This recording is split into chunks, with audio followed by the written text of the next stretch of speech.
adventure. Nero Wolfe's office, Archie Goodwin speaking. What? Who? Who is this? Who wants to speak to Mr. Wolfe? Nobody. Nobody? I said that. Hang up. It's late and it's too cold. And even if it weren't, I would not consider for one moment moving from this room. Please, Mr. Wolfe, I can't hear a thing this old gentleman's saying. Does it matter? You heard what I said? No. Now, what did you say? You were late because she was killed. Who was killed? I can't hear you.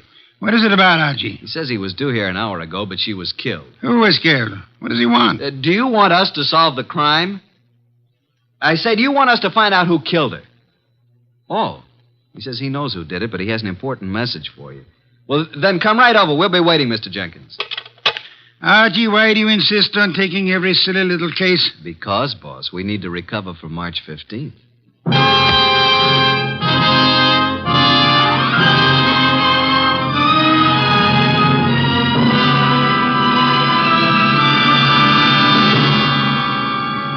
Ladies and gentlemen, it's that renowned genius who is the bulkiest, balkiest, most ponderous, and most brilliant detective in the world.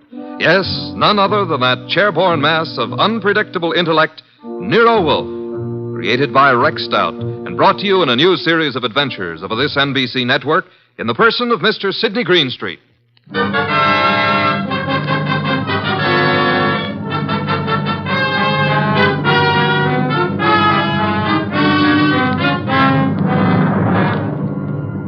This case I like to refer to as the case of the Telltale Ribbon. Perhaps a better title would be Wolfe Goes A-Hunting. For in a way, this was one of those unusual instances in which my boss, of his own free will and without any coercion, actually decided to leave the house and go to the scene of the crime. It started when the strange old gentleman who phoned us finally arrived. Well, there's our client, Mr. Wolfe.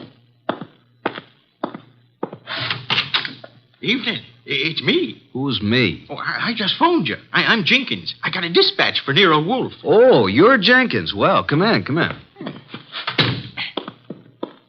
Mr. Wolfe, this is Mr. Jenkins. Says he has a dispatch for you. Yep. Yeah. Are you Wolfe? I am. Where is the dispatch from? Don't know.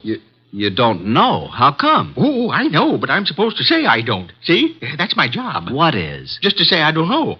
What about the murder? Yeah, who was killed? Oh, my goodness. It was a terrible thing. We were just crossing the turnpike, and this fella come at us out of nowhere. The killer? Yeah. Must have been drunk, I guess. Well, how did it happen? Did he shoot her, stab her? Oh, no. He ran into her with his car. And she was only 9 years old. Your granddaughter? No, it was Bessie. But the police got him. I have to appear, I guess. Probably get 90 days, he will. For murder? Murder? Was somebody murdered? I must have missed something. Look, we're talking about Bessie, and what do you want us to do about it? Nothing. Bessie's my old horse. Oh, no. But say, who was it that was murdered? Nobody yet. Good night, Mr. Jenkins. I thought you said it was important. It might be. At least that's the way I was told. What might be? This here letter I was bringing to you. This dispatch. Well, gotta get along now. Goodbye. Well, get him. What a pixie. What is in the envelope? Mr. Wolfe, look. 5 $100 bills. And the note says, Mr. Wolfe, your services are desperately needed. Come up this weekend as my guest. Signed, Impolite. Edward Malotte, the wealthy manufacturer. Well, looks as though you're going out this weekend. Well, Archie, pay my respects to Mr. Malotte, and I hope you enjoy the weekend. Good night.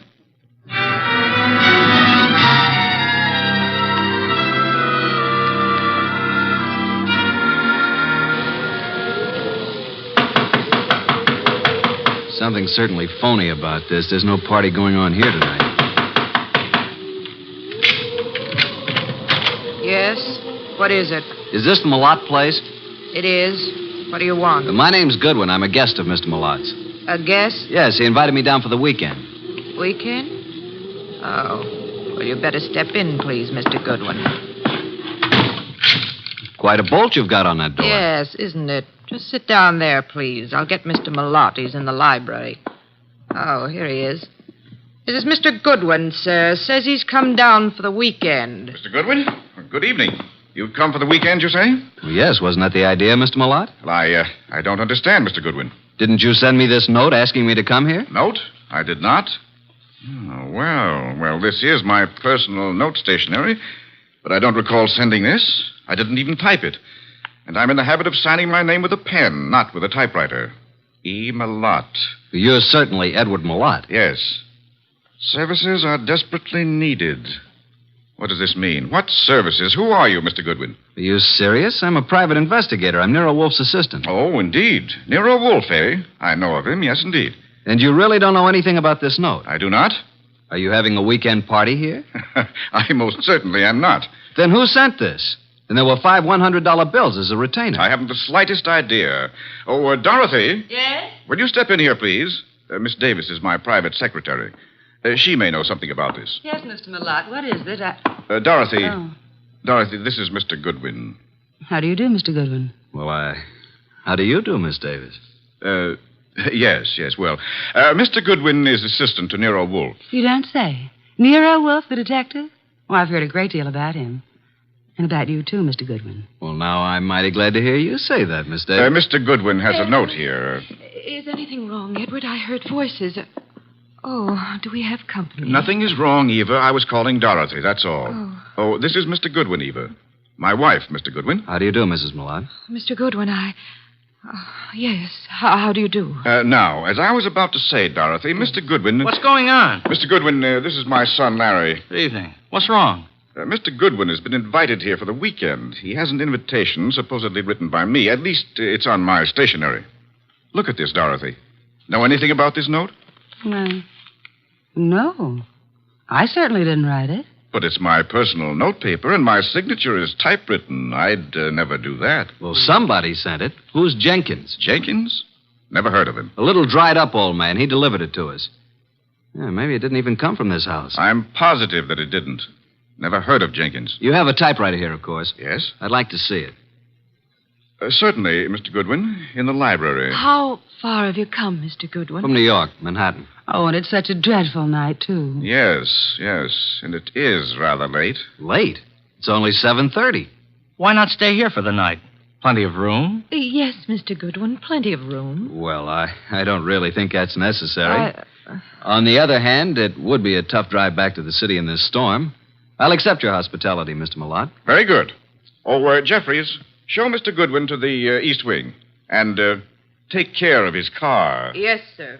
Good night, Mr. Goodwin. You mean you're all going to retire now? I haven't even had my dinner. We retire very early here. But Jeffries will prepare anything you want. Good night.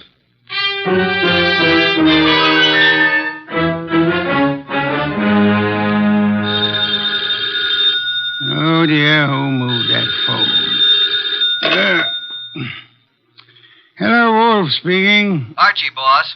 Well, I'm here at Malotte's place, but there ain't no party. What happened? Are you in the right house? I'm afraid I am. They've all gone to bed. Weird bunch. His wife, who looks very sickly and I think wants to say something to me alone, and Larry the son, and Malotte's secretary, Dorothy Davis. She has me bothered a bit. How unusual, especially if she's pretty. A beauty. But she seems to know all about me. You'd better come home, Archie. I can see you're in no condition to handle this case properly. Give them the money back. Oh, I forgot to tell you. They don't want me here.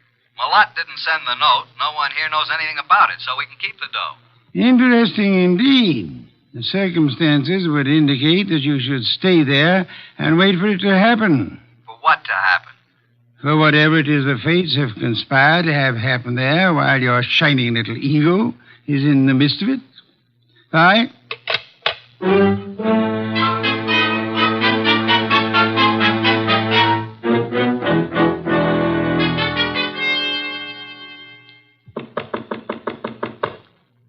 Who is it?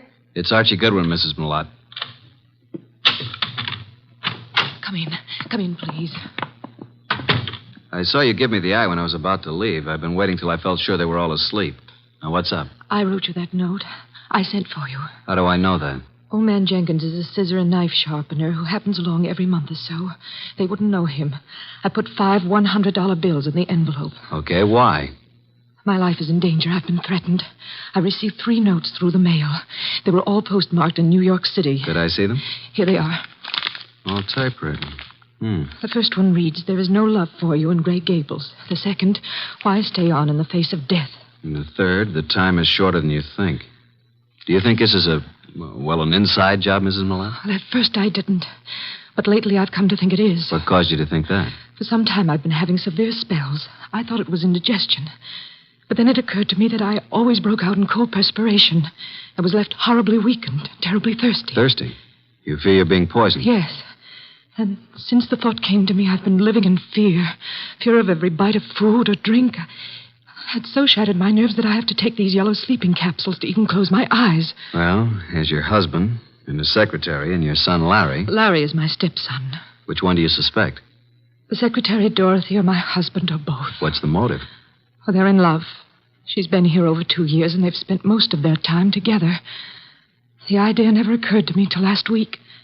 And when I watched them, it was quite obvious. Anybody else know about these 3 notes? Oh, no. Then I'll keep them for a while. Good night, Mrs. Malotte. And don't worry.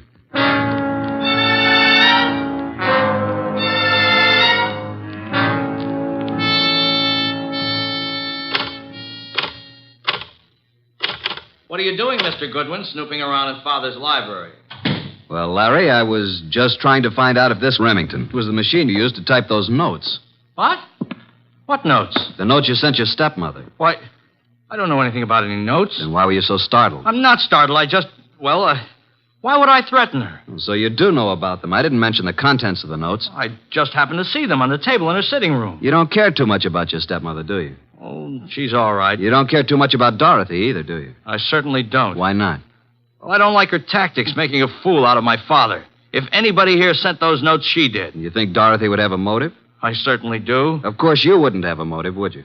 No. Well, I'm inclined to think you would. Well, just what motive would I have? You don't seem to like any woman who's too close to your father. Maybe because you'd resent anyone sharing in the estate if your father died. If I were you, Mr. Goodwin, I'd leave. Tonight. And the sooner the better. Good night.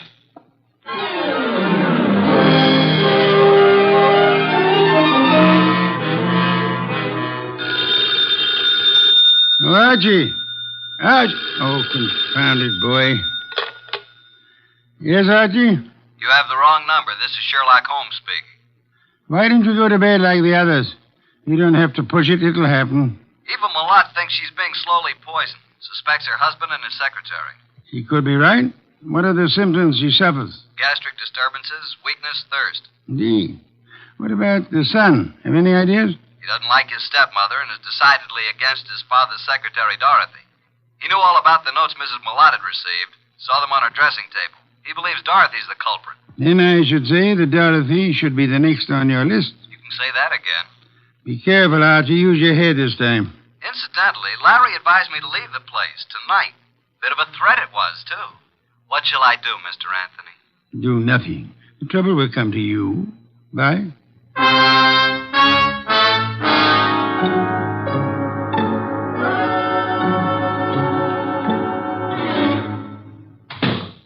Oh. Hello there, Mr. Malotte. I thought you'd turned in for the night. It's quite obvious you thought so, Mr. Goodwin. What are you doing in the library? Why, just looking for something to read. You'll find the books all around the walls, not on my desk. Well, I was looking for a particular kind of book. I'm very much interested in poisons. Poisons? Yeah, a hobby of mine. You happen to have any books on toxicology? I do not. And what's that book on the 4th shelf right beside you? Why, toxico... Where did that come from? Never saw it before. Perhaps it was in that assorted collection I bought a couple of weeks ago. I hadn't noticed it. Larry probably put them on the shelves. Mr. Malotte, how long have you known Dorothy, your secretary? A little over 2 years. Did it ever occur to you that she might be, well, infatuated, in love with you? What? Well, of all the... Now, see here. I don't know what you're up to, and I don't know how you got hold of my stationery to write that fake note. It isn't a fake note, Malotte. I'm only trying to find out what's back of it. Mr. Goodwin, there is nothing going on here that requires the services of a detective, and Dorothy is not in love with me. I didn't say she was. I asked you if you thought she might be. Well, since this conversation seems to concern me, I suppose I am at liberty to come in. Oh, you're still up too, Miss Davis. Did you hear what this man said, Dorothy? Yes, I did, Mr. Malotte. And I'd like to have a few words alone with Mr. Goodwin, if you don't mind. Mr. Goodwin, would you mind coming with me for a few minutes? No, not at all. And... well, it's rather late, Mr. Malotte. Don't you think you should retire? It's a heavy day tomorrow. Well, yes. Yes, I suppose I should. And please, don't let this upset you. Mr. Goodwin has been misinformed. I'll straighten him out. Come on, Mr. Goodwin. The bar is right across the hall. I'll fix you a nice, soothing drink. That'll be nice. Well, now, what would you like, Mr. Goodwin? In the way of drinks? Oh, well, some 7-Up. Really? Well, just sit down over there. Okay, what do you want to talk about? Well, where did you get the idea that I was in love with Mr. Malotte? First, suppose you tell me if you are in love with him. Yes, I am. But until a few minutes ago, he wasn't even aware of it. I worship him and his work. I never wanted him to know because he's married. It would have caused trouble, and I'd have had to leave here. But now he knows it's true. Well, now that he knows, what will happen? I'm going to leave tonight. Now. I see. And since I don't own a car, Mr. Goodwin, I'm going to ask you to do me a very great favor. Would you run me into New York? I want to leave without a word. If I wait till morning, I'll have to explain to Mr. Malotte, and... Well, that would be most embarrassing, Archie. Oh, now it's Archie. You don't really mind, do you? No, I guess I don't. I should, maybe, but... Don't you like your drink? What'd you put in this drink? What do you mean? What'd you dope it with? Archie, why would I do that? Might be several reasons. There's nothing in that drink. No? Then suppose you drink it. Why? Give it to me. I'll throw it out. If you want another drink, fix it yourself. I'll have my things ready in 5 minutes. Are you going to take me? Sure. Certainly I'm going to take you. But are you sure you have to go tonight? I must go tonight. Now. Wish I knew why. Mr. Wolfe's always so right. What? Just talking to myself. Dorothy! Larry! Jeffries! Come upstairs. What's happened? Call Dr. Hauser. Something terrible has happened to Eva.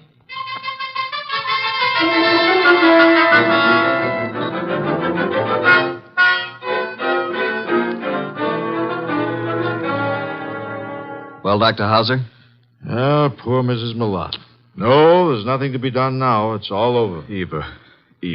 You'd better lie down, Mr. Malotte. I'll phone and take care of everything. I'll be here if you need me. I have to make out the certificate. Yes, come along, Mr. Malotte. Just a minute. You too, Larry. I don't want to make this any more unpleasant for you, but, Doctor, just what are you going to put on the certificate as the cause of death? Acute gastritis. Is that what you've been treating her for? Well, she's had several attacks lately. I'd warned her to be cautious of her diet. And that was wise advice, too. Did you know about these attacks, Mr. Malotte? Yes, I did. And you, Dorothy? Yes, I knew. And you knew also, Larry? No, I knew she hadn't been feeling well. How long had Mrs. Malotte been suffering from insomnia? Oh, a year at least. I prescribed Nemitol. In yellow capsules? Of course. I wrote a prescription every so often calling for 12 capsules. You all knew about that, of course. I thought so. And would this be the prescription, this little box of capsules here on... Well, What's the matter, Mr. Goodwin? that box was open on this nightstand when we stepped into this room. All right, let's have the box, Mr. Malotte. Thank you. Why'd you pick it up? Because I didn't want the stigma of suicide on Eva's name, nor mine. Suicide? Yes, Eva had this prescription filled yesterday morning. The dose is 1 at bedtime, 12 capsules. She took 1 last night. I glanced at the open box when I came into the room, and there were only 8 capsules left. I knew instantly what had happened. She'd taken an overdose. Doctor, do you think 3 capsules would be sufficient to cause her death? I doubt it very much. So do I. Mrs. Malotte didn't die from an overdose of sleeping capsules. She was poisoned. Poisoned? Are you crazy? By whom? By you, or Dorothy, or Larry. No, I didn't do it. I didn't write those notes. What notes? Mrs. Malotte had received 3 notes threatening her life if she didn't leave this house. Each of you had a motive, so I'm sending this body to the coroner for an immediate autopsy. I won't permit it. The police will see to it. You have no choice.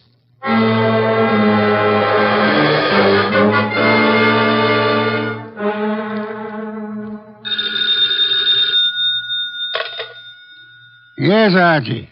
What now? Do you know who did it? How do you know anything's happened? Let us call it extrasensory perception. Well, Mrs. Malotte was right. She's dead. Her doctor knew nothing about the spell she was having as being caused by anything but indigestion. How about an autopsy? It's all in the works. Looks like a metallic poison, all the symptoms. Oh? Did you search the house carefully for such a poison? I did. And I'll check the drugstores in the morning. Somebody in that household purchased some poison. Let me know when the autopsy report is in. Right. Let's see now. We have Mr. Malotte, Dorothy Davis, and Larry the son. He's Mr. Malotte's son, but not the child of Eva Malotte, remember? Yes. Is it true that Dorothy is in love with Malotte? Yeah. Dorothy admitted it to me, but claimed Malotte wasn't aware of it until tonight. And earlier this evening, Dorothy tried her best to get me out of the house, insisted that I drive her into town. She tried to give me a drink, which I think might have contained knockout drops. You don't say. Archie, I should have Fritz drive me up to the Malotte place at once. Archie, are you there? No, boss. I just fainted.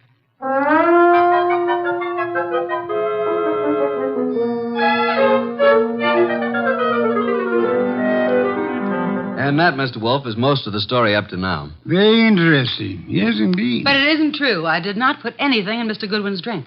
Then did you ask him to take you into town? Yes. And I might have been found in a ditch. Oh, it's ridiculous. Why did you try to get Mr. Goodwin to take you to town? Because I felt it would be too embarrassing to remain until morning. Maybe you'd already given Mother the big dose of poison and wanted Goodwin out before it was discovered. Well, you Wait a sneaking minute. Now, Mr. Malotte, you claim that you knew nothing about Dorothy being in love with you. Should we believe that? You can believe it or not. Dorothy had a motive to get rid of Mrs. Malotte. It seems that Mr. Malotte had one, too. And so did Larry. What? You admitted to me that you didn't like your stepmother. And that you disliked Dorothy even more. I didn't say that. You said Dorothy was making a fool of your father. You resented the possibility of any woman sharing in the estate. You knew about the sleeping capsules, and you could have put poison in some of them. You could have written those threat notes. And by getting rid of your stepmother and placing the blame on Dorothy, you'd be getting rid of them both. But I didn't. I did not write those notes. You were the only one who knew about them. I was not the only one. I saw Dorothy coming out of Mother's room. It was this afternoon. Mother was out taking a sunbath. Dorothy did it. She's the one. I think you're the one. No, Dorothy wrote those notes. That's a lie. No, she probably slipped into Mother's room and wrote those notes on Mother's portable. What? Hey, just a minute. Archie, come here. I never heard of such No, lies. I didn't do it. You can't send me to jail. I'll kill you first. Larry, drop that gun. Don't come near me, any of you. You're such a fool, Larry. Give me that gun. I'll shoot. I'll shoot. Come on. There. Now, you better quiet down, kid. Or Inspector Kramer will take care of you when he arrives.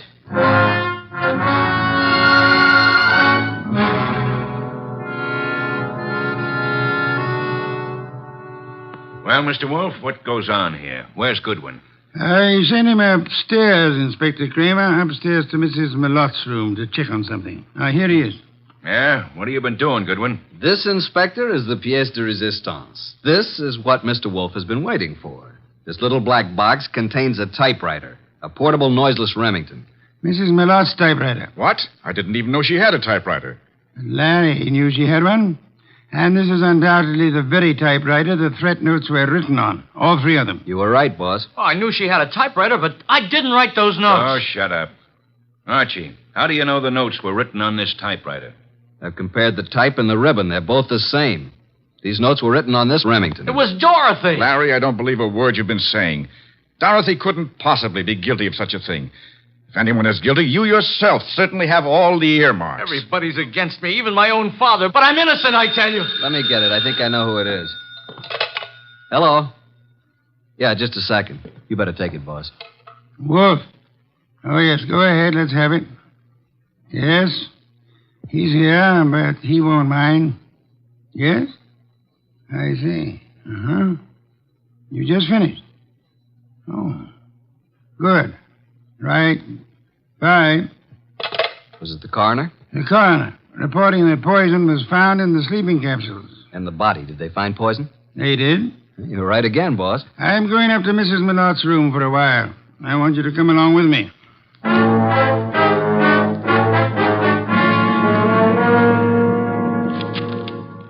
Find anything yet, Archie? No, mostly bills and invitations to bridge parties and so on. Ah. You find something, boss? Yes and no. This pocketbook detective story. What about it? I was just flipping through the pages, and I find this corner turned down. Well. What is it? Look and read. Why stay on in the face of death? Interesting. The very words used in one of the notes. Give me the book. Of course, this doesn't prove a thing either, but it does confirm what I was... Oh. What now? This cinches it. Get them all up here, Archie. Tell Kramer to bring them all to the bedroom.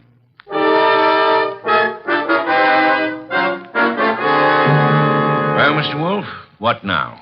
As you all know, Mrs. Malotte was poisoned. By someone who had an opportunity to put it in the sleeping capsule. Someone in this household. Yeah, but which one? The kid? I never bought any poison in my life. Be quiet, will you? No, Inspector, it wasn't Larry. And I suppose you think I put the rest of that rat poison in your drink, Mr. Goodwin.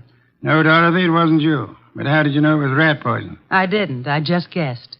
I can think, too. Then if it wasn't Dorothy or Larry, you must mean me. No, Mr. Lott? Now, wait a minute. It had to be somebody. Yes.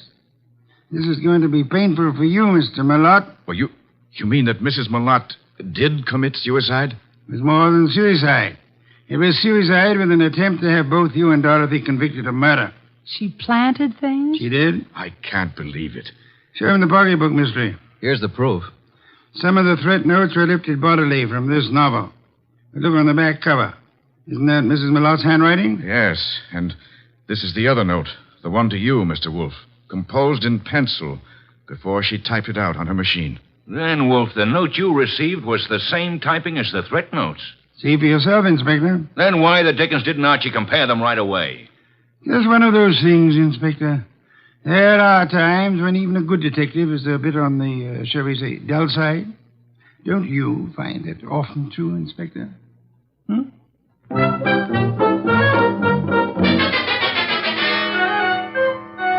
Nice of you to go all the way out there, boss. I was a bit stuck. Quite all right, Archie. Yeah, there's something that still bothers me. So?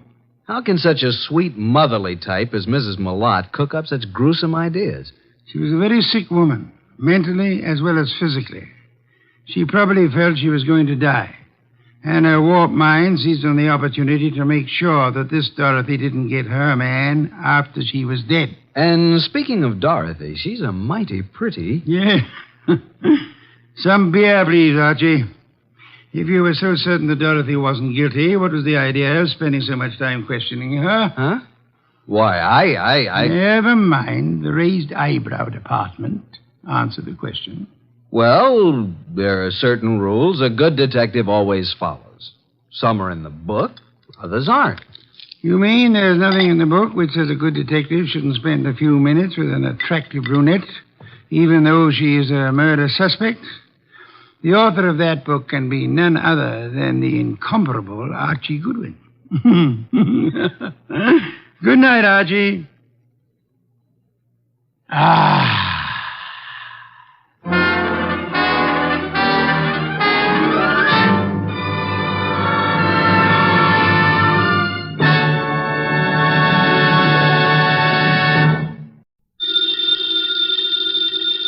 Ladies and gentlemen, the ringing of that phone bell means mystery, adventure. Nero Wolfe's office, Archie Goodwin speaking. You want Mr. Wolfe to what? Mr. Wolfe will do nothing of the sort, Archie. Mr. Wolfe is thirsty. Hold on for a moment. The bottle opener's in the left-hand drawer of your desk. Thank you, Archie. Mr. Wolfe, I've got a man named Denby on the phone. He wants you to umpire a card game. Man is insane. He's offering a fee. The answer is no.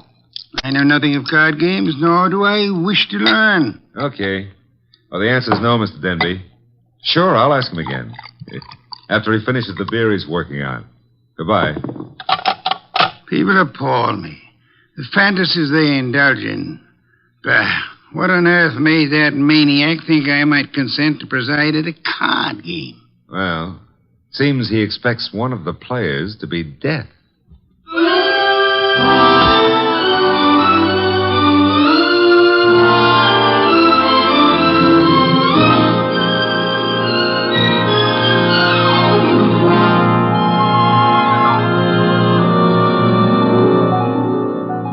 Ladies and gentlemen, it's the bulkiest, balkiest, smartest, and most unpredictable detective in the world. That chair-born genius, Nero Wolfe.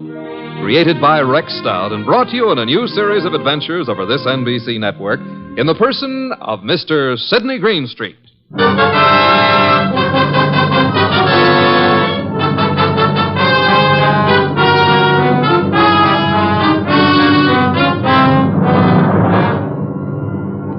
Wolfe would not attend, but the card game went on anyway. At the home of a Mr. Stephen Denby. Jean? Yes? The costume? Mr. Piper? I think we're ready to begin, eh? I'm ready. Yes, Jean. You always are. How I like that remark, I'll have to decide later on. Yeah, please do. Casto? It's all right with me. And Mr. Piper? I brought a deck. No, as host, I shall supply the cards. Before we play, I examine them, yes? Of course. Here you are. Chuck? Yeah, Mr. Denby? You will remain outside the door until called.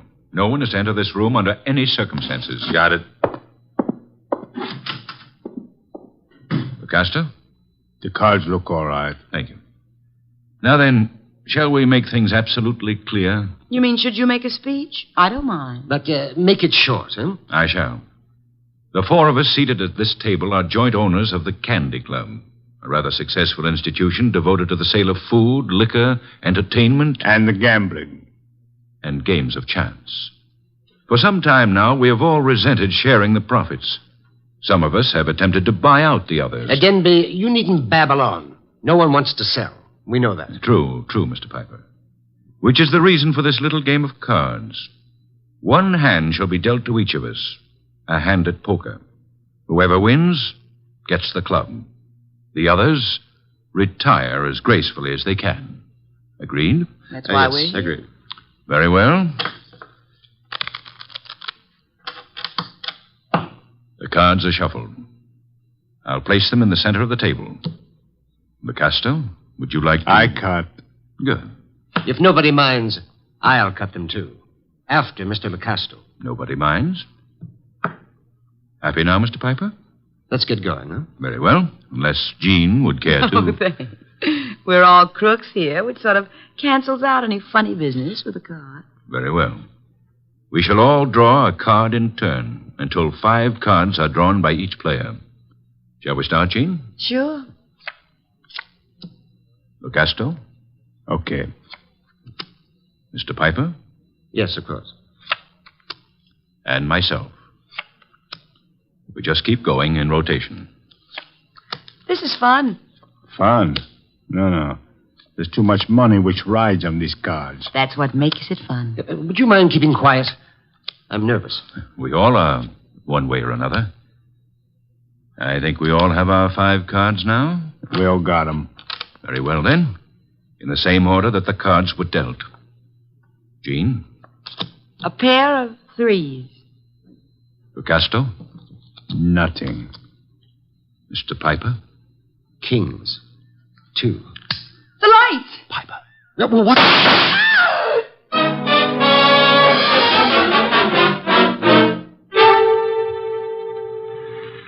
Da-da-da-da-da. Hey.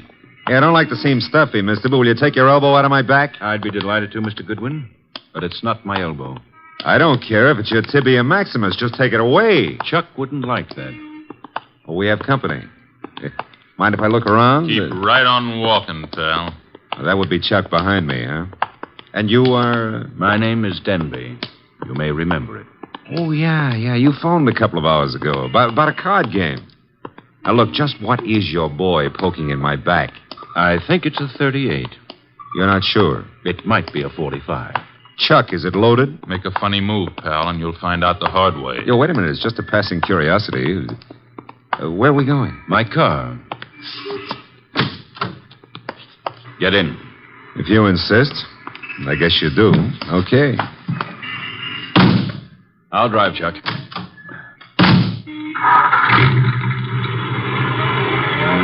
The car bulletproof? No, that's hardly necessary. Chuck shoots first. Well, that's a saving, I guess. The only thing is, I hadn't figured on taking a ride.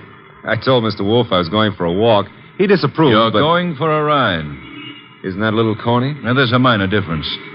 Usually the guest, shall we say, is killed at the conclusion of the ride. In this case... Let's not make the difference too minor. Huh? You will survive the ride. It's what comes afterwards that might kill you.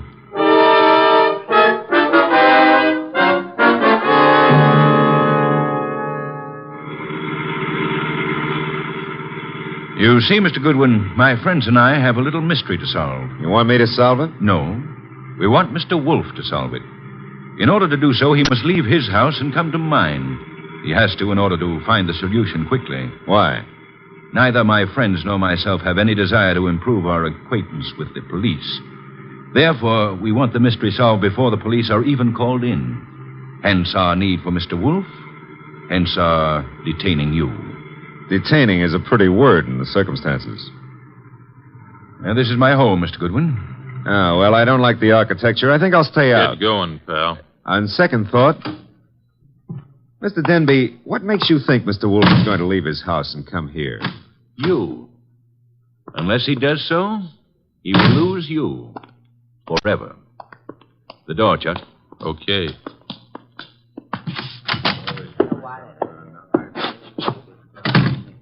Mr. Goodwin, may I introduce you to my associates in business and in poker? To your right, Mr. Lacasto, a charming but impulsive fellow. Hello. He's only the stooge. Where's the fat fellow? In time, Lacasto. The lovely lady whose back is to you is Jean. Jean something or other. She's always changing her name. Hello. Hello. And the gentleman facing you is Mr. Piper. How do you do? Is he exclusive or just...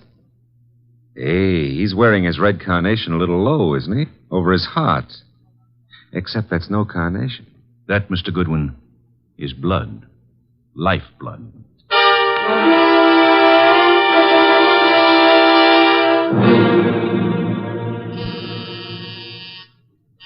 Archie. Oh, Pa, he's always taking walks. Come in. The door's unlocked. Are you... Yeah, you're Wolfe. Having made a magnificent discovery, suppose you remove your hat? Now, come on. I beg your pardon? Mr. Denby wants to see you. Mr. Danby can see me here. Here ain't where he wants to see you. Here, at the risk of minor monotony, is where he'll have to see me. Don't you want your boy Goodwin to keep on living? No one has ever been able to discourage him. Mr. Denby will. Ah, Archie's in custody? No, in Mr. Denby's house under a gun. I don't have to believe that. Take a look at this. A wallet. Archie's wallet. I shall accompany you. And permit me to warn you that if Mr. Goodwin has been harmed, nothing short of murder will satisfy me.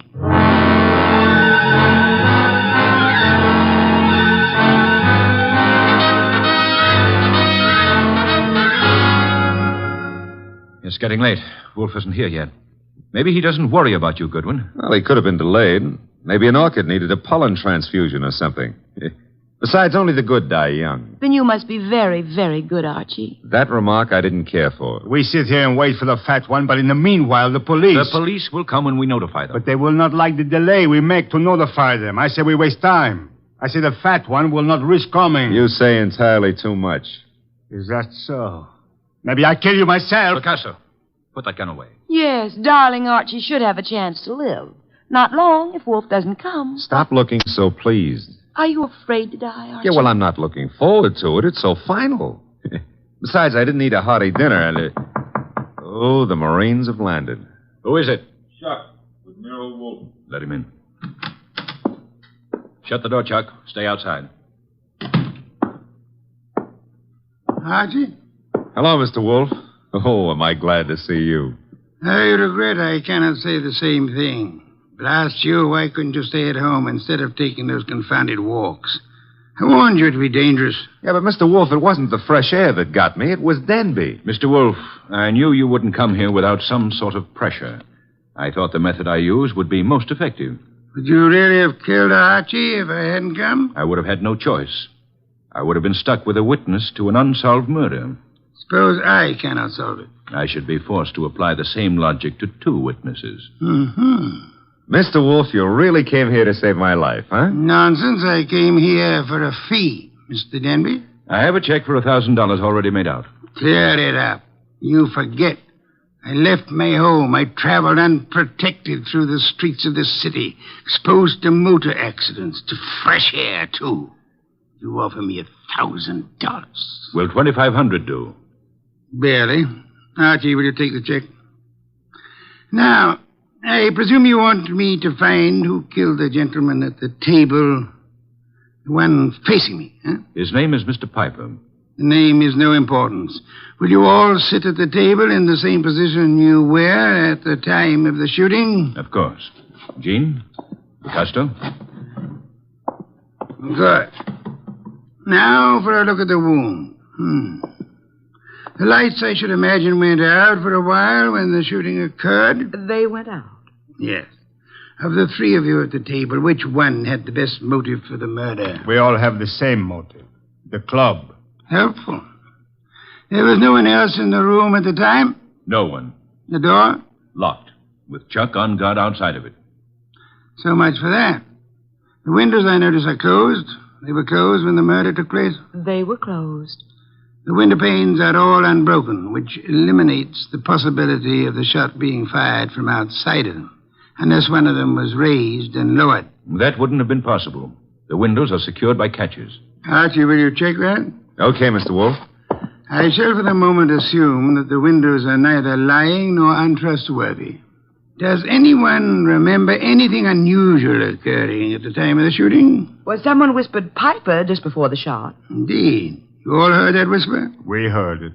Man's voice or woman? Well, I can't say. A whisper doesn't reveal much of anything. The windows weren't open, Mr. Wolfe. Which leads to... The fact that it had to be one of us in this room. But which one, Mr. Wolfe? The murder weapon. Ah, yes. Has it been moved? Nobody touched it. It's laying on the floor where it was dropped. Interesting. If you look closely, you would observe two oil spots staining the rug between the revolver and the lady's chair, indicating... who sat at the right of Mr. Piper? I did. Why? Mr. Denby. Yes? If I were you, I would turn Mr. Lucasto over to the police. You are a liar. I warned you about that gun, Lucasto. Was it necessary to shoot Mr. Lucasto? In the arm, yes. He was reaching for a gun. He'll live, however, till the police take him away. What do I tell them? You could point out the angle of the wound. As you notice, Mr. Denby, the bullet entered Mr. Piper's heart from the right. Yes, so it did. Therefore, whoever sat to his right, well, that was Lucasto. Archie, you have the check? I have it. We may as well leave. Mr. Wolfe, you're sure Lucasto shot Piper? I have indicated the evidence. The rest will be up to the jury. Come, Archie.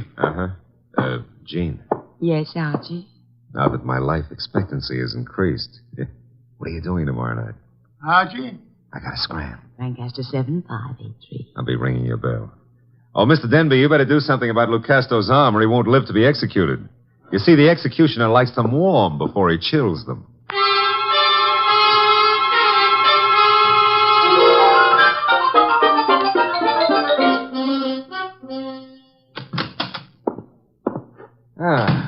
The old homestead looks very nice, Mr. Wolfe. Yes, Archie. You should stay in it more often.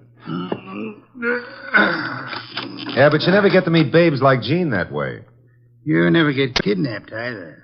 Nor would I have had to leave my home in order to rescue you. Well, you earned a nice fee, fast. Indeed? You seem doubtful about it. Positive, Archie. I know. I have not as yet earned my fee. Huh? You mean Denby might not turn Lucasto over to the cops? Of course he will. The trouble is, you see, Lucasto did not murder Piper. No? He just thought a bullet in the heart might be good for Piper's rheumatism, huh? As it happens, Piper suffered from asthma.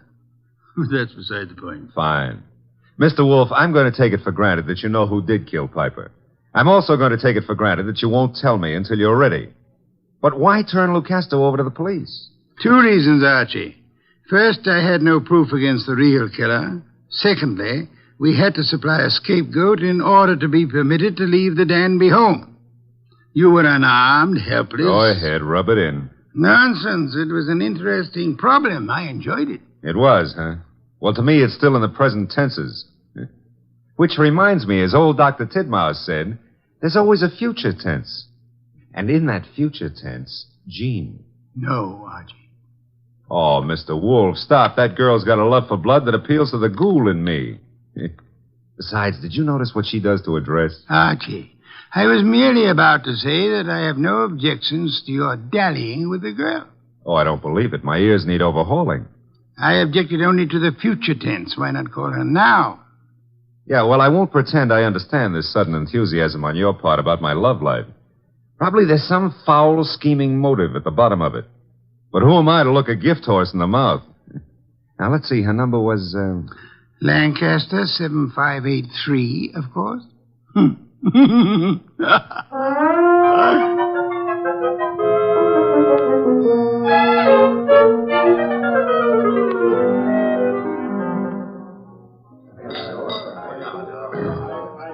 This is the most beautiful bar and grill I've ever seen, Archie. Drank, you mean? What? Never mind. All right. Archie, did anybody tell you were beautiful, too? Well, a girl here and there has mentioned it. Oh, were they liars? Tell me, Jean, how did you ever get into the gambling den racket? Because I'm a crook? Well, I suspected that, but, I want another drink. you've had enough. I want another drink, and when Jean wants another drink, no gentleman who is a gentleman... Jean, get down. Oh, let me go. I don't want to climb under the table. You'll stay under here until the barrage stops. I guess the war's over. All right, Jean, get up. No, now I'm here. I like it. I'm going to stay here for months and months. Jean, do you realize that somebody just tried to kill you? And I thought you had such a nice, honest face. No, not me. Somebody out in the street. I don't know why, but Mr. Wolfe will. Come on, pull yourself together and let's go see him. The nice fat man? All right, I like him. You do? Why? Because he'd make such a big corpse.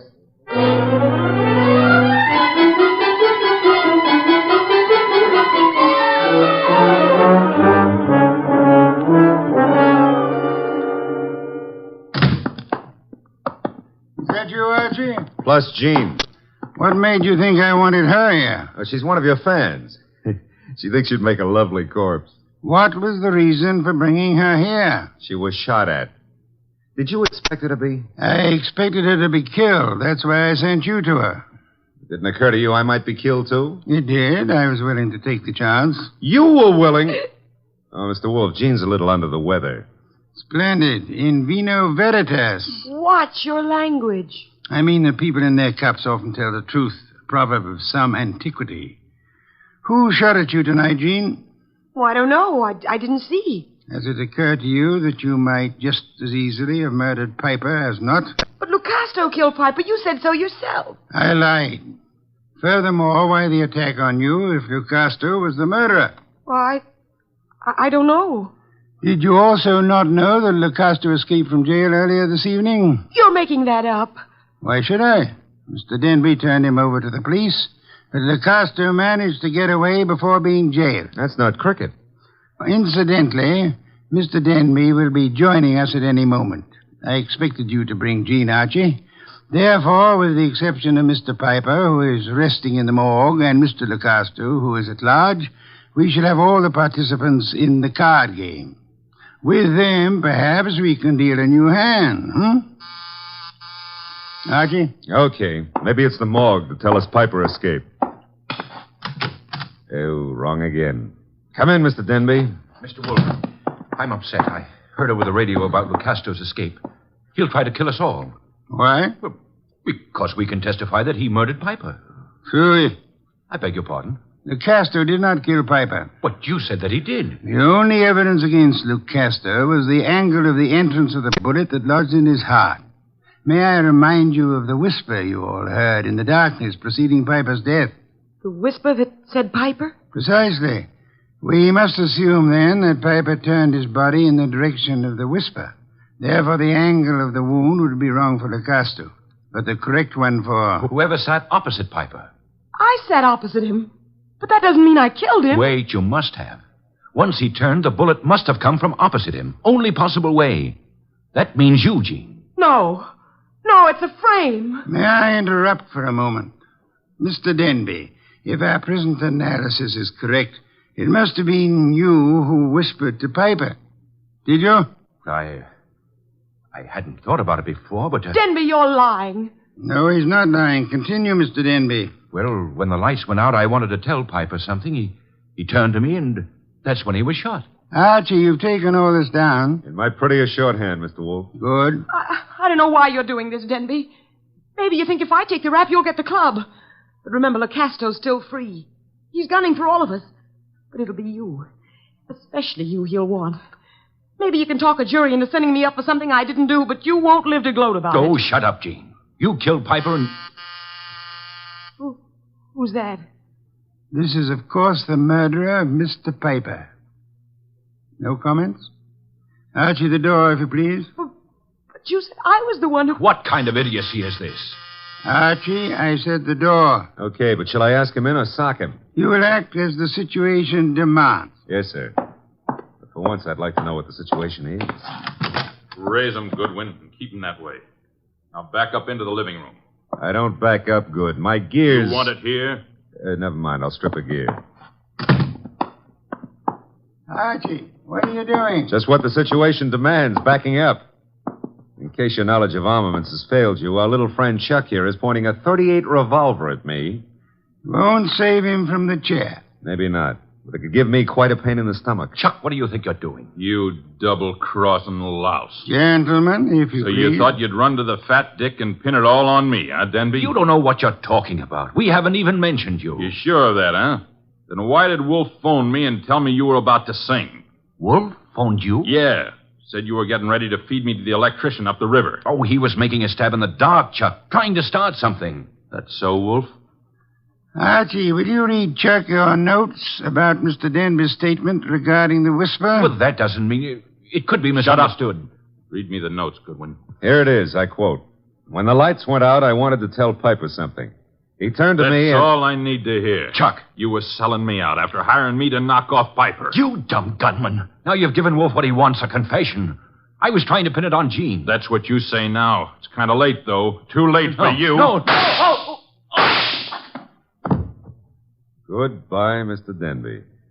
Nice shooting, Chuck. Stay put, Goodwin. The rest of you, I'm leaving. Police wouldn't approve. But let me have your gun. Huh? Wise guy. You know something? I've been thinking. Can you think? If I was to knock off you and Goodwin, me and Jean could split the club between us and nobody'd ever know who killed Piper. Very whimsical, Chuck, but if you don't mind... Archie, don't be an idiot. Well, if I have to get shot, I prefer it to happen when I'm moving forward. Archie. Okay, come and get it, Goodwin. March right up nice and easy and take it. I'm coming. Would somebody mind telling me why I don't fall down? Fool. I've been shot. Well, that's not the way to talk to a man who's just been... Hey, Chuck is lying down. Is he dead? Well, there's been a mistake. I didn't shoot him. He shot me. Archie, stop blabbering. Neither of you shot the other. As a matter of fact... I shot the chap. Lucasto. Lucasto, Archie? Well, I thought he escaped. No, I'm not crazy. I do not escape. The fat one, he phones the police to tell them how I'm innocent. Yes, I had the police announce the escape, however, for reasons of, shall I say, strategy? Well, on account of there are no bullet holes in me, you can say whatever you like, Mr. Wolfe. Thank you, Archie. That announcement helped heighten the tension our murderers were under. And then they explode. The fat one, he says to me, Lucasto, wait in the next room. Watch careful. Maybe there's trouble. I watch. And now? Now there's no more trouble.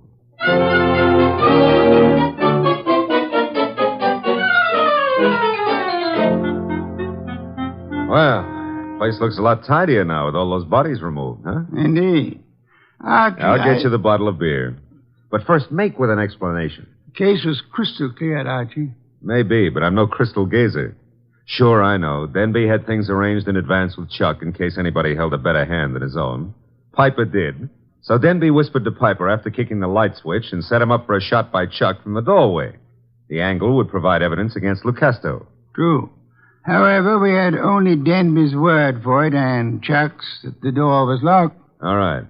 We know, but you knew before Denby and Chuck blew up. How? The oil spots on the rug, Archie? Well, they only showed the gun had bounced when the murderer threw it away. Spattered oil, very well-kept gun. They showed more than that. Where were those spots in relation to the gun? Think back, Archie. Spots in relation... Oh, sure. They were between the gun and the door. Therefore, the gun must have been thrown from the door. Bounced twice, staining the rug before reaching its final destination. Ah, I get it now. That told you who'd fired the gun. But there wasn't proof enough, so you set up a nice atmosphere of suspicion and had the boys give each other away. All right, Mr. Wolfe, you're a genius, and you may have your beer. Thank you, Archie. As for me, I'm not a genius, but I remember a phone number. So if you'll excuse me, Mr. Wolfe. You're excused, Archie. Thanks. But before you call that number, may I remind you that Jean is a girl of macabre tastes who appeals to the ghoul in you. Sure you may, but why bother? In order to be able to warn you that a ghoul and his money are soon parted. Good night, Archie.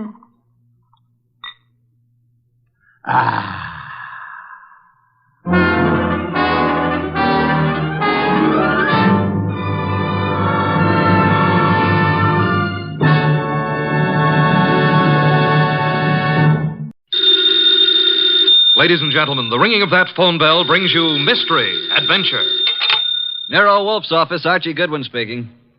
No, I'm sorry. Mr. Wolfe is busy planning a menu. I'll see if he can talk to you. What's the name again?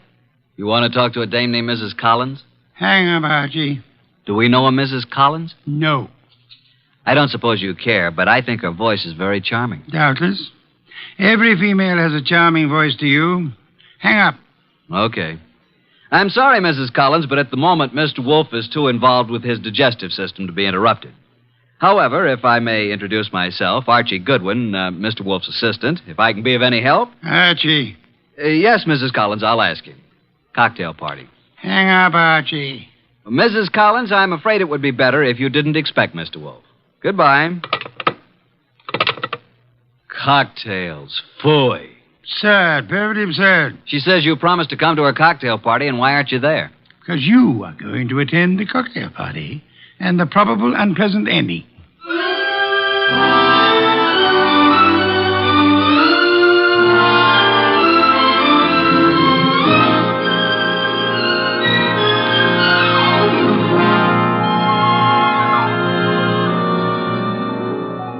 Ladies and gentlemen, it's that genius who is the bulkiest, balkiest, the most ponderous, and most brilliant detective in the world.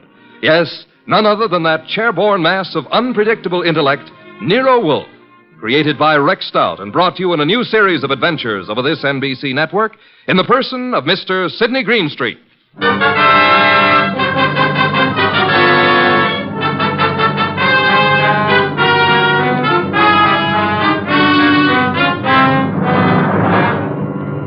Mr. Wolfe and I refer to this as the case of the party for death.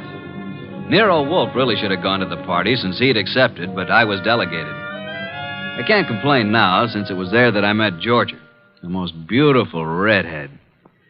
Well, that's my weakness, redheads. Yeah, and blondes and brunettes.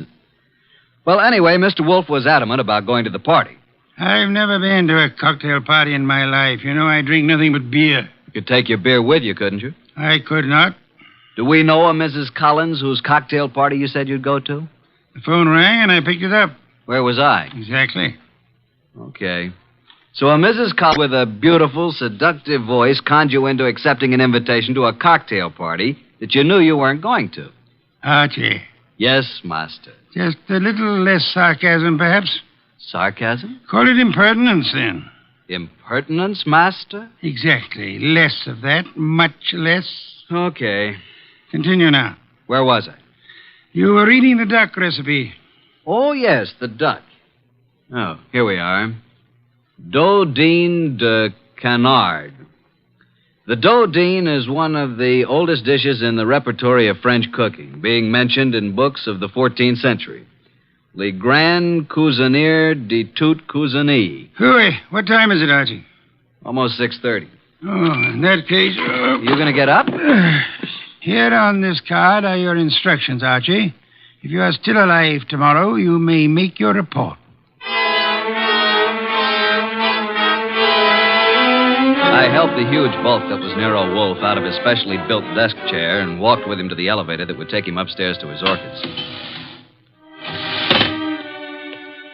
I stepped back to the desk and found the card which bore my instructions. In his small, perfect handwriting, I read, Mrs. Albert Collins, Empire Towers. Arrive at 7, say I sent you. After the murder, telephone me before the police arrive. At exactly 7, I rang Mrs. Collins' doorbell.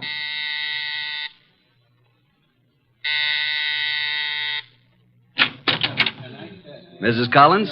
I'm Mrs. Collins. I'm Archie Goodwin. We talked on the phone a little while ago. Oh, yes. Well, come in, Mr. Goodwin.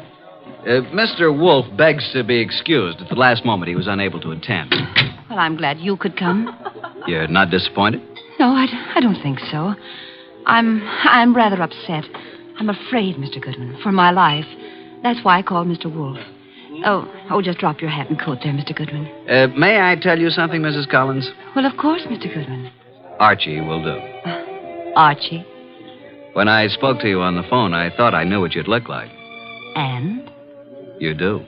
Well, is that good? It's not bad, Mrs. Collins. Janie will do. Janie will do.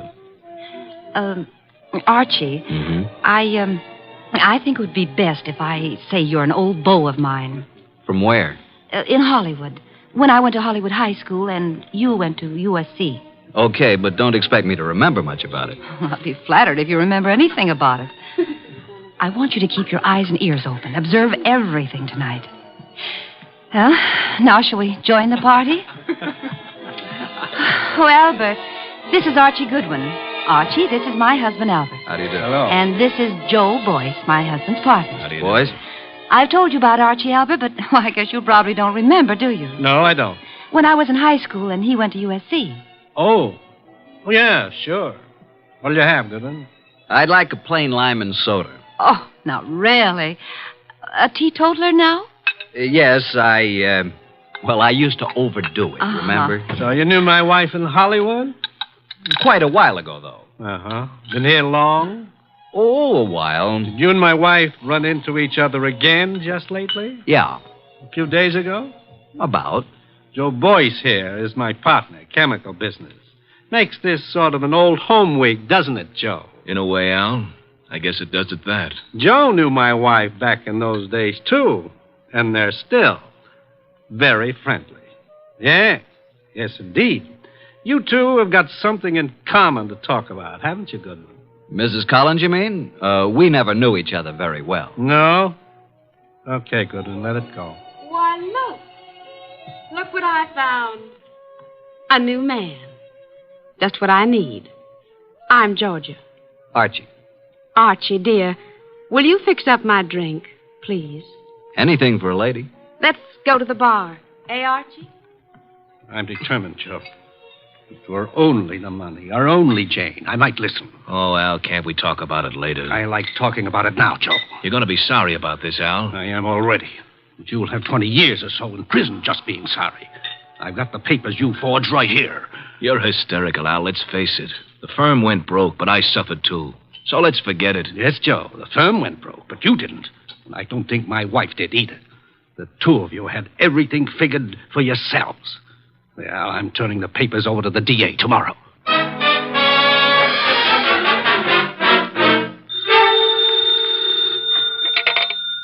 Nero Wolfe speaking. Archie, what do you know about this expected murder, if anything? Has it happened yet? No, but who's supposed to get killed? I haven't the faintest idea, Archie. Then why don't you stop it? That is impossible. I don't even know who's there. You want me to tell you? Not in the least. How am I supposed to prevent it if I don't know what I'm looking for? You're not supposed to prevent it, Archie. I don't think you could. I don't think anybody could. You want to hear what I found out already? No? I'll tell you anyway. Collins thinks his wife and his partner Boyce have been stealing his dough, and he's threatening to send Boyce to the clink. Archie. Yeah?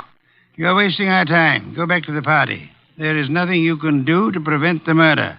But I want you to be there when it happens.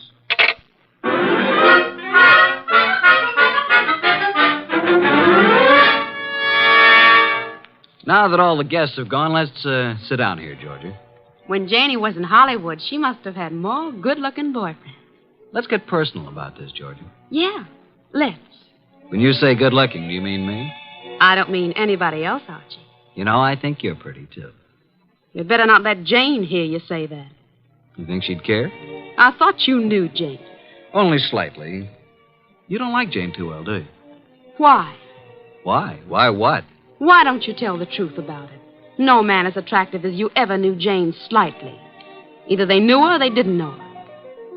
Maybe you think I'm getting a little tipsy. The idea never occurred to me. No? Well, it has to me. Refill your glass? I'll come with you to the bar.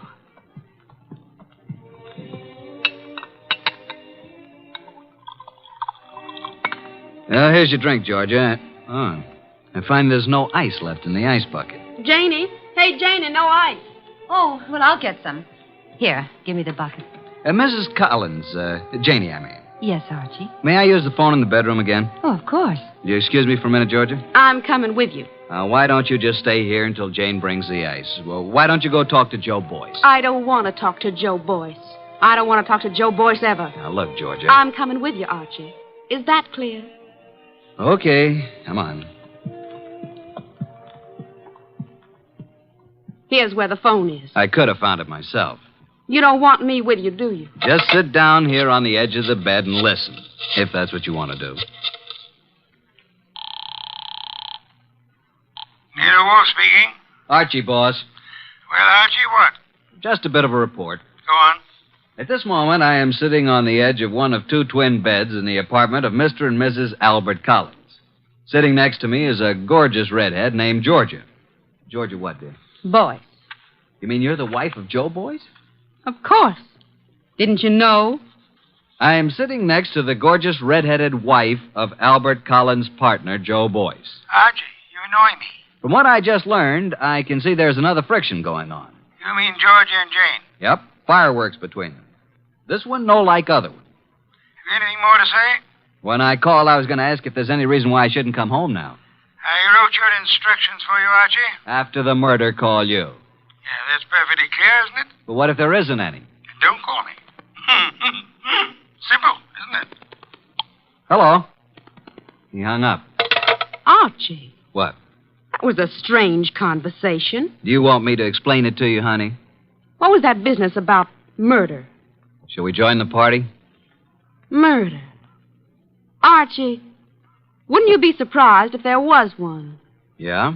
Who's going to do what and to whom? I don't know. Maybe I will. Elucidate, honey. Do you intend to figure as the killer or the corpse? I don't intend to figure as anything. But you never know. Archie, do you think Jane Collins is better looking than me? Nope. Honestly? Honestly. Then what's the matter with me? Nothing. Nothing at all. Oh, yes, there is. Look, do you want to kiss me? Well, I'll tell you. When I graduated from Sunday school, I took a vow. That's what I mean. But if I were Jane, you'd want to kiss me, wouldn't you? No, frankly, no. Why not? Well, when I graduated from Sunday school, Okay, Archie. Let's go back. You boys have such happy faces. Where's Jane? In the kitchen getting some ice. Where have you been? With Archie. Is he an old school chum of yours, too? Do you care, Joe? No. Mr. Boyce. What? How much do you weigh? 187. Why? Then I'll be giving you 5 pounds. Shall we step outside? This I have got to see. Shut up. Mr. Goodwin, you seem angry. Just terribly, terribly hurt. Would it do any good if I apologized?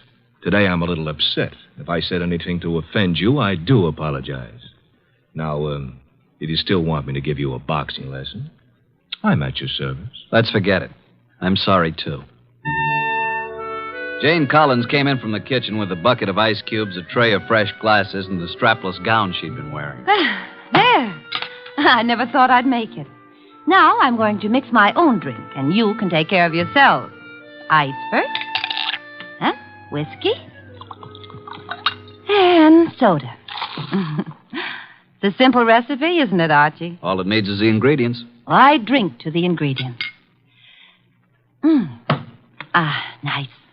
Janie, darling. What, dear? Would you mind very much if I took Archie away from you? Haven't you done that already, dear? To listen to those girls, you'd think, wouldn't you, Goodwin? Me, I never think. What do you do, Archie? I concentrate. On what? On not thinking. I did some serious concentrating on not thinking about Nero Wolfe or about the conflict of the partners, Albert Collins and Joe Boyce, about the jealousies of Jane and Georgia. The next 5 minutes hardly seemed an hour. Jane and Boyce murmured to each other. Collins drank gently but firmly. Why can't you be honest, Archie? What's the matter with me? What, Georgia? You weren't listening, were you? To every gorgeous word you said. What did I say? I want to hear it again, just the way you said it before. I said, why shouldn't there be a murder? Why not? It's an order. It's just not considered the thing to do. Thing to do. Can you think of anything better? No, frankly. I can. My glass is empty. My glass is empty, too. Jane. Jane! Oh, I'm sorry. I'm not much of a hostess, am I? Oh, don't answer that. Oh, you're all empty. But I've only drunk half of mine. You don't usually drink so slowly, Jane. I'm just not in the mood tonight. I usually drink faster to keep you from drinking mine. See, Albert always gulps his and then reaches for mine. What's the difference? Well, I'll fix you some fresh drinks, but put my drink over there by you, Georgia. And lay off, Albert. I only had about 3 swallows of it. Besides, you don't need any more. I suppose we know what dear Jane is going to do, don't we? Lay off, will you? Lay off. It's my husband who said that, Archie. Archie, meet my husband, Mr. Boyce.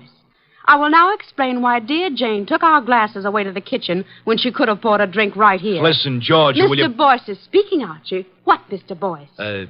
Nuts. Mr. Boyce says nuts, Mr. Goodwin. What do you say, Mr. Collins? I think Joe has covered the field. We were talking, weren't we, Archie? Possibly. We were talking about dear Jane. She's got to be always the prettiest, always devastating. Right now, she's putting on a completely new face. And in about 20 minutes, when our tongues are hanging out, she'll come back, all horsed up and bright and smiling, with another tray of drinks. Yeah, she'll take all night to fix them. Well, I'm going to get some air on the balcony. Don't jump off. Al, you're drinking too much lately. I shouldn't worry you, Joe. Especially now. When you start drinking, not only your drinks, but everybody else's too, well... Jane's right. Is that what worries you? Slide Jane's glass down. The ice is all melted. You see what I mean? Okay, Joe, let's not be nasty until tomorrow. That gives me an idea. Think I'll propose a toast. Until tomorrow. You know, it may be rather fitting that I should drink a toast from the glass that Janie left. Until tomorrow.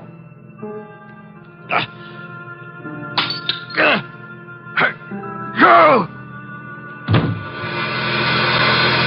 Al. Al? Jane? Janie! Albert! Oh, Albert.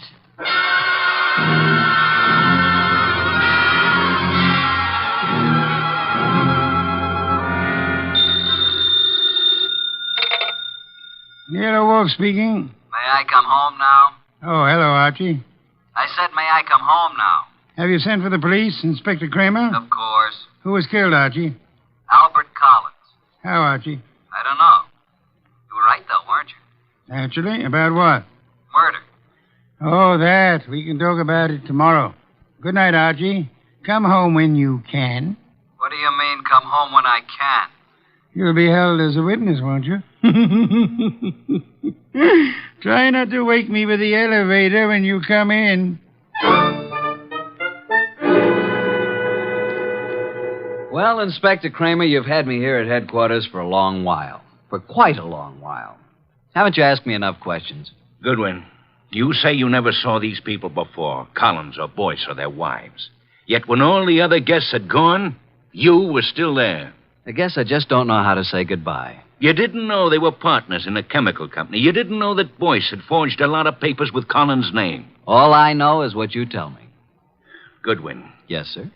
I'm trying to be nice. Yes, sir. Now, I know, of course, that you went to that party because Nero Wolfe told you to. Do you? My question is, how did Wolfe know it was going to happen? Why don't you ask him? I already have. He told you? He says he never heard of Collins or Boyce. Did he say he'd ever heard of me? He says he isn't responsible for you or your shady friends. Maybe he knows I found a poison pellet in George's bag. Inspector, may I make an important call? Go ahead.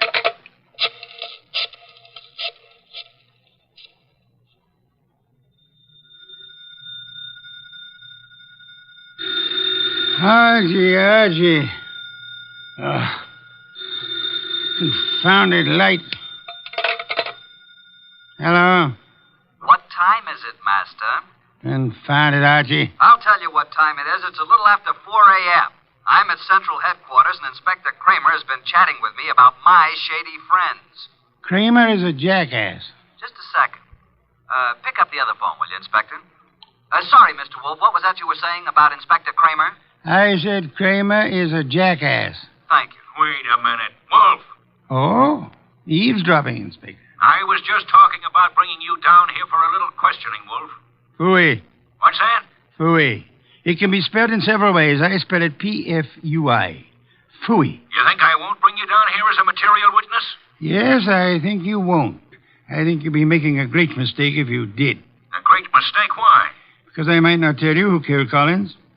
Then you wouldn't know which one of these people to prefer charges against. Now send Archie home. Even he needs an occasional night's sleep.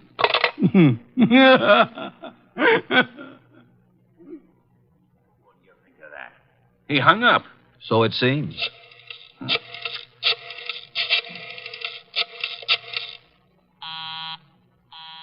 Busy? He's probably left the phone off the hook, Inspector. By now, he's probably asleep again. You know I can go out there, don't you? Sure you can. More important men than you have tried it. And where are they now? Goodwin? Yes, sir. I'm going to let you go. I'm sure Mr. Wolfe and I are very grateful, Inspector. You want to know why I'm letting you go? I know why.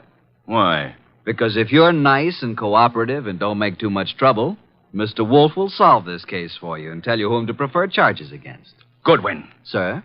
Get out. Thank you, Inspector.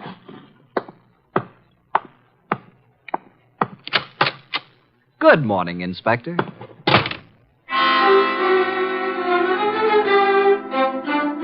At 3 o'clock the next afternoon, I was rearranging the furniture in Nero Wolfe's office while the great man sat behind his desk watching me perspire.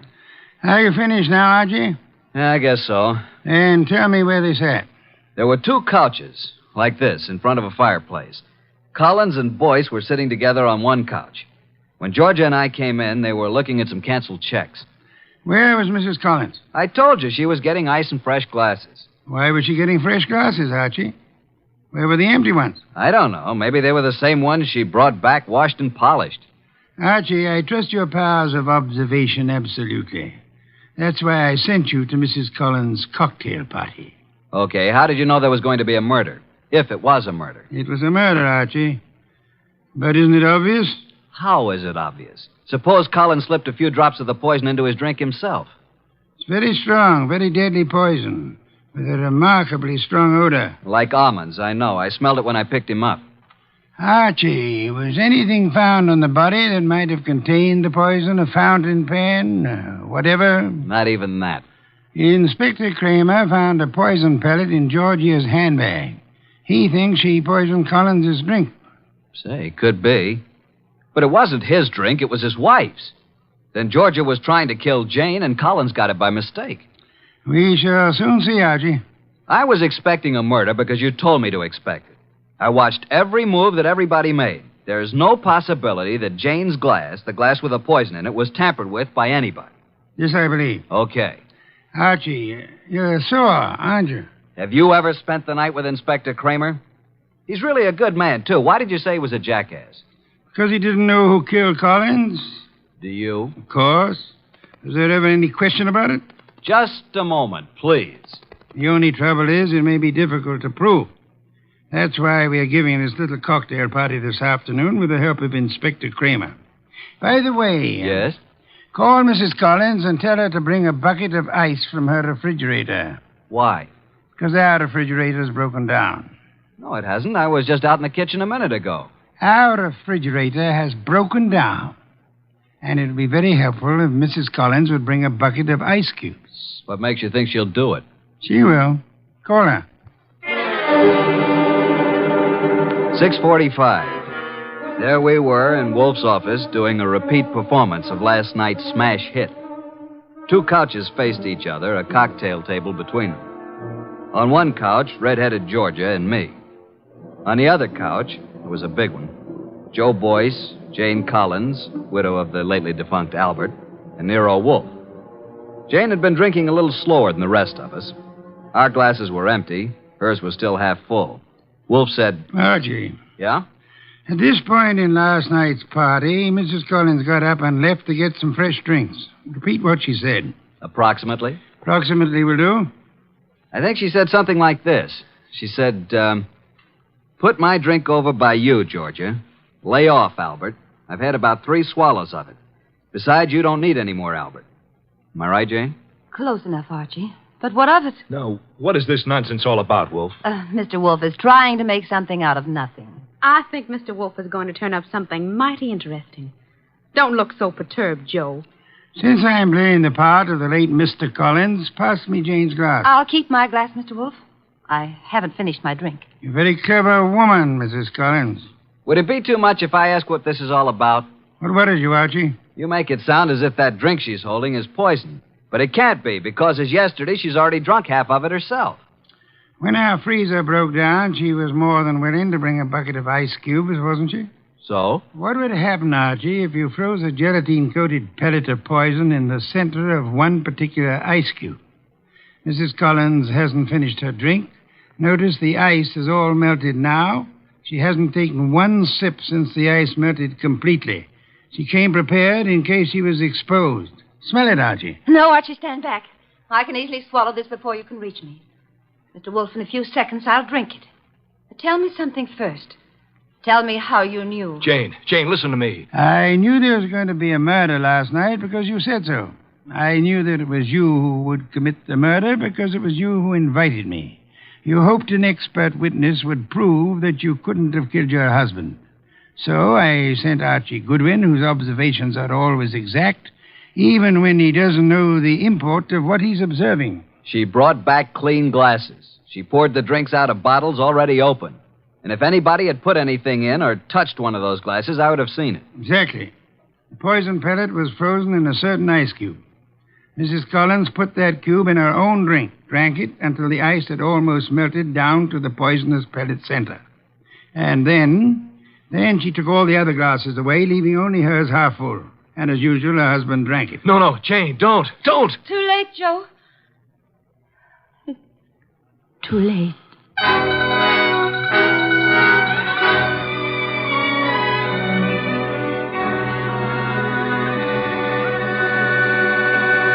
Well, boss, Jane didn't get away with the suicide try. That was clever thinking you did. I prepared a cube of ice in which I had frozen a gelatine capsule containing nothing more than a vitamin compound. I substituted for the cube in which Jane had placed the poison for herself. Wonder why Jane Collins wanted to have Joe. He'd stolen practically all the money in the company. He was just a crook. Birds of a feather, Archie. I don't believe Joe Boyce had any idea that Jane was planning a murder. And he still had all the money. Well, the forgeries will put him away for a long time. And poor Georgia could have had it pinned on her if it hadn't been for me. Yes.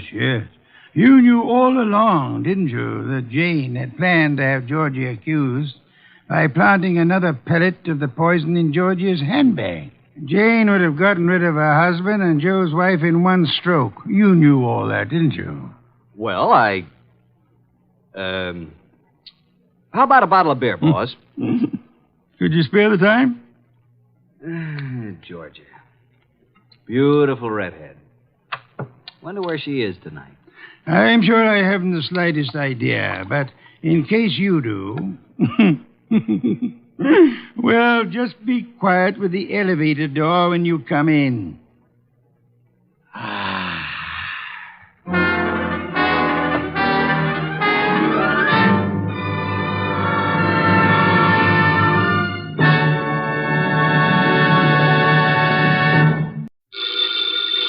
Ladies and gentlemen, the ringing of that phone bell brings you mystery, adventure. Nero Wolfe's office, Archie Goodwin speaking.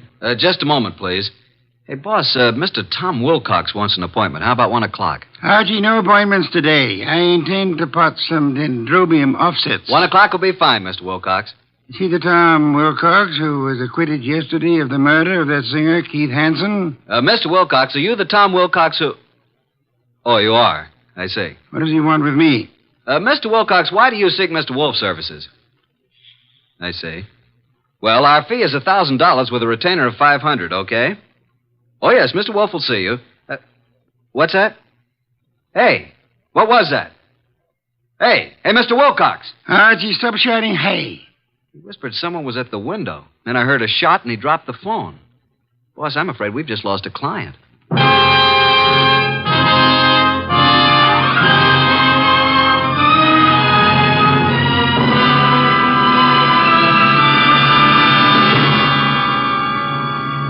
Ladies and gentlemen, it's that renowned genius who is the bulkiest, balkiest, most ponderous, and most brilliant detective in the world. Yes, none other than that chairborne mass of unpredictable intellect, Nero Wolfe, created by Rex Stout and brought to you in a new series of adventures over this NBC network in the person of Mr. Sidney Greenstreet.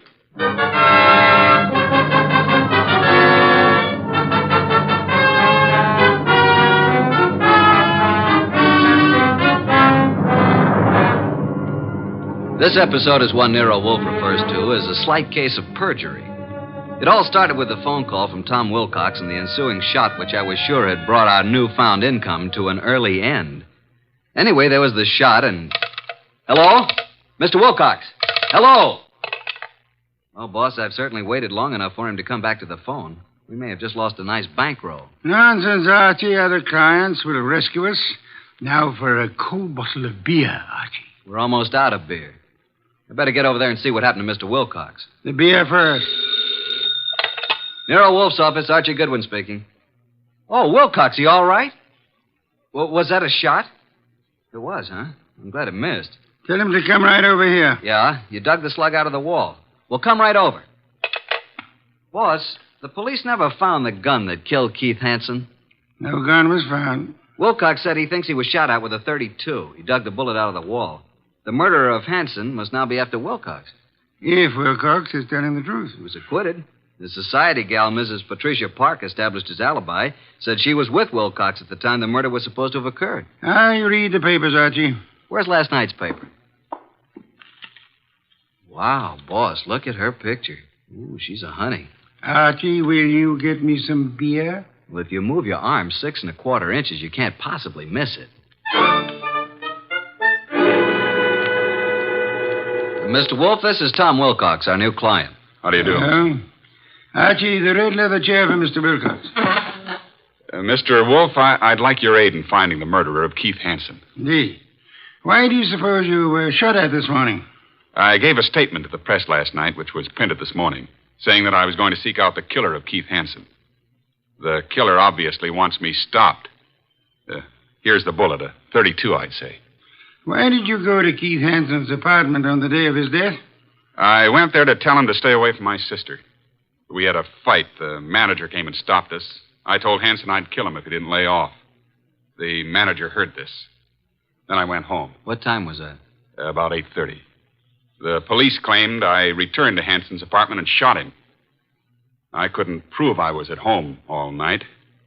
It was going rough for me until Patricia Park testified she was with me at the time when the crime was said to have been committed. Why didn't you tell the police in the first place that this Patricia Park was with you? Well, that's the whole trouble. She wasn't. What? Her claim that she spent the hours from 9 till midnight with me was a lie. In fact, I'd never met the woman in my life. Have you contacted this Patricia since your release, Mr. Wilcox? Yes, but she refuses to see me. Archie, phone Mrs. Patricia Park and tell her that she must see you at once for her own good. Time is of the essence.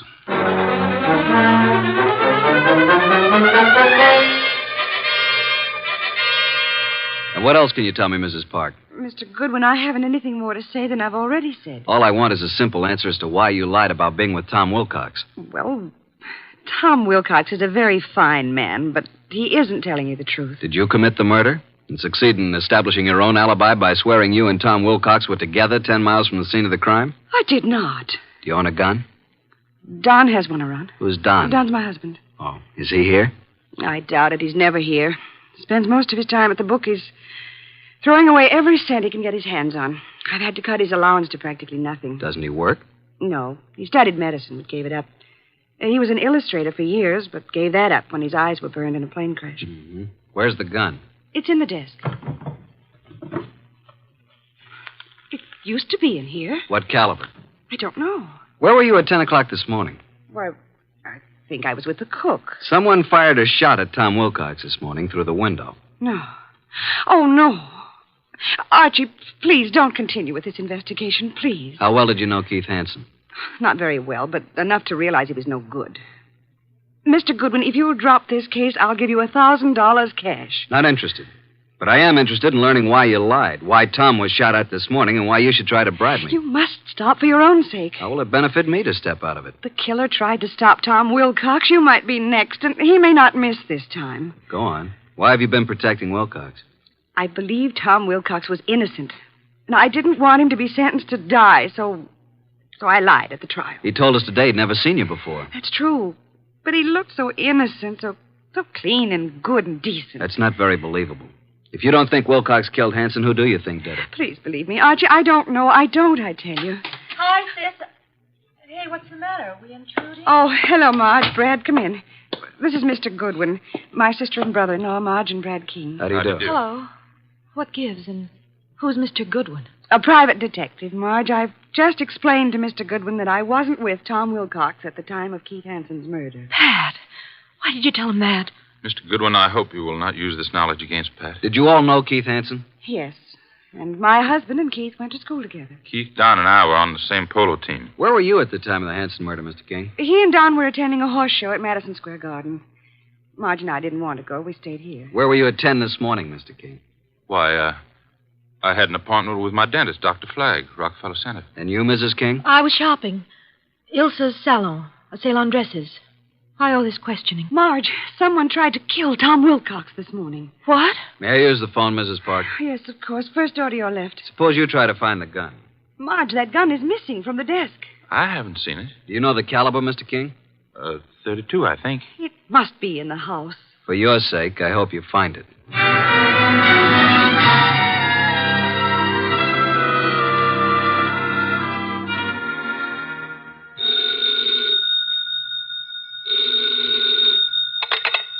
Nero Wolfe speaking. Archie, boss. You should have reported long ago. She must be very pretty. That Park admits she lied. She claims now she was with her sister, Marge King. Marge and her husband, Brad, have alibis, and all have alibis for this morning. I'll check them before I return. Where were they the night of the Hansen murder? Well, Brad and Don Park, that's Pat's husband, were at the Madison Square Garden horse show. Pat and Marge were together here at the house. Impossible to verify the Madison Square alibi at this date. Check all the rest and come home for lunch. It's Oysters Rockefeller. Has Inspector Kramer arrived yet? He has, and left the police records on the Hansen murder. He has taken the bullet Wilcox brought to be checked at ballistics. Good. Pat had a .32 caliber gun in the desk in the library. It's now missing. Indeed. And, boss, Pat just offered me $1,000 to quit the case. When I refused, she said if I didn't lay off, something might happen to me. Oh, dear me. That would be most upsetting, eh? After lunch, I want you to visit the late Keith Hansen's apartment. Bye.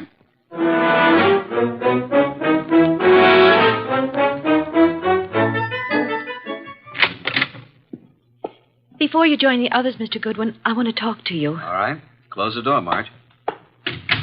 Pat didn't mean anything when she offered you money, Archie. And she wasn't threatening you, honest. I'm convinced. Why the pressure? Well, why don't you sit down? Here, by me. Okay. What's on your mind, huh? Archie, I can add another 1,000 to what Pat offered. Wouldn't that be enough, Archie? I can give it to you right now. Brad'll write a check. Does Brad want me to stop, too? He said you couldn't be persuaded. Every one of you seems to have had a reason for killing Hansen. None of you apparently liked him. Now, be a good little girl, Marge, and stop trying to act like a Delilah. If you're innocent, you have nothing to worry about. You're stuffy. I hope you do get hurt. Thanks a million. Now let's join the others. Well, Pat, did you find the gun? I can't find it anywhere. Mr. Goodwin, this is Don Park, my husband. How do you do? How are you? Have you seen the gun, Mr. Park? Not for ages. You're a detective, eh? Yeah. May I ask where you were this morning about 10? Why? Frankly, I was at my bookies. Where's that? I can't tell you, but I'll call him and you can check it. Were you and Brad together at all times during the horse show the night of Keith Hansen's murder? No. Brad wandered away a couple of times, and I saw some people I knew. You know how it is. We'd meet at intervals. Archie, you're wasting your time. None of us is guilty. I made a fool of myself, that's all. Tom Wilcox was such a decent man that I hated to see him have to pay for taking Keith Hansen's rotten life. If a man's guilty, why should you butt in? You never use your head. Pat is one person who thinks of others before herself. Marge, forget it. Now you've got private detectives snooping around. What are you after, Goodwin? Who are you working for? Why don't you let my wife alone? The case is closed, isn't it? Maybe.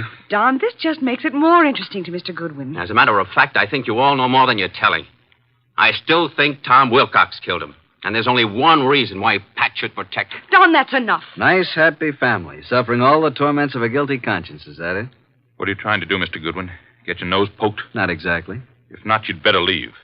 Okay, Mr. King, I'll run along. Mr. Wolfe will be anxiously waiting to hear about this. So long.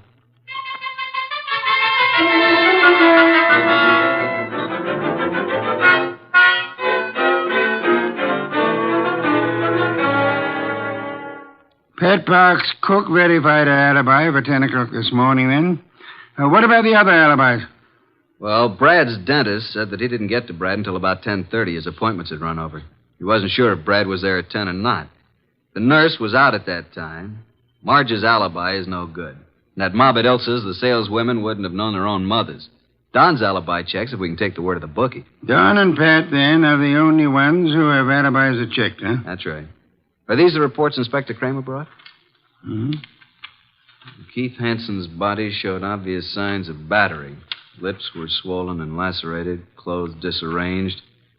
Knuckles of the right hand were skinned, nose fractured. Major contusion over the right eye. The eyes were closed. .32 caliber bullet was embedded in the left chest wall. Wow, what a battle. I am of the opinion that Hansen was battered by two different people. I think someone arrived after Wilcox was thrown out by the manager, and this someone gave Hansen another beating. Really, boss? Come, let's have dinner. Then you must get over to Hansen's apartment.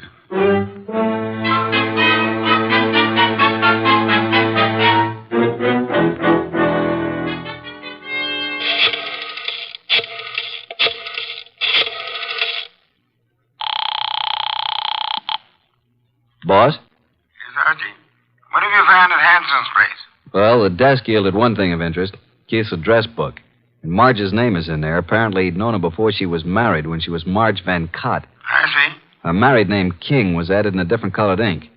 Pat's phone number's there, and of course Don's and Brad's office numbers. There are a few bills, but no letters, no clues. Sure? Boss, I've combed the place, and there's no... Hey, wait a minute, I'll call you back.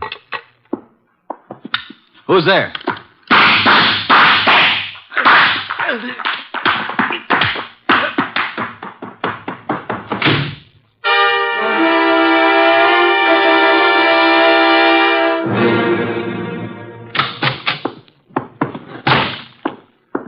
Archie, you know I dislike the banging of doors. Sign of ill breeding. Archie, what happened to you? Target for tonight, Archie Goodwin. Your forehead's bleeding. You better have Fritz fix it. Well, my head can wait.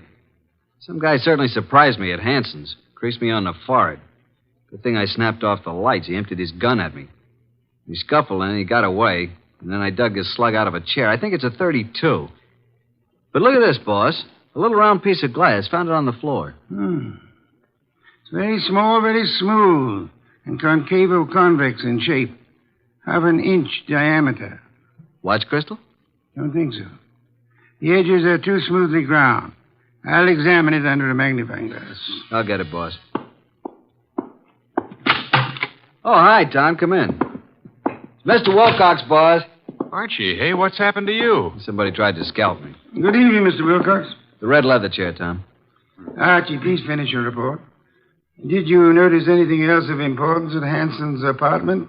Is that where this happened? Yeah. Well, there were dozens of gals' photos scattered around. Photos, eh? But no letters, Archie? Not a one. There must be some letters, Archie. Love letters. Wherever we have girls' photos and telephone numbers, I assure you they're bound to be love letters. That is what we must find. But then we'll have a motive. Yeah, but where do I look, huh? Go to Hansen's dressing room at the Club Diablo. I have just phoned the place. A female singer is substituting for Hansen, but she won't arrive until supper hour. Mr. Wilcox, accompany Mr. Goodwin, if you please. Keep your eyes open. I need the boy. Then you do love me, boss? Come on, Tom. Let's look at this Club Diablo.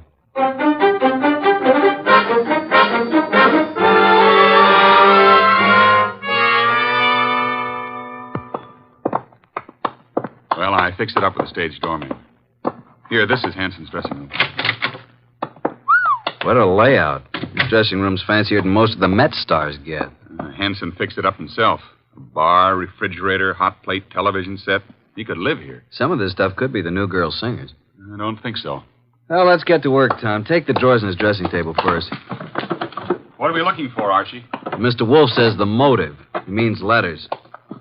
There's nothing here. Nothing in the desk. New singer must have cleaned it out for her things. Nothing in the books. Don't pass up that refrigerator.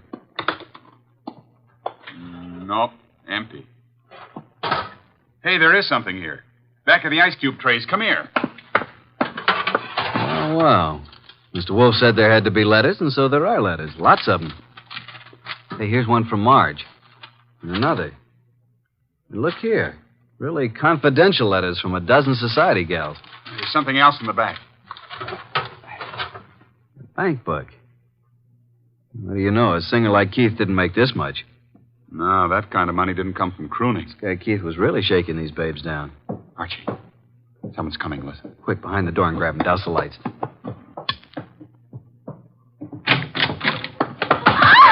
Marge, run! Hold it, Tom. Well, it's you two. You dirty rat. Higgin woman. Tom, what are you and Archie doing here? The letters. Archie, you found them. Archie, please, give me those letters. Don't touch. I'll just put them safely away in my pocket. Besides, you didn't write all of these. Give them to me. At least give me my letters. I'll tell you what. You go on home and stay there, and we'll leave it up to Mr. Wolfe. Tom, take him outside. I want to use his phone. Come along, ladies. Let us oblige Mr. Goodwin. I'll meet you at the stage door, Archie. Right.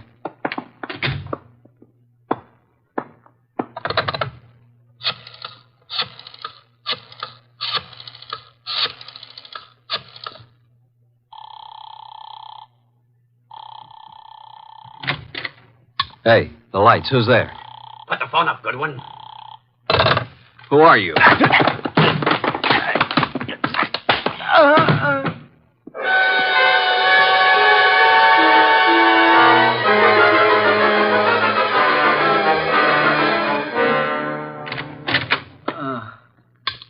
Archie, what happened? Are you hurt? Here, let me help you. I'm all right. I guess. Ooh, my head. Did you see anybody? No, I didn't. I shouldn't have left you. Turn out the lights before I saw him. He whispered. Got away with all the evidence. Where are the girls? I sent them home in a cab. Well, let's get over to Mr. Wolfe. This is tough luck. If I'm not mistaken, his next move will be to have a little get-together with all concerned. Come on.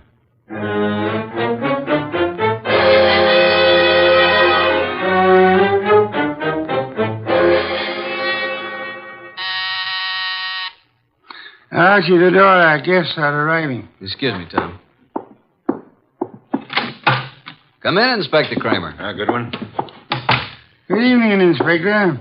Well, Mr. Wolfe, got the killer? You said you'd hand him over to me this evening. In time, Inspector. You know Tom Wilcox, of course. Mr. Wolfe. Evening, Inspector. What about the ballistics report, Inspector? The bullet was shot from the same gun that killed Hanson. And that gun, I am certain, came from the home of Pat and Don Parks. Marge and Brad King also had access to it. I have one more bullet here, Inspector, one fired at Mr. Goodwin. I am sure it was also shot from the same gun. However, it isn't important now. Isn't important? It almost cost me my life. You can make it into a charm if you wish. Inspector Kramer, before our other guests arrive, I must tell you that Mrs. Park lied on the witness stand. She was not with Tom Wilcox at the time Keith Hanson was murdered. In fact, they were absolute strangers. What? Sit down, Inspector. 4 other guests are due to arrive any moment. Well, who are the other guests? Patricia and Don Park, Marge and Brad King. One or all is involved in the Hanson murder. Archie, do any of these people wear spectacles? Nope, none of them. You know why this person killed Hanson, Mr. Wolfe? First of all, Hanson was a blackmailer. The girl Marge was the current victim. The letters Hanson held were the threat. I'll explain later. Well, then Pat must have thought that Marge killed Hanson to get the letters, and she lied on the stand to save Tom's life because she believed Tom was innocent. Where's this Marge King? I'll have her picked up. Sit down, Inspector. Archie, I believe our guests are arriving now. Come in, come in. How are you? Good evening. Archie, cheers. Inspector Kramer, Patricia and Don Park, Marge and Brad King, and this is Tom Wilcox. We met at the Club Diablo this afternoon. All right, Mr. Wolfe. Which one is it? Patience, Inspector. One of these 5 people is the murderer of Keith Hansen, a killer. What is this nonsense? Please sit down. Mr. Wolfe speaking. Go ahead, boss. Any one of you had sufficient motive to have committed the Hansen murder. Not one of you has established a bona fide alibi.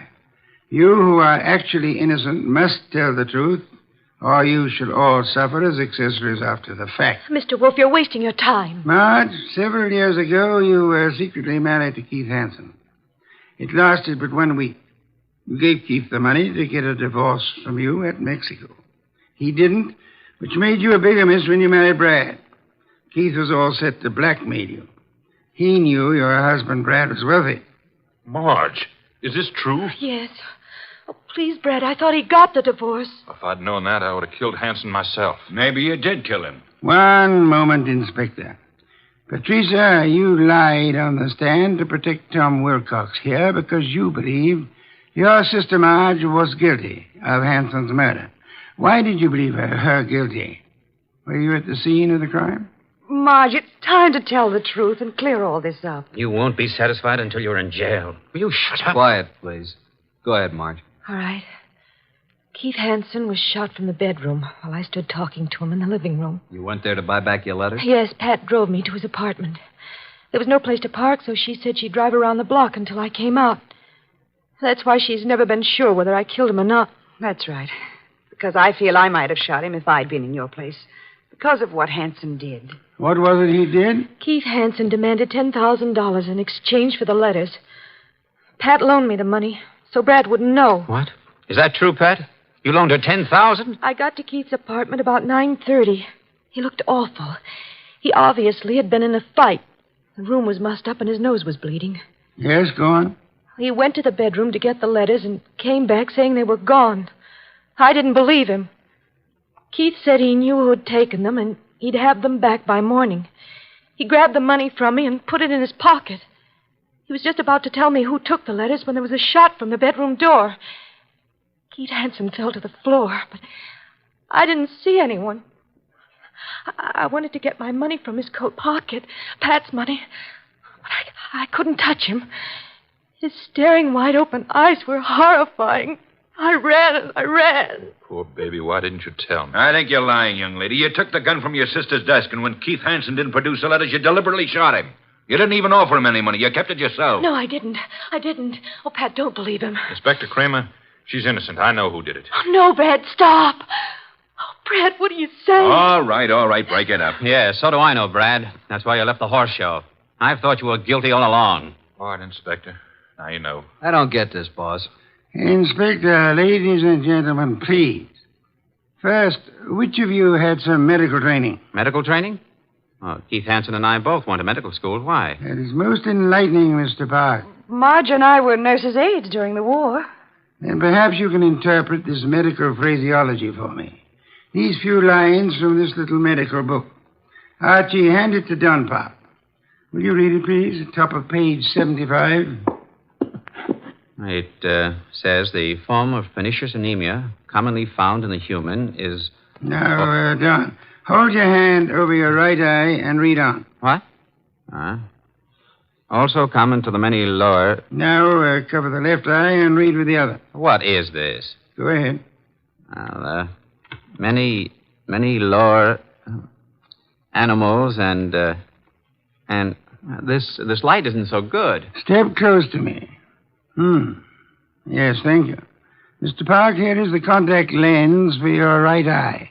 I'm sure you've been tremendously handicapped without it all day. Inspector Don Park is your murderer. Don't move, Park. Keep away, I warn you. Drop that gun, Park.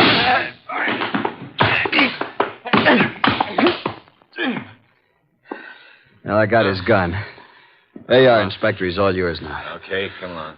Okay, Goodwin. But I'll get out of this. You trapped yourself, Don, by your contact lens. It dropped from your eye during the scuffle with Archie in the Hansen apartment this afternoon. And the gun Archie just took from you is undoubtedly the murder weapon. and the gun that fired the bullets at Wilcox and Archie today. Hey, Tom, are you all right? There's blood on the side of your head. Just grazed my scalp. You and I must have hard heads. Well, that's that. Thanks so much, Inspector, for dropping in. Come again, won't you?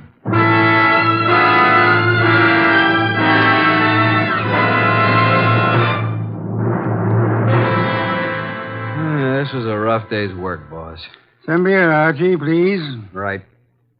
Hey, what was that business about the medical training?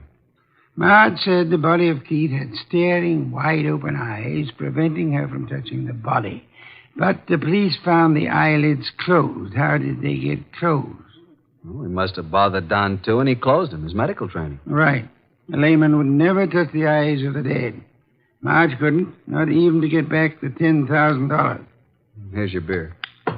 Why did Don do all this, boss? Obviously, he learned of Hanson's blackmail scheme and was trying to force him to agree to split Marge's $10,000. Don was quite startled a minute ago to learn that Pat, his own wife, put up the money. However, when they heard Marge arriving, Don stepped into the bedroom, found Marge's letters in there, and must have hidden in the closet. And then as Keith Hanson was about to speak Don's name, Don shot him and took Marge's money. And of course, he planned to carry on the blackmailing of Marge himself, thinking the money would come from Brad. Yeah. And you are warming that beer with your hot little hands. Pour it, please. There you are. You've had a rough day, beaten twice and lost to interesting women. Tonight you may open your bedroom window. Good night, Archie.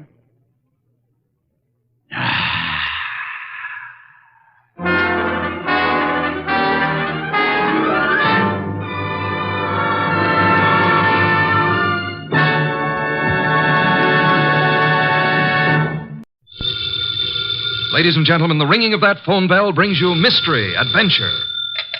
Nero Wolfe's office, Archie Goodwin speaking. Willie Inch, did you say? Just a second. Do you want to talk to a fellow named Willie Inch, which I doubt? No. He says he's got to see you. Got to. Who is he? I'll ask. Mr. Wolfe doesn't recognize your name, Mr. Inch. He wants to know who you are. Just a second, I'll tell him. Mr. Inch says he's a sneak thief. He says you never heard of him, but he's heard of you. Should I tell him to get lost? Wait a minute, Archie. Ask him what he wants. Inch, Mr. Wolfe wants to know what you want to see him about. A phony murder rap. Says a phony murder rap. It'd have to be, wouldn't it, Archie? How do you mean? Phony, I mean. Did you ever hear of a sneak thief committing murder if it could possibly be avoided? Yes, Archie. Tell Mr. Inch. I'll listen to his story.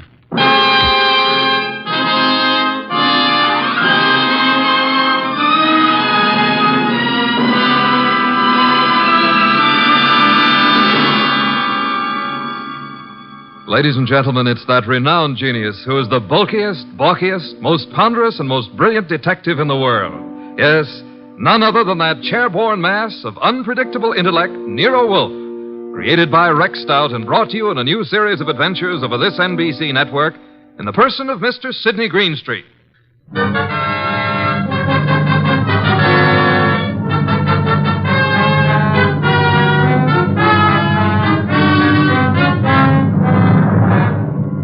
When Mr. Wolfe and I talk about this little difficulty, he calls it the case of Archie Goodwin and how he got hooked. However, I call it the case of the disappearing diamonds. I prefer my title. He prefers his. Anyhow, it started with an improbable character named Willie Inch. That'll be our sneak thief, Archie. Let him in. Okay, boss. Okay? Inch? Yeah. Come in. In there. I'll follow you. Mr. Wolfe, this is your client. Mr. Inch? Yeah. Tall fellow. Must be over 6'6". Sit down. Where? Archie? Here, Mr. Inch. This ought to be comfortable. Well, Mr. Inch? Look, Mr. Wolfe, they're going to claim that I killed a woman I never even touched. And I'm going to fry for something I never even done. All right, Mr. Inch, how did you kill her? I didn't. I never killed nobody in my life. Mr. Inch, you say you're a thief. Can you prove it? I got a record. Why? I was wondering about that bulge in your pocket. Oh. Oh, here? It's a silver cigarette lighter, ain't it? I guess it sort of dropped into my pocket as I was going by. You see the way it happened. Never mind, Mr. Inch. Now tell me how you didn't kill the woman for whose murder you will fry. Well, Mr. Wolfe, sir, it was like this. There was a window half open, you see, and I happened to crawl inside the house. But hey, now. Well, Mr. Inch? This is just between us, ain't it? Possibly. How do you mean? Explain, Archie. Mr. Wolfe said possibly. Oh. Well, okay. So I happened to find myself in the bedroom, see? So I happened to sort of roam around, and I hear there's like a party going on. You know, people and music. So I locked the door. So go on. Let him tell it his own way, Archie. Well, Mr. Inch? So that's the mistake I make. Mistake? Maybe I leave my fingerprints on the door. So? So later, a dame gets herself knocked off in the same room, and they look for fingerprints, and they find mine. I'm it. That's all. I got a record. So the chair. I see. Pitiful case, isn't it, Archie? Very, very mournful. Inch. Yes, sir. I presume you came away with some souvenirs? Oh, nothing. It wasn't worth the trouble. You know, just odds and ends, junk. Have you got the junk with you? Yeah. Let me see. Here. Cigarette case, platinum. Lighter, gold. Vanity case, gold. That's all? Positively. Junk, the man says. I promise nothing, Mr. Inch, but it might be better if you told the truth. Me? You. Oh, well. One square-cut emerald ring. I just happened to find it. Here's something more. A pewter ashtray. Look, the room is dark. I can't see. Piles of coats under beds and hats and handbags. I take what I find. Why didn't you turn on the lights? One of these big standing lamps. You know what I mean. Go on. I bump into it, and it scares the living... I mean, it scares me. So? I turn the switch. It don't work. Archie. That sounds like the law, boss. The law. Stay right where you are, Willie. May I suggest that there is a way to find out, Archie? Okay. We don't want any. Good morning, Goodwin. You remember me, your old friend, Inspector Kramer? 2 gentlemen with me are also with the department, Pearlie and Ostrakovich. May we come in? What do you want? We want a murderer, and we want some rocks worth $250,000. Does that answer your question? What makes you think you'll find all those goodies here? Come in, men. We know Willie Inch is here. Where is he? Now, just a second. We're coming with you, Goodwin. Okay, Inspector, come along. Well, Archie? The law. That's Willie Inch. Frisk him. No weapons? Okay, just put the cuffs on him. Inspector Kramer. Oh, yes. Hello, Wolf. I want to tell you something about this man whom you and your men have so bravely captured in my office. You don't need to tell me about him, Wolf. We know about him. Do you indeed? Yes. We know he killed Mrs. Florence Avery March and stripped $250,000 worth of diamonds off her. That's all we need to know. I didn't do no such a thing. Where's the ice, Willie? I never even seen none, honest. Take him away, boys. I'll make the charge when I get back to my office. Wait. Mr. Wolfe, sir. Take him. Look, I ain't done nothing, I tell you. Inspector Kramer. Yeah. We're going to have a little talk now, aren't we? If necessary. How do you mean? Explain, Archie. Mr. Wolfe means you're going to have a little talk, if necessary. Very funny. I will now draw up a chair and show you why it's necessary. In the first place, $250,000 worth of diamonds makes it necessary. Archie, if you please, a bottle of beer. Okay. Will the inspector name his poison? You know I never drink on duty. And just for me, Archie, please. On my way.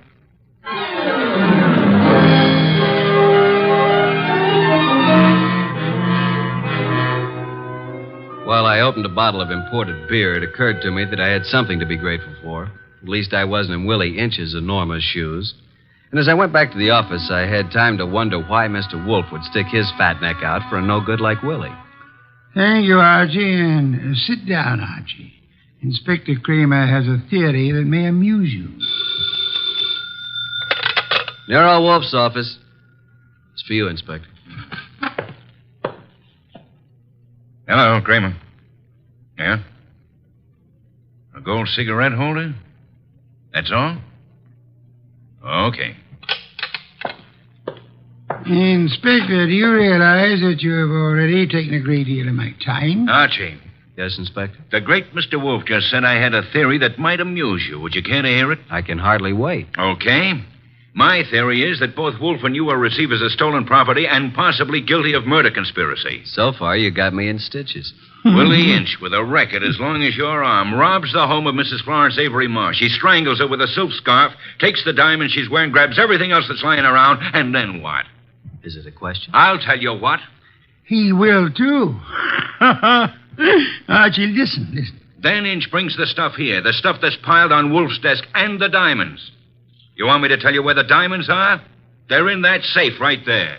Inspector Kramer, I know nothing about the diamonds. They are not in the safe, and they're not in the house. Now, you can take my word for it, or you can get a search warrant and make a fool of yourself. I'm going to have lunch.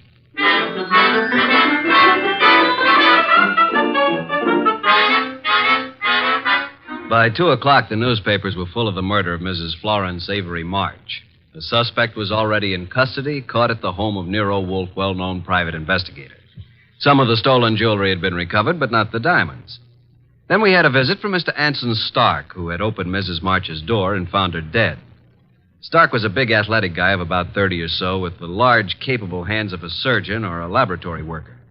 He seemed annoyed at the inconvenience we caused him, but that was only natural. That's the story, Mr. Wolfe. I don't see how I can add anything more to it. You had known Mrs. March for several years, huh? Casually. When you broke the door open, was it difficult? Not very. You were the first into the room? There were 3 or 4 of us. We pushed in together. You saw the body of Mrs. March immediately? She was lying across the bed that was heaped with coats and hats and handbags. You knew she was dead? Of course not. In fact, somebody else discovered that she had been choked to death. And who discovered that the diamonds were gone? I don't know. I didn't. Were there many diamonds, Mr. Stark? No, just a few, but big ones. She wore them on a pendant around her neck. Mr. Stark, I want to thank you again for having been so patient. I have been patient, Mr. Wolfe. I have my own business to attend to. Which is? Oh, I have a small but hopeful enterprise. Electronics, tubes for radio and television, mostly experimental. Well, that reminds me, Mr. Stark. When you entered the bedroom, was the light on or off? Let me see. Of course, it was on. It must have been on. Why? Just curiosity, Mr. Stark. Oh? Anything more? That's all, except thank you for coming here. Archie, will you take Mr. Stark to the door?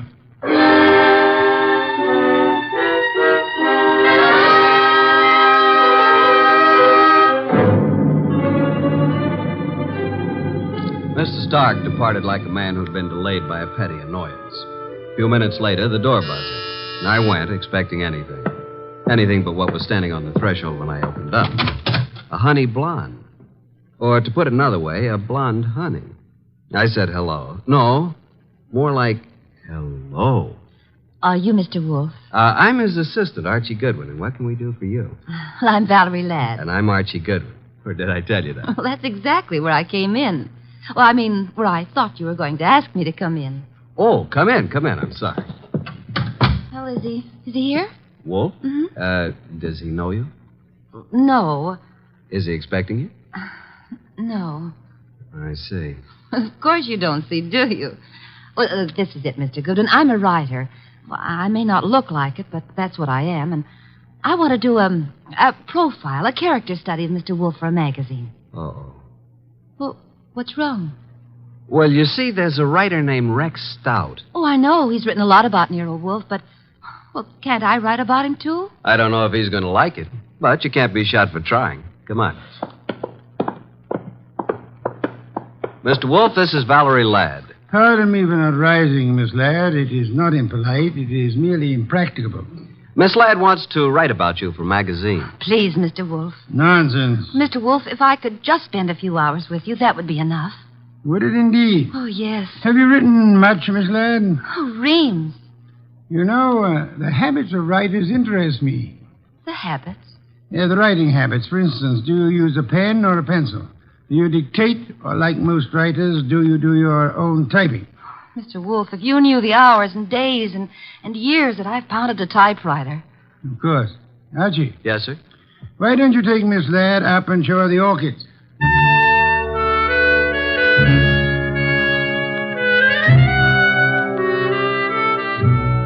You never know about Nero Wolfe.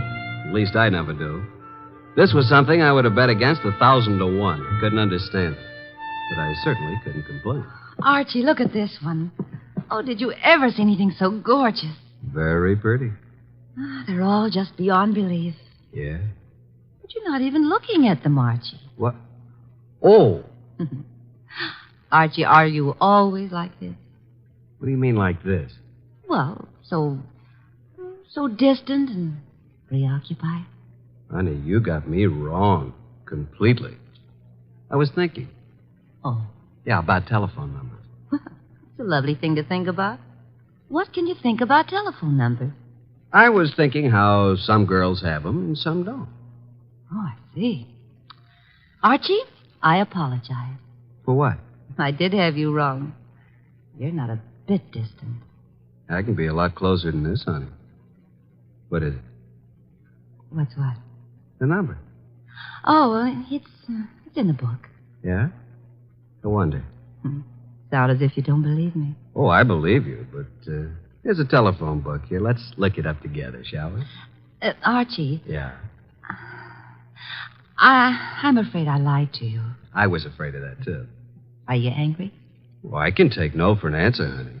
Even when it's hard to take. Archie, I've changed my mind. I want you to have my number. And I want you to use it, too. You know, honey, I'm beginning to take an interest in this dialogue. Let's have it. Okay. Olympia 93659. And a very, very pretty number it is. Valerie Ladd. 2 D's? Mm-hmm. Olympia 93659. Honey blonde. Gorgeous. Oh. Spelled gorgeous. There. What are we doing tonight, Olympia 9? And I said that you were distant and preoccupied. We were talking about tonight. All right, Archie. Yes, I'd love it. Oh, these orchids, they're really beyond belief. And you won't even look at them. True. I'm too busy looking at you. Well, how do I look, Archie? Beyond belief, honey. Beyond belief. Well, there goes the Goodwin luck again. It's a house phone, partner. Mm-hmm. Yes, sir. Okay. He wants us to come down. Archie? Yes, dear. Even if he says no, we still have a date? Honey, though the heavens fall.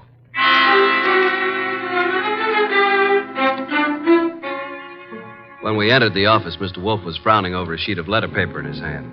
He looked up and tossed the paper to me. That is a peculiar thing, Archie. The sheet of letter paper just arrived. Since Miss Ladd is interested in detection, show it to her. Thank you. Well, some sort of code, isn't it? QWERTYUIOP. That's all. What do you suppose it means? You're kidding. Archie. Oh. What? Did I say something wrong? No. Miss Ladd, I'm sorry, but I'm afraid I haven't time for an interview just now. Goodbye, Miss Ladd. Oh, but Mr. Wolfe. Goodbye, Archie. Say goodbye to Mr. Wolfe and let's go, honey. Goodbye. That's the way things can be around here. Well, here's the door, and shall we pause for station identification?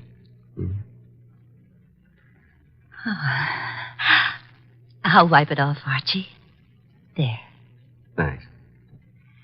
What happened, Archie? Yes, indeed. Yeah, Mr. Wolfe, I mean. Oh. Why did he suddenly want me to go? Well, I'll tell you, though I don't know whether I should. That code message he showed you? Yes. Quirt you up? You remember? Yeah, sure. Because I use a typewriter. From left to right, it's the first bank of letters on any typewriter. I see. It was a test. Ah. And you flunked it, baby. You're no writer. Archie, I can explain. Sure. Tonight. Tonight, Archie.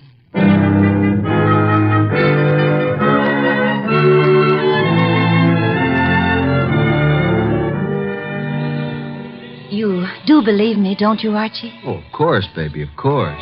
Well, it's just that I was there at the party, when poor Florence was murdered. Then I read in the paper about, how they caught the man at Nero Wolfe's. And I always wanted to be a writer, so I thought if I could get an exclusive interview and, That would be a good way to start my career, wouldn't it? Yes, it would. Pardon me a second, will you, Valerie? I got to make a phone call. There's a booth. It'll only take a minute or two.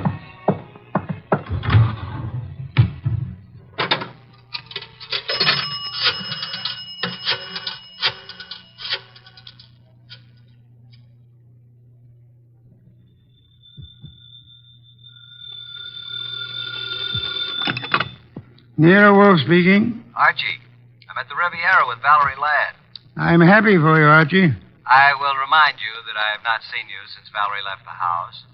I was otherwise occupied, Archie. With orchids. With orchids? What do you want, Archie? Look, with that typewriter gag, you practically told me she was a phony, didn't you? Of course.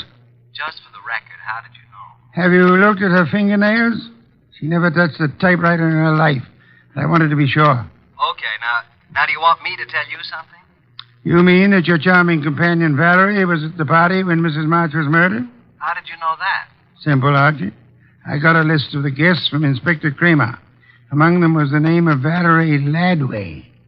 Simple? Ladway. Ladd. Yeah, sure. Okay, what am I supposed to do about it?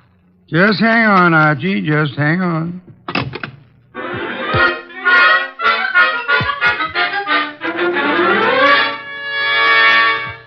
I went back to the honey blonde, the beautiful phony Valerie Ladway. I mean, I went back to the table where she should have been, but she wasn't there. I sat down and waited. Looked at my watch, 11:24. 11:32, no Miss Ladway. 11:45, I finally realized that not only Valerie, but her coat and bag were also absent. I called the waiter. Yes, sir? What happened to my friend? The young lady left some time ago, sir. Okay, give me the bill. She paid it, sir. She did? Yes, sir. In fact, she said you gave her the money for it. Yeah? Wait a minute. Wait a minute. Well, I didn't know it, but she is certainly right.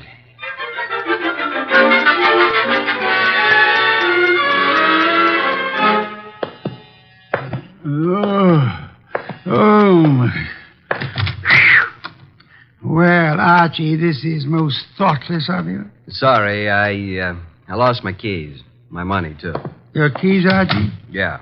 Glad you were still up. You lost Miss Ladway, too? Definitely. I'm going to bed. Good night, Archie.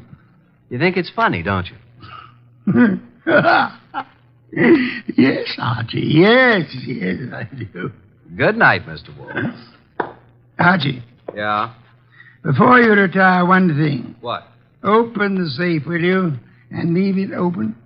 Why? Because there's nothing in it of importance. And it's a valuable safe, and I don't want it damaged. Good night, Archie.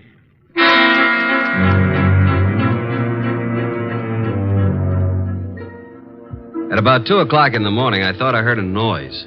I got up, put on the rest of my pajamas, picked up my gun, and went down to the office. The man had his head in the safe, and everything was scattered all over. I stepped inside the door. Put your hands behind your back and stand up. Huh? Okay. Now, just what are you after,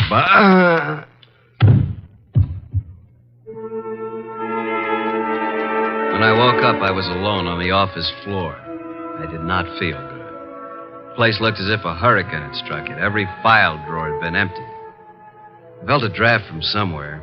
Got to my feet, trying not to joggle my head too much. There was the front door standing open. I closed it gently. Then, very, very gently, I groped my way to the kitchen for ice, water, and towels. Archie. What? Oh, didn't you hear me scream? No.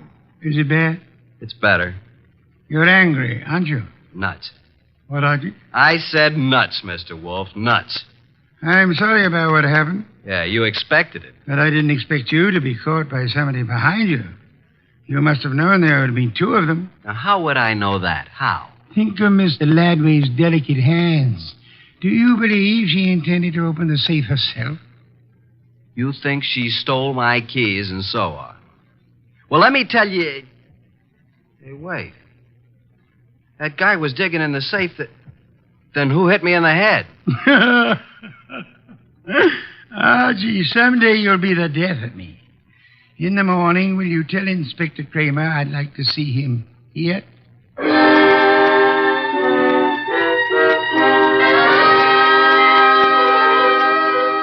Fuming and protesting, Kramer arrived about 1:30. When I let him into the office, Mr. Wolfe was gazing thoughtfully at the ground floor plan of the house of the late Mrs. Florence Avery March. We'd gotten it from the original architects. Wolfe looked up and almost smiled. Thank you for coming to me, Inspector. You know how difficult it is for me to come to you. Okay. What's up? I take it you haven't found the diamonds. No, not yet. We'll break inch down, though. Don't think we won't. Oh, I'm sure. But this is what I want to ask you, and it's quite serious. Okay. All right, what? After the body was found, your men arrived at the house before anyone left. Right. And before anybody was allowed to go, every person was searched thoroughly. Nobody could have gotten a pin or a needle out of that place. I know something about police methods, and I believe you. Now, how thoroughly did you search the house itself? Wolf, look. We've got that floor plan you're studying now. There are no hidden closets. Every square inch of that house has been examined. The diamonds aren't there. Willie Inch killed the dame and snatched the diamonds. What he did with them, we'll find out. Possibly. Goodbye, Inspector. At approximately 3:15, the postman arrived with an envelope for me. The envelope contained my keys, the bill from the Riviera, and the money left after the check was paid. At approximately 5:07 p.m., I discovered that Wolfe had been using the telephone all by himself. He explained. He was going to have a party. He had invited all of the guests who were at Mrs. Florence Avery March's somewhat fatal party, including Anson Stark, Willie Inch, and Valerie. Nero Wolfe, the natural-born ham, he made an entrance that would have been worthy of Queen Victoria in her heavier days. He sat in his oversized throne behind his oversized desk and beamed at the peasants. Valerie moved toward me.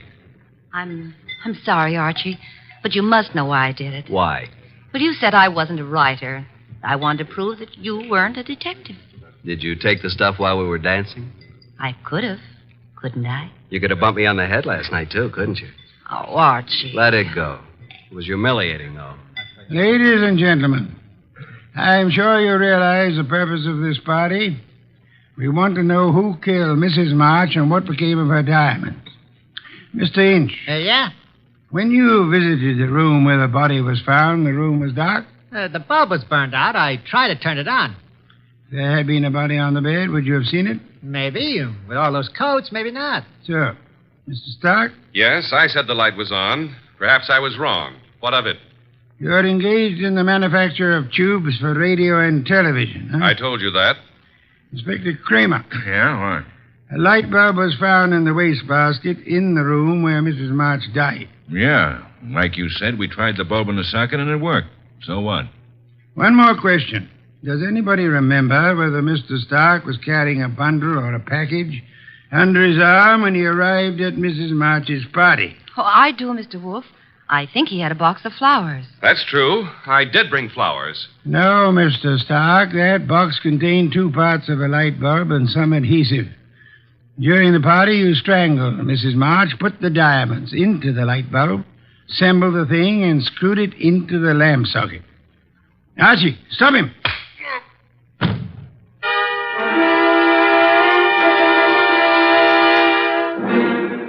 Really, Archie, it was quite simple.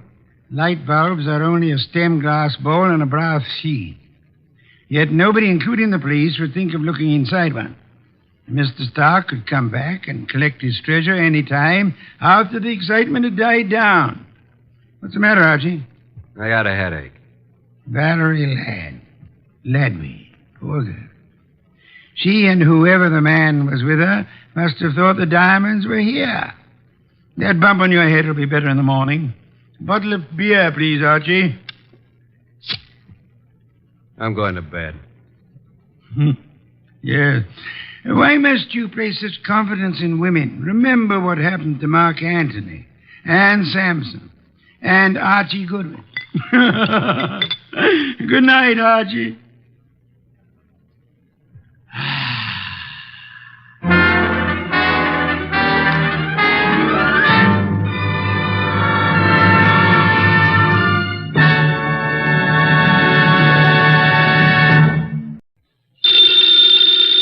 Ladies and gentlemen, the ringing of that phone bell brings you mystery, adventure.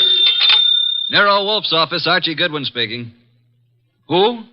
Mr. Hal Horton, United Industries? Oh, I see.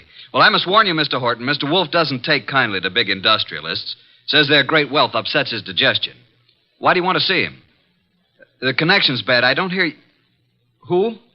Who? Mr. Horton, who? We're cut off. What is it, Mr. Goodwin? Mr. Hal Horton called. I understand that. I won't see him.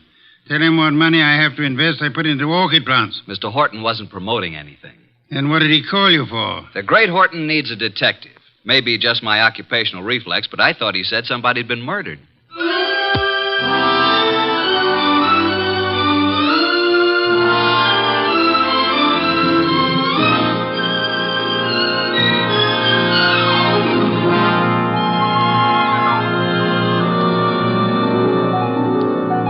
Ladies and gentlemen, it's that genius who is the bulkiest, balkiest, most ponderous, and most brilliant detective in the world. Yes, none other than that chair-borne mass of unpredictable intellect, Nero Wolfe, created by Rex Stout and brought to you in a new series of adventures over this NBC network in the person of Mr. Sidney Greenstreet.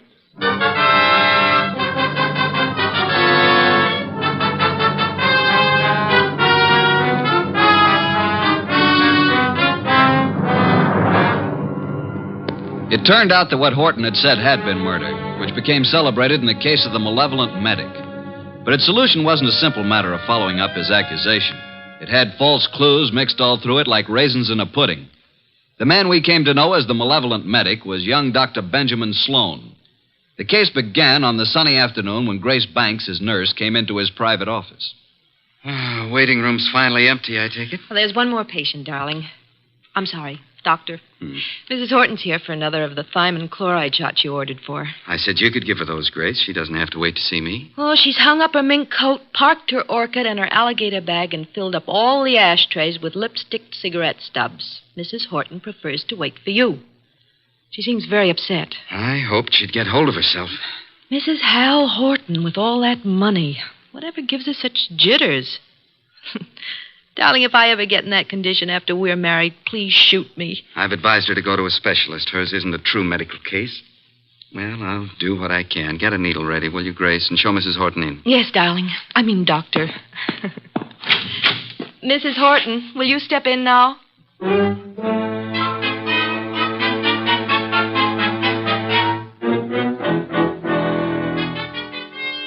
Been in that waiting room for hours. Ben, I wrote you every day this week. Why didn't you answer me? You say your health hasn't improved, Leslie. I'm worse. Much worse. Still chain smoking, drinking, and the sleeping pills? I have to take something. I can't walk the floor all night, can I? Thinking. Why are you so unhappy, Leslie? You have what you always said you wanted: money, clothes, excitement. You have the right to say that. But don't. Please don't. I'm only pointing out facts you should face. I told you from the beginning you need a nerve specialist. I need you.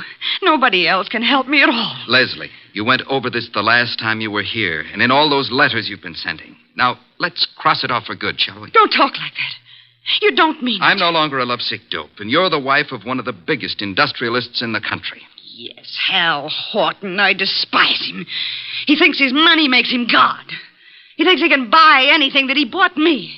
He made me think I was getting the world with a fence around it. Everything I want is on the other side of that fence. You don't know what you do want. I want us the way we used to be, happy in love together. Leslie, please be quiet. Why? Miss Banks is in the laboratory. She can hear you. What of it? I'm not ashamed. I'll tell her. I'll tell everybody. Imagine Hal's face when he finds out I'm leaving him, that I'm coming back to you.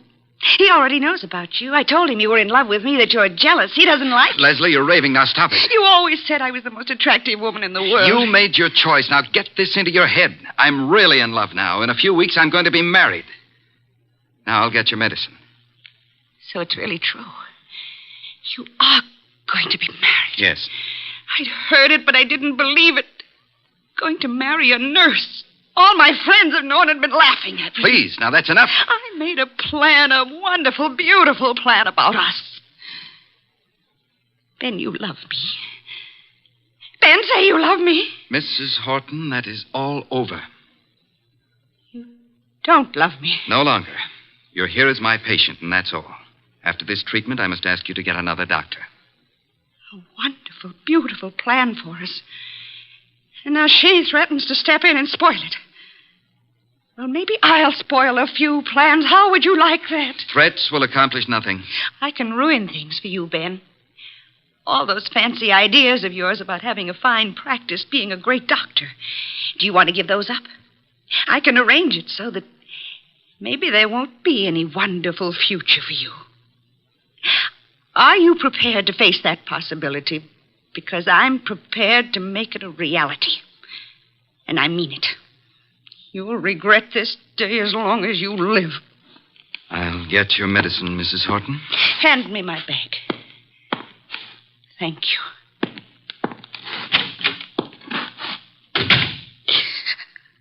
Oh, I hate you, Ben. I hate you both.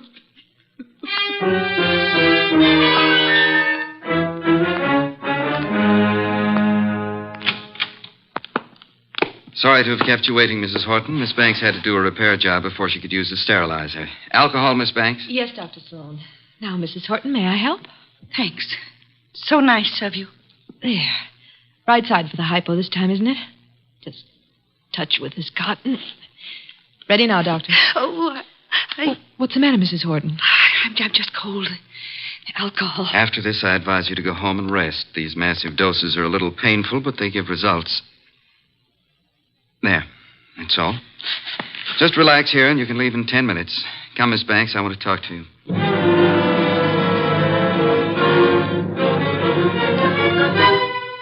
Doctor! I feel sick. I feel very sick. You might as well stop acting. I can't get up. My feet. Ben, look at her. Something's happened. Hysteria. No, her face. Oh, Ben, she's falling. Mrs. Horton, hold on to me. I've got you. Hold her up. Leslie, what is it? Pain. Terrible pain. Where? What from? Sick everywhere. Pain. Everything's pain. Pain in my head. Pain in my feet. My feet. My feet.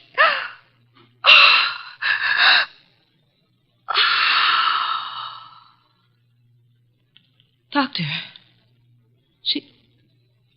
she's dead. Yes, Grace. Get a card from the files. I want to study it. From the first day Mrs. Horton came here. What was it, Ben? What happened to her? Symptoms are of a heart condition from which it seems the patient has just expired. Then you must call her husband. Grace, did you hear me?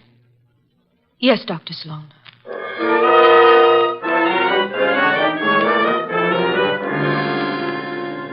Well, I discourage your visit here, Mr. Horton. I do have a sort of curiosity about the operation of so-called big business. Maybe offer you a glass of beer and hear an explanation of the rise and fall of this morning's stock market. You don't think I've come here socially? I wish to engage your services for... Not available. You're a detective, aren't you? Specializing in cases that interest me. Sherry, Mr. Horton? I don't need it, thank you. But Mr. Wolfe says he specializes in cases that I've just got here. I haven't told my story. I don't believe you even know who I am. Oh, yes, we do. We do indeed. A millionaire. Did I offend you by speaking of a fee? No, on the contrary. It is that portion of your conversation which interested me most. Frankly, I planned to spend the evening examining the first edition of Henry James I'd like to purchase, and the word fee suggested a possible way. Now, what have you done, sir? What have I done? One doesn't have to be a detective to recognize you're in trouble, Mr. Horton. Look, Mr. Wolfe, I have done nothing. But I've got a question I've got to have answered. I need facts. They tell me you're the man who can give them to me. If Nero Wolfe can't get them for you, they're not facts, they're fancies, Mr. Horton. Well, my story's involved. But the gist of it is your beautiful wife, a former model, died last week. The death certificate indicated a heart attack. You suggest she was murdered. How did you know? Never mind how I came to my conclusions. How did you come to yours? Leslie had been going to a Dr. Benjamin Sloan. She said he was a specialist. Some friend had recommended. She'd been upset. He was giving her vitamin B shots, she told me. You doubt that was true?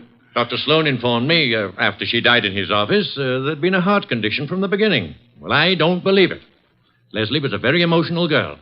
She'd have been quite frightened of a heart ailment. She'd have told me about it. Maybe she didn't comprehend its seriousness. Dr. Sloan did. Why didn't he get in touch with me at once about it? Then, when I went to clear up Leslie's room, I discovered something. Leslie didn't go to Sloan through a friend. She'd known him when she was a model and he was a hospital intern. She'd kept letters he'd written to her then. Love letters. Indeed. Well, doesn't that give you an idea, Mr. Wolfe? Sloan lost Leslie to me. No man who'd been in love with Leslie would ever get over it. Would a man be jealous enough, kill a woman he loved, rather than have her belong to another man? An interesting theory, Mr. Horton, one frequently advanced in fiction. Shall we investigate and see how it works out in fact? You'll take the case, then. The intricacies of the feminine nature are challenging if you do not have to come in contact with the creatures. The practical research in such matters I leave to Mr. Goodwin here. It is a field in which he specializes. But it's you I want. Our method of operation is not under your control, Mr. Horton. If you'll be so kind, Archie, get a first-hand report of Dr. Benjamin Sloan and the women in his life.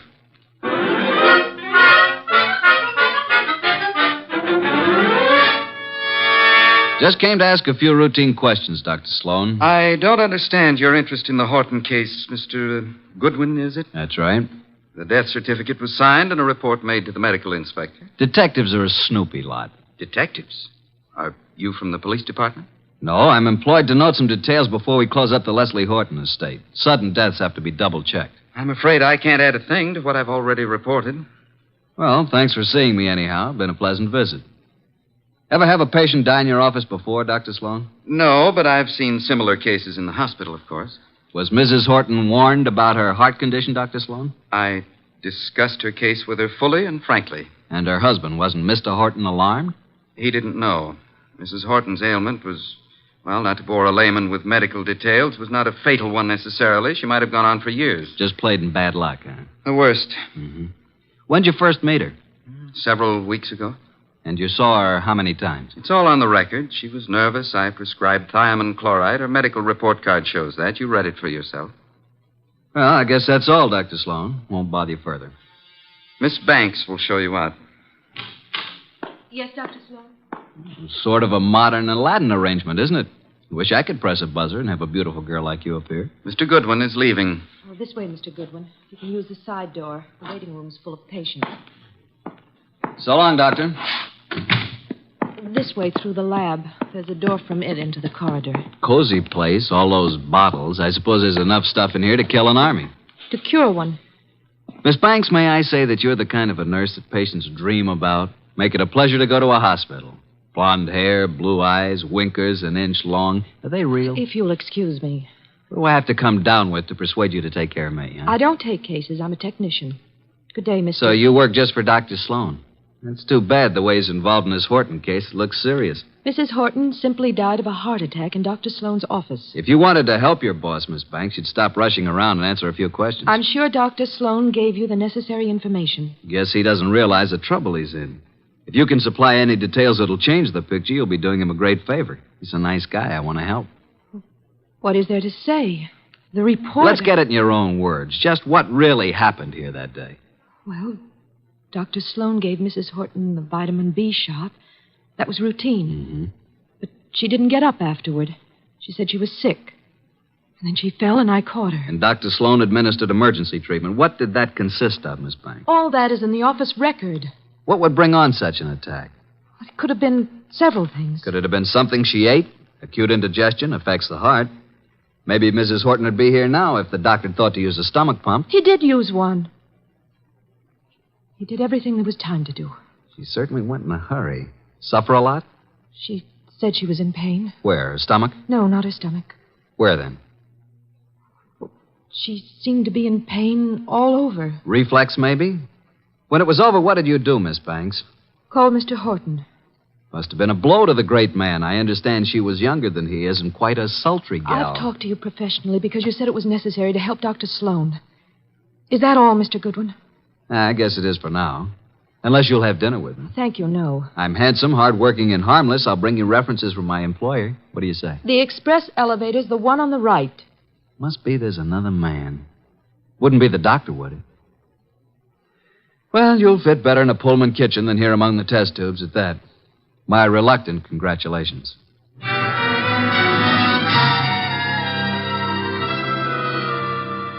Verdict, Archie? Innocent as lambs, both Sloan and the nurse. Evidence to prove it? My unfailing sensibilities, not the murderer type.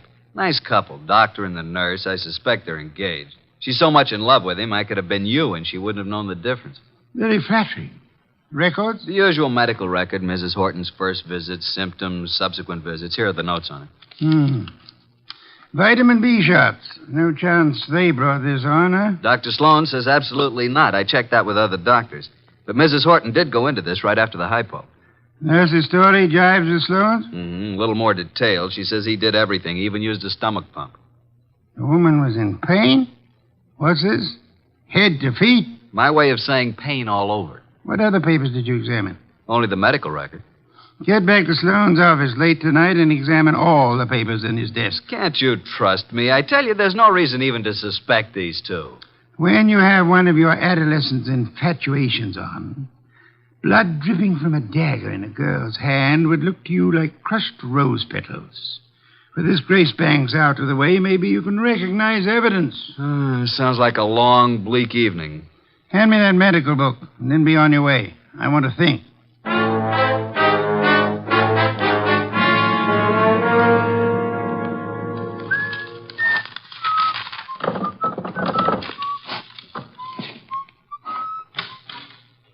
Well, good evening, Mr. Goodwin. Oh, good evening, Dr. Sloan. This is a surprise to us both. I didn't anticipate that you'd be keeping office hours after midnight. What are you doing in my office at 2 o'clock in the morning, Mr. Goodwin? Reading your mail and having a ghoulish time surrounded by all these shiny instruments of yours. You've been rifling my desk. I wouldn't do that if I were you. I've put things back very neatly, even the letters from this little secret compartment, which isn't secret at all to anybody who knows about desks. I've kept only Give one. me that Easy. It's the "My darling, mine first, shan't ever give you up one way or another" one. You remember it? I'll bet that nice little nurse you're engaged to never wrote that, did she? What do you intend to do with it? Mark it Exhibit A in the Horton murder case. Maybe you'd like to come with me and explain it to Nero Wolfe. Very moving, very flattering, very interesting if you like women, but also very incriminating, Dr. Sloan. What does it prove? A silly woman with a nervous breakdown imagined she was infatuated with me. A woman who is now dead, you must remember, under, shall we say, unusual circumstances. You signed a death certificate which stated Mrs. Horton died of a heart attack. As you signed it, Dr. Sloan, did you remember she had threatened you and heave a sigh of relief that fate had done you such a good turn? I didn't bear Leslie any ill will. I was sorry for her. You felt adequate to the situation. You called no other doctor, though there are several in your building. My first thought, of course, was that it was some extraordinary allergic reaction to the vitamin dose. It was not until an hour or two after she was dead you decided she expired from a heart attack. Yes. How did you explain the pain? I reported no pain. Miss Banks said Mrs. Horton had pain from her head to her feet. Grace said that? Well, not in those words, but that was the general Dr. Sloan, why did you use a stomach pump on a heart case? Why, I told you I tried everything. Sometimes an acute digestive disturbance. I suggest you did it because to you, as to any qualified physician, the pain in the feet suggested poisoning, a particular kind of poison, an inorganic poison. There wasn't any in her stomach. You maintain that? Archie, get the medical examiner on the phone. Tell him the body of Miss Hal Horton must be examined for any evidence of poisoning. I know you think Mrs. Horton was murdered, but it's impossible. There'd been no one near her. Miss Banks? Miss Banks couldn't have done it. She was working with me constantly. That's what I thought you'd say, Dr. Sloan.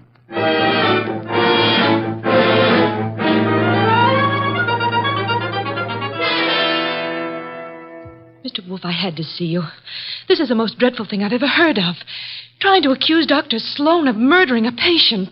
It appears he had a reason to want Mrs. Horton dead, Miss Banks. She was that thing the poets write about, a woman scorned. She had sent him this hysterical letter threatening scandal if he rejected her. He couldn't control her. She kept coming back to his office making scenes. He gave her nothing but thiamine chloride. I know. I fixed the shop myself. Don't start covering for her. I'm not. I tell you, I filled the needle. And I didn't put anything but thiamine chloride in it. You haven't any reason to think anybody did, except for that letter you stole. If it wasn't for that letter, give it to me. Give it to me. Stop it, Archie, quick. Now, drop it, baby. Come away from that fireplace. Why, you little tiger, kitten. I didn't think you had it in you. Come on, let go of it. Let go. Give it to Papa. Now, look what you did. You almost got Nero Wolfe out of his chair. Destroying evidence is a serious offense, young woman. She kept coming to the office, writing and pestering him. I heard her from the laboratory. You read her letters, too, didn't you? You knew if something didn't stop her, Dr. Benjamin Sloan was a ruined man. But he didn't kill her. I know he didn't. I don't believe he did. You don't? Well, then who? You've just provided an excellent motive for having done it yourself, Miss Banks.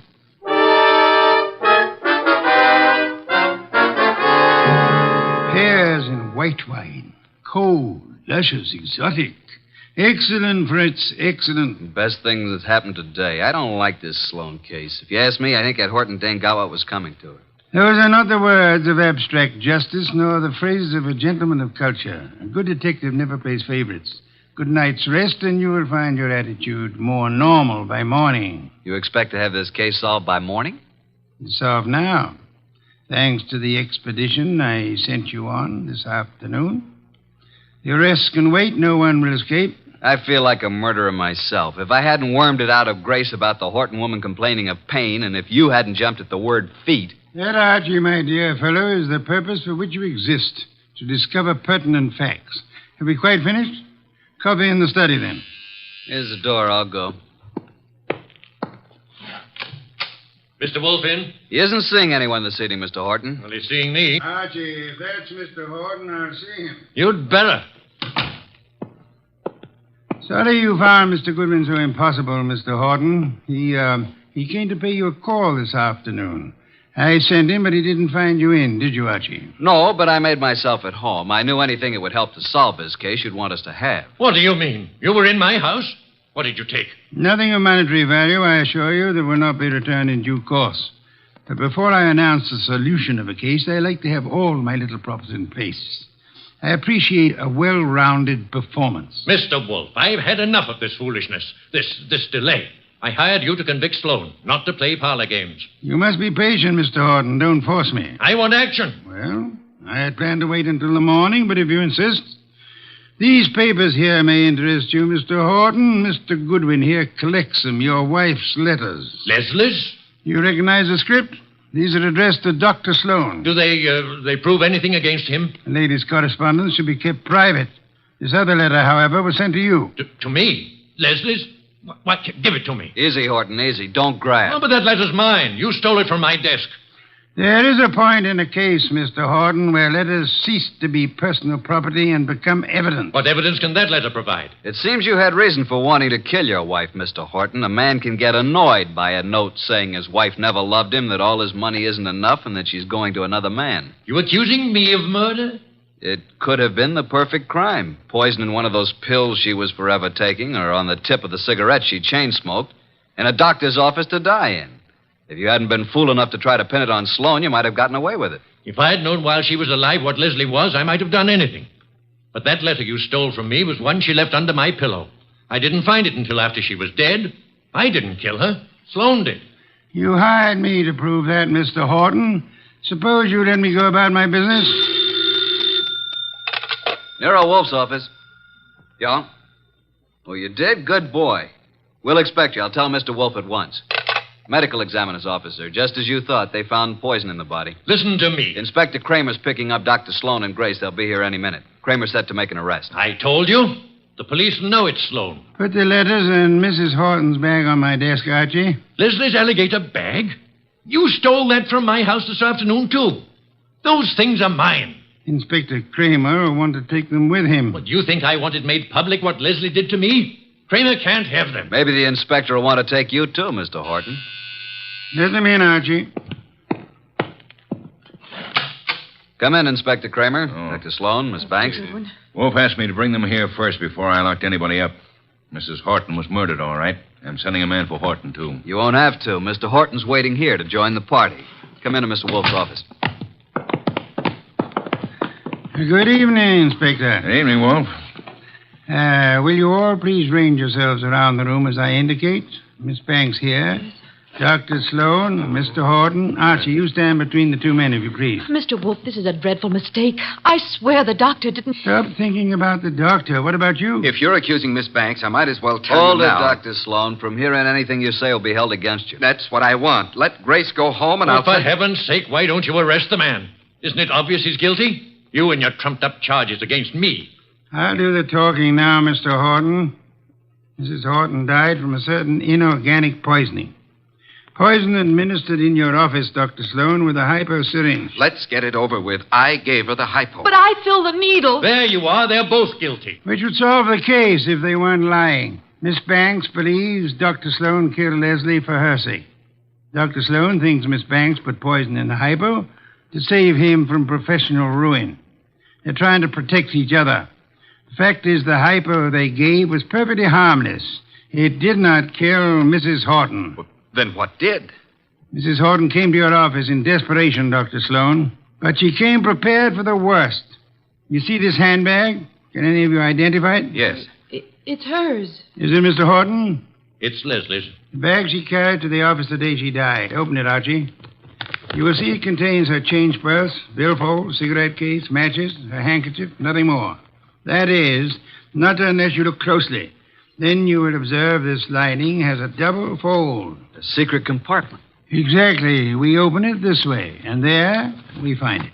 A hypodermic needle with which the unhappy woman committed suicide. Miss Banks, Dr. Sloan, you can stop protecting one another. Mr. Horton, the world need never know you were a betrayed husband. Mrs. Horton killed herself while in a confused state following a mental breakdown. The case of the malevolent medic is closed.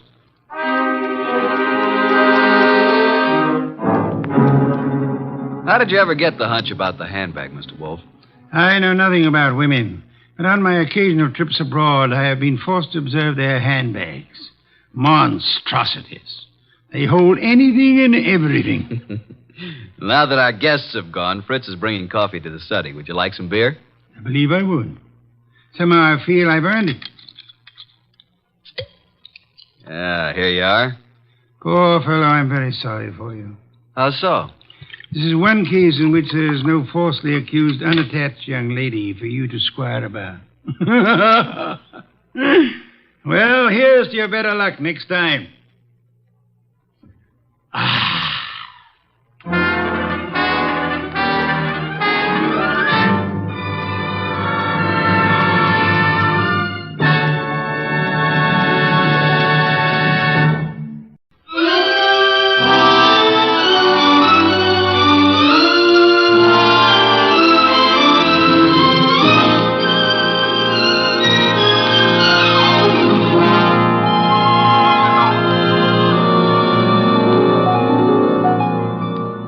The place is Nero Wolfe's office. At the moment, the world's greatest motionless detective is sitting in the chair which was built especially to support his 300 pounds. His eyes are closed, and he's making sounds through his nose.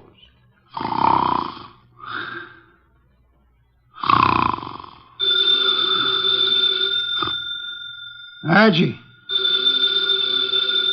Archie. Archie! Yes, Mr. Wolfe, what is it? The phone, if you please, Mr. Goodwin.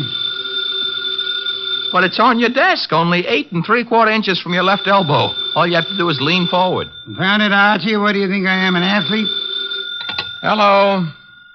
No, wrong number, mister. Well, I'm sorry, Mr. Wolfe, if that old phone awakened you. Wrong number, and I was not asleep. I was merely concentrating. On what? We're out of work. There's nothing to concentrate on. May have escaped your errant attention, Archie. But there are other subjects for thought besides murder. Mm-hmm. Sure, blondes. And blondes. You're right at that. Brunettes. Phooey. That's not a nice thing to say about any girl, even if she does happen to be a brunette. Archie. Yes, sir? Go away. You annoy me. Suppose I did. Who'd get your beer for you? Fritz. Tonight happens to be Fritz's night off. However, you can always get your beer for yourself. Don't be an idiot. There are exactly 23 steps between here and the kitchen. As you very well know, I abominate strenuous physical activity. 23 steps times 2 is 46. You could walk very slow. Nonsense. Now that you mention it, I happen to be mildly thirsty, Archie. Would you... Now that I mention it, you'd better let the beer go for the night. Why? Our stock is running low. You being careless? I've been careful, because something else is also running low. What? Money? Fiddlesticks, there's plenty in the bank. Sure, but very little of it is yours. Mr. Wolfe, do you remember that batch of orchids you bought last week? Of course I do. Magnificent and very rare specimen. I got a magnificent bill for him this morning, too. It was large? It was large. Confound it, Archie. I shall have to do some work. You turned down half a dozen cases in the last few weeks. One of them may still require me. Most of them hired other detectives. However, there is a Mr. Wenceslas who might still be in need. His problem is what? As I remember, he's being followed by midgets. He wanted you to do something about it. Not that he minded the midgets so much. It was the elephants they were riding. The man needs a psychiatrist, not a detective. Anyone else? I can check my files, but I don't think... Ha-ha! Saved by the bell. Another cliche like that, and I shall... Answer the phone yourself? Assassinate you. See what it is. Okay. Hello? Yes, Mr. Wolfe is in. Yes, he'll be in. He always is. What? But... That was a Mr. Charles Porter. He was in a hurry. He's on his way over right now. Should be here in 10 minutes. Prospective client, I trust? $1,000 worth of prospective client. Splendid, Archie, my beer. Okay, but, look, I'm not sure you're going to accept his offer. Indeed? What does he want me to do for his paltry fee? That's the point. If I heard him right, he wants you to do nothing.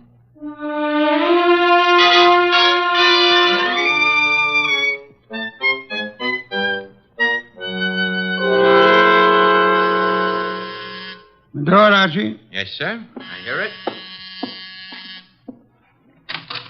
Mr. Porter? Naturally, I'm Charles Porter. Who else would I be? It's a large field. Never mind. Come on in. I'm Archie Goodwin. Where is Wolfe? Mr. Wolfe is in here. Mr. Wolfe, this is Mr. Porter. Good evening. Fat, aren't you? It's moderately noticeable. Archie, a chair for Mr. Porter. Don't bother. I'm too impatient to sit. When I have business to take care of, I take care of it quickly. Very well. Send him out of the room. Mr. Goodwin, nonsense. He's my assistant. He remains. I don't like it. Archie, show Mr. Porter out. Now, wait. There's no need to get temperamental. Perhaps I'm a little abrupt. Rude. I'm a worried man. And impatient. You're wasting time, Mr. Porter. I suppose I am. The reason I came to you... Young man, what are you doing with that notebook? Getting ready to make marks in it. But... Oh, never mind. Mr. Wolfe, you have a client named Dorothy Spencer. Have I? There's no need to be coy about it. I happen to know. Then you know. I want you to drop her. Drop her? Refuse to handle her case. Close the books on her. You know what I mean. Why should I? The girl has no money. I have. That doesn't answer my question. Perhaps this will. Appear to be a small package of dollar bills. It happens to be $1,000. Archie, will you? I will. It is $1,000. Thank you. Mr. Porter. Yes?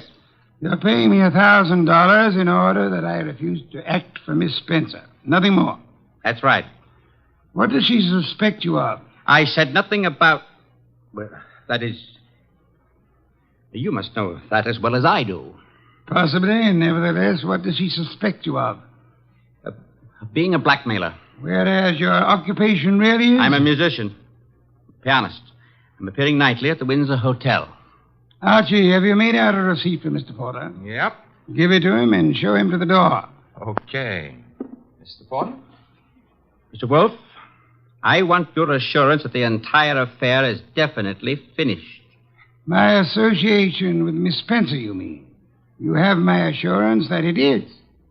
You will forgive a classical illusion. The carver. Thank you. Good night. Mr. Wolfe, I have a secret about Mr. Porter. He smells. Some perfume or other. More important, his right coat cuff is more worn than his left cuff. And a carver happens to be a musical term, meaning start again from the beginning. Oh? Porter thought it meant finished. Therefore, Mr. Porter is a liar. His ignorance of common musical term indicates that he's not a musician. The worn right coat cuff that he is an office worker. That's kind of leaping to a deduction. But even if Porter's a liar, Mr. Wolfe, there is something else. He paid you $1,000 to drop a client named Dorothy Spencer. Mr. Wolfe, you never had a client with that name.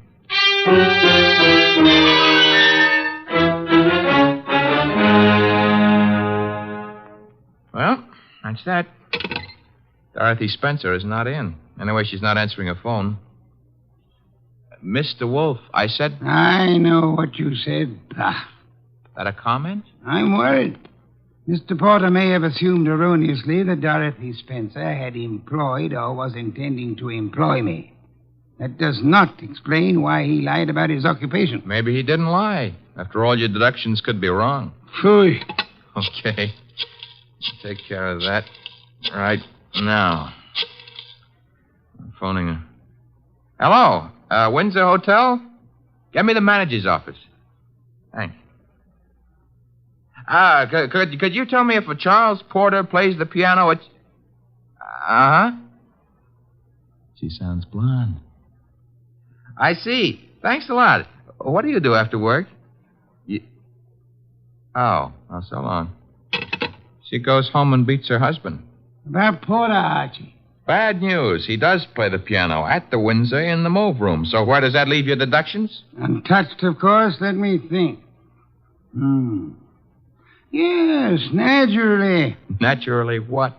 I came to the conclusion that Mr. Porter was an office worker. We have just discovered that Mr. Porter is not an office worker, therefore... You were wrong. I am never wrong. Therefore, the man who was here is not Charles Porter. Mr. Wolfe, do you think a man of your weight should climb out on a limb like that? Fiddlesticks. Look up Porter in the phone book and call him. Okay. Take a second. Archie, the phone company's best friend. Yep, here he is. What do I ask him? There'll be no need to ask Mr. Porter anything. Just phone. You're the boss. Yeah. I have to say something to the guy. Hello. I'd like to speak to Charles Porter. So would you. Who's... Oh, Stebbins, huh? Yeah, that's right, Archie. Oh. No, don't bother why I called. It's a coincidence. Goodbye. You know who that was? No. That was Sergeant Stebbins, Sergeant Pearlie Stebbins. I might add, as though you didn't know, that Stebbins happens to be a sergeant in homicide. Indeed. You expected this. I still don't know what your conversation was about. It was about Charles Porter, who maybe was a liar, but who isn't going to tell any more lies on account of he was just shot to death.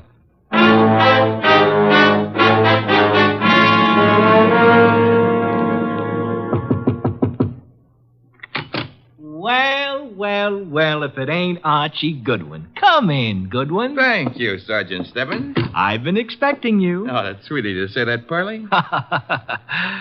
Why did you phone Porter? His right coat cuff was more worn out than his left. So for that, you had to kill him? No, actually, I killed him because he didn't know his da capo. Hey. Yeah, hey. He don't look good anymore, huh? Guys who stop bullets with their face never look good. Pearlie, you've been robbed. I did... That corpse is not Porter. Now, relax, Goodwin, relax. His fingerprints were on file and they check. His girlfriend says he's Porter. If he could get up and talk, he'd tell you he was Porter. And what makes you think he isn't? Well, because when he visited us earlier tonight, he looked different. Not much, but... You said girlfriend? Yes, I said girlfriend. She's in the next room mopping up. She kind of broke down when we brought her here. You brought her here? Now, don't tell me what her name is. Why shouldn't I? It's Spencer. Dorothy Spencer. Ooh, that's what I was afraid of. Sergeant, Oh.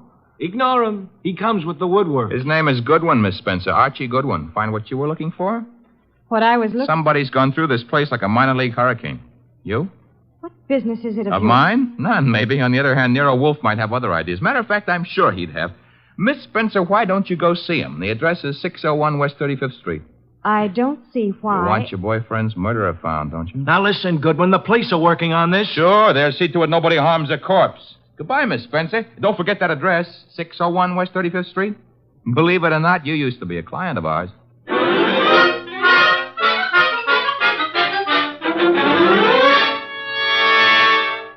Oh, Mr. Wolfe, you're getting to be so brilliant, it's boring. Boy. That is, All right. Tonight you deserve it. I'll get you another can of beer. But this is the last one. What's your promise to do some exercise, like maybe standing up and sitting down 5 minutes a day? Thank you. And why should I indulge in such idiotic behavior? Well, after a while, you might be able to see your shoes. I've already seen them. Oh, that was 20 years ago. Things have changed. No more buttons. Hey, that must be Dorothy Spencer. She's undoubtedly young and beautiful. You deduced that from the way she pressed the buzzer? I deduced that from the gleam in your eye, Bah. Bah, all you want. I'm going to keep that gleam shining. Hello, Miss Spencer. Come in. Thank you. Mr. Wolfe. Is the large sitting down gentleman behind the desk. This is Dorothy Spencer, Mr. Wolfe. You will forgive me not rising. It is due to a necessary conservation of energy rather than rudeness. Archie, a chair. Sure. Here you are, Miss Spencer. Thanks. Now then, Miss Spencer, have the police found anything but dust in Mr. Porter's closet? Why, no. You were engaged to Mr. Porter? I was? That ring you're wearing, he gave it you? Yes. May I see it? Well, all right. Here. Thank you. Expensive. Very expensive. You may have it back. Miss Spencer, why are you marrying Charles Porter? I loved him. Phooey. Mr. Porter, according to Archie's description, was twice your age with considerably less than half your attractiveness. Love may perhaps be blind, but it is not astigmatic. I don't know what you mean. What were you searching for under the nose of the police? Nothing. Nothing at all. How did your fiancé earn his money? He played the piano at the... Phooey. What he earned there in a year wouldn't begin to pay for the ring he gave you. Would you like to try again? I don't know how he made his money. I suggest that you do. I suggest that he earned money by the same method that he induced you to consider marrying him. Blackmail. Oh, but... Why was he blackmailing you? Old letters I'd written when I was too young to know any better. Your motives for murdering Porter would be twofold, then. Recovery of blackmail material and the avoidance of marriage to a man you dislike. I didn't kill Charles. No doorbell, Archie. Get Miss Spencer into the kitchen. Once. Must be the police. Yeah, let's go, Miss Spencer. Right through that door. And stay there until I call you. Front door, Archie. Mr. Wolfe, do I know Dorothy Spencer's here? You know nothing. A simple role for you to play. I haven't got time to resent that insult right now, but wait until the next time you drop a collar button. Well, bless my soul, if it isn't dear old Inspector Kramer. How is the homicide department? Where's Wolfe? Big surprise. He's sitting. Mr. Wolfe? Good evening, Inspector. Where's Dorothy Spencer? This is not the Bureau of Missing Persons. The district attorney would like to talk to her. I shall tell her so the next time we meet. Yeah, that could be right now. She's in this house. I don't see her. Mind if I look around for myself? You have a search warrant, of course. It so happens no, but... Archie, the inspector's leaving. Okay, I'm leaving. I suppose by the time I get back with a warrant, she'll be in Hoboken. Hoboken? Where's that? Look, Wolfe, you can go too far. One of these days you won't be able to talk yourself out of it.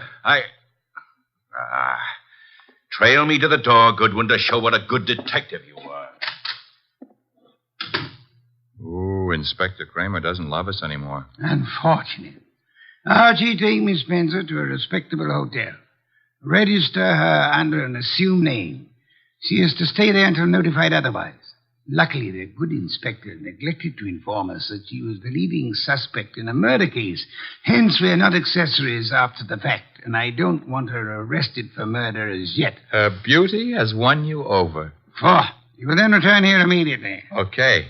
What are you going to be doing in the meanwhile? I, Archie, shall be thinking.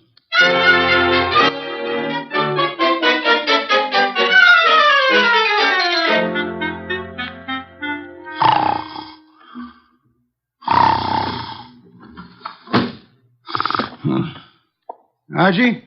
No. No, not Archie. Our impatient and non-musical friend came in through the window. How are you, Mr. Not Porter, of course. Where's the girl? Question is beginning to bore me. I don't know. I think she's here. So did the police. I might add that they were slightly closer to the truth. Incidentally, what makes you think she was Porter's accomplice? She must have been. Nonsense, she wasn't. Porter was blackmailing her, just as he was blackmailing you. In her case, it was letters. In yours, a previous criminal record, perhaps, that your employers might be interested in. I want to know where she is. Maybe this would help you remember. Good heavens, don't point a pistol at me. It annoys me. The police, I should think, opened the door for them like a good fellow. Oh, no. I'm leaving. But if I don't find that girl, I'll be back.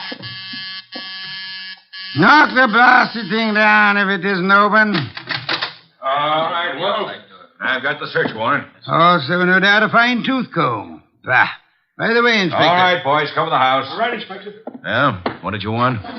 As your men go through the house, will you have one of them shut the back window? I've just had a burglar, and I suspect he left it open. Unless the matter is attended to, the house might be filled with fresh air. Yeah, what's the matter with that? Fresh air, deadly poison. It clogs the lungs. And may I point out that the warrant you're clutching in your hot little hand is not a lease on the house. Finish your search quickly, if you please, and then... why not try Hoboken?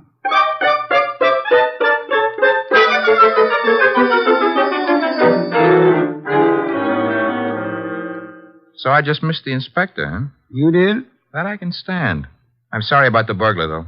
Perhaps we can arrange to have you meet him in the morning. He left his calling card with name and address on it? He dropped his handkerchief here on my desk. Oh. It's a handkerchief. It smells. So it does. But, all of our unknown friends' clothes carry the odor. Therefore... Yeah? You will go out immediately to the nearest drugstore, buy a specimen of every cake of soap manufactured in this country.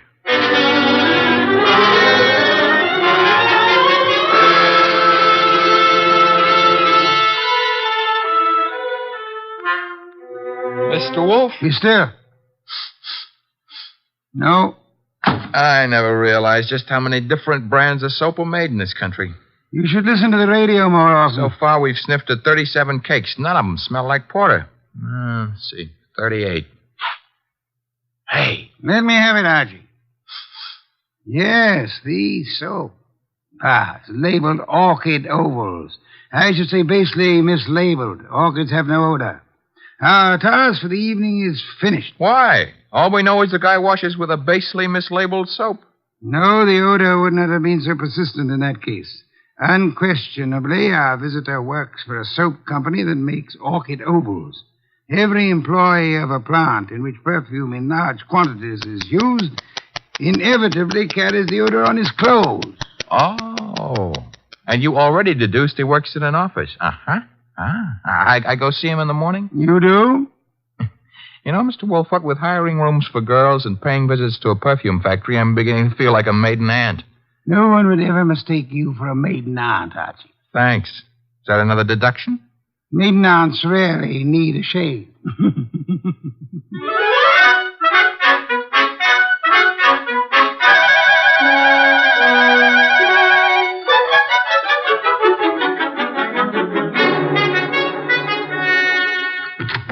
Orchid ovals, good morning.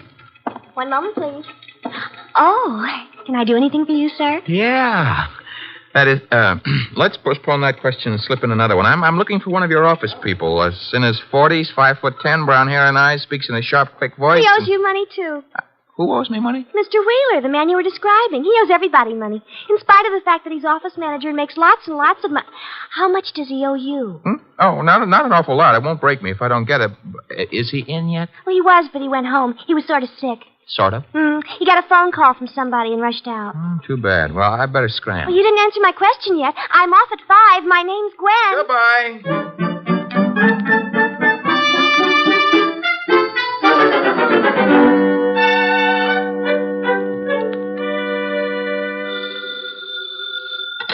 Wolfe speaking. Archie here. Unknown's name is Wheeler. He left the office this morning sick after he got a mysterious phone call. Bad, probably. Get to Dorothy Spencer at once and bring her here. Right. I'm at Wheeler's house now. Thought I'd better check. His wife's here, too. Blonde? Uh-huh. How could you tell? Fatuous smirk in your voice. Get out of there fast, and don't stop to console Mrs. Wheeler.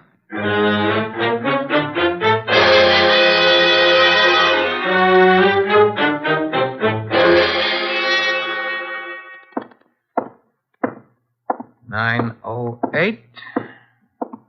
Room 909. Miss Dorothy Spencer.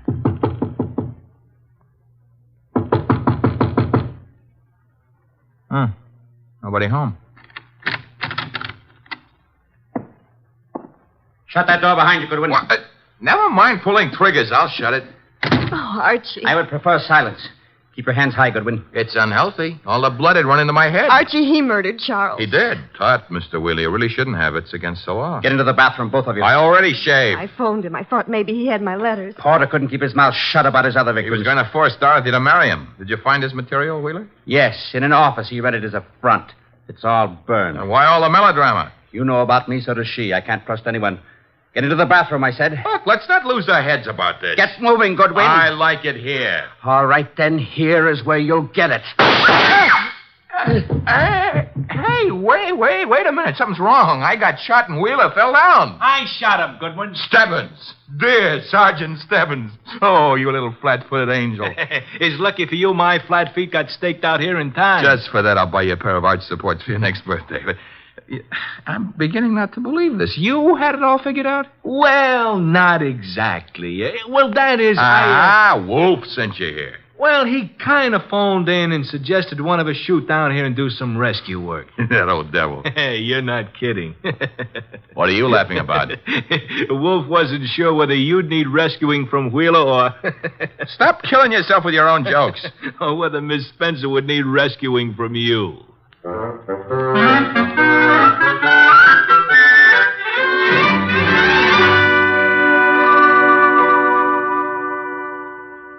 You've been a very foolish young woman, Miss Spencer. I suggest that in the future you exercise more care in your correspondence. Oh, I shall, Mr. Wolfe, but how can I ever thank you? Well, one way would be to listen wide-eyed while he explains how he solved the case. I have no intention. Oh, come on, Mr. Wolfe. Stop stalling. Please, Mr. Wolfe.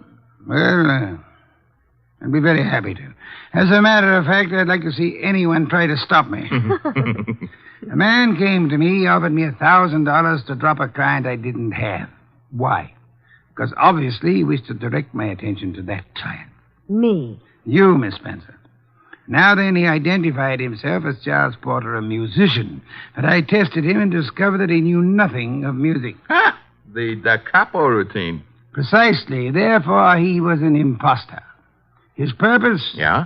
To indicate by no means subtly that enmity existed between Porter and Dorothy Spencer. Huh?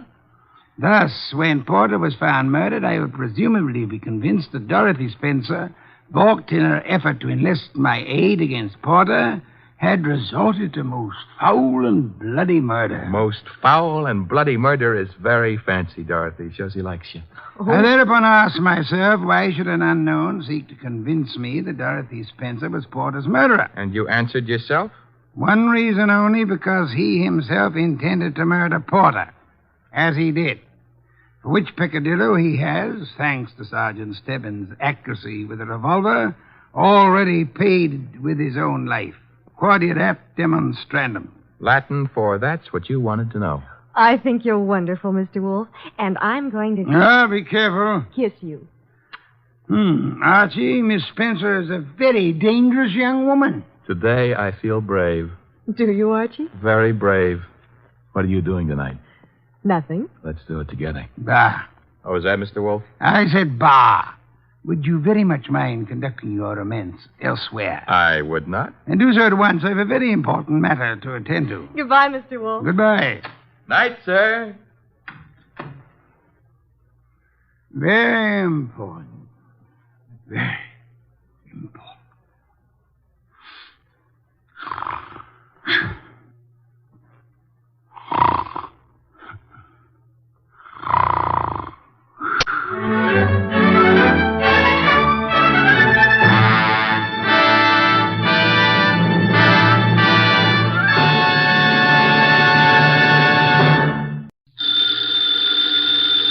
Ladies and gentlemen, the ringing of that phone bell means mystery, adventure. Nero Wolfe's office, Archie Goodwin speaking. What? You're expecting Mr. Wolfe at your place in 3 hours? Your place is where? Yes. Well, I'm expecting Hetty Lamar in 15 minutes. Yeah, but, mister, we're both out of luck.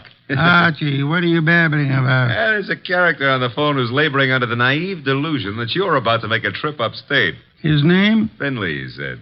In that case, he's quite correct. Yeah, he's quite yes, Mr. Finley. Mr. Wolfe will be there. Yeah, goodbye. I shall need some beer, Archie. The bottle opener's in the right-hand drawer. Thank you. What one of us needs is a psychiatrist. You're voluntarily leaving your happy home, exposing yourself to the elements, entrusting your only life to a savage automobile? I am. Oh. Somebody's offered you the United States Treasury, huh? Mr. Finley happens to grow orchids. Among them, he has developed a plant possessing spurred labilli. I have an opportunity to purchase a couple of the plants, therefore... I don't believe it. But, Archie, according to the reports I have received, he has produced a strain of black cypripedium. Oh, well, in that case. But, Mr. Wolfe, while it's true that black may be the color of your true love's hair, it is also true that black is the color of funerals.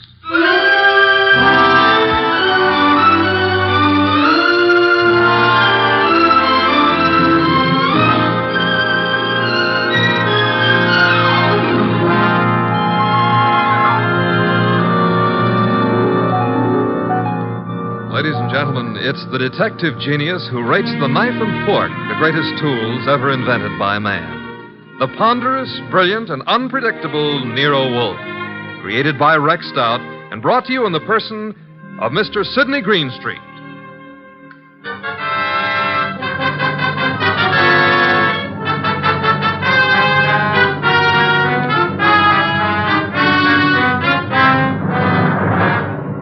The beginning of the case of the Phantom Fingers actually had nothing to do with black orchids. The first act was played in an old house at the end of an old dirt road. It was short and simple. As short as life. And as simple as murder. Joe, I didn't believe the letters I got. Didn't believe them until now. I've been a lonely man. No wife, children. Joe, it was all coming to you after I died. There was no need for you to steal from me. All you had to do was wait. Joe, that gun. Put it down. No.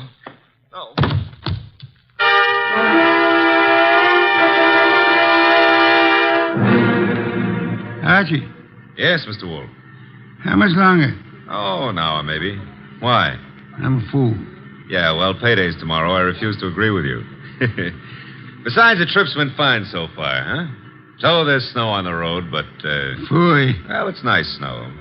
Pretty soon it'll be spring, and in the spring... If you mention old Tidmas once more, I shall strangle you. No, it's against the law.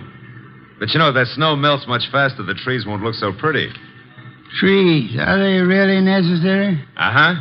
People cut them down and make paper out of them. And they take the paper and make dollar bills. Mr. Wolfe, we're surrounded by future fees. I prefer the finished product. What on earth is that? Sounds like a river. Indeed. Except there aren't any rivers around here. Hey! Yeah? Up ahead. What? Huh? It's a river. Only it isn't a river. It's wet. It's wet and it's got waves on it. Had to start raining, too. Nature. Phooey. The road behind us is covered with water. We'll just have to keep going onward and upward. Would you like to recite Excelsior to me? Why, sure. Shades of night were falling fast when through an alpine village passed... An idiot of your caliber, no doubt. Oh. That infernal engine has died. No, the road dips up ahead. And where it dips, there's a junior Mississippi growing up. Splendid. Not so splendid. We can't go back and we can't go forward. Why not? They didn't build this model to swim. No foresight. What do we do now? Well, we could abandon the car and, Walk, are you mad? Are you seriously suggesting I indulge in a foot race with the flood? Yeah, well, not seriously, but, Oh, you've decided to give the car a swimming lesson? No. There's what looks like a cow path leading off the highway. To your right. Maybe it's a road.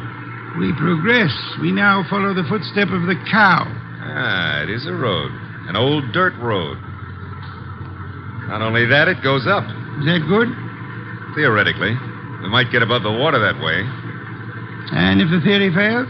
Mr. Wolfe, How are you on the Australian crawl? Hey, there's been another car on this road before us. You can see the tire tracks in the mud. Interesting.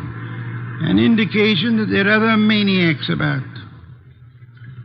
I myself would not have chosen this particular spot to picnic in. Well, it's not that. There's somebody lying on the road.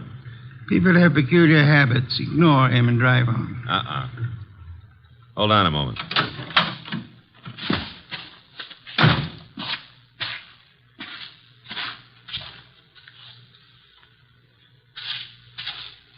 Mr. Wolfe, you better come out here.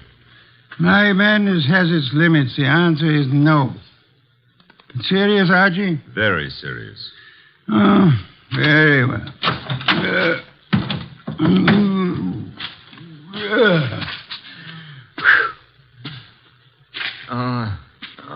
Good heavens.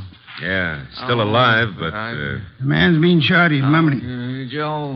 He's yelling for Joe. Be still. Don't forgive stealing. Don't. So much for that. Pick him up, Archie. Put him in the car. Might be bad for him to be moved. No. There is nothing that can be bad for him. He's dead.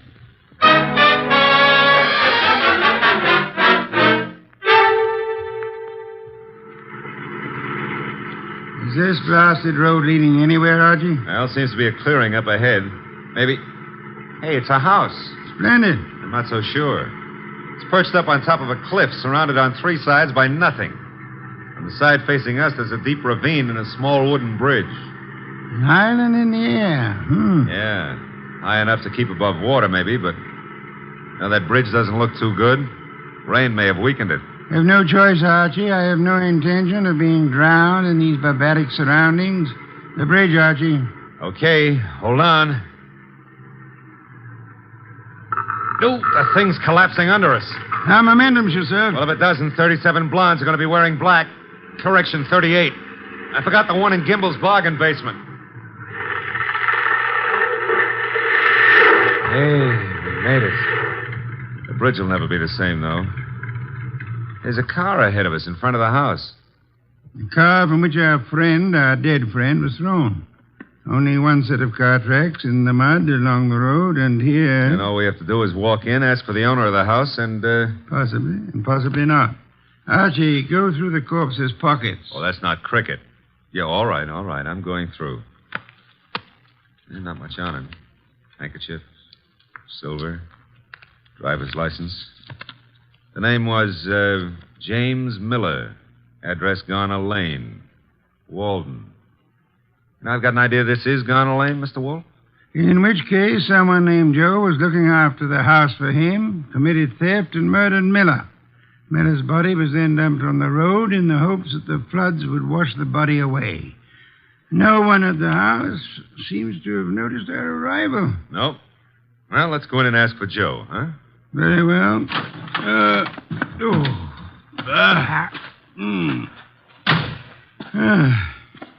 Hard.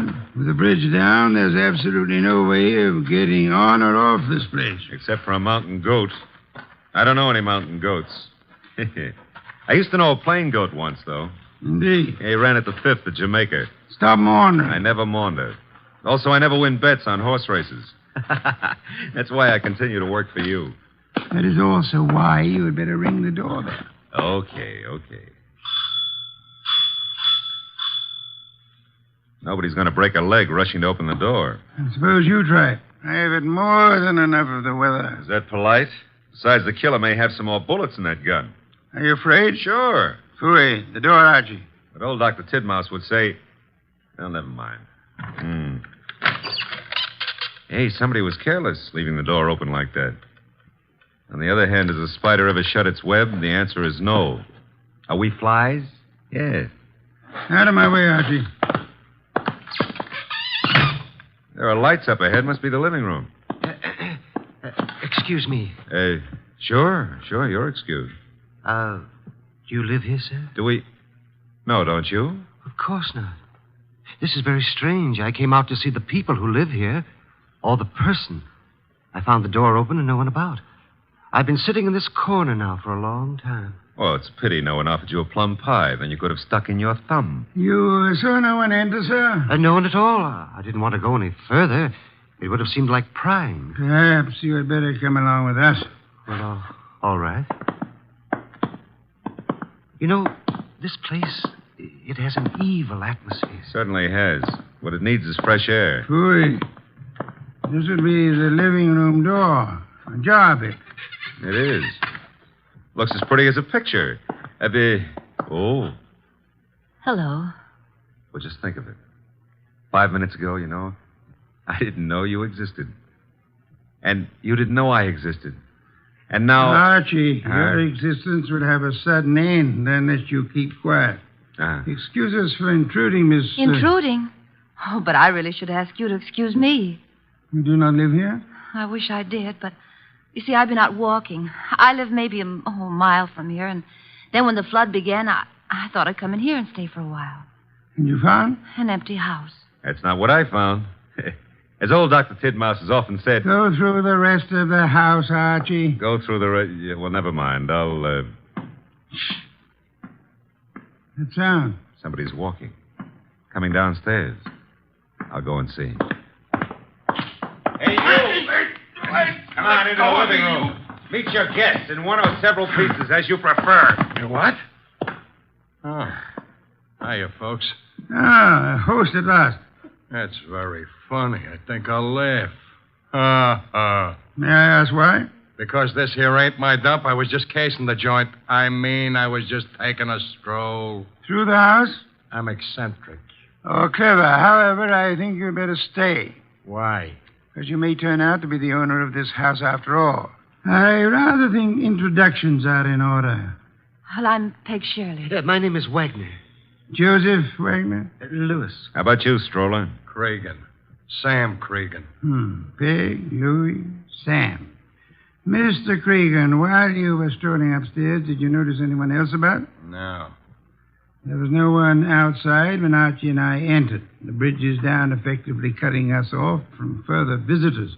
We may assume, therefore, that we are the only people in or about this house. Yeah, it's cozy, ain't it? Which further means that one of you three is a murderer. What did you say? The murderer is the person who owns or lives in this house. All three of you denied being that person. Conclusion, one of you is a liar. I ain't lying. How dare I hardly expected a full immediate confession. However, we are absolutely isolated here. No one is going to come or leave until we have our killer. You know, you can't really keep us here. The flood can and will. Remember, the bridge is no longer. So you see, just the five of us alone. No one else inside the house, no one outside. Therefore... Correction, Mr. Wolfe. Maybe it's a branch or something tapping against the door. Unlikely. Archie. Okay, I'll go see who or what it is. Hey! Who in the world is that? What? I got him. Somebody shut the door. Yeah, all right, I get it. A disreputable and unwashed gentleman. Head badly hurt. Is he conscious, Archie? I don't know. He's mumbling something. Legs pushed off. Fell from the ledge. He's passed out. I guess he was trying to say that somebody pushed him out on a ledge. On the side of the cliff, maybe. He must have regained consciousness and crawled to the house. Where'll I put him, Mr. Wolfe? Bedroom, I suppose. We'll need first aid. We can't get a doctor. Cregan, where are the bedrooms? Yeah, one right up at the head of the stairs. And don't ask me how I happen to know. We shan't, Archie. Okay. I'll need somebody to help me carry him up without shaking him too badly. Cregan? Okay. Let's go. As for the rest of you, Mr. Wagner, Miss Shirley, I suggest we return to the living room. But I don't see any reason why we should take orders from you. One of you is a murderer. I include Mr. Cregan, of course. Oh, but that poor man wasn't dead. Not for lack of trying. However, I was not referring to him. You mean someone else has been killed? Precisely. That is why I hope we shall not hear another knocking at the door. It could only be a corpse.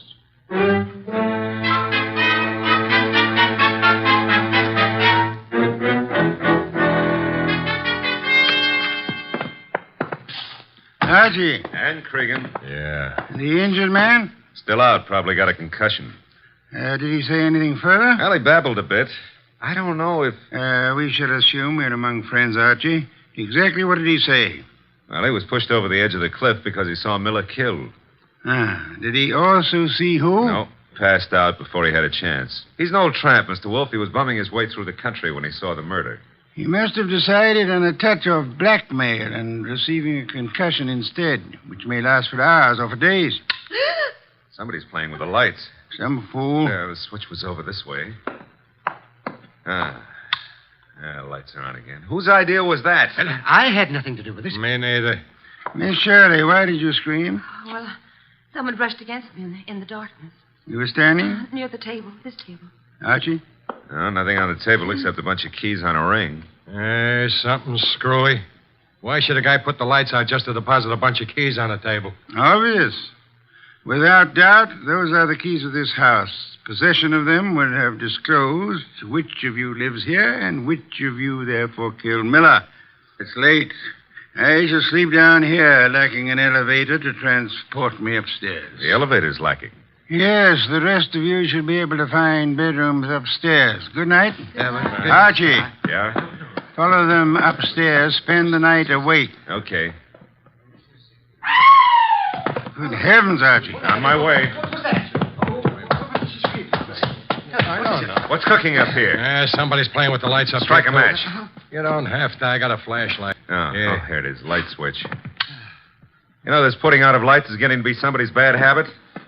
Well, all three of you seem to be okay. Stay here. Where are you going? Tramp's room, right here at the head of the stairs. Think of all your good deeds while I'm gone. All right, downstairs again. What again? Oh, dear. What happened? Well, there was more than a bunch of keys this time. Oh, that knife. There's blood on it. There should be. I just pulled it out of a man's heart. Well, Mr. Wolfe, one of these three babies doused the lights, popped into the tramp's room, deposited the knife in his chest, and popped right out again. The knife you're holding? Yeah. Intelligent of you to wrap a handkerchief around the handle. Well, whoever killed the tramp didn't have time to fool around with gloves, so... There should be prints on the knife handle. Satisfactory, Archie. That's mild enthusiasm. Archie, on that desk, an ink pad. Yeah. Miss Shirley, you carry face powder, of course? Yes, I do. Archie will need it to bring out the prints on the knife. He will then fingerprint each of you. Compare your prints with those on the knife, and we shall have a murderer to hand over to the police. Archie, will you begin, please?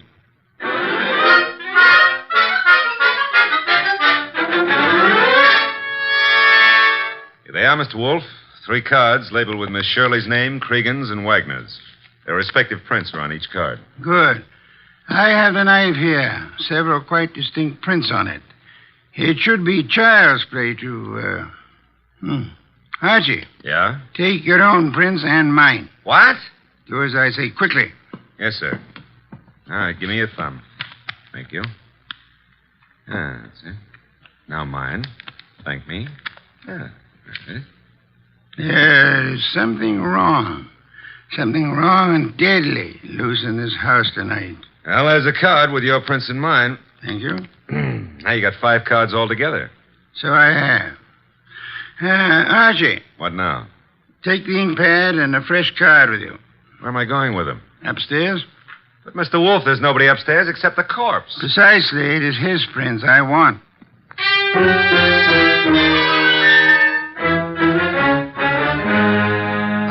This is so ridiculous. It's over with. Tired of it.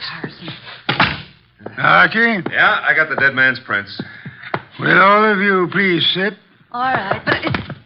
Good heavens, young woman. Be careful. We want no accidents. Sorry, I caught my high heels in the rug. Archie, the card with the corpse's prints on it. Here you are, sir. Thank you. You know, I've had quite enough of this nonsense. Have you, Mr. Wagner? Yeah, and so have I, Mr. Wolfe. Also, I don't think you know what you're doing. Perhaps not. However, I have something rather interesting to tell all of you. There is no one in this house besides yourselves, except, of course, for the dead man upstairs. There is no one on the rock on which this house stands, except for another dead man in our car. Look, we already know all that. Bear with me. We may rule out secret passages, unusual hiding places, or anything of that esoteric and childish nature, we may also rest assured that no one has come to or left this house or rock within the last few hours. Well, that means we're kind of hermetically sealed here, huh? Meaning also that whoever was here when the tramp was killed is still here. Still here in this room. Correct, Archie. Now then, I have checked the dead tramp's prints against those on the knife. Theoretically, suicide was possible. However, the prints do not match. That guy was in no condition to kill himself anyway. True. Then I checked Archie's prints and mine against those on the knife. No similarity. Oh, but no one suspected either of you. Thank you, but I had to be thorough. That left only the three of you. I compared your cards and the prints on them with the prints on the handle of the knife. And? I want you to remember one thing very clearly. We are the only living people in this house or on this rock of land. No tricks are possible and may be ruled out. All right, so what? This. The prints on the handle of the knife that pierced the heart of the man upstairs do not match his prints or the prints of anyone in this room. Mine wouldn't match. Would you mind saying that again? He doesn't have to. And those cards, Mr. Wolfe, has the prints of everybody here. And yet none of them match the prints on the knife handle. But, well, in that case, who or what killed him? Why, there must be someone else in the house. I give you my word there is not. Hey, you thinking about ghosts or something? Ghosts never leave fingerprints. I've got to get away. I can't stand this. Me too. Come on, lady. But I'll come along with you if you don't mind. Mr. Wolfe. Let them go. The bridge is down. They can't get far. Okay. But I don't get it. Get what? Well, the fingerprint business. And who killed Miller plus the tramp? The identity of the killer, Archie, is quite obvious. It is? To who? To whom? Who's whom? That's a joke. Yeah, I'm stalling for self-respect. You know? Of course I do. I have no conclusive proof, however. I had hoped the fingerprints would be of assistance there, but they proved to be phantoms. I'm still smarting about the other thing. You know, it's at times like this that I almost agree with you about my intelligence. Lack of intelligence? Yeah, well, don't rub it in. Don't rub it in. Just go ahead. Yeah, well, maybe you better rub it in. From now on, you may refer to my brain in the negative. In the negative? Bless you, Archie. What I've just done, I don't know, but can I have a raise? No. I'll take it back. You can't. Get the others in at once. Mr. Wolfe, you now have the appearance of Mr. Wolfe being surrounded by several dozen bottles of beer. What have I done? You've explained the fingerprints, Archie. Hurry. I don't want to keep the killer in suspense.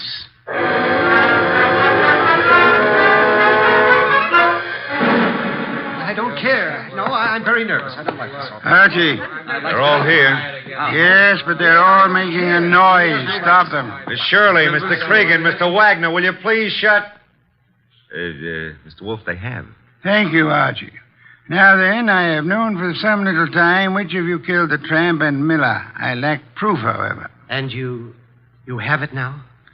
I will admit for a while I was flummoxed by the negative evidence of the fingerprints. They seem to indicate that the tramp was murdered by a phantom. However, the word negative itself has solved the minor problem. Minor to who? To whom? Never mind. Shh. Archie, what is the salient feature of a film negative? Well, I suppose it's the fact that the darks are light and the lights are dark. Huh? Precisely. A reversal, then, of the actual appearances. Now, are there any similarities between filmed images and fingerprints? Oh, in a way. You could call the whorls and hollows that determine the individual characteristics of a fingerprint the lights and darks, huh? You could. I shall. Miss Shirley, would you help in an experiment? Well, of course. Thank you. Archie, I want you to take Miss Shirley's fingerprints once again. Okay. Pad and card. Here you are, Miss Shirley. All right. Archie, quick. Huh? Grab her arm. I got it. Well, usually I don't have to be coached, but... Let go of me. What are you trying to do? Miss Shirley, you already had pressed your fingers on the ink pad once. Why were you about to do it a second time? Well, I just wanted to make a better impression. Phooey. Archie, wipe some of the ink off her fingers. Oh, but then it won't be any good. It'll be very good, Archie. I've done it. And take the print. No, let go of me. Maybe. I never hurt women if I can help it, but right now I won't be able to help it. Mr. Wolfe wants your prints all over again, so down on the nice white card. No. There, thanks. Will you let me have that card now, Archie? Sure. In the meanwhile, hold on to Miss Shirley. A pleasure. Indeed? Would you continue to think so, Archie, if I told you that Miss Shirley's first name is not Peg, but happens to be Josephine, for which the diminutive is Joe?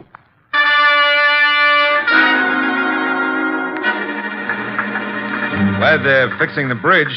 I was beginning to think we'd be here forever. Boy, we have been. You know, if those black orchids have been holding their breath waiting for you, they're going to be red in the face. Hey, new breed, red orchids, huh? Archie, must you talk? Well, it's fun. Also, you've been holding out on me about the case. I surrender. Okay. You know, when we compared the new prints of Josephine with those on the knife, you could have knocked me over with a sash weight. They were identical. Naturally. She stabbed the tramp. Yeah, but what was the fingerprint gag? She merely loaded her fingers so heavily with ink that she falsified the markings. She filled up the hollows and walls with ink. The result was that ridges became hollows and vice versa, in the same fashion that a photographic negative falsifies lights and darks. You got that when I mentioned the word negative. It works, huh? Try it sometime. Yeah, the very next bank I robbed. But you said you knew who killed Miller and the tramp even before you exposed the fingerprint gimmick. How? We knew Miller's murderer lived in this house, had been stealing from him, and so on. Uh-huh. Stealing what? Cash, of course. He, as the girl admitted, was an eccentric, kept his money on the property. Cregan had probably heard of it, hence his casing of the house. Yeah? Our problem, therefore, was to discover who lived in this house. All three suspects denied it. Josephine Shirley told us, as you may remember, that she'd gone for a walk and then been driven by the flood to this house where we found her. Well, that's what she said it could have been. No, because as you may also remember, she tripped at one point over the living room rug and mentioned why. Sure, she said she was wearing high heels. Uh-oh, because out in the country there are no pavements, so girls don't go for a walk in high-heel shoes. Therefore, she hadn't gone for a walk. Therefore, she was lying. Therefore, she killed Miller, and... I should have noticed those heels myself. You should have, Archie. Your trouble, I suspect, was that you didn't notice the feet for the legs.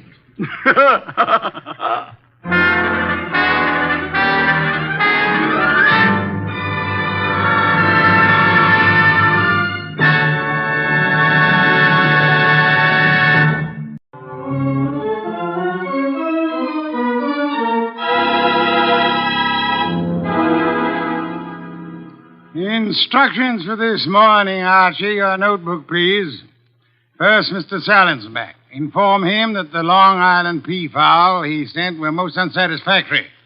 Peafowl's breast flesh is not sweet and tender unless it is well protected from all alarms, especially from the air, to prevent nervousness. Long Island is full of airplanes. Look, Mr. Wolfe, I shall want a dozen chickens that have been raised on blueberries. And a fresh-killed lamb for tomorrow. Mr. Wolfe, please listen. There's... Mr. Goodwin, be quiet, and then dinner on the following day becomes a problem. Mr. Wolfe, dinner any day is going to be a problem if we don't pay Sausenbach's bill. Then pay it. With what? The bank account's empty. Ridiculous. There were $4,000 yesterday. But you bought that shipment of orchid bulbs from Winold Gluckner. Mr. Wolfe, we need money. You've got to stop eating and drinking beer long enough to earn some. Shush. You're an alarmist. Will you, for the love of heaven, stop turning down clients and turn an honest dollar? I've got a couple of prospects right outside the door. Send them away. No, sir. Send them away. Tell them I've gone to Egypt. Nothing doing, sir. Confound you, Archie. Obey orders. Send them away. Miss Kent, Mr. Rodman, come in, please. Thank you. Confound you, Archie. You're mutinous. Yes, sir, and you're stuck with it. This is Miss Gloria Kent and Mr. Rodman. They arrived as advertised with a pressing problem. Good morning. You people are here by sufferance only. I shall speak to Mr. Goodwin about it later. Yes, indeed. I don't like pressing problems, Miss Kent. What are yours? My father. Indeed, I'm not a court of domestic relations, Miss Kent. What did your father do? Beat you? Withhold your earnings? Discourage your suitors? Mr. Goodwin should have informed you this office does not undertake cases involving marital or family problems. But that's not... If Mr. Goodwin had not been beguiled by your pretty face, he might have warned you and avoided this embarrassment to you and annoyance to me. Now, take it easy. How many times have I told you you don't know how to handle women? Then suppose you let Miss Kent handle me. Well, it's simply this, Mr. Wolfe. I had some money my mother left me. My father's just spent it without my permission. I want it back without a scandal. Thanks, Miss Kent. How much? How spent? $10,000. Father bought a treasure map. Indeed, from whom? A pair of swindlers named Cross and Halleck. They've driven him crazy, talking about fortune salvaged from the SS this and the SS that. He's got a map and old letters he studies. He's childish. Many fortunes have been recovered. Many more await on the sea bottom. How do you know your father has been duped? Well, I know. You do, Mr. Rodman. Yes. Cross and Halleck bought some old letters from me, written by my grandfather from Hawaii. They used them to manufacture the map and evidence. And that's what they sold to Kent. Father thought he was being so clever. He had the paper analyzed. Of course, the document research laboratory said the letters were genuine. They were. But something new had been added.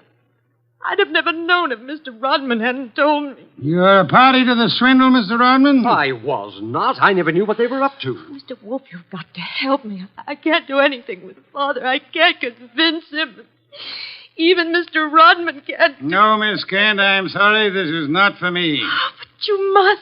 You must. Not in my office, madam. No tears. Please, please, Archie, stop her. Okay. Archie, when Miss Kent has finished her disgraceful exhibition, show them out. How dare he walk out on us like he was... Easy. I know him. You don't. He gets into a panic when women cry, or else he's curious about what Fritz is cooking for lunch. Now, just wait a minute, please. Oh, aren't you ashamed of yourself walking out like that on that poor kid? That hysterical gamma. She's lost all of her money. She needs help. I charge high fees, Archie. So charge a small fee. Do you want her to starve? Good heavens. Starve? How monstrous. I'm not kidding. While you'll be in here smelling your dinner, she and her father will be starving. I thought you were bringing me a paying client. Well, this is different. She's, You're beautiful. Archie, you're impossible. Oh, very well. Go back into them. Get names, addresses, facts. I am not committed to Miss Kent's case, but we'll see. Be a tribute I pay for your weakness for a pretty face.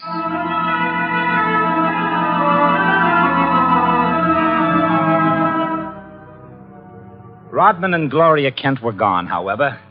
So all I had were the few facts they'd given me before they met Wolfe.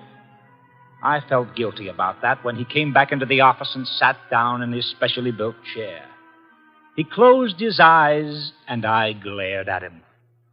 Well, how much of you is awake? Mr. Wolfe? Well, they disappeared. Did you tell me you were going to help this girl just to get her out of the office, or did you mean it? You're a gadfly. No, sir. You made a promise, and you're stuck with it. What did you get from Rodman? Name, address, occupation. He's a librarian, that's all. Very careless, Archie. You missed a significant point. Such as, How did Rodman discover the letters he sold were being altered by forgery and used for swindle? How did he locate the dupe, Mr. Kent? I guess you're right. I'll ask him next time. But what about now? Are you going to get Gloria's money back? I assume you call Miss Kent Gloria solely in order to annoy me. It does. Stop it. Get Cross and Halleck. On my way. You'll find them at the Hotel Bogart. Wrong, sir. According to my notes, their address is... Never mind their address. The Hotel Bogart is the headquarters for successful, confident tricksters. They celebrate their victories there while the money lasts. You will possibly find Cross and Halleck drinking whiskey or lunching, probably both.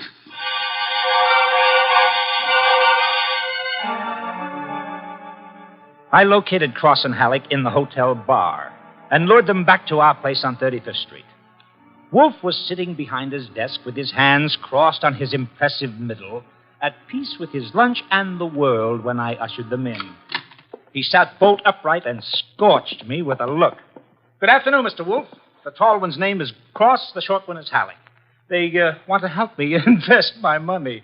Gentlemen, Mr. Nero Wolfe.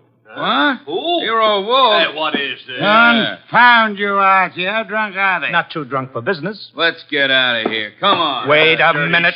Duck decoy. You want me to keep him here, Mr. Wolfe? Not by violence, Archie. Come back here, gentlemen. Unless you want 7 years in the state penitentiary. Well, what? You got nothing on us, Wolf. Nothing. I have the Kent case. The Kent? That's a laugh. We're sitting pretty. You are not, sir. You imagine you possess legal immunity. Mr. Kent believes you are grotesque balderdash and will not sue for fraud. Miss Kent cannot sue because she is reluctant to accuse her father of wrongfully obtaining her money. Ergo, you think you're invulnerable. Now, listen. But you forget me. I'm a detective with a fee to earn. A big fee. Quiet, Archie. I am determined to get that fee. Therefore, as Miss Kent's agent, I can and will bring action against you. I'm indifferent to her tears or her father's disgrace. I'm indifferent to anything outside of money. You will return the $10,000 to me at once, sir, or you will be in jail by morning. You mean that? I do, Mr. Cross. Alec, come here.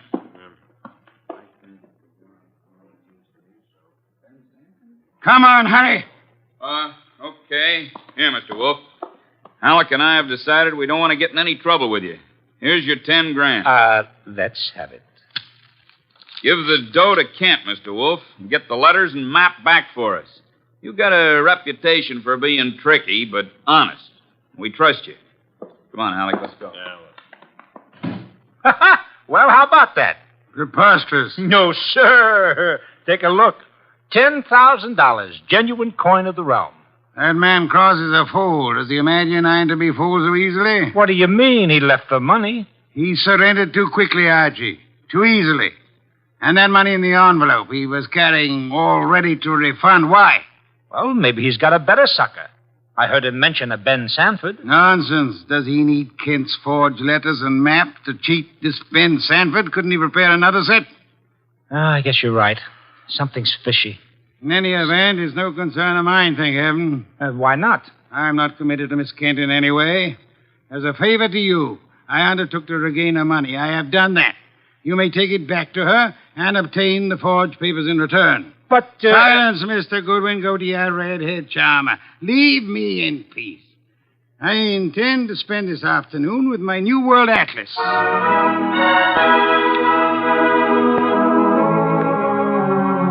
I left him 3,000 miles up the Amazon with his magnifying glass and drove up to East 69th Street. The Kent house was a broken-down little brownstone, and as I went up the stoop, the door opened and Gloria Kent burst out like a skyrocket. Hey, Miss Kent, easy, easy. Let go of me. Let go. What's wrong? What's wrong? Wrong. Nothing is wrong. Nothing at all. Well, how about seeing your father? You want to see my father? Come inside. Oh, for the love of heaven. Come inside, Mr. Goodwin. I'll introduce you. He's in a back room. Come right through the living room. What else came through this living room? A hurricane? No, Mr. Goodwin. Something else. There's my father, Mr. Goodwin. What in the devil? He's dead. His throat's cut. Father, this is Archie Goodwin from Nero Wolfe's office. He and his boss refused to help while they could. Maybe he can help you now. Stop it. All I'm good for now is revenge. That's all. Stop it. Stop it and look at me. When did it happen? I don't know. When did you find him? Just now. Keep looking at me. Who went through this house like a hurricane? You? No.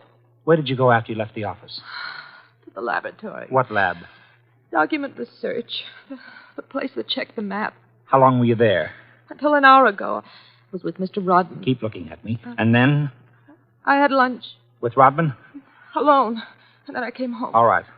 All right, now listen to me. I want you to go to Mr. Wolfe's house right now. Have you got cab fare? Yes. All right, take a cab. I've got to stay here, but I'll call Mr. Wolfe and tell him you're on the way. Now, get.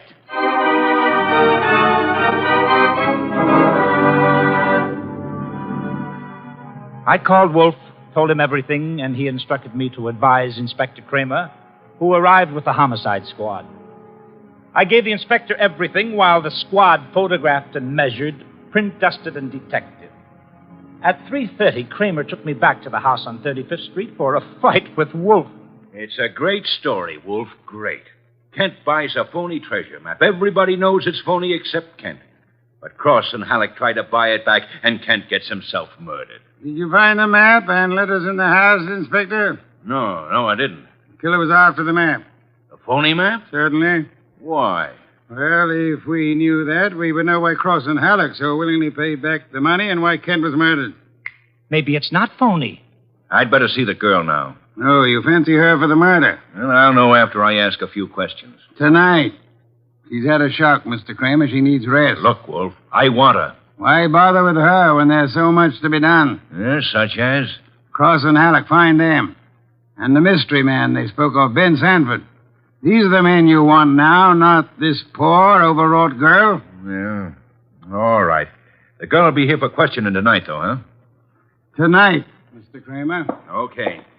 You'll hear from me later on. Well, you buffaloed him out of that, okay. Say, why don't you want her questioned? Is she guilty? I don't know. Well, what did she say when she got here? She said nothing. She never arrived. She never what? She never arrived. Well, then why did you tell Kramer she was resting? Would he have believed the truth? She must be found. More important, we must learn why forged letters and forged map produces turmoil. Find the killer and you find the map. You said so. I said the reverse, which is an altogether different statement. Archie, I want a photograph of that map. Get it. Oh, sure. Any particular camera you want me to use? You'll find a photograph of 200 Vanderbilt Street. Are you kidding? The lab cannot check the authenticity of old papers without photographing them in ultraviolet light, infrared light, and so on. If this document research lab has examined those papers, they will have photographs. Get them.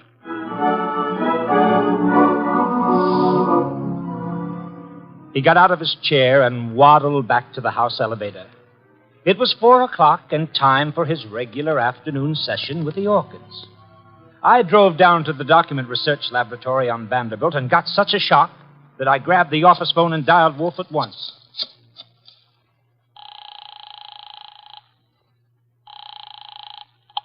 This is Nero Wolfe. Mr. Wolfe, Archie here. What's the matter? You lost? No, sir, but I found something. Photographs? No, Mr. Wolfe, I don't think you'll ever see any photographs of the Kent map. I don't think any were taken. Indeed. But guess who runs the document research laboratory? No, don't guess. You probably know. A man named Ben Sanford, and he's sitting right here looking at me. Bring him home with you. Home? But it's 4 p.m. This is the sacred hour when you pray over your orchids. And Mr. Sanford can join the ceremony.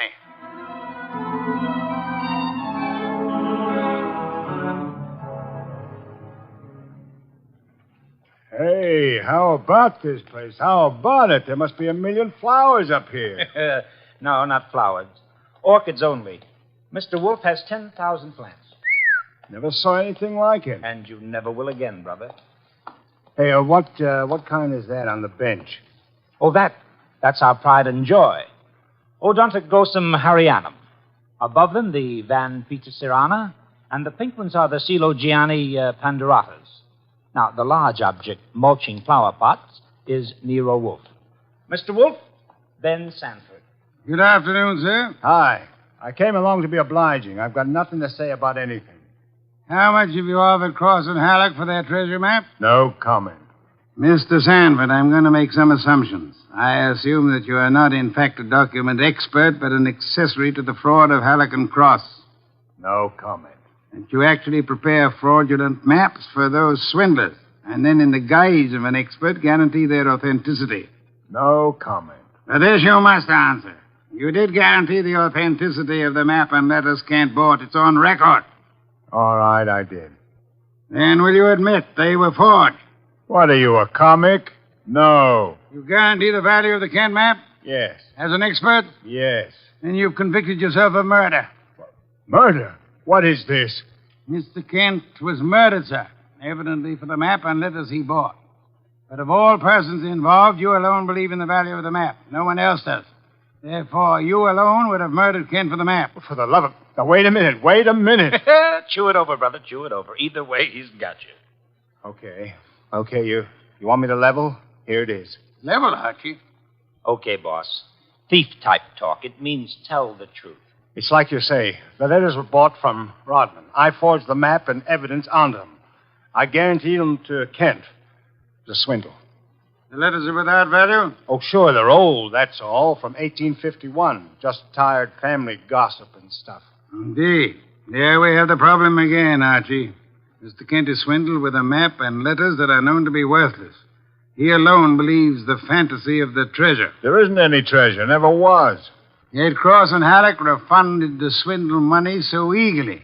It is obvious they want those worthless documents back badly. Someone else wants them so bad he murders Mr. Kent. Why? I don't know. Archie, we must find the girl. There's a chance she turned to Mr. Rodman for refuge. I'm sorry you'll have to go there at once. If the girl isn't there, bring Rodman.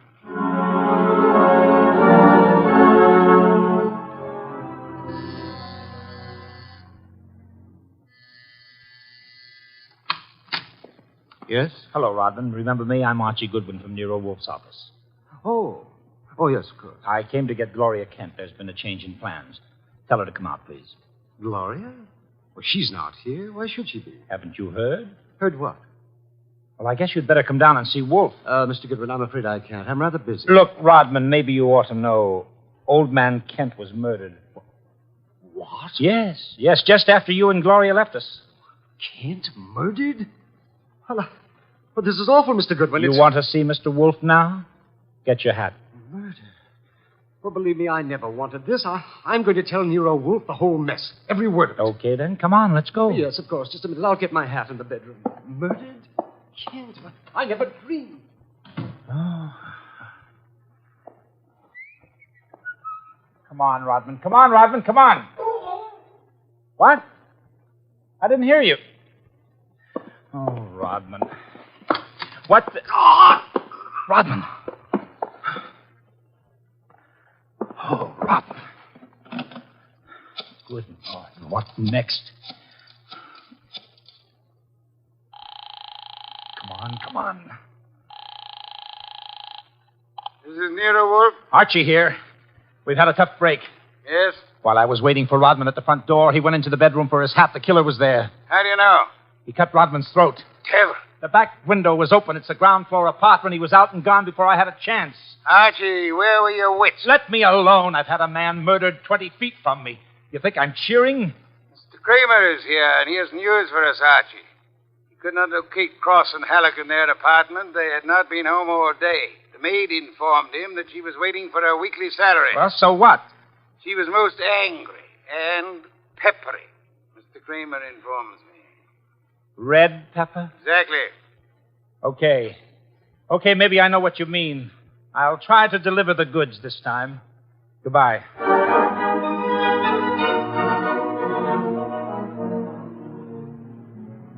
I drove down to the apartment house on Gramercy Square where Cross and Halleck lived, took the elevator up to the 10th floor, found the right door, and slipped in with a pass key.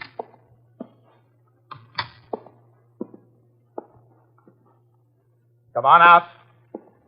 Come out wherever you are. I know you're in here. You fooled Kramer pretending to be the maid, but you didn't fool Wolfe. You'd better... Gloria! Cut it out, you idiot. Lay off. Archie, you dope. Archie Goodwin from Nero Wolfe's office. Remember me? Go. Give me the gun, Gloria. Give it to me. That's right. Who did you think I was? Halleck. Oh, brilliant. So Wolfe figured you out, huh? Well, you are a brave girl. They killed your father. You came up here and waited for them. You were going to kill them right back, huh? Oh, that red-headed temper. And you bluffed Kramer into thinking you were the maid. I had to do something. It was the only thing I could think of. To come here and kill him. Well, you're coming home with Archie. And just remember one thing. When Wolfe's working for you, don't try to do any thinking. It only gets in Wolfe's way.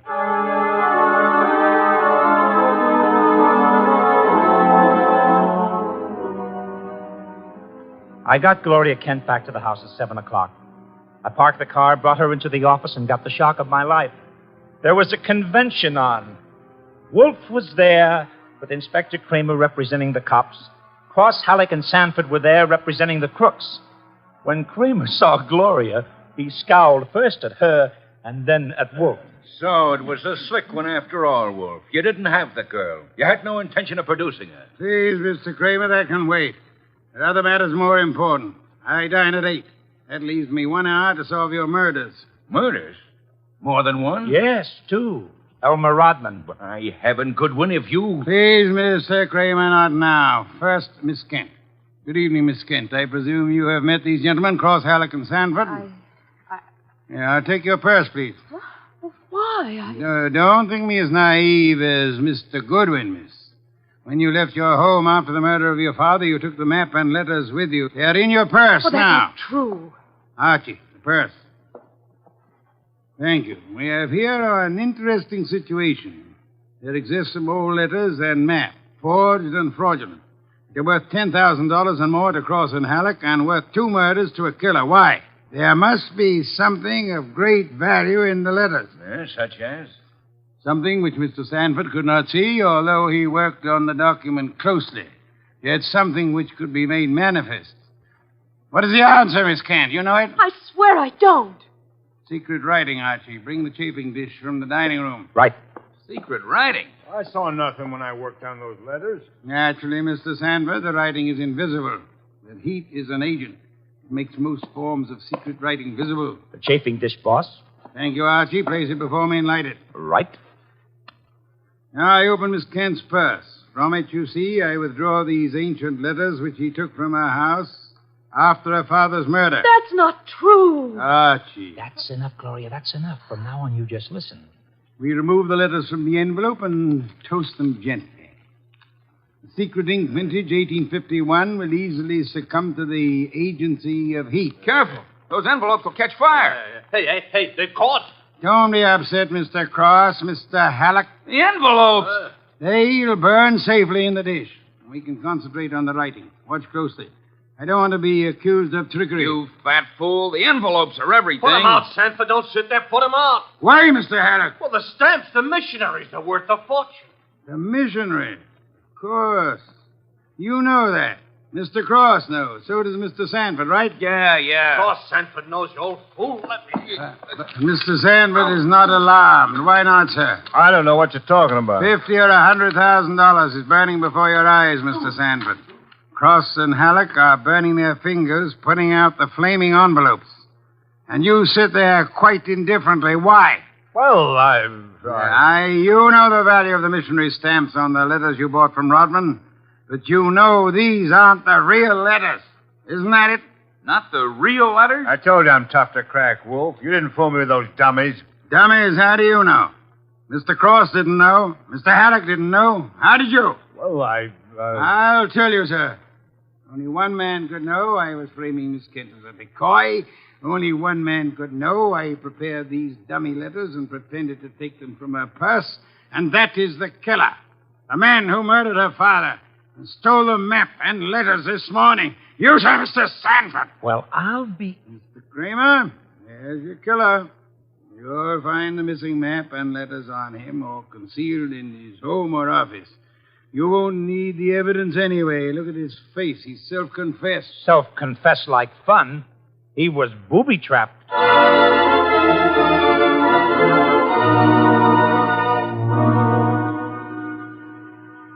No, Mr. Craner. Not a complicated case, really. Very simple. Elmer Rodman sold a packet of old family letters to the swindlers for a small sum.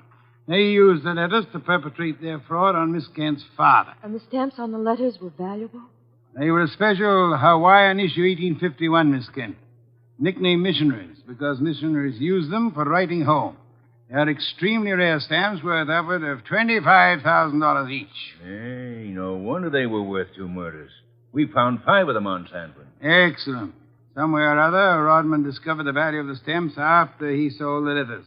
In his effort to get them back, he communicated his discovery to the swindlers, Cross, Halleck, and Sanford.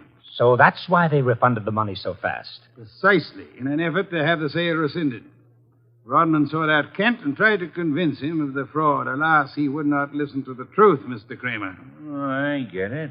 And while the others were hassling around, Sanford tried to steal a march and quietly resorted to murder. There you have it. Ha-ha! Great job, boss. Great job.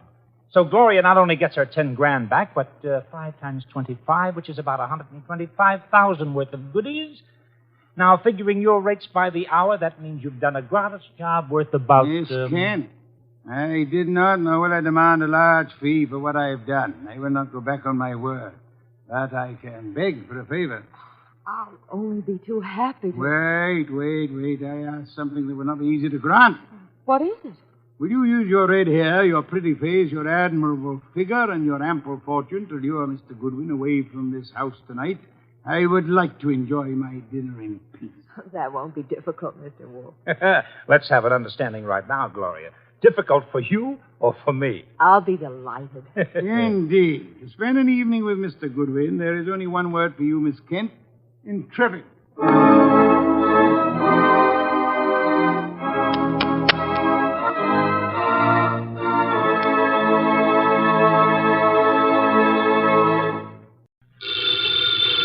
Ladies and gentlemen, the ringing of that phone bell brings you mystery, adventure.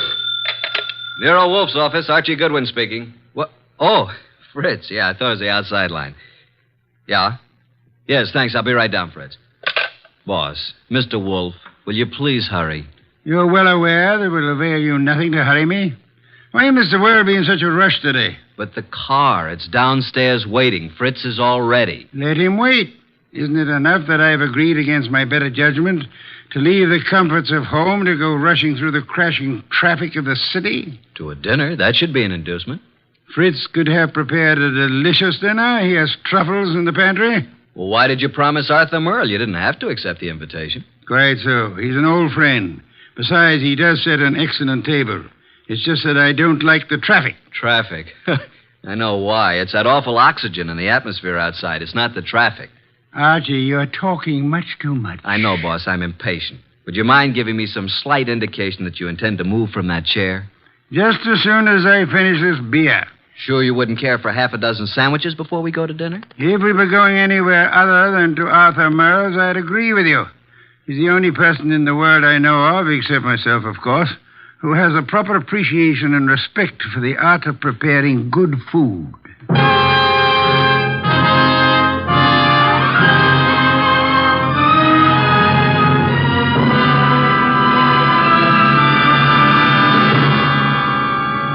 Ladies and gentlemen, it's that renowned genius who is the bulkiest, balkiest, most ponderous, and most brilliant detective in the world. Yes, none other than that chair-borne mass of unpredictable intellect, Nero Wolfe, created by Rex Stout and brought to you in a new series of adventures over this NBC network in the person of Mr. Sidney Greenstreet.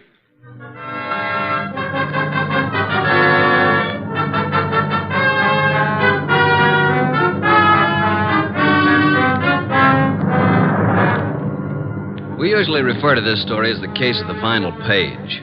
Under normal circumstances, the last page of a manuscript would be absolutely worthless unless you read all the preceding pages. But in this instance, the final page held the answer to a murder. Without that page, we couldn't arrive at the solution. Actually, we didn't even know the problem. Anyhow, I finally got Nero Wolfe to the lobby of Arthur Merle's apartment building.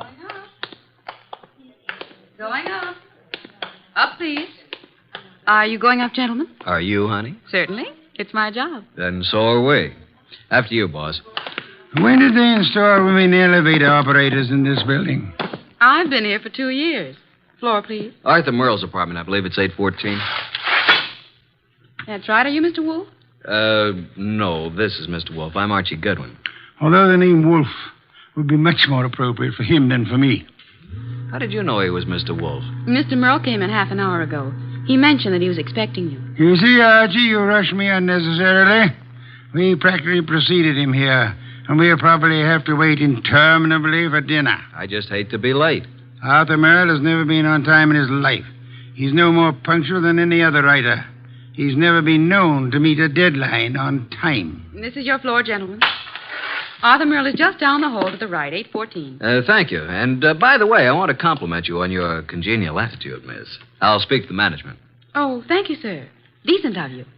What's your name, huh? Women are usurping everything. Really costs to live here. Merle's really in the chips. Every book he writes sells 1 million copies. Remember the last time we had dinner with Arthur Merle? I do. Delicious. Mountain quail. Shot them himself. Yeah, he's quite a marksman. Archie, such proficiency as Arthur Merle displayed in hunting is evidence of a wasted life. Sure, he probably never made over $500,000 a year in his whole life. Well, ring again. Don't just stand there. Surely he's expecting us. The elevator operator said he was? Yeah, she seemed quite well informed. If I were a judge of women, which I'm not, I'd say she has a line on every male in the building. She can get a line on me anytime she wants. Archie, your insatiable interest in the female seems sometimes to border on the psychopathic. You know a more pleasant way to go crazy? Phooey. It's strange. There's a light on in there. I can see it under the door. Shall I try the door? Do so, Archie. Thank you. Unlocked. Well, at least we can get in. He may be in the bedroom. Probably in the kitchen. I'll just sit here. I must forgo the comforts of my own home. I certainly intend to avail myself of the comforts of Arthur Merle's. Very much overdecorated. You wouldn't like heaven unless they had orchids and beer. Not a chair in the place worthy of the name. Well, I'll try that divan while you have a look around. For what? Arthur Merle, of course. Suppose you have a look in the study. Maybe writing. Have a look, my boy. I'm exhausted and thirsty. See if he has any... Boss! Good heavens, Archie, don't shout. I'm coming. It's Arthur Merle. Look, slumped over his desk, a knife in his back.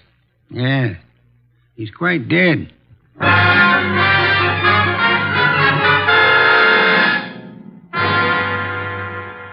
You haven't touched anything? Certainly not. I've been around long enough to know that. Well, you just call Inspector Kramer at homicide. How long do you think he's been dead? I'd say a half hour. From all appearances, yes. And perhaps only 10 minutes. I can't understand it. Why would anyone want to kill Arthur Merle? Everybody liked him. Last man I'd expect such a thing to happen to. The answer is probably a considerable distance from the question, Archie. Inspector Kramer, homicide. Archie Goodwin, Inspector. Just a minute. Nero Wolfe wants to speak to you. Oh, no. Don't tell me you two have stirred up something on a night like this. It's 10 below zero. I'm sorry. Here you are, boss. Hello, Inspector. Yes? What is it this time, Wolf? Find a dead body under Grant's tomb? I'm sorry you'll forgive any apparent failure to find humor in your little witticism. But I'm at Arthur Merle's apartment. I suggest you come here at once. Seems that Arthur finally met a deadline.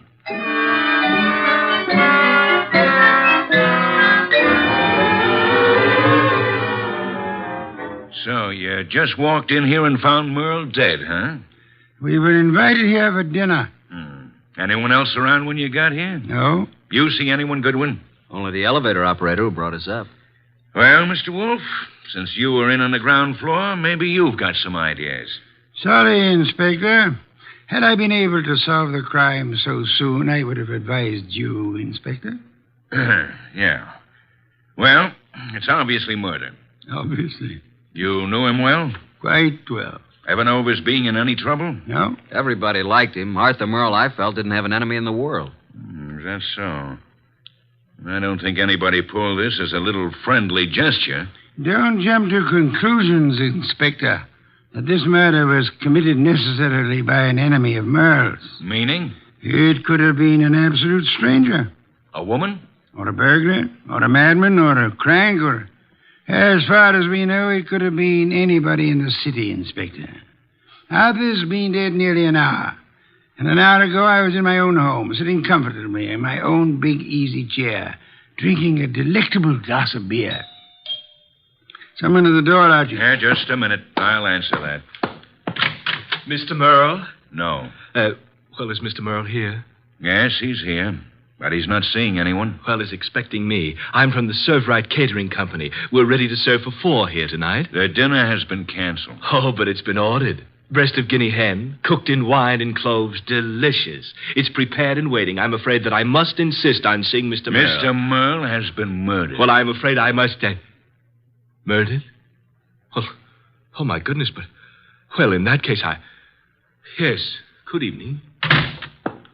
Don't you think you might have taken a bit more time with the fellow, Inspector? Why? You might at least have let him serve the dinner. Guinea hen, wine, and cloves sounded positively delectably... Look, I've had dinner. I'm afraid you're too busy, Inspector. So busy that you've just passed up an extremely interesting bit of information. What are you talking about, Wolf? He said he was to serve dinner for 4. Well? Arthur Merle, Archie, and myself are only 3. Well, who else was supposed to be here? A 4th guest who either hasn't arrived yet or who arrived earlier and left. Oh, Oh, I see what you mean, Wolf. Good. In that case, I'll leave you to pursue your deductions from that premise. Archie, will you please stay with the inspector and be of any help that you can? As for myself, I'm going back to my own home, which I should never have left in the first place.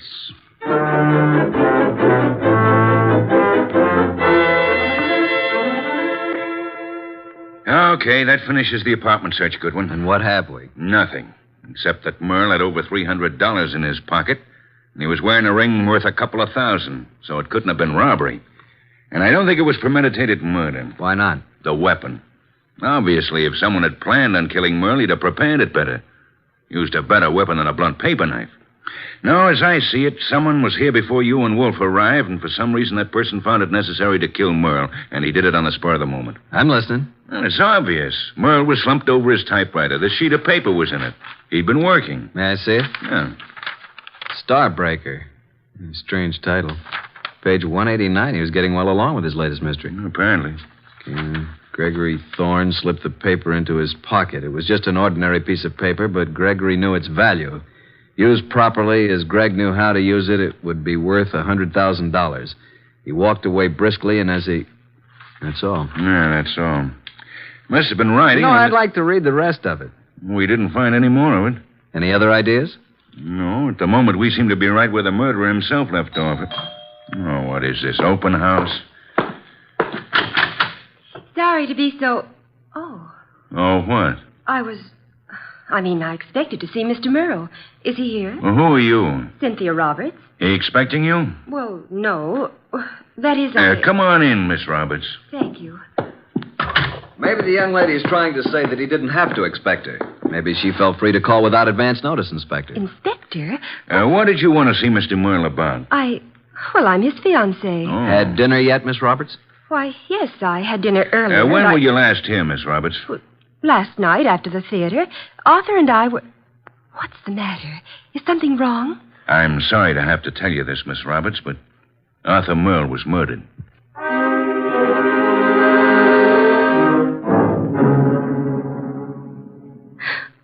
And you say you hadn't talked to Mr. Merle all evening. Is that right, Miss Roberts? Yes, that's right. You didn't have a date with him tonight? Oh, no. Then why did you come here? I told you we were engaged. I just came by, that's all. I see. Any more questions, Inspector? None for the present. How about you, Goodwin? Nope. But maybe Wolf. Let me call him. Yes, I guess under the circumstances, we can't very well leave him out. Go ahead. Oh, Arthur, I just can't believe it. Why would anyone want to kill him? That, Miss Roberts, is a question we'd all like to know the answer to. Nero Wolfe speaking. Archie, boss, I'm still at Merle's. We haven't found out anything new except that Arthur's fiancée dropped in a few minutes ago. Did she know anything of interest? I don't think so. What does the inspector plan to do about it? Just a minute. He wants to know what you're going to do with her. Well, hold her, of course.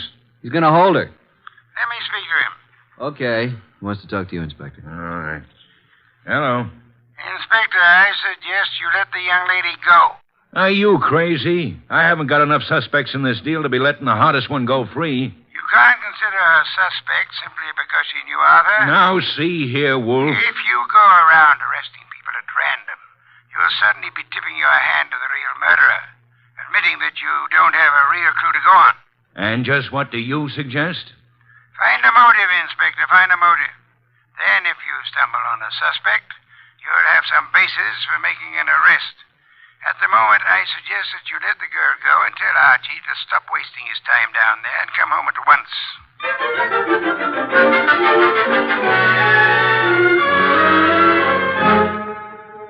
So that's the story, boss. We went over that place with a fine-tooth comb. Nothing. There's not a single suspect. The last person to see Arthur alive was the elevator girl. Correction, Archie. The last person to see Arthur Merle alive was the person who ended his life. Well, I just can't imagine that pretty little elevator gal. You don't solve crimes by imagination, Archie. Then there's Cynthia Roberts, his fiancée. You suspect her? Not exactly, but just suppose she did have a motive. Maybe he threw her over. Wouldn't it have been very clever of her to come back to Arthur's apartment after the police arrived, allegedly looking for her? I thought you were the admirer of the fairer sex, Archie.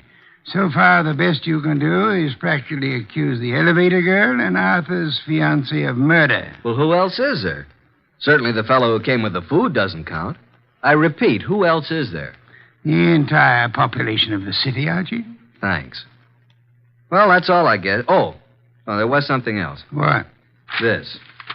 Page 189 of what appears to be Arthur's latest novel. It was in his typewriter. As you can see, just started the page. Starbreaker. Very interesting. What's the rest of it? That's all we found. What? And there was something missing. Archie. Yes, boss? First thing tomorrow morning, get the address of Mr. Morton, who publishes Arthur's books. Then get over to see him right away.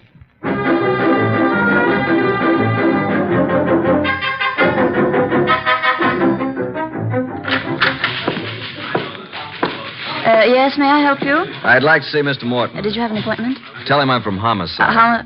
Oh, yes, sir. Yes? Mr. Morton, I know you have someone with you, but there's a gentleman here from the Homicide Bureau. He wants to see you. Tell him I work for Nero Wolfe. My name's Goodwin. His name is Goodwin. Send him in. Yes, thank you. You may go right in, sir. The large door to your right. Thanks. Come in, Mr. Goodwin. Come in. I understand you're from Homicide. Not exactly. I'm Nero Wolfe's assistant. We're working with Inspector Kramer. And what can I do for you? You've heard about Arthur Merle. Yes, I received the word when I came in this morning. It was a great shock. Oh, excuse me, Mr. Goodwin. This gentleman is Henry Childs. How do you do, Mr. Childs? Glad to meet you, Mr. Goodwin. You're with Nero Wolfe? I'm his assistant, man Friday. Mr. Childs is a publicity agent. He handled all publicity for Arthur Merle. I've not only lost an excellent client, but a very good friend. Did you know Mr. Merle? Yes, I'd met him a number of times from Mr. Wolfe. Yes, indeed. Arthur Merle was a great writer and a fine citizen. He'll be missed by millions. Mr. Goodwin, when was the murder discovered? Last night, shortly before dinner. Well, what did the police, what do you think the motive was? Don't know as yet, Mr. Childs. A little early for that. Well, it's certainly a shame. I wanted to ask you a few questions, Mr. Morton, privately. I hope you don't mind, Mr. Childs. Oh, no, not at all. I was about to leave. I'll run along now, Mr. Morton. See you again soon, Mr. Childs. Good morning, gentlemen. Well, Mr. Goodwin? You did a lot of business with Mr. Merle, Mr. Morton? I published every one of his novels for the past 8 years. And you intended to publish his new one, the one he was working on? Yes, we had a contract. The usual agreement between you. Naturally. Although I didn't know the story, I was always sure that if Arthur wrote it, it was good. Mr. Merle's name on the novel was a guarantee that it would sell 1 million copies. You don't know what this last one was about? Haven't the faintest idea. We relied completely on Arthur's judgment. Not even any carbon copies, huh? Not that I know of. Why? When Mr. Merle was killed, the only thing missing from his apartment was the novel.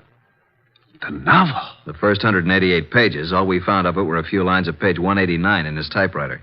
He must have been working on it when the murderer stabbed him. The rest of it's gone. You mean, Goodwin, the novel's gone? Oh, this will cost me $1 million. Well, it cost Arthur Merle his life. Arthur Merle dead and his novel gone. I can hardly believe it. Well, thank you, Mr. Morton. Oh, I hope I've been of some help, although I'm don't sorry quite see. You haven't. But we may call on you again. Before it's over, you may be a great help.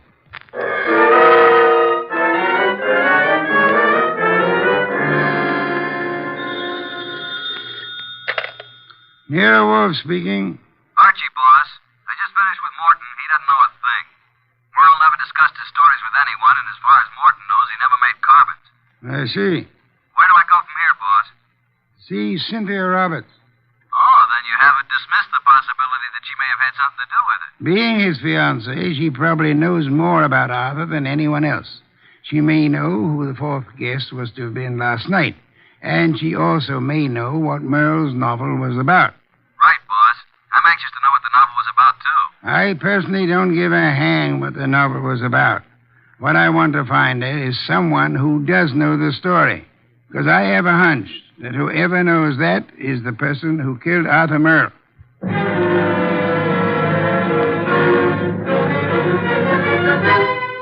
Miss Roberts, I know you want to help us find out who killed Arthur. Oh, yes, of course. I'll do anything. Nero Wolfe and I were invited to have dinner with Arthur Merle last night. Well, I knew he was having friends in for dinner, but I didn't know who they were. Oh, I'm sorry. I hoped you'd know whom he invited. No, he didn't tell me. Miss Roberts, we have reason to believe that there was to have been a fourth person there last night.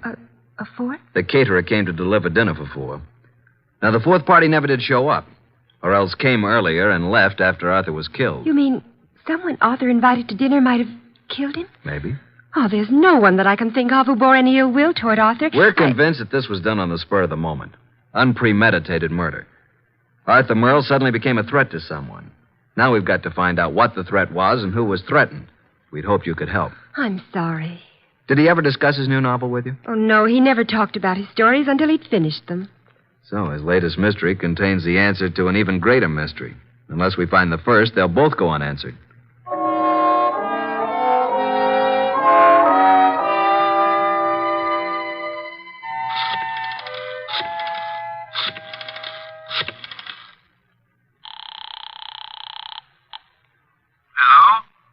Mr. Morton? Yes? Nero Wolfe speaking. Oh, yes. Your man Goodwin was here to see me. I presume you are interested in seeing Merle's murderer brought to justice? Certainly. Arthur was a close friend of mine. And his death cost you a bestseller, I know. Now, would you be willing to help a bit? Why, yes, if I prepared a statement for the papers. I want you to call the literary editors first thing in the morning. Here's what I want you to tell them. You got a pencil and paper? Yes. And take this down. Quote, Mr. Carlton Morton announced today that the last work of the late Arthur Merle will be published according to schedule. Fortunately, it was Mr. Merle's custom to furnish his publishers with carbon copies of each day's work. Consequently, with the major portion of his...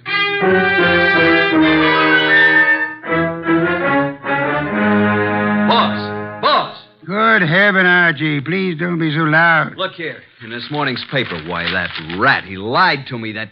What on earth are you talking about? That publisher, Morton, he said he didn't have copies of Merle's manuscript, that he didn't know what it was about. And listen to this.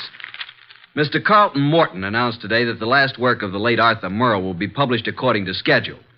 Fortunately, it was Mr. Merle's custom to furnish his publisher with carbon copies of each day's work.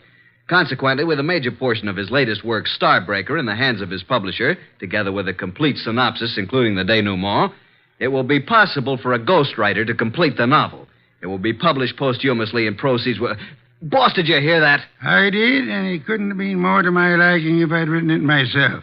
Now, excuse me. I want to make a telephone call. Who? Publisher Morton. Yeah, I'm beginning to see.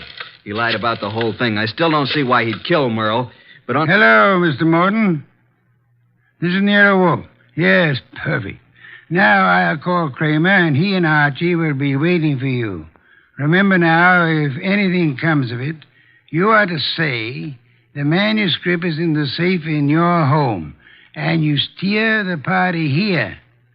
Say you've recently rented this place. I hope we'll be seeing you. Yes. Goodbye. Oh, and be careful. Remember what happened to Arthur. The manuscript is in my desk in the middle drawer. What the... You mean... Archie, look out of that window. Huh? Yeah? Out there is a city of some 5 million people. In that 5 million, there is one who murdered Arthur Merle. Now, we don't know who it is, so we can't go out and put a finger on him. But, Archie, since we can't go to him, we have only one other choice: make him come to us.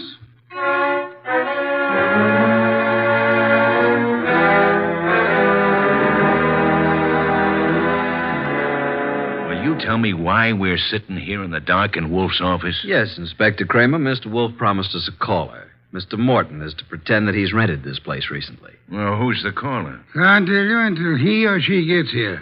You seem certain he'll come. I'm quite certain. I'm just hopeful. You trying to tell me that Morton killed Merle? You're almost as dense as Archie was. No, Morton didn't do it. Unless Mr. Wolfe is very wrong, which is doubtful, before the night is over, Morton will know who did.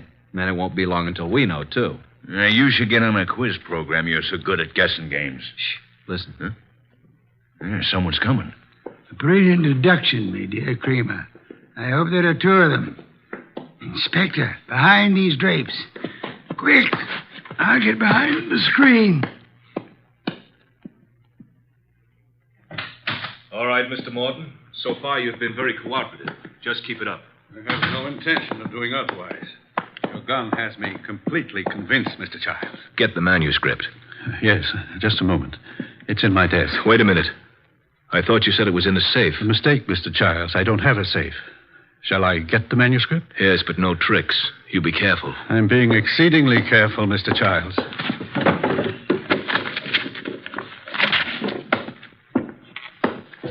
There you are. Starbreaker by Arthur Merle. Yes, this is it. Thank you, Mr. Morton. Now, I trust that's all you want of me. I'm sorry. I wish that were true. Unfortunately, you see, it's not the actual novel that I want. Oh? My interest in this copy is the same as it was in the original. And that is? That no one should ever learn the content. I take it you know what it's about, then. Yes. You see, Mr. Merle made the mistake of telling me when I called a bit early at his apartment for dinner last evening. I was forced to deprive him of his life once I learned the storyline of this novel. This story must be kept secret. Why? Most of you people in the publishing business know me as a public relations and publicity agent for several prominent writers. Yes? Actually, I've been as successful as I might in this business because a few years ago I stumbled onto a very neat and foolproof method of blackmail. Unfortunately, Arthur Merle thought of the same thing and based this story on it. If it got out, I'd be exposed and sent to prison. So you can see why I had to stop it, why I had to kill Arthur, and why... Now I'll have to kill you, too. Oh, child, for heaven's sake. The contents of these pages condemn me. You know what's in them. Further, I've confessed to murder to you. You don't think I could let you live after that, do you? Child, you're insane. I'm sorry that I must repay you for your trouble in such an ungrateful manner. I'm sorry to do this to you, Child, but I can't... Child, please, enough! Sorry, Mr. Childs. There wasn't time to ask you to drop the gun. All right, Mr. Childs, get your hands up and stay where you are. Nice going, Mr. Morton. Who are you? That took courage, Mr. Morton. Sorry we had to wait so long, but we had to make Mr. Childs here convict himself. Convict? What do you mean? We've been waiting here for you, behind the drapes all the time. We heard every word. Mr. Childs, you're under arrest. Police? Yes, Mr. Childs. Only one person could have been so anxious over a copy of that novel. That's the person who killed Arthur Merle for the original. And we heard you confess to that. And that's all we need to convict you. We didn't have any proof until we set it up for you to make a second try to cover up for the first. Fortunately, the setup worked. Setup? Take a look at the rest of the manuscript, Mr. Childs. What? Oh, the front page is there, all right, but look at the rest. Why, they're blank. They're just blank pages. You didn't have a copy at all. No, but we certainly got a murderer. Eh, Inspector? Childs! Childs! Stop, Childs! Stop! Well, that's one way to avoid standing trial.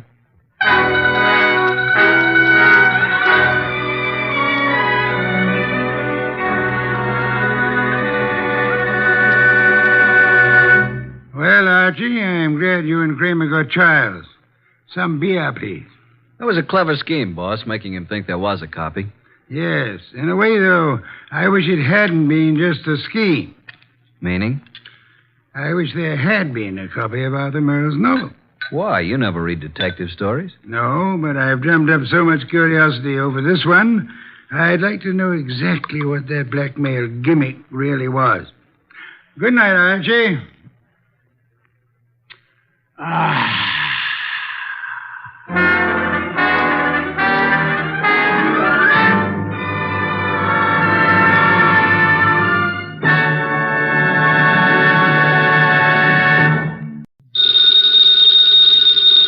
Ladies and gentlemen, that phone bell means adventure. Hello? Hello. The young man answering the phone is Archie Goodwin. And the mountain of a man engaged in deep thought in the oversized armchair is Nero Wolfe. What was that? Somebody's going to be murdered who has no manners? Well, what do you want Nero Wolfe to do? Teach him manners? Oh. Hold on. Mr. Wolfe. Yes, Archie? We've got a prospective client. In case someone she knows gets murdered, she'd like you to do something about it.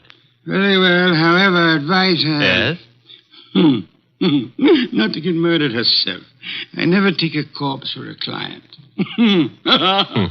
Greatest detective in the world.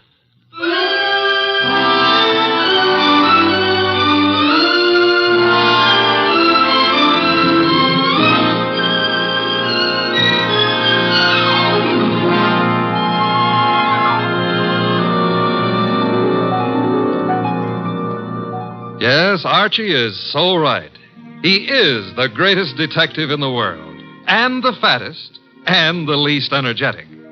He's Nero Wolfe, created by Rex Stout and brought to you over this NBC network in a new series of adventures, by Mr. Sidney Greenstreet.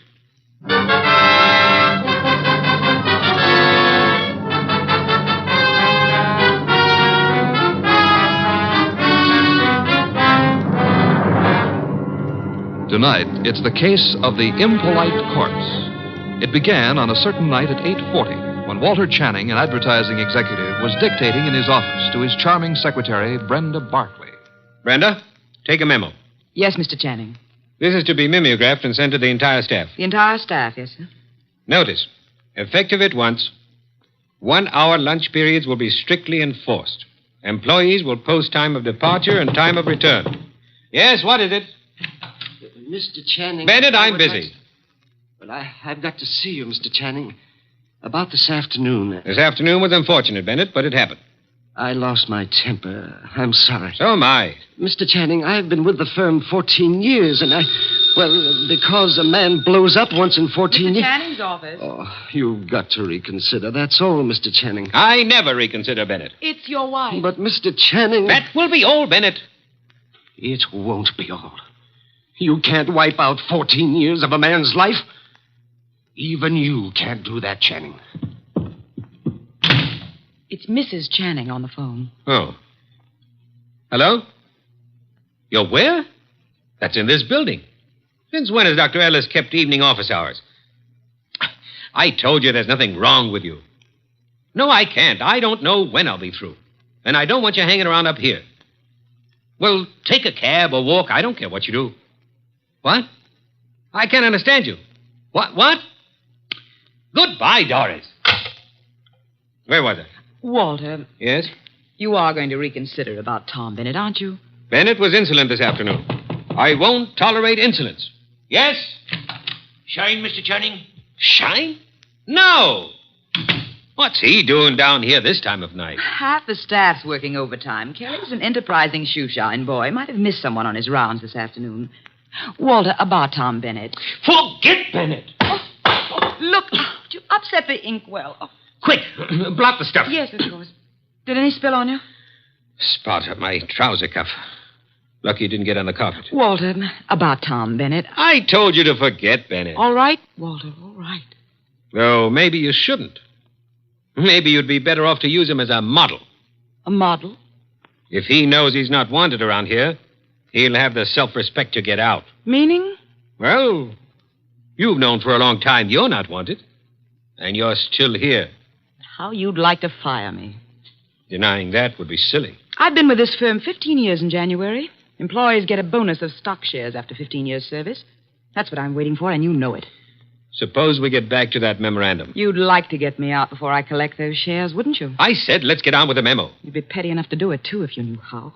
There may be a way. There isn't, and you know it. I'm too careful. You can't fire me without cause, and I've given you no cause, Walter. Nothing you can possibly dictate one of your vicious little memorandums about. Don't try my patience too far, Brenda. Walter, what? This can't be us talking like this, you and me hating each other. I find it remarkable there ever was anything between us except hate. Walter. I mean it. Look at you. You were flashy when I met you. You're getting flashier. That means cheaper, Brenda. Stop it. Too much lipstick? Too much rouge? Hair too bright? Dress too tight? You're trying too hard, Brenda. You're labeling yourself like a sound wagon. I wonder what it is that stops me from killing you. Cowardice, of course. Now, when you've stopped sniveling, we'll get on with a memorandum. You ready? Yes, I'm ready. Notice. In the interest of economy and efficiency, junior executives will confer in the conference room, not in private offices.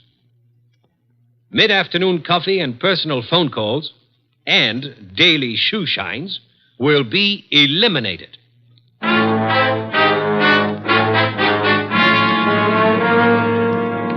Your name is Barkley, Brenda Barkley. Very well, Miss Barkley. What can I do for you? Mr. Wolfe, I don't know how to begin. Well, maybe I can make this easier all around by briefing Mr. Wolfe on the Walter Channing case. Hey, that's funny. What? Violet eyes. I always thought they were something the poets made up. Archie, Huh? Oh, the Channing case, yes. One moment. Miss Barkley, look this way, please. To me, an eye is functional object found in mammals, birds, fish, potatoes, and horticulture. Thank you. Go on, Archie. Walter Channing was the boy wonder of advertising. At 33, executive vice president of Winslow, Hart, and Straightmeyer. Just 24 hours ago, they found him at his desk, shot through the heart. They? Who is they? A night porter and a shoe shine boy, is that right? Yes. He'd been dead about an hour. The bullet went through Channing, his desk chair, and lodged in the windowsill behind him. Police thought at first it was suicide. The gun? 38, found it on the floor, 10 feet away. No fingerprints, anyhow, no clear ones. Seldom are on a gun butt. You say suicide was suspected. Why? The gun was 10 feet from the body. It was the smudges. Smudges? Powder burns. According to the papers, he was sitting at his desk. There were no signs of a struggle. The gun was held against his chest and fired. But it wasn't suicide, Mr. Wolfe. Walter Channing would never have killed himself. The police have already decided that, finally, according to the evening papers. And I presume you, Miss Barkley, are the suspect. No, not yet. But you expect to be. That's why you came to me. When the police talked to her, Her? Doris, his wife. I've been Walter Channing's secretary for 8 years. At one time, we thought we were in love. Mrs. Channing was aware of this? Yes.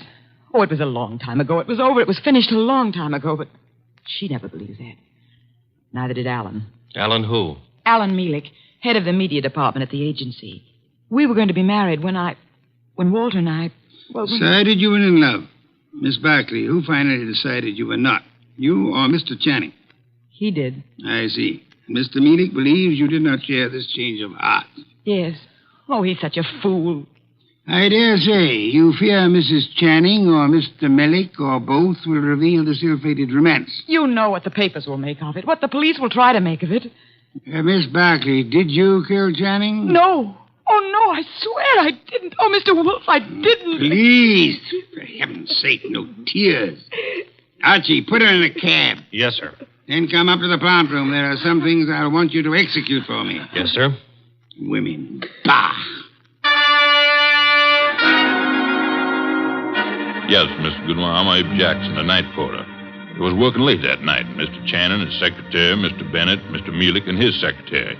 About 10:30, I met the shoe shine, Kelly, on Mr. Channing's floor. There was a light burning in Channing's plate.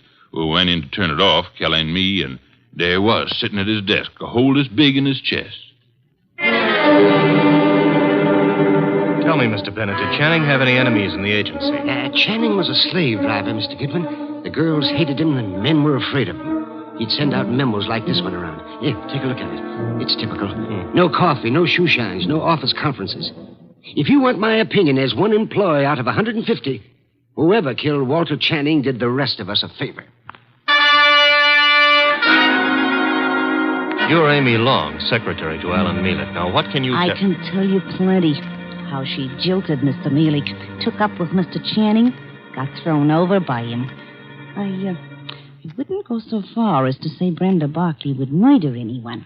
But if she did, Walter Channing would be 1A.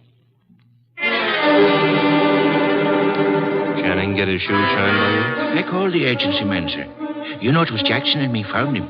Everyone else had gone and left himself, poor soul, sitting at his desk, dead.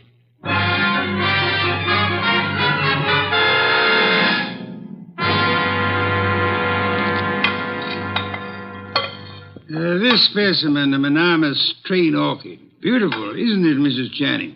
Mr. Mielik? I could never quite like orchids. They have no smell, you know. It's pretty all right, but tulips are more in my line, Mr. Wolfe.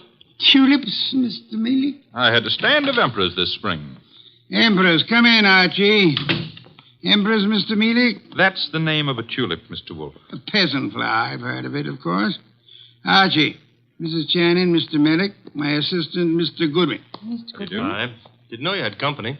Mr. Wolfe asked us here to explain why Brenda Barkley is worried.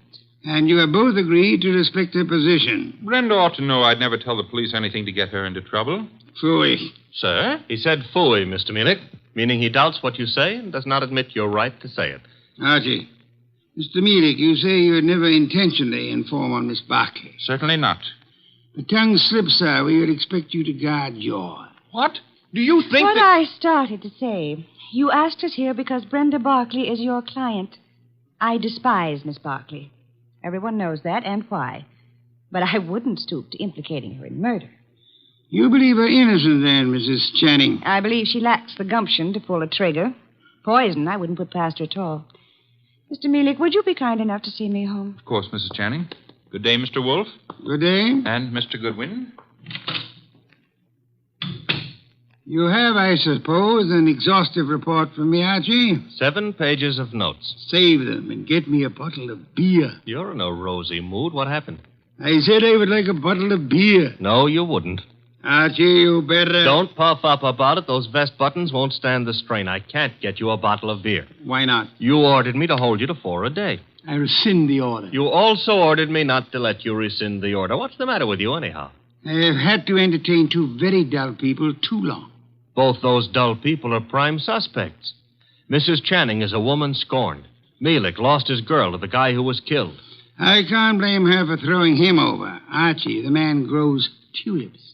What? Tulips. Well, give me a report. I checked the agency, everybody who was working down there the night of the murder.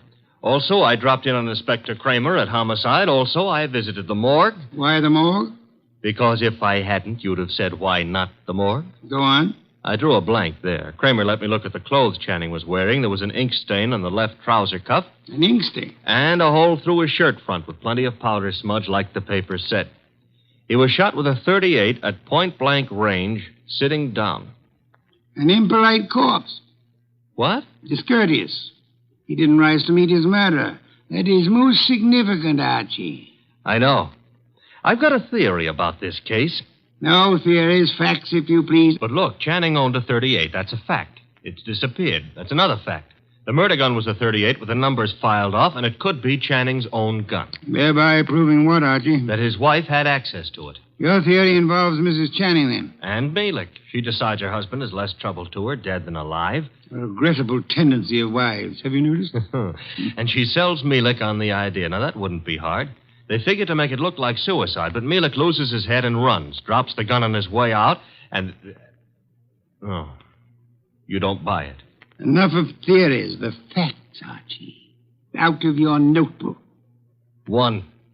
9 people were on the scene that night, working late for one reason or another. Mrs. Channing tells me she was visiting a doctor's office in the same building, by the way. 2. Every one of those people hated Channing. 3. Here's a sample of why he wasn't popular. Memorandum, huh? Dictated the night he was killed. The staff got it the next morning. A whip cracker, Mr. Channing. Fact 4. The ink stain on his trouser cuff was partly rubbed out. With what? Cleaner of some kind. I didn't get the brand. Fact 5. There's a spot on the carpet near Channing's chair. Spot of what? Ink? Blood? Looks like ink. It looks like ink. Well, I didn't analyze it on the spur of the moment. My chemical set isn't working so good, boss. Phooey. Archie, I want 2 things. Yes, sir? Get over to headquarters. The police have Channing's trousers. Suggest to Inspector Kramer that he have the stain analyzed. Suggest also that the spot on the carpet be analyzed at the same time. Be around him when the information arrives. This is Be Kind to the Police Week? Phooey. I never have sought to beat the police on matters of fact, only on interpretation, deduction. Get going. Oh, and Archie. Yes? When you return, I should discourse upon the sanctity of deskhood. The sanctity of what hood? Deskhood. Now be off with you, and please remember you're tracking a murderer. Don't stub your toe.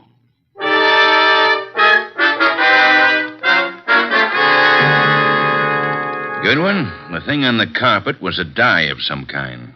Dye, huh? Mm-hmm. How long will it take the lab to give you the analysis on it, Inspector? Oh, not very long. I've got the report on what was used on the trouser cuff right now, though. And? They found traces of carbon tetrachloride. Wait a minute. This goes in the notebook. Okay, carbon tetrachloride. And something else. Goodwin, what's Wolfe after? Interpretations was what he said, Inspector. You object? No. Maybe I'll get an interpretation, too. The something else was perchlorethylene. Perchloreth... Why, Inspector, such language.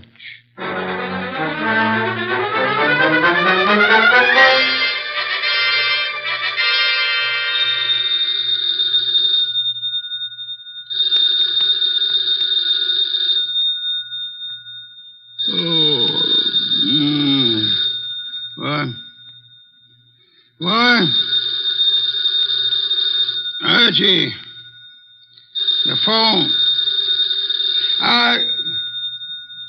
Oh, not back yet. Hello. Mr. Wolfe? Yes? This is Brenda Barkley. Oh, Mr. Wolfe. What is it, Miss Barkley? You've got to come to Mr. Channing's office right away, Mr. Wolfe. Mr. Goodwin has been to your office. Everything I need to know. You've got to come, Mr. Wolfe. Nonsense. I don't go out. My digestion disapproves of it. I disapprove of it. But Mr. Goodwin, he's in danger. What's that? Terrible danger. He needs you here at once. Archie, in danger? Let me talk to him. Please come. Hurry. What's happened? Hello. Sparkly. Fritz, get out of the car. Bring me my wool muffler and worsted vest. See if you can find my galoshes. Confound it, I've got to go out.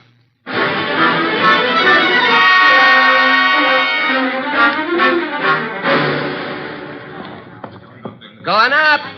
Step to the rear of the car, please. Mister, will you please step back? I'm back as far as I can go. You are? Elevators, contraptions for little men. Come, take me up, young man. Hold it. Hold that car. I'm late for a date with a blonde. 16th floor, buddy. Evening, Mr. Goodwin. Good evening. I was told you were in danger. Danger? Mr. Wolfe, what are you doing out down here? Sparkley's idea. About me being in danger? Obviously, she was lying. I suspected at the time. But I fell in with her suggestion. I'm anxious to end the case. My presence here is needed. Don't understand why she'd do such a thing, and why is your presence needed? 16th floor. It's a matter of, perspective. Brenda's got a very nice perspective. She'll be around here someplace. The agency's got this whole floor. Her office? Down this corridor, next to Channing's.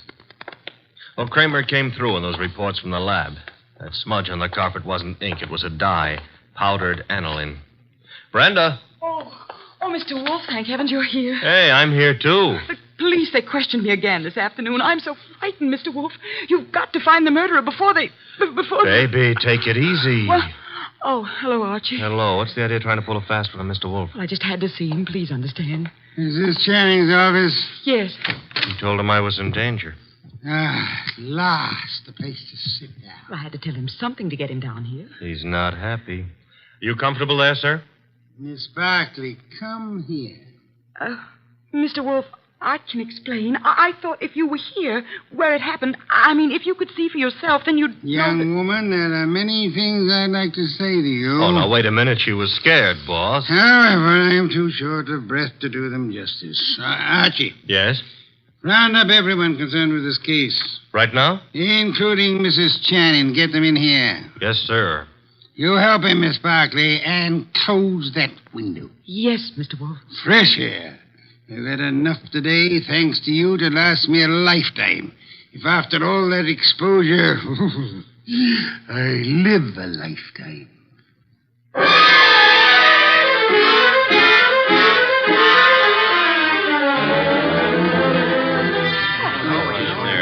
What's going on here, anyhow? A tea party. Find yourself seats. Keep your knees steady. All right, Mr. Wolfe, everybody's here. Mr. Shoeshine Kelly? Here, sir, here. It was you who found the body. Him and me, Mr. Wolfe. I'm Abe Jackson, the night man. You gentlemen can help us if you will. Oh, to be sure, Mr. Wolfe. I'd like to know the exact position of the body when you found it. Well, he was sitting up. That's it, sir. Sitting up straight as you please. You'll oblige me if you'll demonstrate. Sit in the chair, please. His chair, sir? If you please. Abe, you. Yeah. Oh, no, not me. Not on your life. There's no easy thing you ask, Mr. Wolfe. I'll oblige you.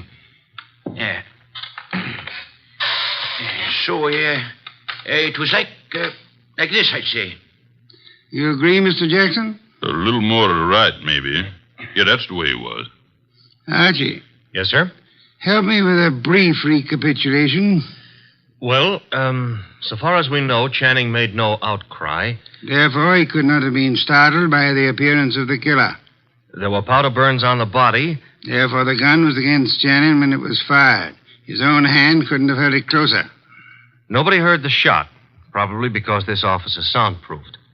The gun that killed him was lying on the floor 10 feet from the desk. In the direction of flight through that door. Go on, Archie. The killer was almost certainly well known to Channing, or Channing wouldn't have let him come that close without a struggle or an alarm. Also, the killer had access to this office. Another proof that he's not a stranger. One more point, if I may, Archie. The killer, he or she, is present here now. Here in the room. Quiet, everyone. We come now to the point I mentioned to you last night, Archie. The point I call the sanctity of deskhood. Sanctity of what? Deskhood, Mrs. Channing. Explain, Archie. Still figure it's so important? Absolutely essential. Well, I wrote it here somewhere. Oh. Deskhood refers to that area behind a desk where a man earns his livelihood, makes his career, builds his reputation. You mean here? Where I'm sitting? So long as a man sits at his desk, he enjoys a curious area of privacy. He is remarkably safe from intrusion. That's it, Mr. Wolfe.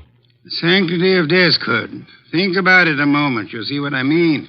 Nonsense. I've gone around that desk hundreds of times. I'm sure she has. Many more hundreds. If you mean what I think you mean, Mrs. Channing, you... Please, ladies. Mrs. Channing, when you approached your husband at his desk, what did he do? What did he...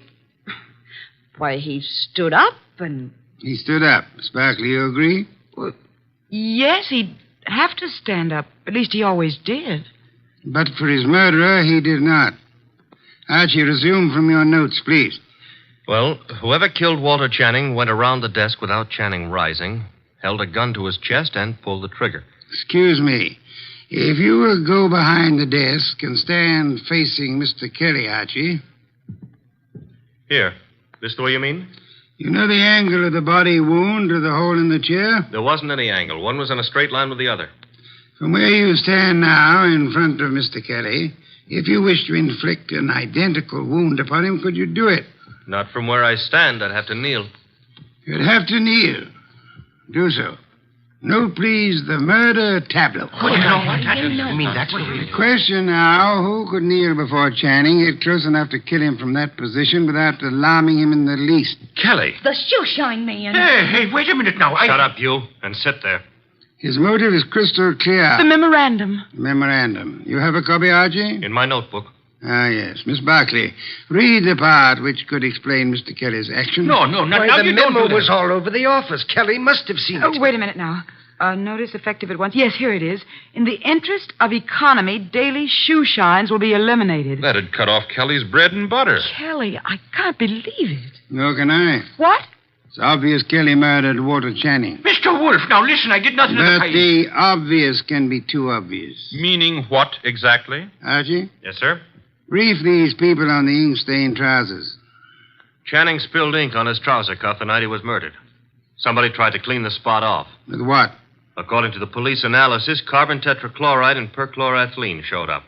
Both non-inflammable ingredients used in many commercial cleaners. Exactly what are you getting at, Mr. Wolfe? One moment, Mrs. Channing.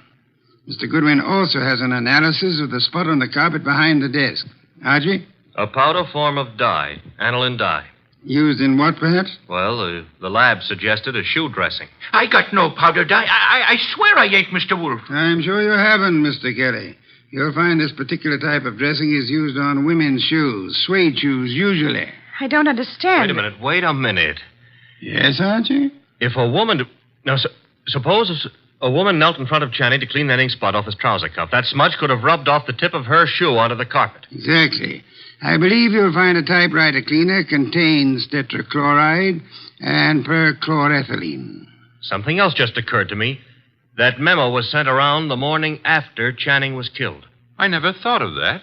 True, Archie. And for only one purpose, to point suspicion at Kelly. But when the police didn't take the hint... Go on, Archie. What then? Somebody else was brought down here who would. Comes around to three questions, doesn't it? Who knew about the memo? Who had access to Channing's file where he kept his gun? And who made sure Nero Wolfe would see the evidence against Kelly? 3 questions, Archie, with one answer that spells the name of the murderess. Our own client, Brenda Barkley.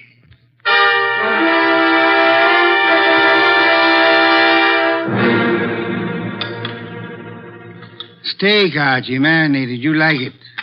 I'm not hungry. Indeed, I suggest a tonic. That reminds me. I had a call. You had? Doris Channing. She had some idea about my explaining things to her. She found my explanation insufficient? No, but she felt it lacked the personal touch. Phooey. Hand me a can of beer. However, you do have the evening off. Yes, sir. Keep out of trouble. Doris Channing is a blonde. That is, try to keep out of trouble. In the company of a blonde who wants to. Good night, sir. Good night, Archie. Good night.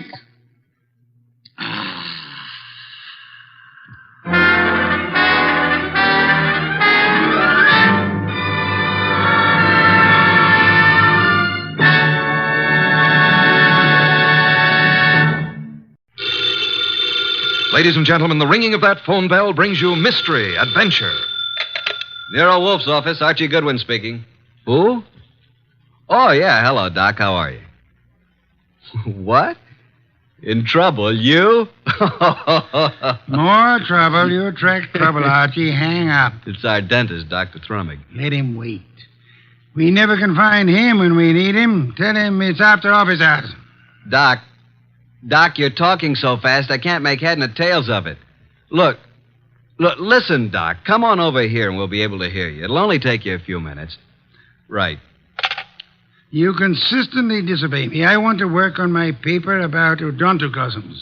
Doc Thrumming has a friend who's in some trouble, and he needs our advice. Besides, we owe Doc a fair-sized little bill, remember? Money again, Archie. Money is the curse of our times. Yeah, man. Bring on all the curses that is available.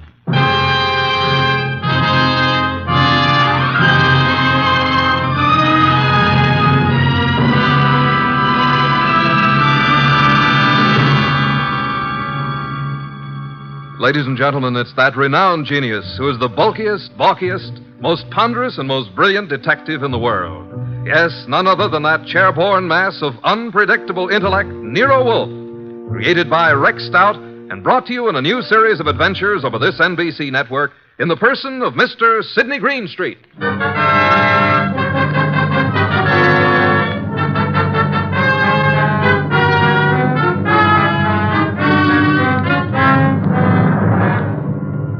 This story is one we referred to as the case of the midnight ride.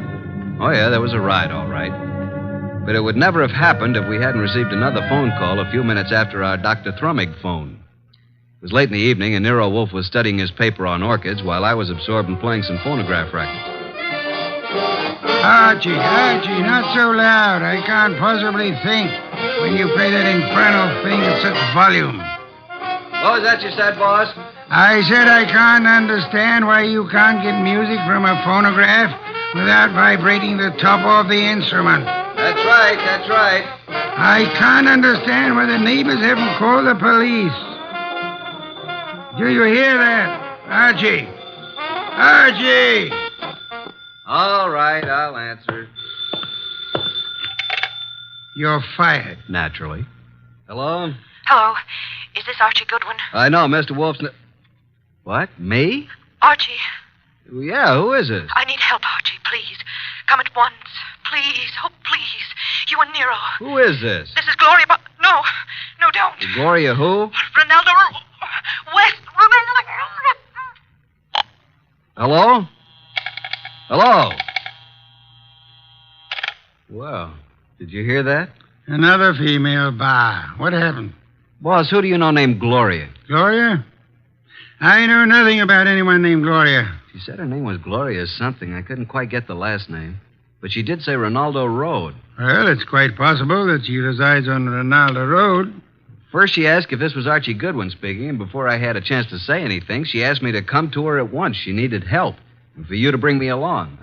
For me to bring Nero along. You don't even know what you're talking about. Well, she said she was Gloria Bar or Mar or something like that, and then she said Ronaldo Road West, and then the scream, and that's all there was. The usual pattern of your experience with women. Sounded like a hand was slapped over her mouth or she was grabbed by the throat.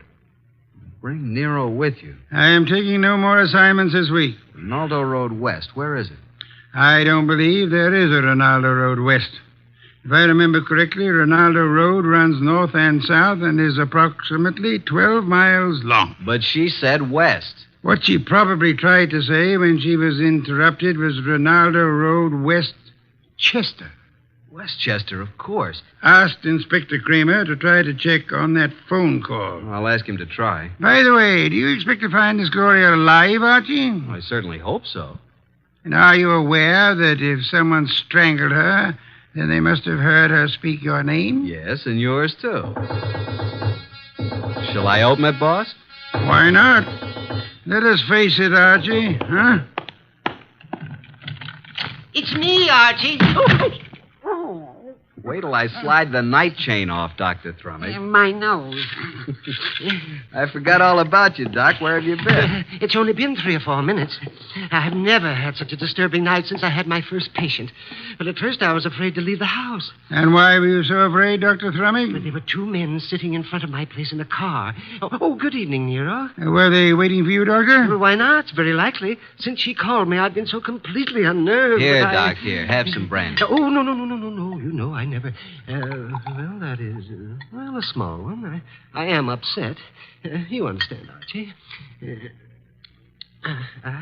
Oh, well, that's better.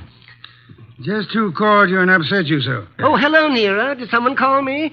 When? You phoned me frantically that a woman called you. I couldn't understand you on the phone. Oh, yes, poor Gloria. She was cut off. Oh, Gloria.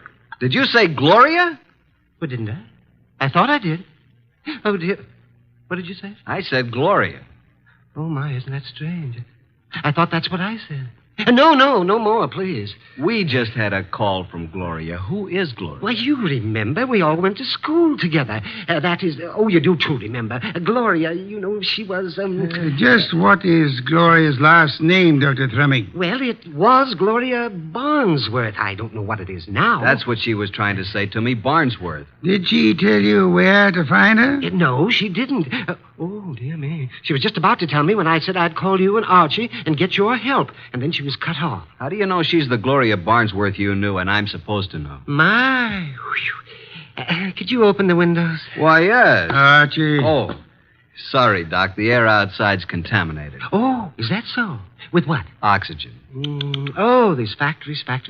Oh, well, I found her picture in an old class photo. Here it is. Oh, yeah, now I remember.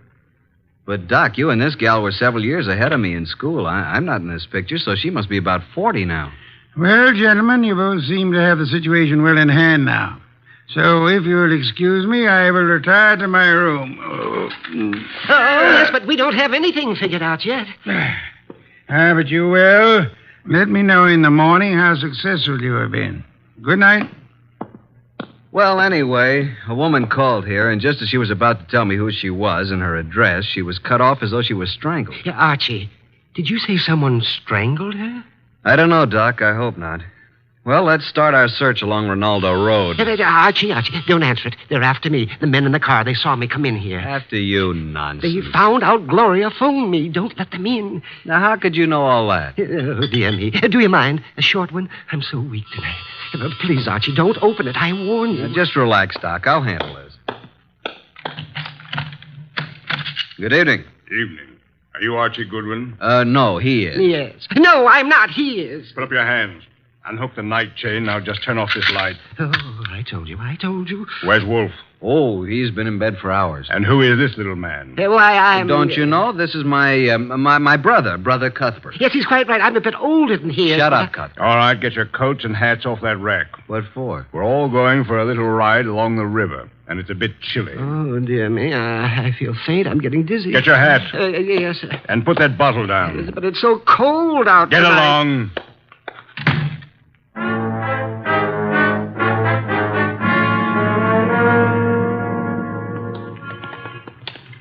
Here's the car. Now, Mr. Goodwin, hand over that gun in your pocket. But I haven't got... Okay, there you are. Thank you. Now get in the car. You get in the front seat with the driver, Goodwin. Your brother can get back with me. Okay, you know where we're going, driver. Yeah, but what?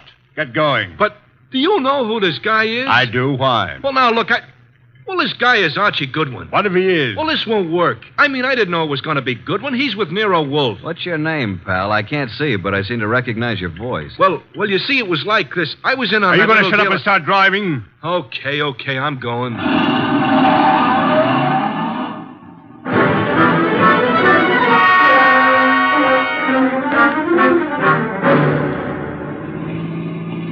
Now, see here, it's getting very late. I don't like this. Where are you taking us? Keep calm, Doc. Yeah, don't get excited. Just take it easy.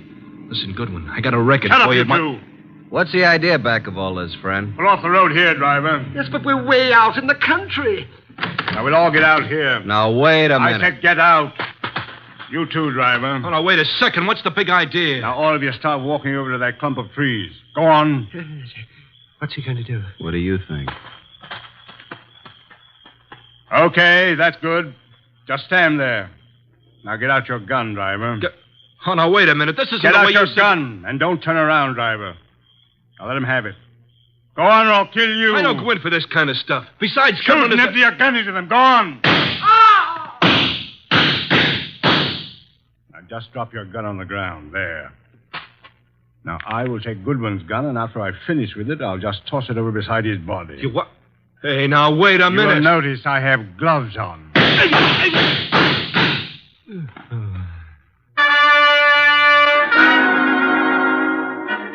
Hey, Doc. Dr. Thrumming. You all right, Doc? Oh, Archie, I'm sorry. I'm sorry I got you into this. I can't last long. Where are you hit? Tell Nero I make him a present of his new bridge work I put in. Let me have a look at you. I wanted to die in my bed with my friends around You're me. not bleeding. I wanted the choir to sing. What? I'm not bleeding? No. Are you? No. The driver was a bad shot. He missed both of them. Then what am I doing down here on the ground? You fainted at the first shot. I dropped purposely on the second shot. He missed every time. Come on, get up from there. We're very lucky people. What became of them? Hand me my gun. Oh, is this your gun? Wrap it in his handkerchief. Come over here. Yep. Here he is, the driver. And he's dead. This is dreadful, Archie. What do we do now? You got a lighter? Here's my pocket flash. Well, here's his gun beside him. Don't touch it. Have a look through his pockets. Wish I knew what he meant when he said he had a record for me someplace. A picture of a girl. Says, to Mike from Violet. Mike. The fellow's face is certainly familiar, but I can't... Hey, wait a minute.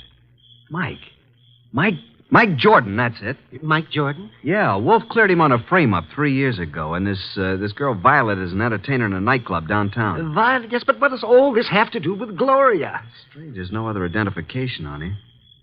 Maybe the other guy took it off of him. Well, now we got to find Violet. How? We can't even find Gloria. I think now that this guy Mike Jordan missed us deliberately. Let's start hoofing it back to that last crossroad. There was a telephone there. I'll call Nero.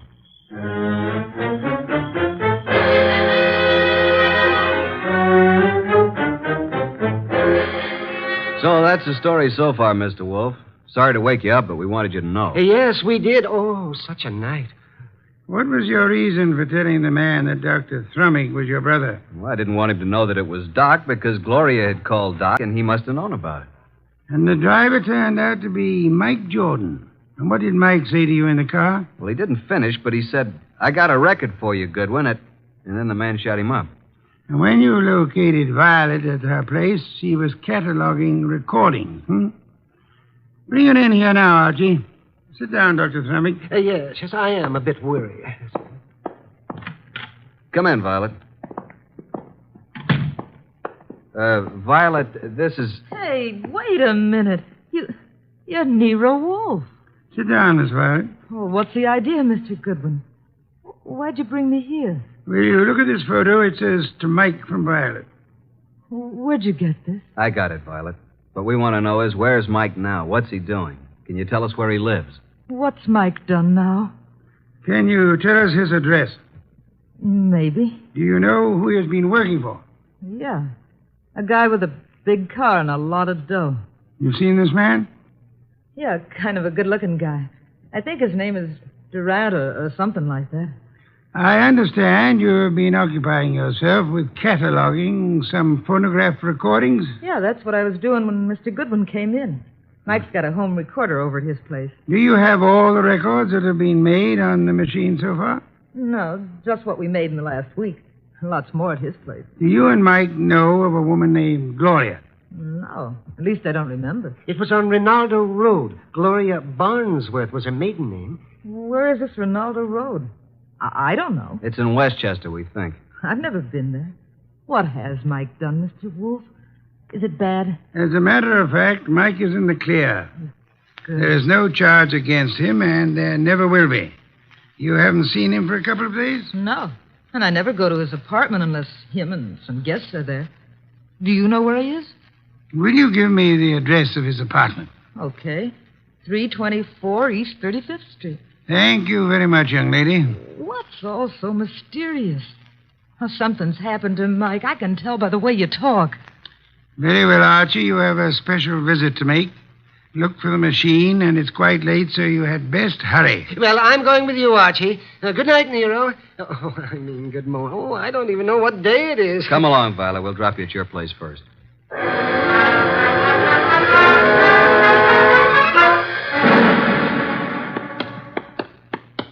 Well, there we are, Doc. Yes, has his name right on it. Mike Jordan. No, we're fairly certain that no one's in there. Hey, what do you know? It isn't locked. The lights are on. I know. Listen. Yes, a light humming noise. Huh. But where is it coming from? Over in that corner, those wall cabinets. There it is. A radio.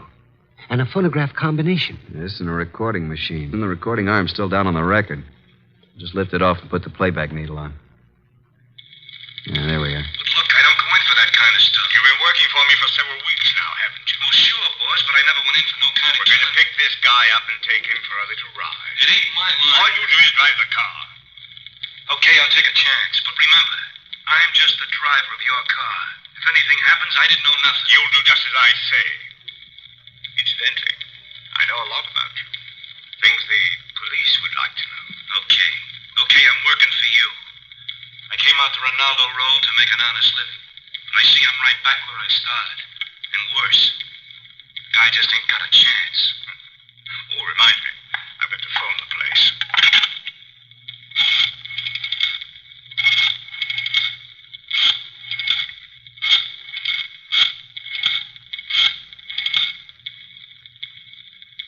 Hello?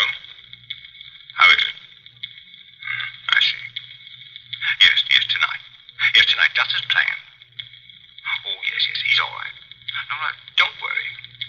Goodbye. Have you got a gun? Sure, but I never used it. You won't need it. But I want you to bring it along just in case I do. Now, you've got nothing to worry about. I'll take care of everything. And nothing will be traced to either of us. You got your money? Let's go, Mike. It's getting late. Well, Doc? He did say Rinaldo Road. That's where our Gloria called from, so they're all tied in together. Come along, Doc. We're going back to Mr. Wolfe again. We'll just take this record with us.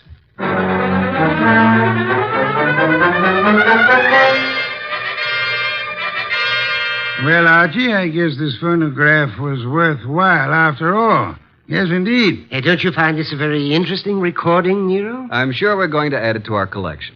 And these are the two men who took you on the ride. That's right. But we're really no further along in our desire to help Gloria. That's right. We're on Rinaldo Road.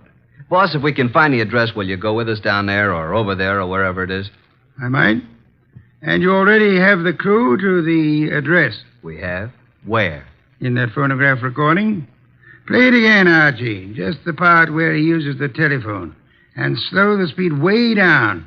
Then take down the numbers I call off. Okay, boss. No.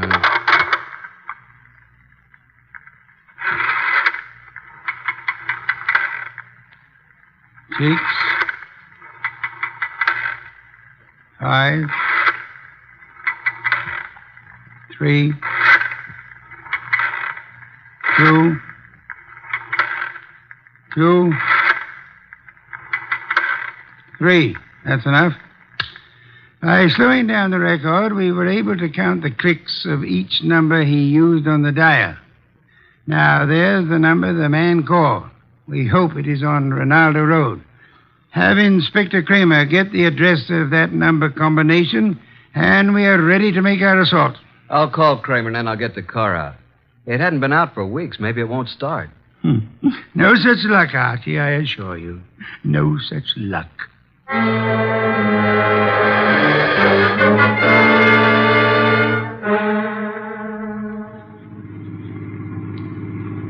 Oh, here it is. I think we must go through this big gate. Yes, there's the number.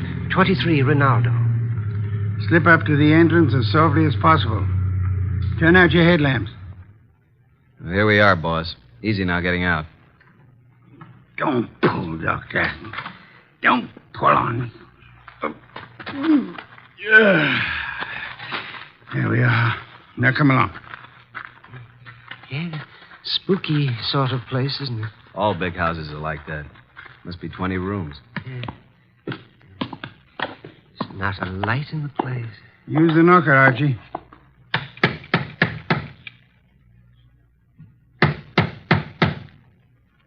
Uh-oh, stand back. Here comes somebody.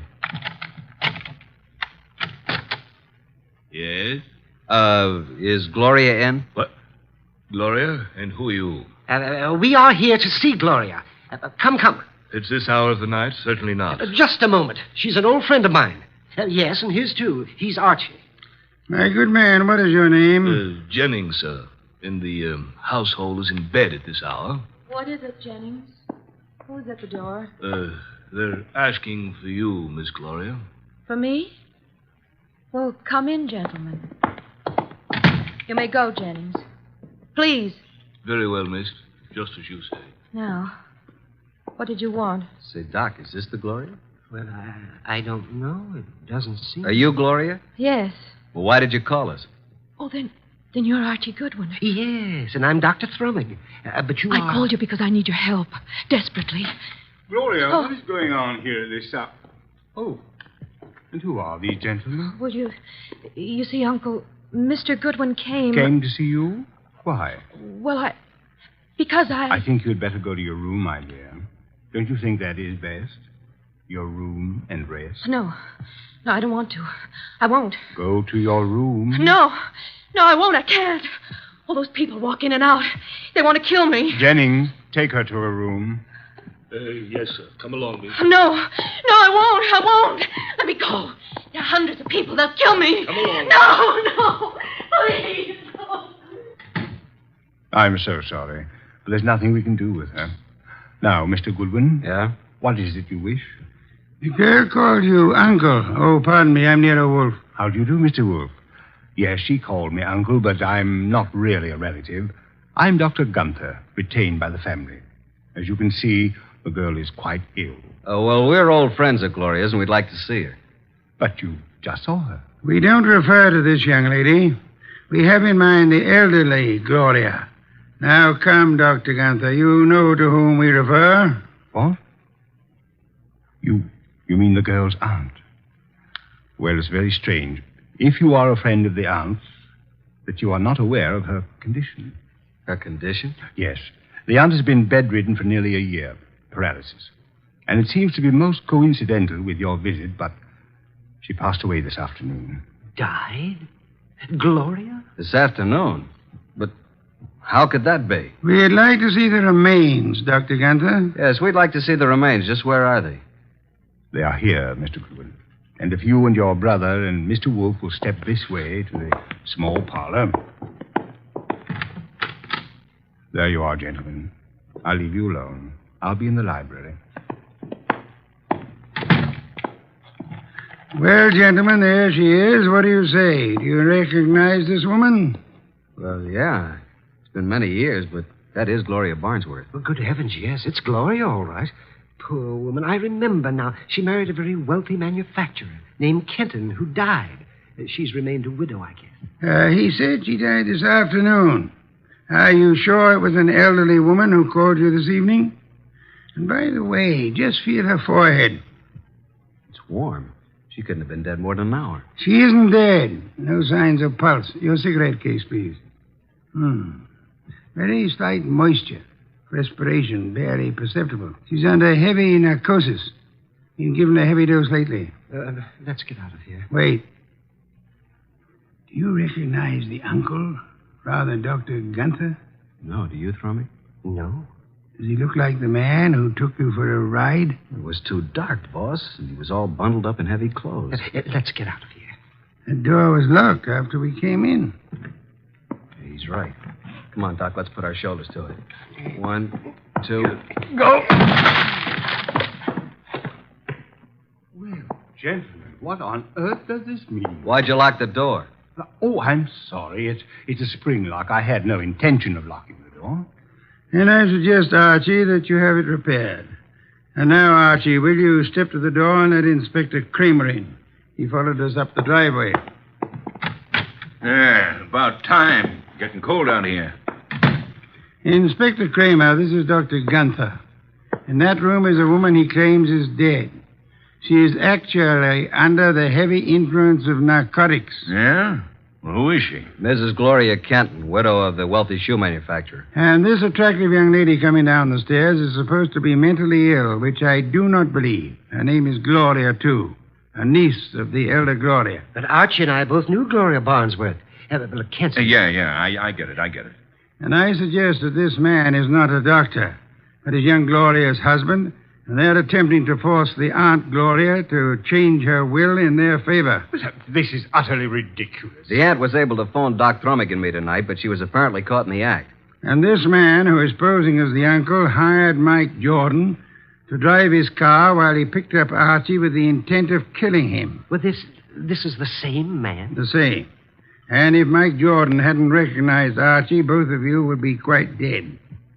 This man double-crossed Mike and killed him, believing that the whole thing would be blamed on Mike.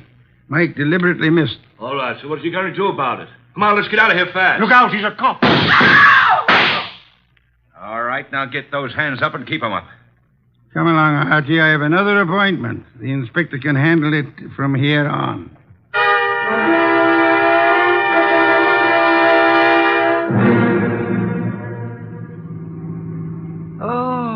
Oh, dear me.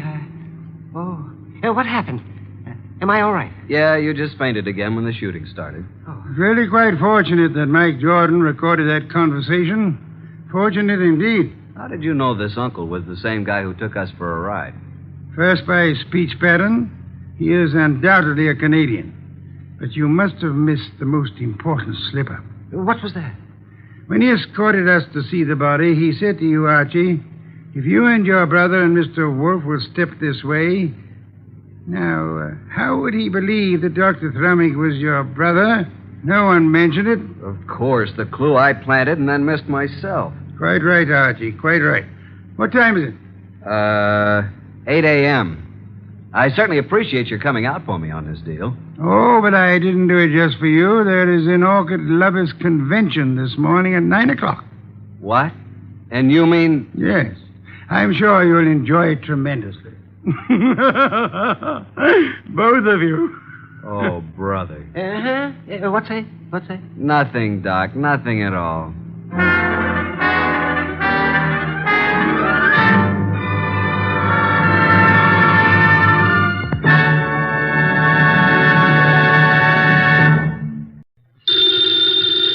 Ladies and gentlemen, the ringing of that phone bell brings you mystery, adventure.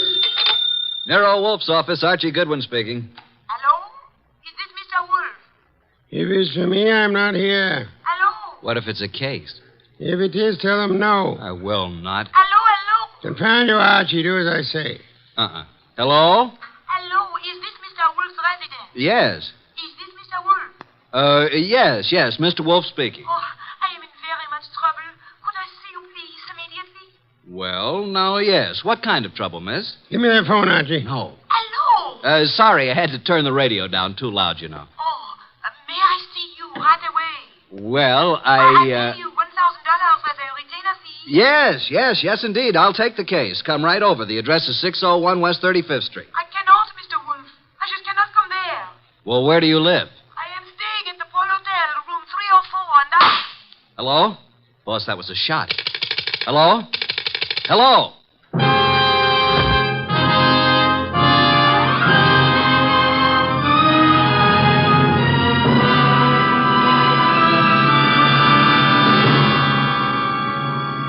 Ladies and gentlemen, it's that renowned genius who is the bulkiest, most ponderous, and most brilliant detective in the world. Yes, none other than that chairborne mass of unpredictable intellect, Nero Wolfe, created by Rex Stout and brought to you in a new series of adventures over this NBC network in the person of Mr. Sidney Greenstreet.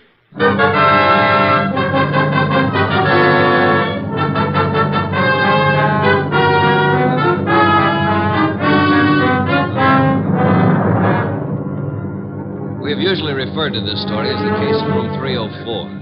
The girl on the phone had a decided foreign accent. I wasn't quite able to decide what nationality she was, but it sounded like French.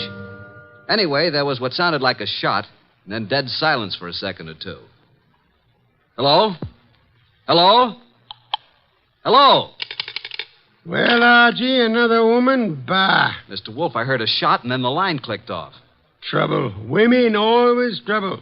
I said I heard a shot on the phone. Indeed. I'm going over to her hotel and see what goes on. By all means, Mr. Wolfe. Yeah. Huh?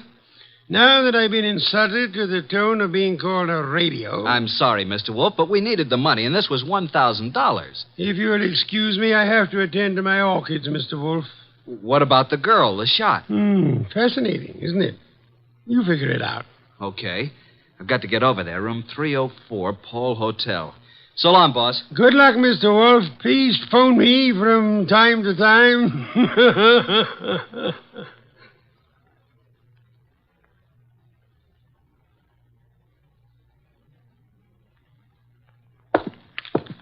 And 301, 302, 304. What do you know? The door's open. Oh, hello. Who are you? Archie Goodwin. Now it's your turn. I'm Jay Bream, pilot for Jan Airlines. You seen... Yeah, I guess you have.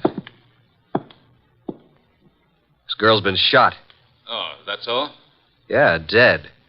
Real dead. What do you know about this? I don't know anything. Say, who are you? Looks like you're in a spot, pal. You better start digging, hadn't you? I got here a few seconds before you did. I knocked on the door. The door was partially open, so I pushed it wide. And... Go on. Well, there was no answer. I couldn't see anyone, so I came in, and there she was. You know her? Well, yes. Why do you think I came here? That's what I'm trying to find out.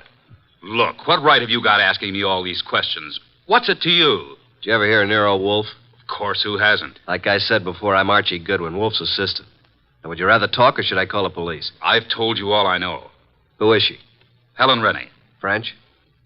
I don't know. European, anyway. Why'd you come here tonight? I have a dinner date with her. You mean you did have? Yeah. Let's turn her over. There. Had an automatic in her hand. Yeah. I never saw it before. Hey, I wouldn't use the phone. Fingerprints. It's okay. I'll use this handkerchief. Who are you calling? My boss. Oh. Nero Wolfe speaking. Archie, boss. Archie, I thought you were Nero Wolfe. You sound very much like him. Please, boss, be serious. Oh, but I am? I'm here at the girl's apartment, the one who called me. She's dead. Beautiful? Yes, was very beautiful. She would be. How did it happen? Shot. Neat round hole in her right temple. She's married and looks like she shot herself. When I turned her over, I saw a wedding ring on her finger and a .32 automatic still in her hand. Are you alone? No, a fellow named Jay Bream, a pilot. He was here when I arrived. No one heard the shot? Apparently not. No one showed up yet. Very interesting. What do you do now, Mr. Wolfe? Should I call Inspector Kramer? No, say nothing to anyone. Get over here at once and bring Mr. Breen, the pilot, with you. Goodbye.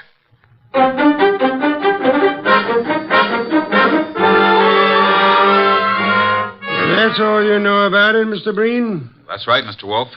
Just like I told Mr. Goodwin here. The whole thing sounds... Hey, I just thought of something. Pray tell, Archie. It can't be suicide. Oh, and why not? How can a dead woman hang up a phone? You finally arrived at that, Archie. Amazing. Of course she couldn't. She was murdered. Murdered? Yes, Mr. Bream. But I thought she committed suicide. Please, Mr. Bream, it'll be better if you don't think. Where do you stay? 321 West 19th, apartment 5. And your job? I've 10 days vacation. Started yesterday. One thing, Mr. Bream, I suggest you don't leave town. Furthermore, talk is not advisable. I strongly recommend that you adopt precautions. Yes, sir. Show Mr. Bream to the door, Archie. Yes, sir. Right this way.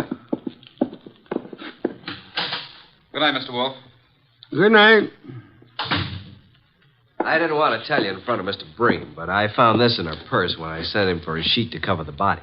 $1,000 check. Made out to Mr. Nero Wolfe. Well, boss? I think it's time we phoned Inspector Kramer. Should I? Who else, Archie? Who else? My apologies. I forgot how heavy that phone really is. Archie. Oh. Do you want me to talk to the inspector? I'll do the talking. Should I hold the phone for you? You can get me some beer.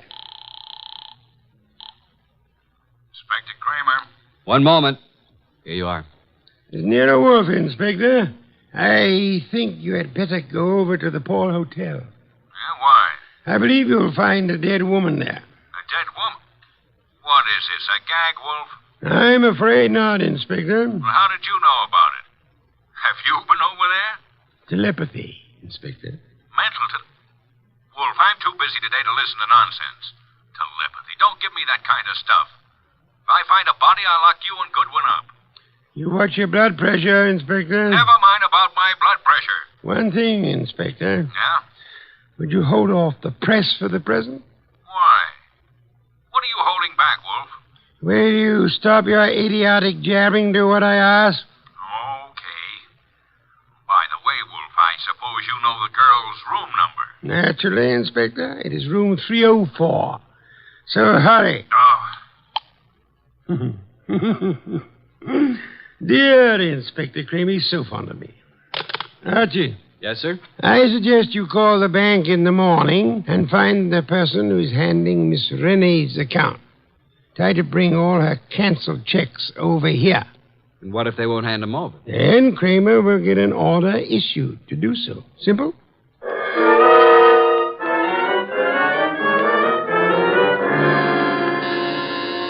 Coming. Well, where's Wolf? Where do you think he'd be? In his big chair. Good evening, Inspector. I expected you before this, Inspector. What kept you so long? If I told you I had a flat tire, would you believe me? Now start giving, Wolf.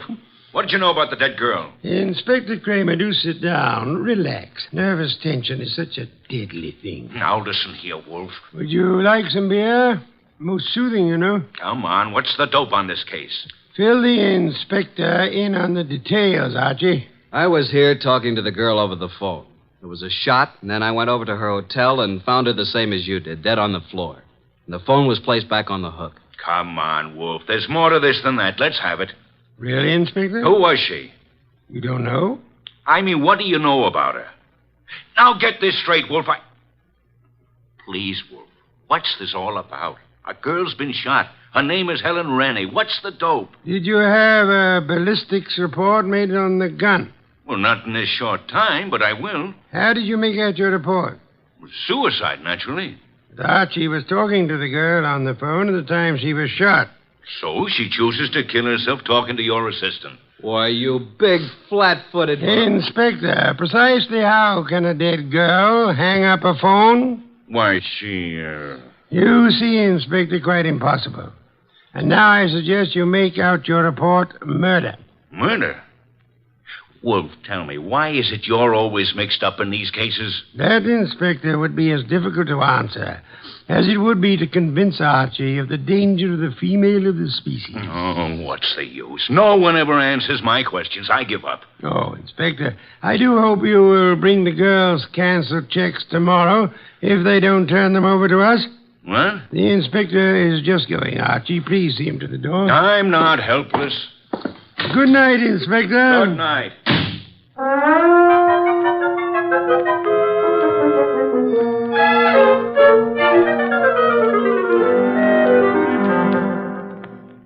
Please, boss, can't we have just a little air in here? You've been out all the morning. Isn't that enough? Gonna get me an oxygen tank to use in here. Did you contact the bank regarding the girl's account? I did. I finally talked to the head of the accounting department. He told me about our personal agent here, Mr. Renfrew. He was handling all our financial affairs. Went to see Renfrew. What did he have to say? Very little. But he seemed very upset when he learned of her death. I didn't tell him how she died. He said Helen Rene was here buying technical equipment for her government in Europe. Technical equipment? What kind? Laboratory stuff. Did she make any definite purchases? From the Arrow Company here in town, and Mr. Paul Morio is the head man of this Arrow Company. Mr. Renfrew, her agent, gave us quite a bit of an argument about coming over here today, said it was very irregular to show bank statements. But he finally gave in. I didn't need the inspector's help. What time do we have the honor? He said he'd be here at noon. Noon. You know I'll be busy at that time. Well, I didn't think you'd let... Archie, you never do. Your lunch will keep just this once, Mr. Wolfe. Not this once, nor any other time, Archie. You know I have lunch precisely at noon. Not after, not before. Understand? Yeah. I surmise you have the address of the Arrow Lab Supply Company. Yes, sir. You want me to go have a talk with Mr. Morio who runs the place? Sometimes, Archie. Your conclusions are fantastic. I'm leaving. One thing more. And? After you return from your visit with Mr. Morio, would you be so kind as to entertain Mr. Renfrew until after my lunch? And don't stand there with the door open. Sorry, boss. I'll go out through the coal chute. Do forgive me.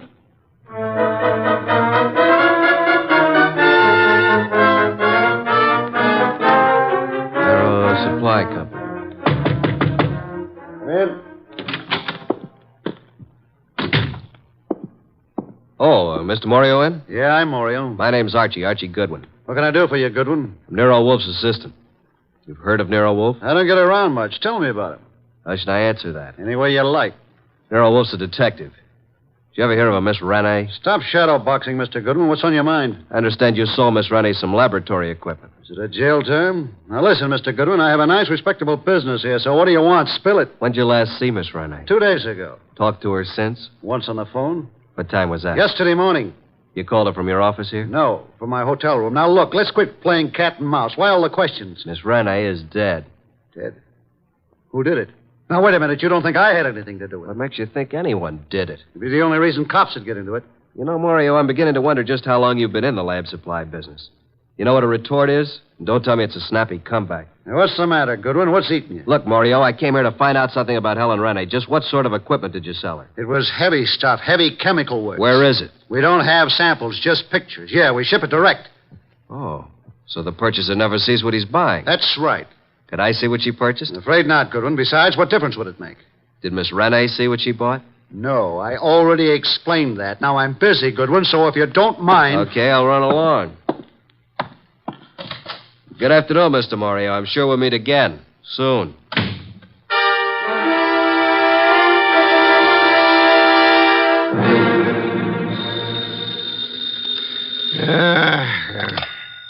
Nero Wolfe speaking. Archie, boss. Yes, Archie? Just left the Arrow Lab Supply Company, and as far as I'm concerned, something's rotten in Denmark. Indeed. This guy Morio, who runs the company, doesn't sound like a legitimate lab supply man. I think he's running some kind of a racket. What makes you believe that, Archie? Just not the type to be in a legit business. Things just don't jive.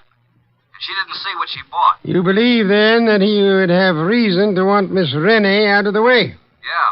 Guy made me see red. I wanted to take a poke at him. Archie, you're an idiotic hothead. He said it was all heavy lab stuff she bought, and it was too late for me to see it. Forget it now. Get over here as soon as you can.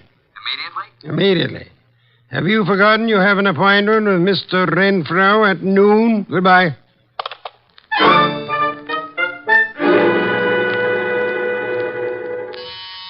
Coming. Hello, Mr. Goodwin. Mr. Renfrew. Well, who's this? My goodness, come in. Yes. Come in, my dear. Thank you. Mr. Goodwin, I brought my secretary along. I hope you don't mind. Mind? Why, Mr. Renfrew, how could anyone object Mr. Goodwin, Miss Bennett. Oh, Miss Bennett? First name? Jean. Do you always use this approach, Mr. Goodwin? Only at noontime, and my name's Archie. Well, this is a happy surprise. Please sit down, Jean. Allow me. Thank you. Well. Wasn't it Mr. Renfrew you wanted to see? Yes. Mr. Wolfe will be down shortly, Mr. Renfrew. Please be seated. Thank you. Is something wrong, Mr. Goodwin? Not a thing, Miss Bennett. Not from where I sit. I don't believe a word he says, miss. His judgment concerning women is not to be trusted. Thank you, Mr. Wolfe. You're so kind. Mr. Wolfe, Miss Bennett. How do you do? Mr. Wolfe? Mr. Renfrew, I presume. Yes? Now we can get down to business at hand, Mr. Renfrew. Yes, by all means. I don't understand why we couldn't have discussed this on the phone, Mr. Wolfe.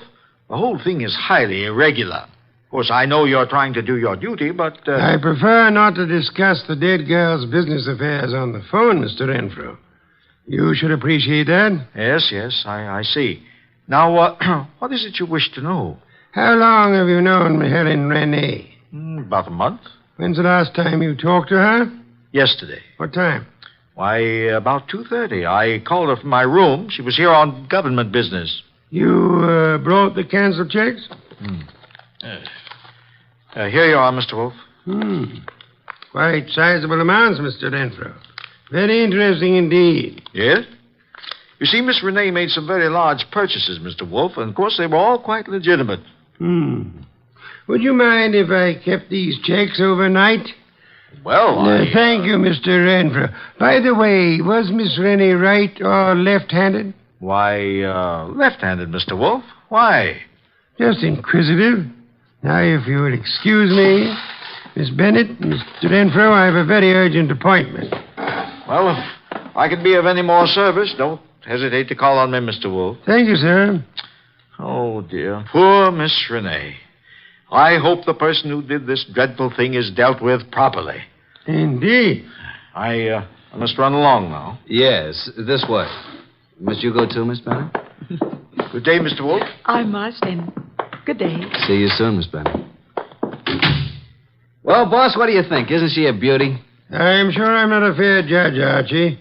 Do you happen to know where the Morio warehouse is? Why, yes. It's at the other end of town near the river. Oh, no, not again. 9 o'clock tonight. Okay. I suppose you want me to take a gander at what's in the warehouse, break in like a burglar? Archie, if your mind were free of women, I do believe you could reach phenomenal heights in this your chosen profession.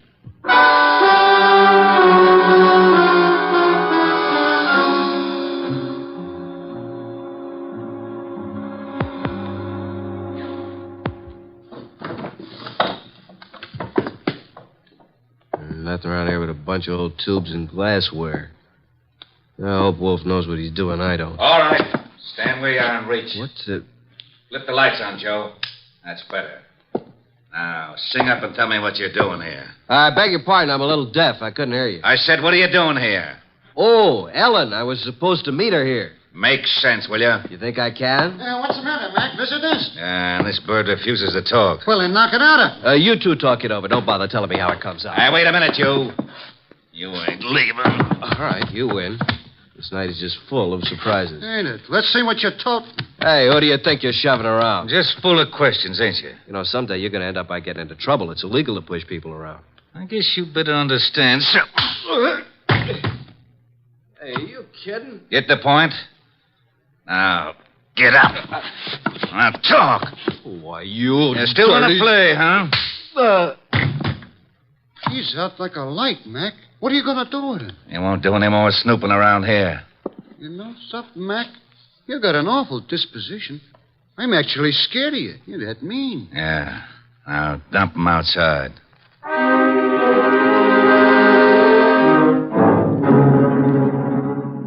Hey, boss. It's me, Archie, remember? Archie, these interruptions are detestable. Can't you see I'm busy? Is that you, Archie? I've been busy too, boss. Look at my face. I had an accident. From your appearance, I'd say that someone else had been busier. All right, Mr. Goodwin, as long as you insist upon interrupting my meditation, start at the beginning. Mr. Wolfe, I arrived at the warehouse. I went inside. I saw a lot of packing cases and a bunch of old glassware, worn-out junk. 2 men jumped me. I came to lying in the alley. I staggered to a cab and made it home. End of story. Archie, your repertoire of words is most astonishing. And your description of Morio's warehouse is without doubt most enlightening. I thought you'd like it. And now, Archie, I suggest you get Fritz to give you a piece of beefsteak for that eye of yours. And after that? I've arranged a gathering for 5 o'clock tomorrow afternoon. Then I shall repair to my bed to suffer in silence. You should be more careful on these nefarious expeditions. You might get hurt sometime. Yes, I've been a careless fellow, Mr. Wolfe. Good night. Good night, Archie. Pleasant dreams.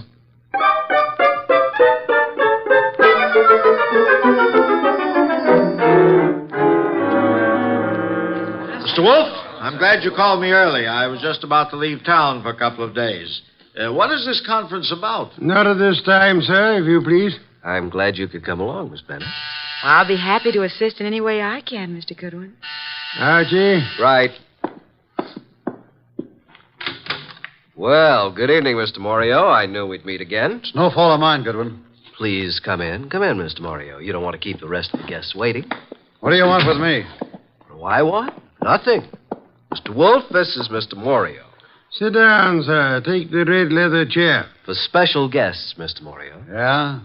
Now, gentlemen, you're probably wondering why I asked you here. Naturally, you know it has to do with the death of Helen Renee. Mr. Morio, I understand you and Miss Renee had some business transactions that involved quite a sum. That she purchased laboratory equipment. That's right. Archie told me that your warehouse contained nothing but second-hand junk. It was a shame, Mr. Morio, that this shipment was delayed by a shipping shortage. Otherwise, you might have gotten away with it. Is this why you called me over here? It is immaterial to the case at hand. Actually, I'm only interested in Helen Renee's murder. Hey, wait a minute. You don't think I did it? Didn't you? No. Mr. Wolfe, I admit everything you said about the equipment. But I've had no part in any murder. I see. Mr. Bree, you're a pilot of Wallflower. If you had shot the girl and wanted it to look like suicide, in which hand would you put the gun? Why, her right hand. Indeed. Where did you first meet Miss Renee? Boarding the plane at Orly Field, Europe. Mm-hmm. Mr. Renfrew. Now, look here, Wolfe. This has gone too far. I won't be put through any third degree. So if you'll excuse me, I have to get to the dip. Sit down, Renfrew. Well, Mr. Renfrew, I'm astonished that anyone would be as amateurs as they were in this case. I don't understand. Could it be that you killed Miss Renee and attempted to make it look like suicide because she was about to tell me that through forgeries her bank account was $50,000 short? Well, what reason would I have to kill her? You told me yourself you phoned Miss Renee from your hotel the day she died. Yet there was no outgoing calls charged to your account. No, this is nonsense. Ridiculous. She suddenly became suspicious of you. And you are probably the only person here who knew that she was left-handed. Well, what does that have to do with it? She was shot through the right temple, Mr. Renfrew, while talking on the telephone. With a gun in her left hand, wouldn't it be awkward for her to twist her arm around her face and shoot herself? In your excitement, you forgot you had shot her in the right temple. And what else do you know, Mr. Wolfe? That you once worked in Europe where you met Miss Renee, arranged to represent her in this country. Only you would know how much she had in the account here. I've heard enough of this nonsense. Yesterday, you made a statement. Quote, I hope whoever did this dreadful thing is dealt with properly. Only the police, and Archie and I knew Miss Renee had not died naturally. How did you know that? Unless you are the murderer. Don't make a move, any of you. I was forced to eliminate her. She accidentally learned about the shortage, and she became most unreasonable about it. Phoned you about it. Oh, dear me. So utterly weary of these melodramatics. Put up that gun. I've spent 15 years sweating, trying to get enough money to live the way that I want. And now I have it, and neither you nor anybody is going to take it away from me. I'll kill anyone who tries to follow me out of this house. Oh, no, Mr. Wolfe. Stand back. Mr. Renfrew, don't, please. I will take that gun from you and... Oh, Miss Renfrew. What the... Well, Inspector, you certainly arrived at the proper time, even if you are late. What do you mean, late? I've been standing out there listening to Renfrew for 5 minutes. Boy, that's too close. Glad he missed you, Inspector. Well, good night, Mr. Wolfe. Not so fast, Mr. Morio. I suggest you hold Mr. Morio here for swindling Miss Rennie and her government. And, Archie, Yes, sir? do you know how to care for a person who has fainted? I certainly do. Then look behind you. Your pretty Miss Bennett has collapsed.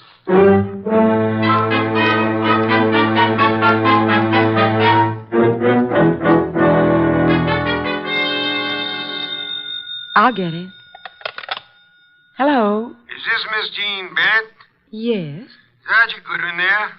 Well, yes. Just a minute. It's for you, Archie. For me? Mm-hmm. No one knows I'm here. Hello? I thought I'd find you there, Archie. How'd you know I was here? I figured that by the skill you expressed on reviving a patient from a deep faint. Archie, on the way home, I want you to stop at the delicatessen and pick up the following things. Ham, beer, cheese, olives. My boss. How do you know you were here? Pure deduction.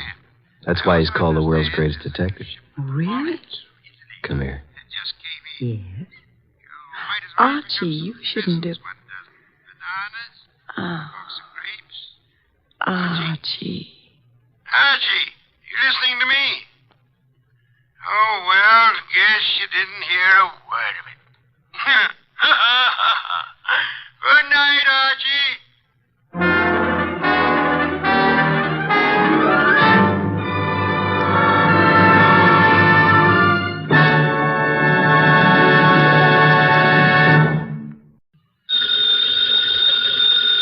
Ladies and gentlemen, that phone bell means adventure. Hello? Hello? The young man answering the phone is Archie Goodwin. The mountain of a man engaged in deep thought in the oversized armchair is Nero Wolfe. Mr. Wolfe, we've got a case. I'm not sure whether somebody's going to kill a rabbit or a rabbit is going to kill somebody, but either way, it's going to be murder. Please, Mr. Wolfe, even orchids have to eat. Phooey. Yes, sir, Mr. Wolfe will take the case. As a matter of fact, he's working on it right now. Money, work. Bah. Greatest detective in the world. Only trouble is, he is.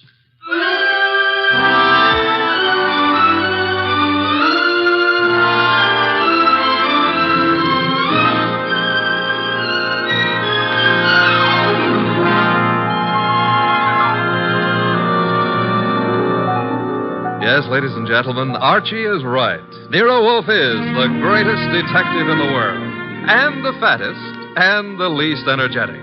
Nero Wolfe, created by Rex Stout, and brought to you over this NBC network in a new series of adventures by Mr. Sidney Greenstreet.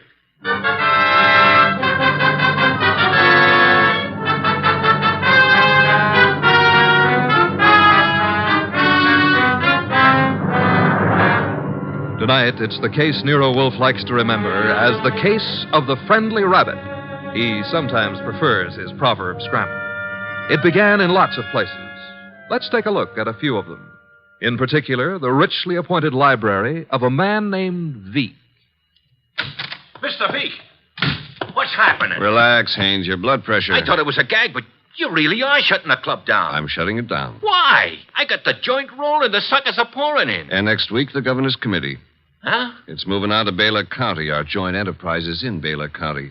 I think the club needs a rest. Crime committees so rarely admire gambling. Oh, that's different. So it is. The club needs a rest. You need a vacation. Florida, perhaps? I don't like Florida. Pick any place you like, just so long as you get out of reach of a subpoena. The heat's on, huh, boss? You've just coined a phrase that may very well catch on. Get out and stay out of the state until I send for you. Okay, Mr. Veek. Sure, Mr. Veek. Marshal? Yeah? That about covers us in Baylor, am I right? You're right. The dear governor's dear committee will be sorely disappointed. However, I doubt it'll give up quite so soon. I wouldn't think so. Therefore, have the truck driver deliver another shipment of carrots to the rabbit farm. Eh, Marshal? Okay, boss.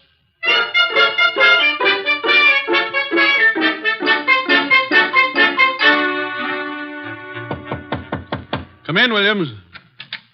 Good afternoon, Governor. Good afternoon. Williams, I'm disturbed. The crime committee, sir? It was doing well, very well. And then. I know, sir. There's a leak. Someone is passing on confidential information. Who? That's the problem. Who? Started 3 weeks ago. A 3-man committee, Wilson, McCarthy, Tolliver. One of them, Williams? I'd stake my life, sir, no. Then who? You've forgotten Collier, committee secretary. You have reason to suspect him? No, nothing that means anything. Except... You do suspect him? Well, he's been watched, telephone calls checked, mail. I have no reason to suspect him. Except that one thing bothers me. What's that? He has a small farm in Greendale County. He rarely went near the place in all the time he's been up here at the Capitol. But that suddenly changed. 3 weeks ago? Yes, sir. He's been staying at the farm for 3 weeks. Is there anything unusual about that farm? Nothing unusual. Except Jimmy Collier has gone in for raising rabbits.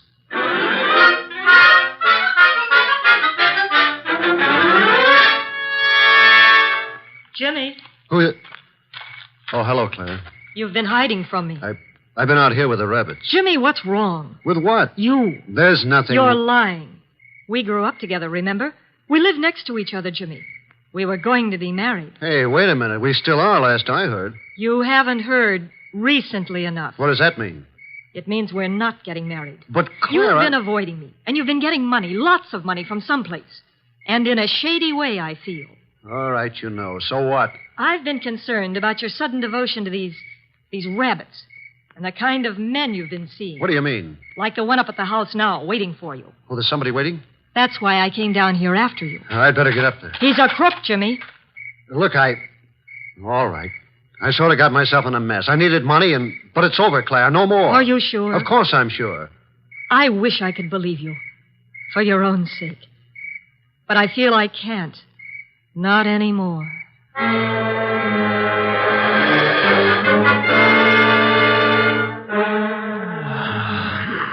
Archie. Yes, Mr. Wolfe. Either stop breathing so heavily or... Take the evening off? Stop breathing. Old Dr. Tidmouse wouldn't approve of that. Who in blue and assorted blazes is old Dr. Tidmouse? My family doctor. Mavis keeps your puny mind, but you don't have a family. Answer the phone. Oh, but it might be a case. It might be very important. It might mean work, Mr. Wolfe. Archie. W-O-R-K. You've got millions in the bank. Why worry? Confound you. Do you want me to answer that phone myself? Now you've got me. No, Mr. Wolfe. Couldn't let you knock yourself out lifting a telephone receiver.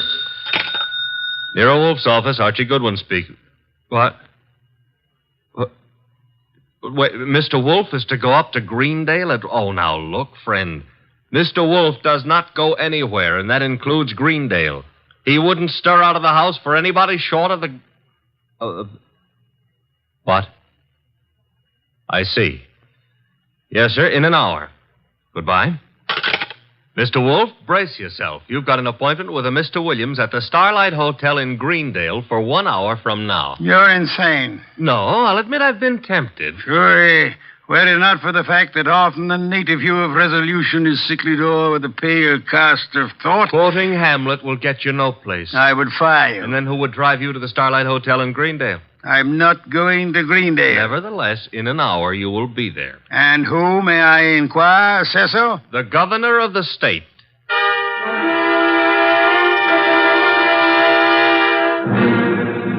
Is that all, Mr. Williams?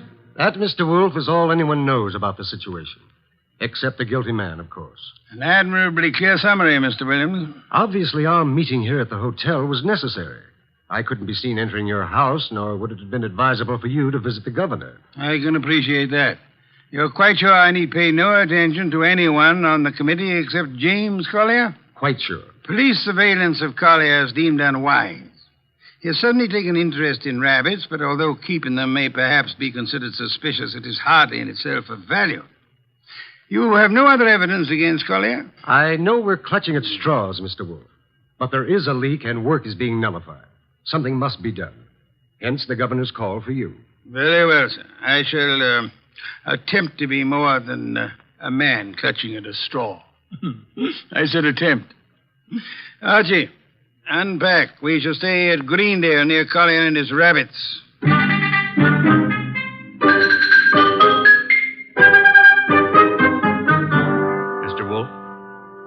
Mr. Wolfe. Oh, naturally, I know that shutting your eyes and pushing your lips in and out indicates you're thinking feverishly, but there's nothing for you to think about. Three. Oh, I accept your correction. What are you thinking about? Hotel beds, they're notoriously flimsy. Oh, you gave up on the case so soon. Fiddlesticks. I already know exactly what role the rabbits play in our problem. Therefore... We're going to drive out to Collier's farm? You are. While you test the hotel beds, fine. It'll be necessary for you to spend the night at Collier's place. You'll drive out there and pretend you've lost a cylinder or something. Oh, a lost cylinder. Oh, fine. Confound you, Archie. You can invent something plausible as a pretext, and if you are properly charming, Mr. Collier will, I hope, invite you to stay the night. And during the night I sleep, happily breathing the fresh country air. Trust not. Okay, Mr. Wolfe, I accept the assignment. I will learn all I can from Mr. Collier's rabbits. Incidentally, remember the play Harvey? I do? Why? Harvey was an invisible rabbit, a figment of a man's imagination. I hope this rabbit venture is more tangible, Mr. Wolfe. It is, Mr. Goodwin. Will you desist and depart? Okay. Oh, if anyone calls, just say I've gone out to Greendale to cross-examine a rabbit. Archie, I think you're going to be quite surprised. Yes.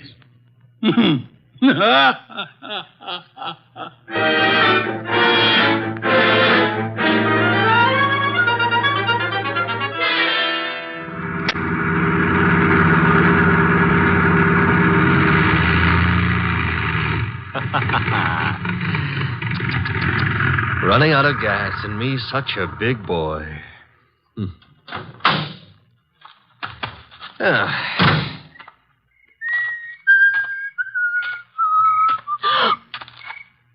Hello.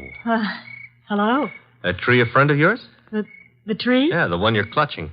Oh, I was leaning against it. It's an idea, but not a good one. Trees are notoriously skittish. The instant you really need one, they're out sowing wild oaks or something. You sound as if you know a lot about trees. Oh, I do. I was brought up in one. Look, now, if you really have to lean, I can recommend... No, thanks. Huh? I tried. Nice moonlight we're having. My name is Goodwin, and blondes call me Archie. I'm not blonde. Brunettes call me Archie, too. And what do redheads call you? Oh, we'll just skip that, huh? And your name is... Claire. Claire. I approve. Now, you may not believe this, but I have just run out of gas. You think I might wangle some up at your house? My house? You mean Jimmy's house? All right, I mean Jimmy's house. Well, I don't know. He might have some. Now, why don't we go up to the house and ask him? Well, all right. Mm-hmm. Jimmy who? Collier. Uh-huh. I like to be formal when I'm borrowing gas. Would you mind waving your left hand in front of my nose? Waving, Mike? Yes, just try it. Don't worry. I won't bite it. All right.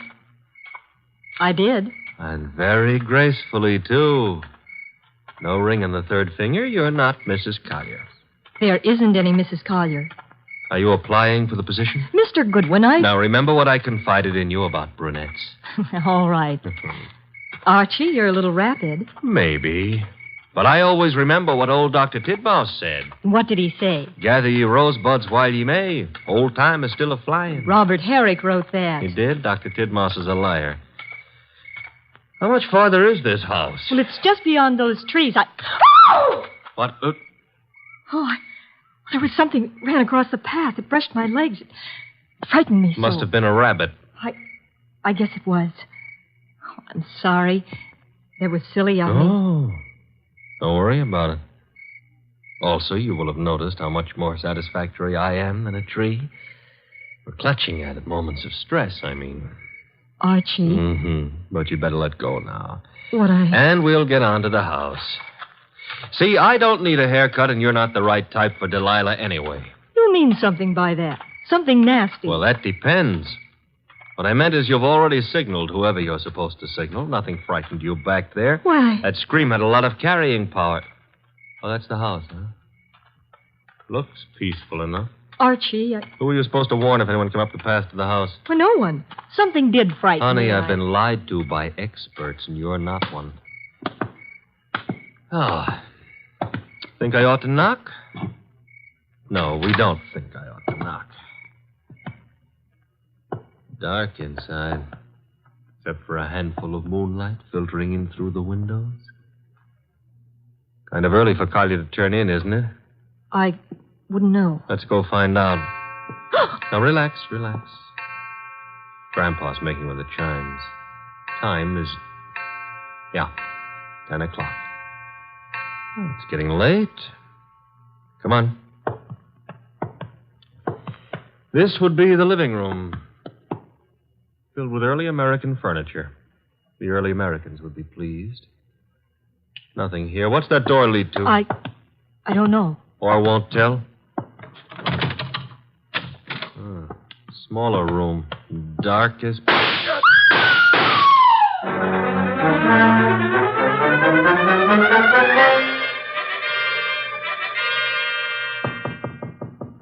Come in. Put the beer on it. Oh, you're not the bellboy. I'm sorry. I should have remembered to bring some beer. Indeed, and you are? I'm a fellow guest at this hotel, Mr. Wolfe. My name is Veek. Veek, yes. A criminal of moderate intelligence and immoderate pretensions. We won't quarrel, Mr. Wolfe. I've something to offer you. You and your boy Goodwin didn't drive up to Greendale for the exercise. I dislike exercise. Shortens life. James Collier lives nearby. The Governor's Committee on Crime is unhappy. There's been a leakage of information. It hasn't helped them in their work. But it has helped you. You wouldn't have left your house in New York on any ordinary job. A request from the governor, however. Shall we stop fencing? I don't have to fence with you. The committee's work doesn't particularly bother me. I've already made my arrangements for retiring from active business, shall I say. However, I don't want you messing around in the meantime. Indeed. In your effort to discover how the committee's information leaked out, you might also discover a number of things about me that I prefer to remain undiscovered. No one has employed me to do anything about you, sir? Not directly, but indirectly you might have to. I want to insure myself against any such possibility. I want to make a deal with you. I'm ready to supply you with the name of the man responsible for the leak and papers proving his guilt.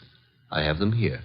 In return for which you expect? A quick conclusion to your activities and your return to New York, leaving my name out of your reports. I'm neither a public official nor a philanthropist. I should do nothing about you unless it becomes necessary. You may remove your hand from your pocket. You wouldn't dare shoot me. Now then, the name of the man. James Collier. Proof of his guilt? These. A series of reports on the committee's meetings in Collier's handwriting. Thank you. Good night, sir. Good night. And I hope for your sake that we do not meet again. Phew. Archie, answer it. Oh. Hello? Mr. Wolfe? Yes, Archie. I'm at the Collier place. Since it takes only 10 minutes to get there, may I congratulate you on your speed? I've been at the Collier place for nearly an hour. Doing what? Oh, meeting Claire for one thing, discussing rosebuds. Your delay has been explained. Good night. And for another, I was being around when someone got murdered. Ah, you laid hands on the murderer? No, the room was dark. By the time I got Claire untangled from me and started looking for somebody with a gun, he'd left. I see. And the dead man, of course, is James Collier. No, sorry. Found it had to be. Who was he? Total stranger. Archie. I'm not being difficult. There was no identification on him. Strange. A description. Early 30s, height maybe 5'10", weight around 175 pounds. Blonde hair, blue eyes, a very natty dresser. Suit custom tailored with a built-in shoulder holster. Don Juan shirts. Manicured but very dirty fingernails. And he... Company. The police? Mm-hmm. Very well, you tell them whatever you think proper, without mentioning the governor's committee, of course. You'll then bid them farewell and come to the hotel. Can't I say goodbye to Claire, too? You cannot. Confound you, Archie. Do you think I want to wait up all night?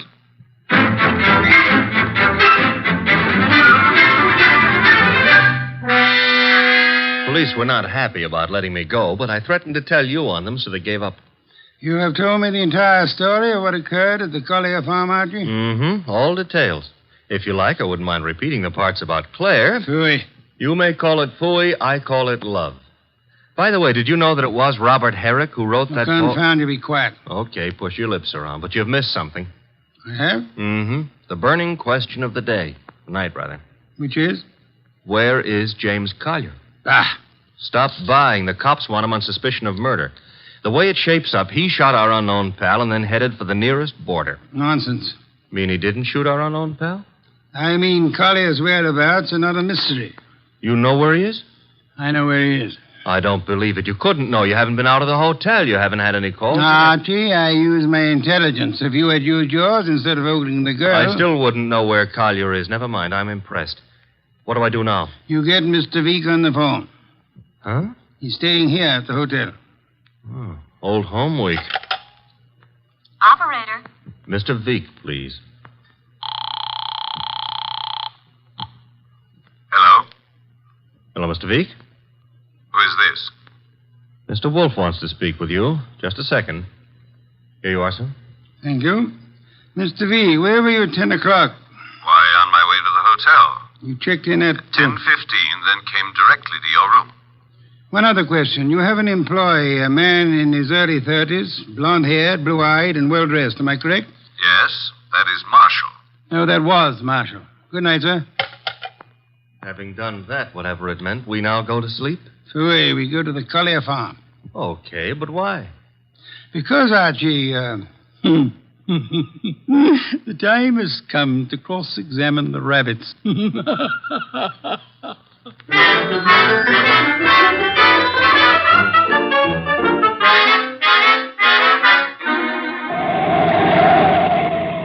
Confound you, Archie. You're not driving a truck. Be careful. Truck drivers are careful. Also, they're courteous. Indeed. Furthermore, they will always stop to help a motorist in time of trouble.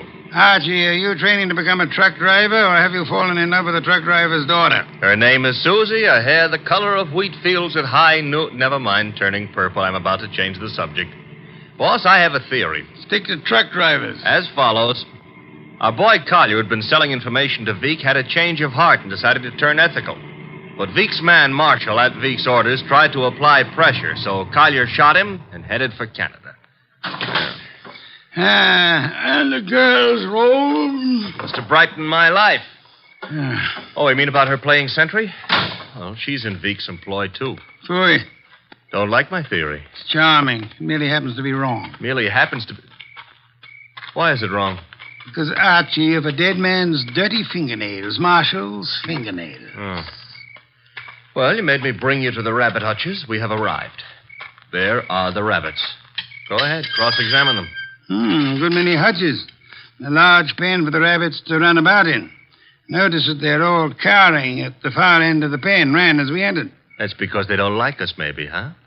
One of them, however, seems to be friendly. The one up here, and at the corner opposite us.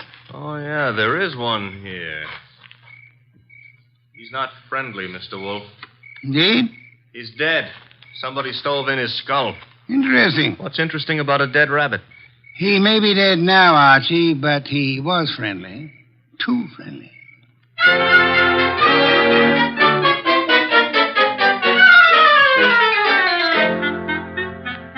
Claire, this is Mr. Wolfe. Mr. Wolfe, this is Claire. Claire, I'm Archie. Chair, Archie. A chair. Try this one. Be gentle with it. If you break it, all the early Americans will hate you. It'll serve. Steady. Oh. Well, now then. Mr. Wolfe, I'm dreadfully tired. The police have... Are idiots. What? For example, do they know that you were posted as sentry outside this house in order to warn James Collier of any intrusion? Well, they don't... I wasn't. Do they know that James Collier and the dead man Marshall were quarreling? No. Do they know that James Collier had armed himself in preparation for this meeting with the gunman? That isn't true. It is true. I don't have to say anything. You've already said more than enough with your actions, my dear. What do you mean? According to Archie's report, and Archie is always meticulously accurate, when you and he opened the door of the room in which the murder took place, you screamed at the shots. Well, of course. Any girl would scream with... Then you clung to Archie with sufficient force and for sufficient length of time to prevent him from chasing the murderer. Why? Because you had seen and recognized the murderer as the man you loved. It was too dark to see anything. True. Therefore, you didn't have to see the man. You thought you already knew who the killer had to be. That's a lie. You're shielding James Collier, aren't you? I'll never admit any of it. Never. May not be necessary. Archie, Yes, Mr. Wolfe? Get hold of that policeman outside and remember what happened to one particular rabbit. Well, look around for freshly dug earth.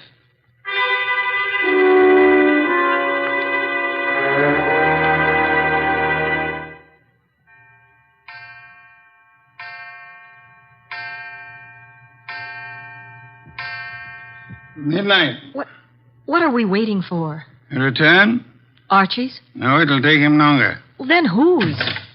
Mr. Veek's, of course, complete with revolver. Come in, Mr. Veek. It couldn't have been easier. No one outside, only the two of you here. I warned you, Wolfe. Fiddlesticks, you merely tried to use me as a prop for an alibi and a rationalization for a motive. I don't understand. Mr. Wolfe does. Indeed, I do. Did you really think me fool enough to believe your proposal, Mr. Veek? It was plausible. It was nonsense. You pretended you were handing James Collier plus the proofs of his guilt over to me in an effort to keep yourself out of the picture. But your proposition was silly. No matter how much I might have wanted to help you, I would have been powerless once James Collier went before a jury. You're too intelligent not to know that. That couldn't have given you enough to go on. It didn't. You yourself gave me more. I did. When you came to my room, you told me you knew Mr. Goodwin and I had come to Greendale, checked in at the hotel. I did. However, when I phoned you later and asked for an account of your movements between 10 and 10:30, you replied that you had driven to the hotel, signed in, and came directly to my room. Obviously, you already knew of my presence in the hotel. How? Only one way you could have known. You had seen Archie at some time prior to the time you checked in at the hotel, and the only place where Archie was here, at the farm. Yes, which told me Mr. Veek had been here at the time of Marshall's death. What was Veek doing here? Only one thing. Murder. Then he killed the gunman. No other possibility. But, Jimmy, I thought he did it. James Collier couldn't have killed Marshall because at the time he was killed, James Collier was already dead. Archie! What's this? Leave it, Gubby. Let's play. Undrop that gun first. My arm. Oh. That's nice and cooperative, so. You'll be quiet for a while. The cop is back in the rabbit pen, Mr. Wolfe, guarding Collier's grave. Grave, Archie?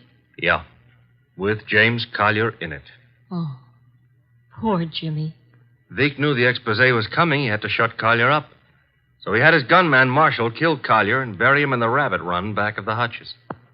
You spotted that, boss, because of... A dead rabbit. The others scuttled away from the man who bore James Collier's body to that lonely spot. But one rabbit overcame his fear. He was too friendly. And got killed for it. There was that and the dirty fingernails of Marshall, the gunman who killed and buried James Collier. Your description indicated extreme neatness. The dirty fingernails were a wrong note. Yeah, indicated he'd been digging. So we know now, don't we? Veek killed his own trigger man to frame a dead man for it. Collier would be thought guilty. He'd be hunted among the living. And all the while... Oh, I'm sorry, Claire. It's all right, Archie. I didn't love Jimmy. That was all washed up. Mr. Wolfe, I understand everything, except why did Jimmy suddenly start staying at the farm with the rabbits? He knew he'd be watched. He couldn't risk conveying his information by telephone or the mails. Nor could he be seen holding conversation with men who might be traced to Veek. But who would suspect a truck driver delivering carrots for the rabbits as being the go-between for Jimmy Collier and Veek? Nero Wolfe. Which is why I hope there's an adequate bed in this house for Mr. Wolfe. I'm sure I'll be able to find one. Splendid, Archie. You will have the police remove Mr. Veek, and then... And then maybe Claire would like to go gathering rosebuds, huh? By moonlight? I would like to. Fooey. I shall go up to bed now. I've seen the moonlight more times than I care to remember. However, while you and Miss Claire stroll through the moonlight, Archie... Yeah? You might remember that rosebuds have thorns.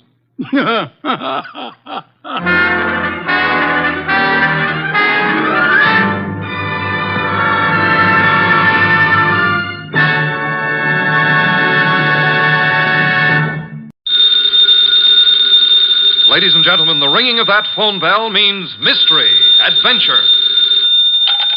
Nero Wolfe's office, Archie Goodwin speaking. Yes?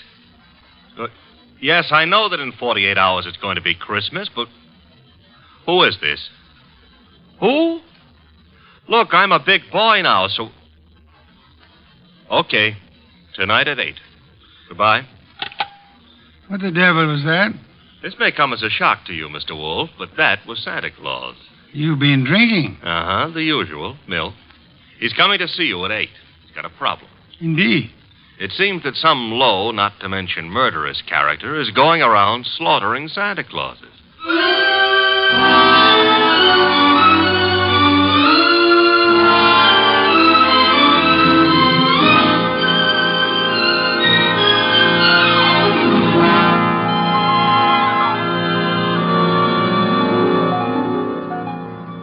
Ladies and gentlemen, it's the bulkiest, balkiest, smartest, and most unpredictable detective in the world. That chair-born genius, Nero Wolfe. Created by Rex Stout and brought to you in a new series of adventures over this NBC network in the person of Mr. Sidney Greenstreet.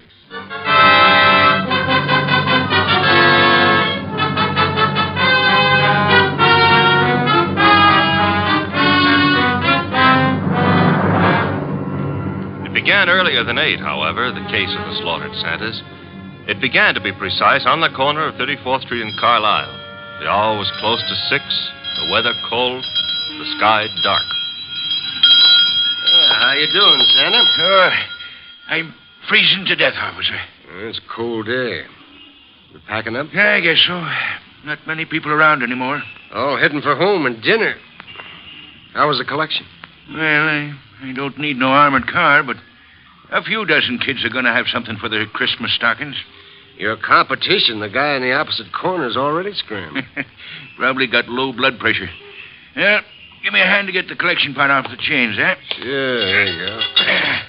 Yeah, thanks. Yeah, I'll just walk you down the block. Got a phone in. Okay, fine. One Santa still left. Wonder what he's waiting for.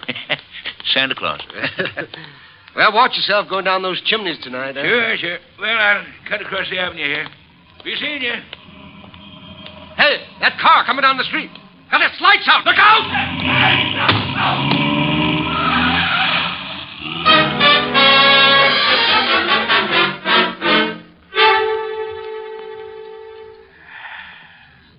Hey, Peg. Huh? Ever tell you I love you? Oh, it's not me you love. It's the hot soup. Now, you're not the only woman who can cook a dish of soup. Huh? It helps, though. I'm just beginning to thaw out. Yeah, that's a cold corner you play Santa Claus on. Well, don't hurt to make a few bucks. I ain't done so good this past year. Well, maybe the next year will be... Oh, well. Besides, I kind of like it, you know. Kids asking questions all day long. Yeah. You know, I wonder how they figure the other two Santas at the intersection. Our kids think of only one thing at a time. More soup? Sure, Peg. You know, one of them other Santas got hit by a car tonight. Oh? Yeah, packed up a few minutes before I did, started crossing the avenue, and bang! Hit-and-run driver. Oh, gosh, that's too bad. Was he hurt? Yes, he was killed. Here's your soup. Oh, with traffic the way it is nowadays. Well, I better take a look at the stew. Somebody at the door. I'll get it, Peg. Okay. Yeah, what? Oh! Mike!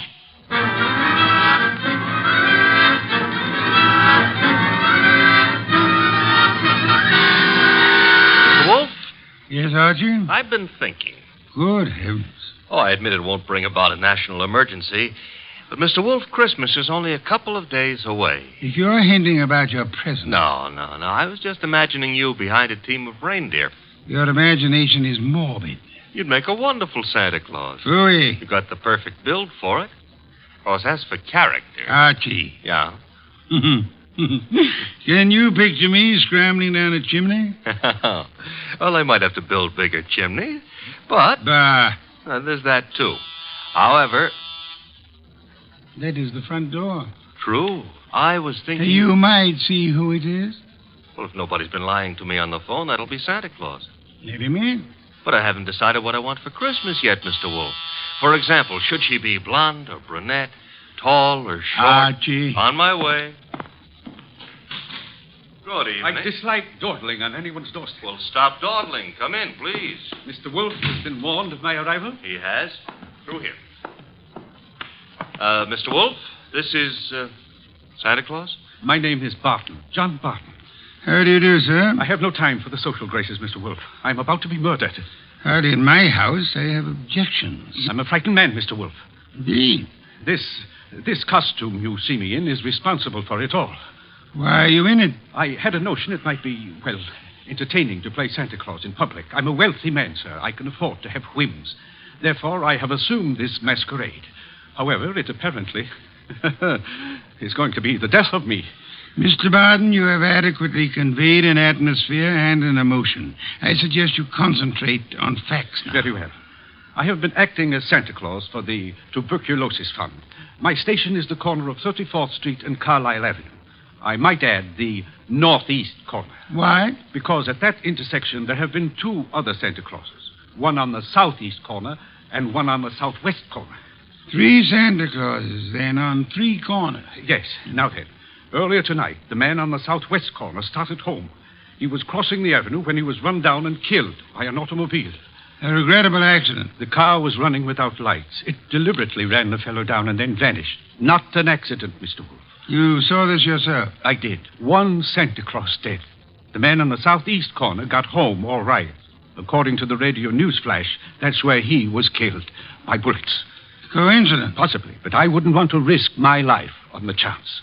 This is Friday night. In the nature of things, you would have made 2 more appearances.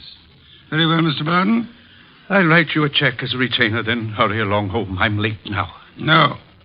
I beg your pardon. You will neither hurry home nor notify anyone at your home of your whereabouts. But you will remain here until such time as I think it's safe for you to leave. The house is well guarded.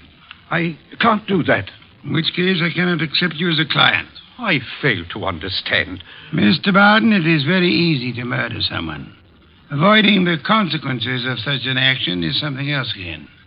However, I'm assuming that you're not primarily interested in what happens to your murderer after you're dead. Of course not. Therefore, you will remain here. Archie? Yep. First, the corner of 34th and Carlisle, a complete report. But that's nonsense. The corner will be deserted now. Mr. Barton, you're hiring my intelligence. You therefore permit me to use it as I see fit. A complete report, Archie? Right, sir. You will then visit Inspector Kramer at headquarters.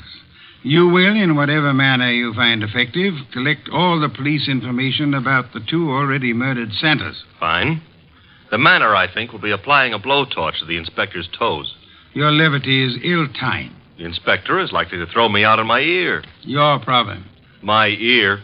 And on your way home, you might stop in at Mr. Barton's place. I don't see any purpose in that. Mr. Barton, there is a basic problem to which we must find an answer.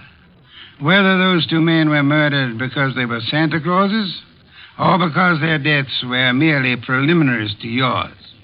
Archie, I suggest haste. Yes, sir. And avoid blondes. I would like you to be home in time for Christmas.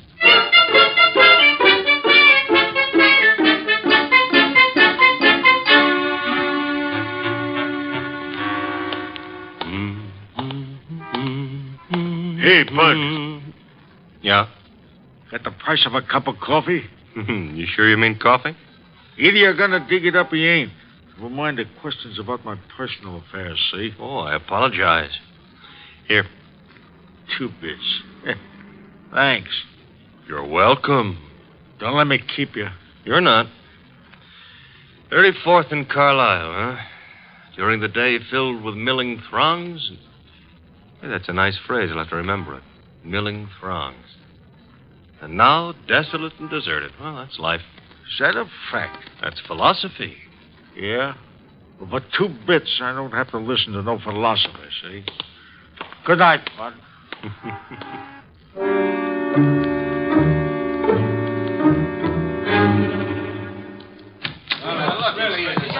Uh-oh.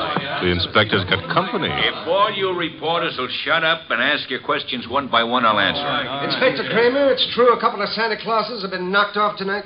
It's true that 2 men who have been employed as Santa Claus by charitable organizations have been murdered, yes. Any connection between those 2 guys, or does somebody just hate Santa Claus?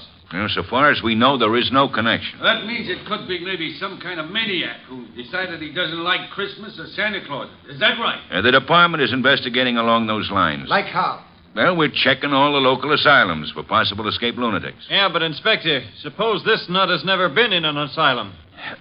That'll be all, boys. Oh, but listen, I said that'll be all now. Anything new comes in, you'll get it, understand? Goodwin. Hello, Inspector. I spotted you coming in. What happened? You decided to reform and got a job on a paper? Nope. I'm a public-spirited citizen, that's all. Yeah, I could add a few things to that description with practically no strain at all.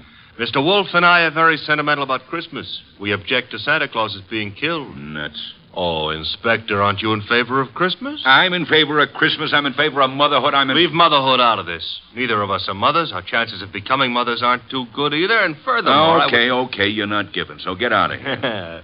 Thank you, Inspector. But Goodwin, Yeah? in case Wolfe decides to send me something for Christmas, you know what I wish he'd send me? What? Your head.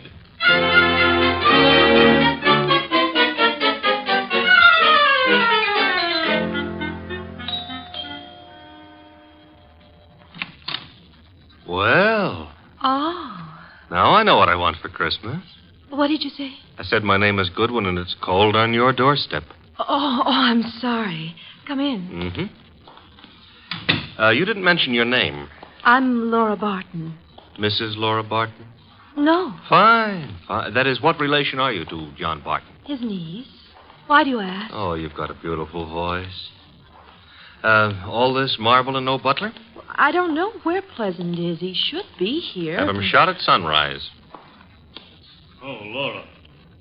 Wayne, this is Mr. Goodwin. I never heard of him. What does he want? Well, I don't know. Wayne what? Stevens? Uh-huh. Friend of Mr. Barton?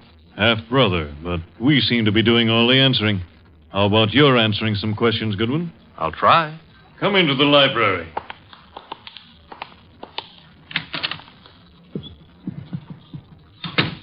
What do you want? For Christmas? Erase that. I would like to see Mr. Barton. He's not home. Where is he? Don't you know? I wouldn't have come here asking for him if I did, would I? I suppose that's true. What did you want with him? Conversation.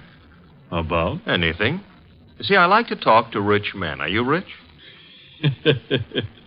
I can't play the piano either. You could always learn. But being rich is harder, I found it. Mr. Goodwin, you must have some reason for coming here, some reason concerning Uncle. Laura, you're being imaginative. Well, Uncle is late. He's probably still on that street corner playing Santa Claus. He enjoys it. Why bother about I what... don't know, except... He's never been as late as this? Well, no. Not since he started that masquerade of his. Would you happen to know where the butler is? Out getting drunk, I suspect. He was in the kitchen a little while ago. Disappeared. Pleasant likes to look on the wine when it's red. Or even when it's rye. No, I take that back. Oh, you do? He prefers Irish whiskey. We don't stock it. Therefore... Oh, too bad. I better run along. Good night, Mr. Stevens. Miss Barton. Good night. I'll see you out.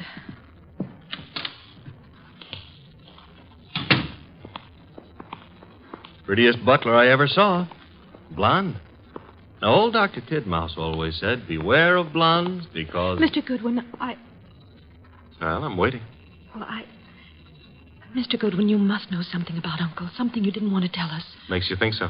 Well, otherwise your visit was just pointless. Let's suppose I know. Now, I might be a kidnapper. Oh, no. My honest brown eyes. Your first name is Archie, isn't it? Archie? Archie Goodwin. Goes together nicely, don't you think? You work for Nero Wolfe. You're going back to him now? I might be, but then again, I might be going to the movies. I recognized you. Your pictures have been in the papers. Take me with you to see Mr. Wolfe. You can trust me. I never trust blondes. That's unfair. Well, no, I don't trust brunettes either. Furthermore, I'm not sure Mr. Wolfe would want to see you, so So? So why don't you, trail me home,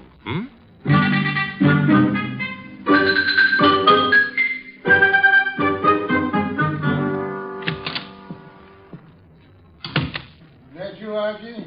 Archie? Where's Santa Claus? Guest room. He was tired. What, I've been trailed home. Indeed? By a blonde. Phooey. All right, I admit I didn't make any strenuous effort to shake her off, but she trailed... Where is she? Outside. Good. Your report.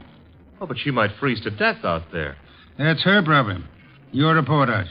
It's short and simple. It would be simple. I haven't got time to resent that. A blonde is dying. As for the report, corner of 34th and Carlisle is a very quiet spot at night. No one was around but a bum who got into me for a quarter. For coffee, he said. You will not put that quarter on the expense account. Stop worrying. That was a private gesture. There were 4 corners. Corner number 1 had a dress shop on it. Corner number 2, a drugstore with a beautiful redhead in the window making with a hair rinse. The ad said her name was Noreen, but it didn't give her phone number. Archie. Third corner was devoted to a shoe store, and the 4th corner had a bank on it. A bank? Uh-huh. Kind of thought we'd have a pause at that point. Mean something? Inspector Kramer's information consisted of... Oh, you're being coy. Kramer furnished the information the police could find no connection between the 2 murdered Santas.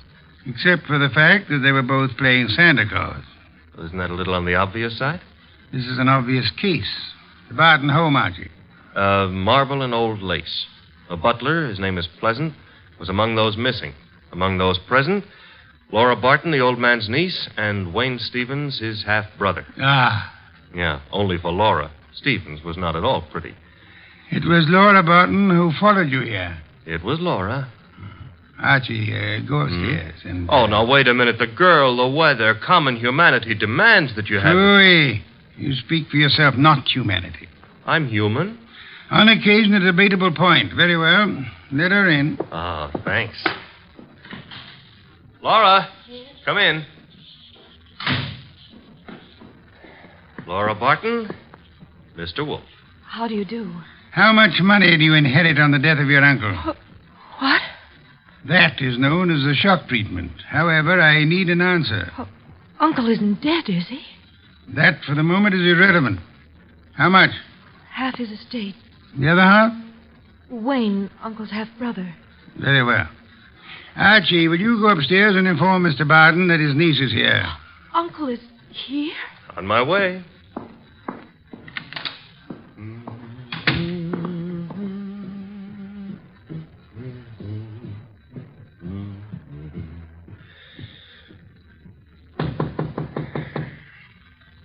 Yes? Archie, Mr. Barton. Come in. Mr. Wolfe would like you to come downstairs. I suppose he has a reason. Mm-hmm. A blonde reason, your niece. My niece? That's right. She just... Hey, where'd you get that? A man of my wealth finds it safer to carry a revolver. Yeah, but it's not safe to point it at people, especially for the people. Turn around, Goodwin. But, Mr. Barton, we're protecting you. By letting that girl into the house? If I had the time, I'd be amused. As it is...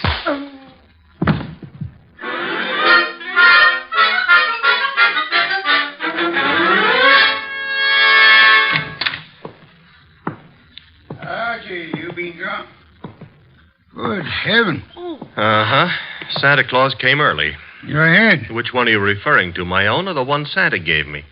You had better sit. No, I had enough trouble getting up a little while ago. I'm staying out of any positions in which I might have to do that again. Mr. Barton is among the missing. Indeed? Mm-hmm. Hit me on the head and used the back exit. I checked with Fritz in the kitchen on the way here. He offered a reason for his peculiar behavior? Laura Barton. So? I don't understand. Uncle wouldn't do... Uncle apparently has. He also, would appear, fancies himself in costume. Well, he used to be very much interested in the stage. He acted for a while a long time ago till the family objected. Archie? Got it. Nero Wolfe's office, Archie Goodwin speaking. You recite very nicely, Goodwin. This is Kramer. Let me have Wolfe, huh? Mr. Wolfe? Inspector Kramer. Yes, Inspector? The papers haven't been carrying it, Wolfe, but you're working on the Santa Claus case, aren't you? Possibility? You didn't send Goodwin down to headquarters on a possibility. Never mind. We're working on a line down here, Wolfe. Now, look, if it doesn't strain your professional ethics, you might be able to help. How? There's a bank on the corner of 34th Street and Carlisle. We got the thought that suppose a gang was preparing to take that bank tomorrow morning. Those Santa Clauses have been on the corner for nearly a week now. They might have noticed something about the bank's routine, guards or what have you, that could interfere with the gang's plan. A mighty ingenious and imaginative thought, Inspector. Hey, you didn't say yes or no. I have at the moment no opinion. That's all you're going to give us? At the moment. However, Inspector, in a very little while I shall give you, the murderer. Archie, Miss Parton will remain here. As for you... Yeah? You return to 34th Street and find our coffee-loving friend. You will persuade him in whatever manner you think best to return here with you. Huh? Yes.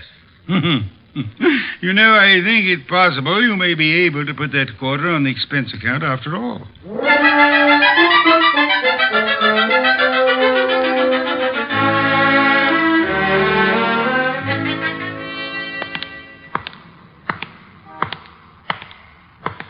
You. What? Oh. Why, I've seen you before. Yeah, I've learned to love the neighborhood. That's why it's going to break my heart. What is? Leaving it with you. With... It's sensitive about having guns pulled on me tonight. Let go of me, will you? Not until I tell you that, McGill. Yeah. Will you? Gun looks in a lot better shape than you do. You're coming with me. Oh, where? Mr. Wolfe would like to see you. Nero Wolfe? Yeah. Well, why? He's trying to salvage a quarter.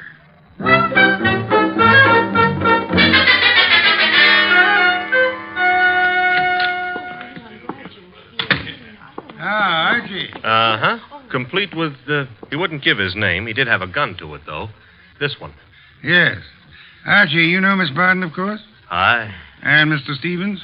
He joined us a moment ago. Miss Barton thought she'd be happy if he were here. Hello, Stevens. That's not the only reason I came. My brother is still missing. I'm concerned. Yes. You, sir, will you sit down? Watching people stand makes me uncomfortable. I don't have to. You do. Archie is stronger than you are. All right. That's better.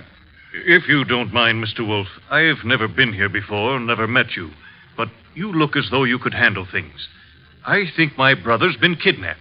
Possibility we shall have to consider.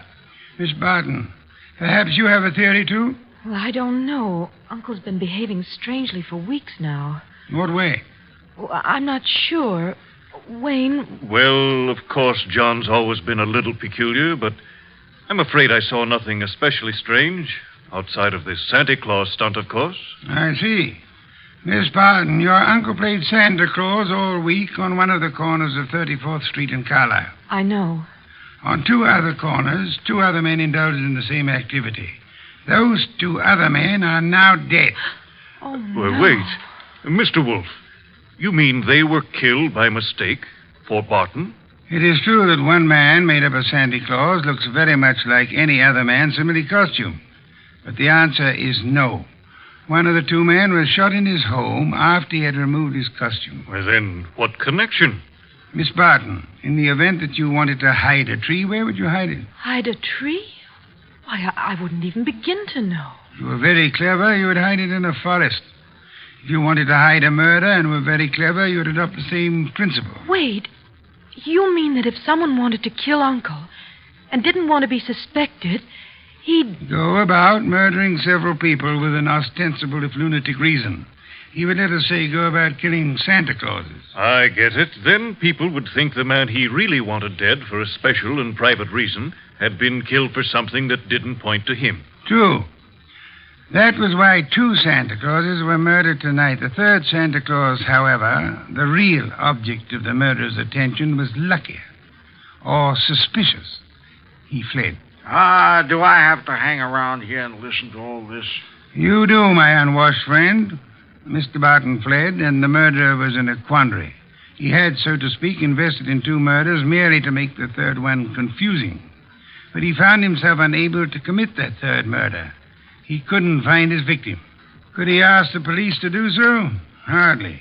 But he might try to inveigle a private detective such as myself into the job. That makes sense, Mr. Wolfe, but why would my brother have deliberately fled from your house? I mean, he was protected here, so... But do I make myself clear? Very clear, Mr. Stevens. Archie, that gun you took from the dirty gentleman, you still have it? I still have it. Then would you mind pointing it at Mr. Stevens here until the police remove him?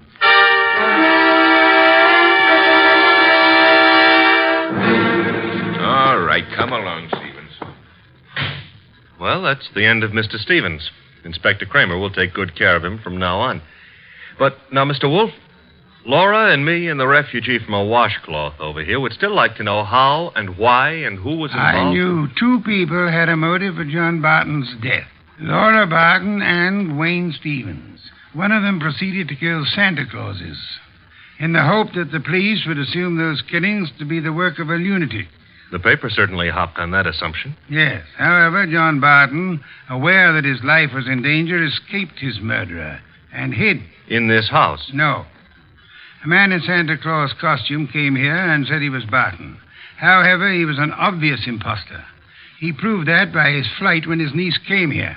You mean he could fool you, but he knew he wouldn't be able to fool me, so... Precisely, therefore, was not Barton. Who was it? Who else had disappeared at the propitious moment? The butler, Pleasant. True. I distrust coincidence. Stevens needed an accomplice, hence he sent Pleasant here. And Pleasant would give you a song and dance about Barton's danger and then scram. You'd start investigating, discover Barton was missing, try to find him, and lead Stevens to his victim, huh? I frustrated that part of the plan by insisting on Pleasant's remaining here, which he did until... That part of it's fine. But how did you choose between Laura and Stevens? It was Stevens who knew, without being told, that Barton had been in this house and had fled from it. Yeah. You yourself mentioned that Stevens had only been here a moment, so you hadn't told him. Obviously, the butler phoned him as soon as he had hit you over the head and escaped. Furthermore, the butler masquerading as Barton had attempted to throw suspicion on Miss Barton. That convinced me of her innocence. Well, you've done it again, Mr. Wolfe, except for one minor detail. You're not very successful at irony, Archie. What minor detail? Where is Barton? In this house. Huh? When did that happen? You arrived home with a gentleman sitting near you. The bum? Wait a minute. This I ought to be able to figure out myself. Laura said Barton used to be an actor. That's item one, huh? Yes, Archie. Also, why is a supposed tramp hanging around a deserted intersection for handouts? The answer is he wasn't. He was keeping an eye out for trouble he knew was after him. Oh, so it turns out I gave a quarter to a millionaire. Uncle, your uncle. Well, that is... I know, my dear. Yes, I'm Uncle. I did rather a decent job, didn't I? No one recognized me. Except, of course, you, Mr. Wolfe. Not recognition, Mr. Barton. Logic. Archie, open some beer for us. Yes, sir. Logic, eh? Well, whatever it was, Mr. Wolfe, I owe you a good deal. How can I ever repay you? Oddly enough, the answer is simplicity itself. Make out a check.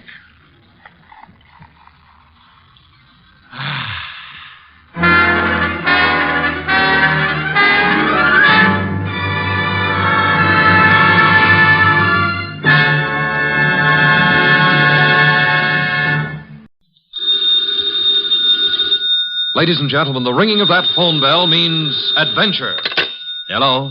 Hello? The young man answering the phone is Archie Goodwin. Yes, this is Nero Wolfe's office. The mountain of a man in the oversized armchair, staring at Archie with a beady eye, is Nero Wolfe. Mr. Wolfe is in. Mr. Wolfe is always in. Would he stay in until... He would. Archie, what on earth? Boss, she sounds blonde. Phooey. Don't believe I can tell over the phone? Okay. Excuse me, miss, but are you blonde? Oh. Go ahead and laugh. Thank you. Mr. Wolfe, we'll see you. Goodbye. I did not say. No, but you will. Besides, she wasn't blonde. And I want you to see red. Oh, Archie, better think of some new ones. Ridiculous.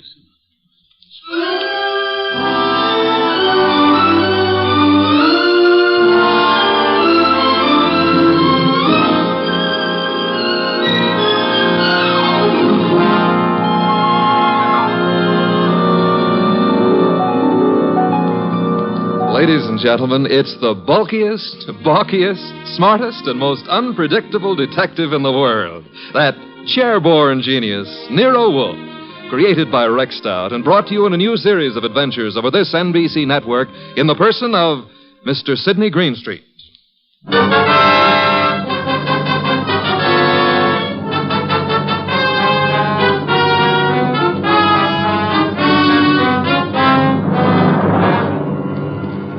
Tonight, it's the case of the girl who cried wolf.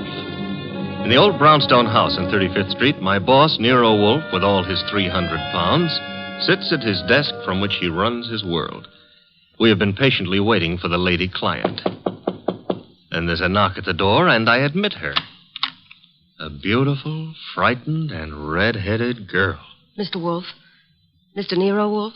Not by 160 pounds. I'm Archie Goodwin. Oh, yes. I spoke to you on the phone. I'm Mary Dunning, Mr. Goodwin. I was wondering if... He's in. He's always in. Come on. We'll try getting him to admit it. This is Mr. Wolfe. Miss Mary Dunning.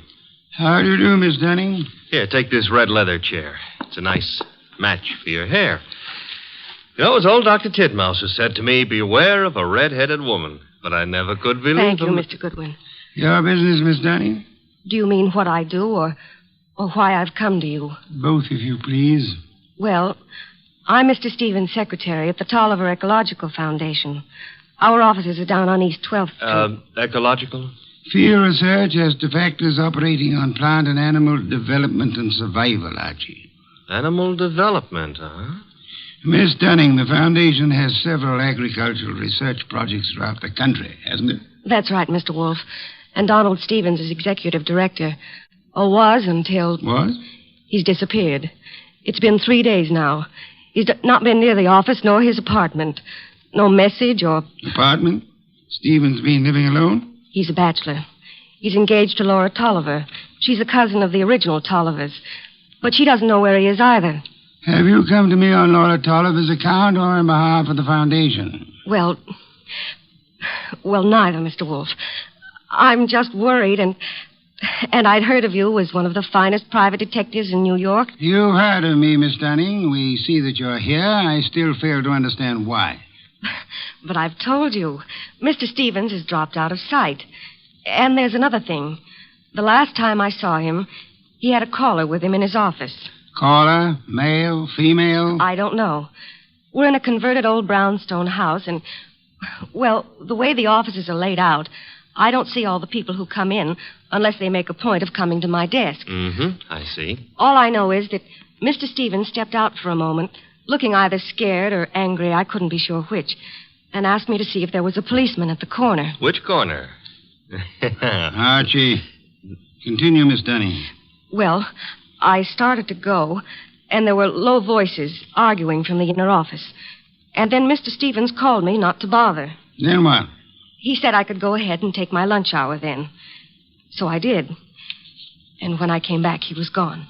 Leaving no message? Leaving no message.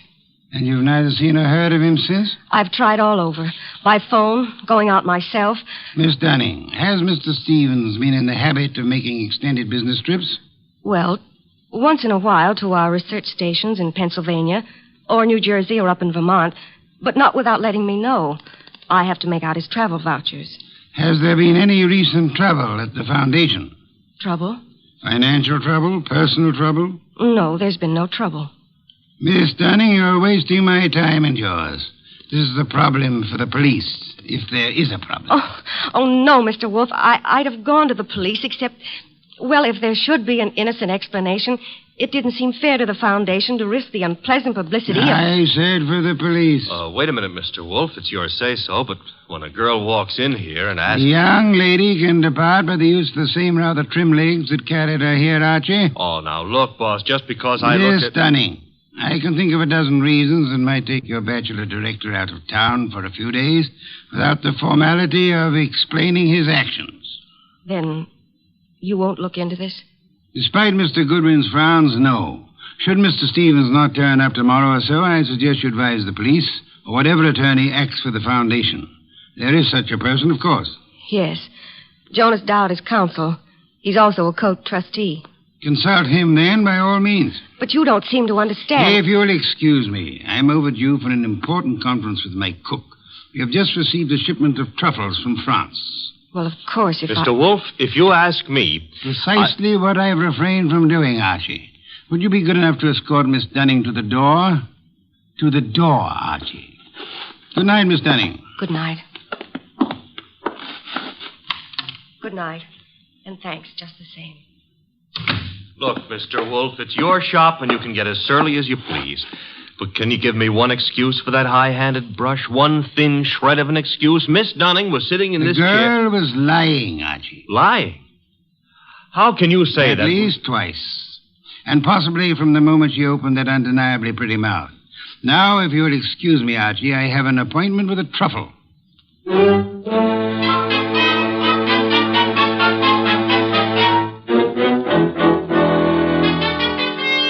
You say you have a surprise for me, Archie. Enough to yank you 3 inches out of that chair.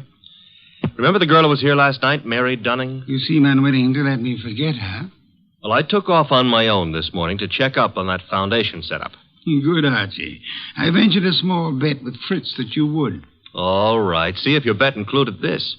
I found Stevens down there right in his office. Missing executive director. Yes, and the missing Mr. Stevens claimed he had just been on a business trip. Delayed getting back because his car had been smacked by a hit-and-run driver in New Jersey. Now, here's the payoff. He even tried to make out that he'd been thinking of calling you in on a problem. Hit-and-run accident? No, something about the foundation. But I didn't waste time letting him cloud it up for us. The point is... Archie, you brought him here, of course. Stevens? No, he's still down there. We'll want to grab him before the day is out, but I had something more important to run down first. It took me 3 calls on the way up here, but you can take it as confirmed. We've still got a disappearance case, and this one you're not sitting out. Indeed. And who has disappeared now? Mary Dunning. Stevens is back, but Mary's gone. Not at the office, not at her rooming house, and none of her clothes are taken. How'd you get going? Put a police call out on Mary? Back to 12th Street and get Stevens out of that office and up here as fast as you can. I'll phone him. You are on the way.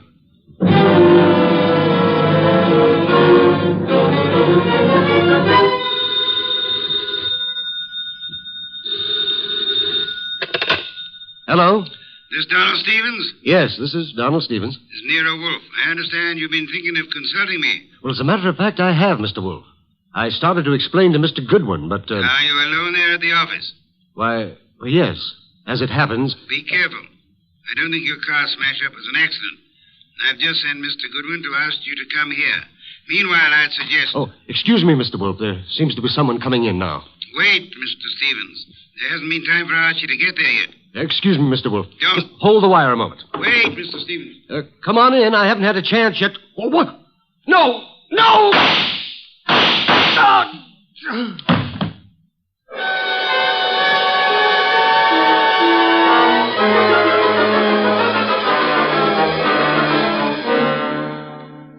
And that's all Inspector Kramer has been able to make of it, Archie? Not to hear him tell it, but that's all he's got. Stephen dead and the girl still missing. Did you find anything helpful at the office? I think the murderer started to tear up some account books and project ledgers, but I must have scared him away when I rang the bell. Couldn't have been more than 3 or 4 minutes after the shooting when I got there. But you saw no one? A murderer can cover a lot of ground in 3 or 4 minutes. You, naturally, by accident, since it is mildly illegal, you had a good look at the dead man? A very good look. Not to mention his pockets. Anything particular? Well, there was a half-eaten package of lifesavers in the left-hand trouser pocket. What's particular about that? The flavor was lime. I hate lime. Phooey. Archie, I called Jonas Dowd last night. The foundation lawyer? Yes, he set up the original charter under which Donald Stevens operated, with an annual fund of $90,000. Ecology has its attractions. 90,000 attractions, to be precise. It indicates a possible reason for Stevens' murder. He was in sole charge of that money. Somebody donated 338 caliber bullets to him. Hardly a token of appreciation. Perhaps not. However, the shooting followed the attempt to stage an automobile accident. Archie, I've sent Saul Panzer on an errand for me. Saul, huh? He's expensive. True, he's the best man in the shadow job there is, but... You've got something, huh? Possibility. An angle I can't handle? Apart from your natural preference for curves, you've more than work enough here in New York. Finding Mary Dunning, for a starter. Or, her body? Or her body, as it may be. Is that what Saul's on, picking up a line on Mary? Among other chores, Saul is buying me some special groceries at the city market. You frown, Archie. I glower. But okay, play it cozy. You can send Saul off to Stockholm for smorgasbord for all I care. I'm still asking, what about Stevens and what about Mary? Where do we start? I'm expecting Laura Tolliver, the heiress, and the son of Jonas Dowd here within a few minutes. Jonas Dowd himself proved as difficult to pry from the office as... As you generally are from this one. Oh, good for old Jonas. Wait a minute, though. You said a son was coming. Would that be Peter Dowd? It would be. Could I trouble you to pass that second bottle of beer? It's your third. Stop auditing me, Archie. You reacted to the name of Peter Dowd. May I ask why? Kramer is ahead of you on that pitch. He's had Peter Dowd downtown already. And learned? Playboy, used to be in love with Laura Tolliver, now in line to take over Stevens' tidy $20,000 a year salary as executive director. To take over, phooey. Peter Dowd's no ecologist. He's got more important qualifications. His old man and Laura Tolliver are co-trustees under the Tolliver will, and the director can be anybody they name. Archie, you sound prejudiced against young Mr. Dowd. Yeah, that's what Kramer said.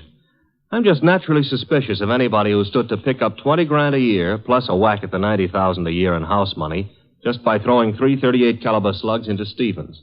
Particularly after getting rid of Mary Dunning to clear the way.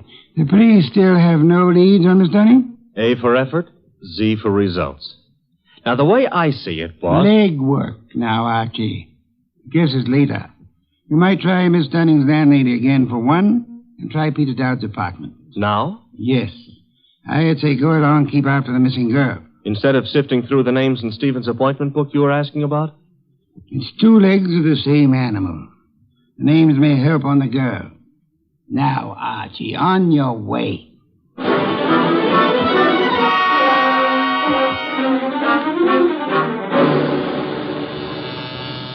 Come in. Mr. Wolfe? Yes, come in, Miss Tolliver, Mr. Dowd. Sit down. It's good of you both to come. Miss Tolliver, I'm profoundly sorry of your loss. You were to marry Mr. Stevens, as I understand it. Yes, 3 weeks from today. I was trying to warn poor Stevens just as the murderer came in. But he evidently knew his caller well enough to feel no alarm. The police told us that, Mr. Wolfe. We've just come from Inspector Kramer's office. I know, Mr. Dowd. Did you gather the inspector meant to see you again? Why should he? How could anyone think that Peter could have anything to do with this horrible business? I see that you have no doubts about Mr. Dowd here, Miss Tolliver. Easy, Laura. Yes, Mr. Wolfe, I gathered that Kramer was interested in me. He's got a man outside here watching us now.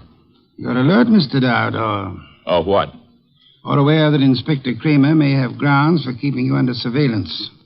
Look, Mr. Wolfe, I didn't come here to be put through the jumps again. First Kramer and now you. I'm acting for the Tolliver Foundation, Mr. Dowd. I have been since your father retained me last night. Why jump on me, then? Young man at my age and weight, the chances of my jumping on anyone are about as likely as, as unlikely as to expect that you're not still in love with Miss Laura Tolliver here. Mr. Wolfe, we haven't admitted that we... Miss Tolliver, your concern a moment ago at the possibility that this young man might be charged with Stevens' murder. Now, wait a minute, Mr. Wolfe. Climb back on me if you want, but let Laura alone. If you're trying to I'm no longer trying, Mr. Dowd. You both confirmed the point for me. All right. I am still in love with Laura. And I think Laura's known ever since she accepted Stevens' ring that their engagement was a mistake. What are you going to make of that? Did Stevens know you hadn't given up on Laura? I told him twice. I even went down to the foundation just... Just when, Mr. Dowd? This morning while I was telephoning Stevens, for example? I haven't been near the foundation office for days. I've been out of town. Mr. Wolfe, you've no right to twist and turn everything Peter says. I do love him, but Laura. Well, that's the first time you've come right out with it since... I'm sorry, Peter. I've wanted to tell you 1,000 times. But, you kept going away on all those trips, and I never knew whether it was for some other girl or... Mr. Dowd, Miss Tolliver, could this tender exchange be postponed till you two find yourselves alone? Go ahead, Mr. Wolfe. Ask anything you want, as long as I know it's all right with Laura here. Roundly spoken, Mr. Dowd. May I ask about Mary? What's Mary Dunning got to do with this? I'm glad you're aware of the Mary I meant. Well, I've met her at the foundation, of course. We've all heard she's missing. You couldn't suggest where she might be. How would Peter know? Let's return to Mr. Stevens. Can either of you explain his 3 days' absence from the city? I've been out of town myself. Miss Tolliver? He could have been inspecting any one of the research plants. He didn't tell me, if that's what you mean. Stephen said this morning he had been wanting to consult me. You can't suggest why? Well, no, I can't. About foundation business or personal business? .338 caliber bullets kept Mr. Stevens from making that clear, Miss Tolliver. Mr. Dowd's father is sending me over some material, but as yet it's not in my hands. Are you familiar with the personnel at the research stations? There aren't any more than 4 or 5 project managers. Halsey in Vermont, Schwartz down in Pennsylvania. Excuse me. Nero Wolfe? Archie, Yes, Archie. you can take it back about Mary Dunning. If she's a liar, she's just gone to a lot of trouble to make it look good. Dead? No, but knocked out with chloroform and stuffed in a closet in a man's apartment. And guess whose apartment? Spare me your charades, Archie. Peter Dowd's. That's where I'm calling from. Is he still with you? As it happens, yes. You better hang on to him. There's been another development. Inspector Kramer's got hold of a man named Schwartz. The Pennsylvania project manager. Right. Schwartz was at the Foundation office this morning, and he says Peter Dowd was going in as he came out. When? Within minutes of your call to Stevens. Kramer's on his way to your place now to pick up young Dowd. Any instructions? I'd like more company. Well, the ball game is all wrapped up, isn't it? I'd still like more company. Right. Mary and Schwartz? If you can get them here. And Archie. Yes? Get them here.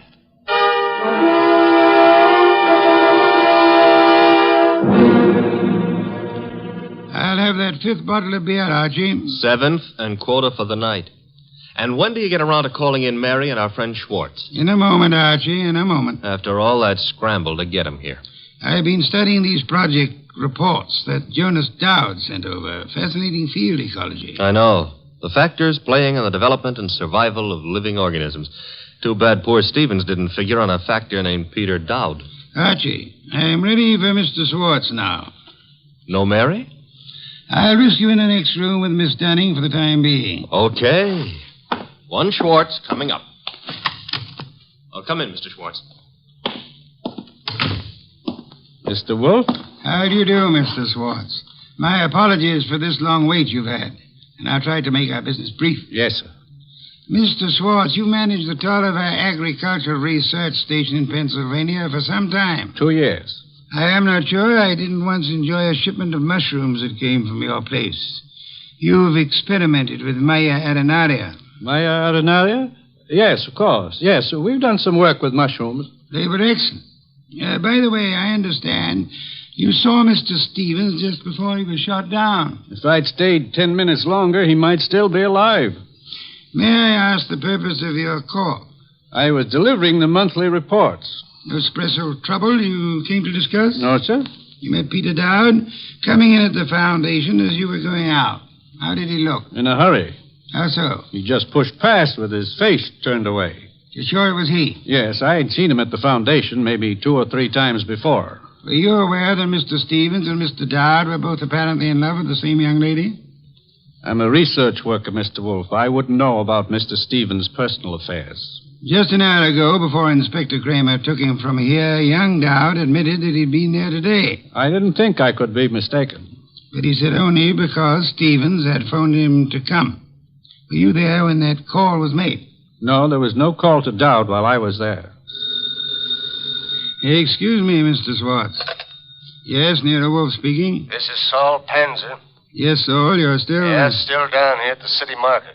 Looks as if you were right. Indeed? One of their trucks just pulled in with a load of full crates. Top quality produce. I'll try not to wince when you send in the expense sheets. Any other confirmation? Internal Revenue records show no taxes paid on income by the Tolliver Foundation. Thank you, Saul. Phone any information as you get it. You'll forgive me again, Mr. Schwartz. Archie. Yes, boss? Would you ask Miss Dunning to step in now? Coming up. Come in now, Miss Dunning. Good evening, Miss Dunning. You've quite recovered from the chloroform? Mr. Goodwin's been helping me. He's been rubbing my forehead, and I'm beginning Spare me to... any further details. Miss Dunnings, would you mind telling me again how it was you came to find yourself in Mr. Dowd's apartment? Well, it was the phone call that got me to go over. It was a man whispering. He didn't give his name, but he said if I came to that address, apartment 4C, I could learn something about Mr. Stevens. You went to apartment 4C, and then? That's really all I know. Just after the door opened, before I could see him, this coat was thrown over my head, and then he must have given me the chloroform. It was Peter Dowd, of course. Dowd? Who else could it have been? It could have been Mr. Swartz here. Mr. Wolfe, you're joking. Am I, Swartz? Joking or drunk? Why should I... For the ancient reason, Swartz. Money. For the racket you had and wanted to keep. Racket? Mr. Schwartz was an... Swartz is no more of an ecologist than Mr. Goodwin here. A moment ago, he accepted Mara arenaria as a mushroom. It happens to be a common clam, common on nearly any beach, rare in inland Pennsylvania. Stevens knew I didn't go in for all that Latin stuff. I could understand that you might be useful without it, Swartz. But to get away from your station operations, you faked the scientific knowledge you never had. All right. Suppose I am more of a farmer than a fancy scientist. Our job at the research station's to raise vegetable crops, isn't it? As you worked it, Swartz, of course. You turned the agricultural research project into a commercial farm. All expenses met from tax-free funds, and not a cent of return shown for the produce sold. So that's why Saul Panzer drew the rutabagus run. Stephen had the innocence of a specialist interested in his own field only. But even Stevens finally began to get onto those doctored reports of yours, Swartz. And when was it the Internal Revenue men began asking questions? Look, Goodwin, is this fat guy out of his mind? You had to get rid of Stevens after the last inspection trip. Were you even counting on taking over his job after Peter Dowd was put away for Stevens' murder? Mary, if you'll just explain to this lunatic... Watch it, Archie, watch it. I've got his gun. Adroitly done, Archie. Wait a minute. This is a 32, and it was a 38 that did the murder. Mr. Wolfe, that's my bag. You can't... Take this pistol from it, I have, my dear. This extraordinary effort you put me to, of actually leaving my chair to secure this weapon, we'll add that to the score against you. Mr. Wolfe, if you aren't too tuckered to answer, that gun from Mary's bag. It's a 38. It may be the one used on Stevens. But Mary couldn't. She didn't. If ballistics tells us that this is the weapon, then Swartz must have passed it to her for safekeeping, till it could be planted in young Dowd's apartment or car or whatever. I didn't have anything to do with it. Miss Dunning, you had to do it more than you know. Do you realize that if Mr. Goodwin hadn't found you at the Dowd apartment when he did, that you might not be alive at this moment?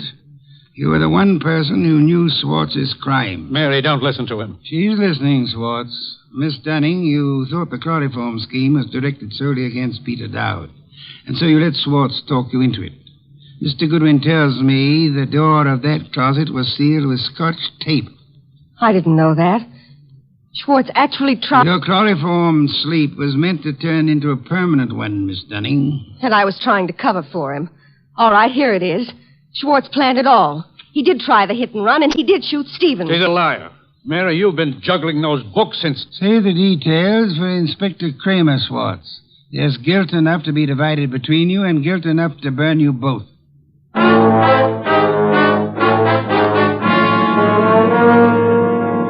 All right, you're being noble and not rubbing it in. Don't I merit a full explanation? Archie, I'm concentrating on truffles.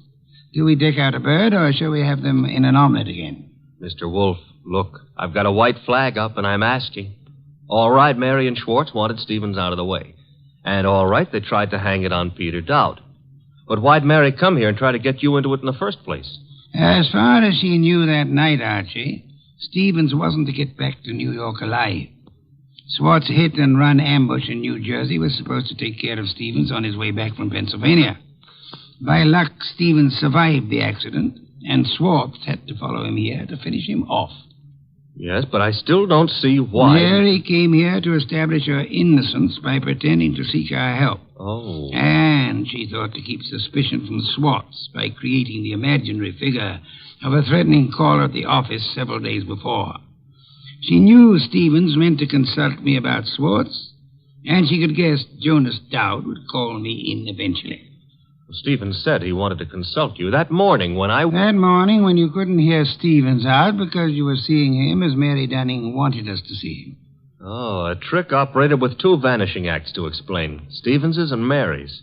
You have it, Archie. And both fake. A straight business trip branded a run-out or a snatch only by Mary's account, and then the chloroform act at Dowd's apartment. You have it in full. Mm-hmm.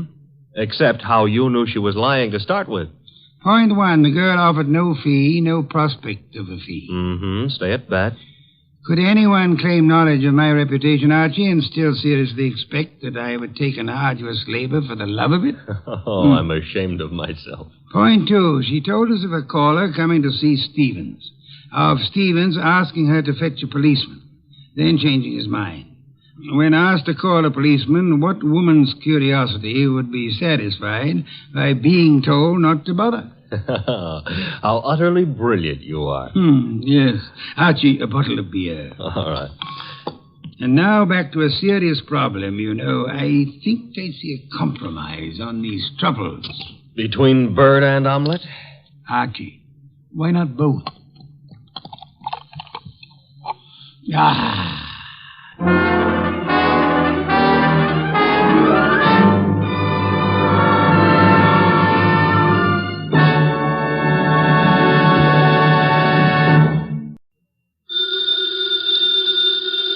Ladies and gentlemen, that phone bell means exciting adventure. Hello? Hello? The handsome young man answering the phone is Archie Goodwin. A mountain of a man engrossed in deep thought in the oversized armchair is Nero Wolfe. Hey, boss. Oh, Mr. Wolfe. Mr. Wolfe. There's a guy on the phone wants us to take a case. Seems that someone was mad at a guy who was mad, and now this guy on the phone is mad, wants us to find out who did the killing. What do you say, Mr. Wolfe? We need the money. Hello? Yes, Mr. Wolfe says he'll be happy to take the case. Just present yourself and a check for $2,000 at 601 West 35th Street at 11 o'clock. Mr. Wolfe can't wait till you get here. He's dying to go to work. Goodbye. Greatest detective in the world. The only trouble is, he is.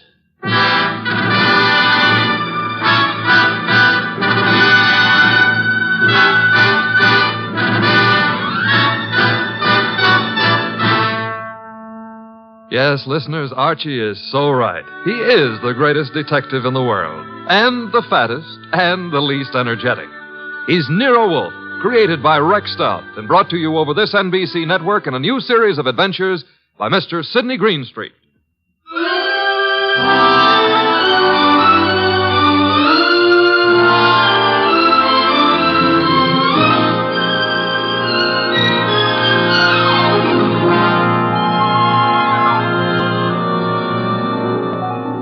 Tonight, it's The Case of the Beautiful Archer. That's a good title. And it was a good case, too.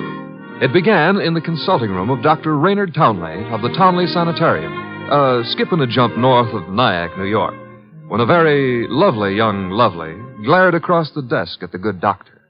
Shall we pretend you don't know who I am, Dr. Townley? How could we possibly do that, my dear Diana Lawrence? 23 years old, daughter of one of our better-known sculptors, Michael Lawrence. You were born in Johannesburg, educated in London and Paris, and live at present 100 yards from here in your father's cottage on Berry Hill Lane. How's that?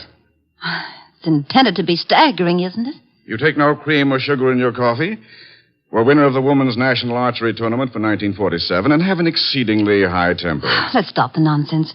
You have an inpatient here named Willard Garth. Well, Willard Garth happens to be my fiancé. Yes, he has mentioned the fact during his analysis. And, well, has he by any chance mentioned his reasons for suddenly refusing to see me during the past 5 weeks? He didn't have to, Miss Lawrence. Well, what do you mean? I mean that I recommended he give you up as a bad job. What?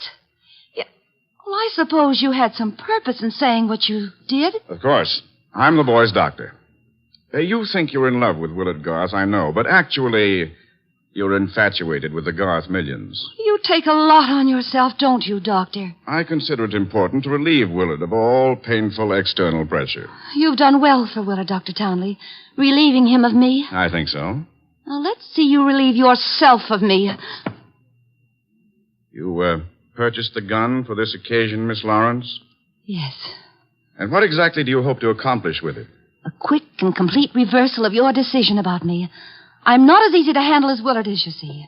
And if you intend to ruin my life, then I intend to end yours, here and now. The phone is ringing. Let it ring. Just as you say. It's the house phone, Miss Lawrence. It may be Willard, you know. Oh, Willard? Yes, he usually phones me from his room at about this time every day. Well, all right. Answer it, but be careful what you say. You're in command, it seems. Hello? Oh, why, hello. I thought it would be you, Willard. Look, my boy, Diana Lawrence is here. I've had a talk with her, and I've reconsidered my opinion. Yes, I'm quite serious. If you're at all sensible, you'll see her regularly and plan on a marriage as soon as you're discharged. Yes. Oh, you do? Very well. I'll see if she'll talk to you. Miss Lawrence. Yes? Do you want to speak with him? Give me the phone. Of course. Here you are, and I'll take this gun. There we are. Now, stand away, Miss Lawrence. But Willard's on the phone. Willard is not on the phone. No one was on the phone. The ring came from the push-button bell under my desk here. Oh. Sometimes I find it convenient to interrupt my consultations with a phone call. Oh, you smug, deceitful, self-sufficient... Murder is a vexatious business. You'll be grateful to me one day. All right. Give me my gun and let me go. The gun, I'm afraid, stays with me. Here in this Majolica cabinet. I'd scarcely feel justified in trusting you with it. And now, with your permission, or without it, the interview is ended.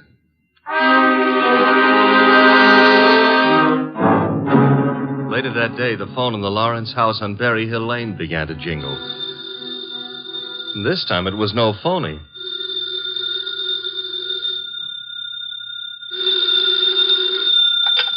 Hello? Diana? Yes? Willard, darling. Diana, darling, it's Willard. Imagine.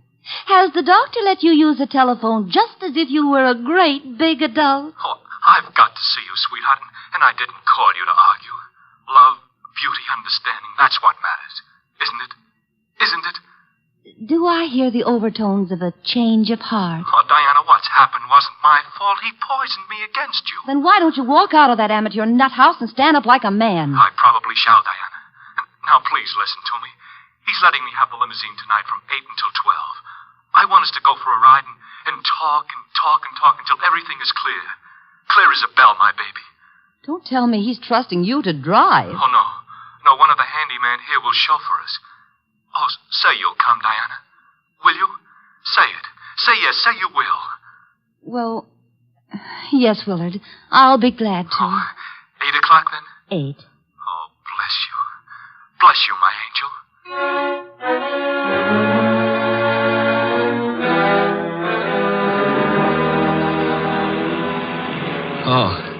Oh, so that's it. You want my father's money. That's what you love, not me. Willard, the chauffeur will hear you. It's the way Townley says it is. He's right. He's right. Oh, why did I let you talk me into this? What a fool I was to have come at all. You're sick inside, Willard, so utterly, hopelessly sick. Oh, so now I'm hopelessly sick. Yes, you are. You're trying to confuse me. Take advantage of me. Wind me around your finger. Just because I love you too much. That's it. That's my illness. Of course, I see it now. You're the thing I must get rid of. You with your beautiful, beautiful face and your twisted values. You're at the bottom of all my agony. Willard! Willard! I'm saving myself. I'm saving myself. Once you're dead, the sickness is ended. I'll be safe. I'll be safe. I'll be safe. Willard.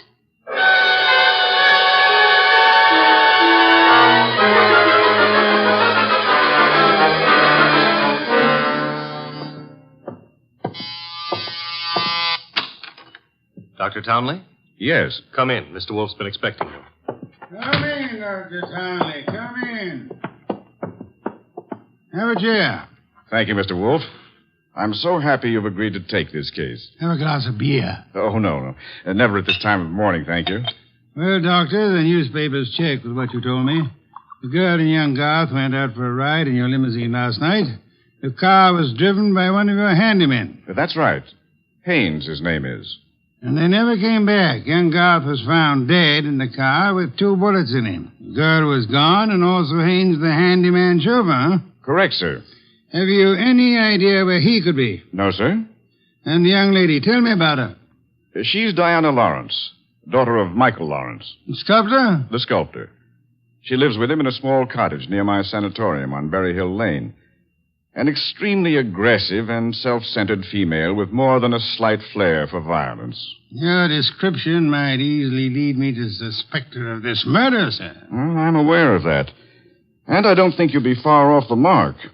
As I told you on the phone, she tried to murder me yesterday morning. The police have made no headway in locating her? No, the homicide division has contacted her father, but he's remained quite noncommittal. He simply says that he's sure she's incapable of killing a fly and that he hasn't laid eyes on her since 8 o'clock last night. Highly suspicious behavior. She was unquestionably in the car with young Garth when he was murdered. She wasn't alone in the car with him. You're referring to Haynes? Yes, but he can't be found either, remember? It appears that he failed to list his address on his job application. But somehow, Mr. Wolfe, I'm quite sure he'll show up this afternoon. Somehow, Dr. Townley, if I were you, I wouldn't be quite so sure. We must begin by facing the initial problem of locating our suspects. Archie? Yes, sir? Get out the car and drive up to the house on Berry Hill Lane. And then? There you will ask Mr. Michael Lawrence to be sensible enough to cooperate with us in finding his daughter. And if the answer is no? I recommend, Archie, that you flatly refuse to take it.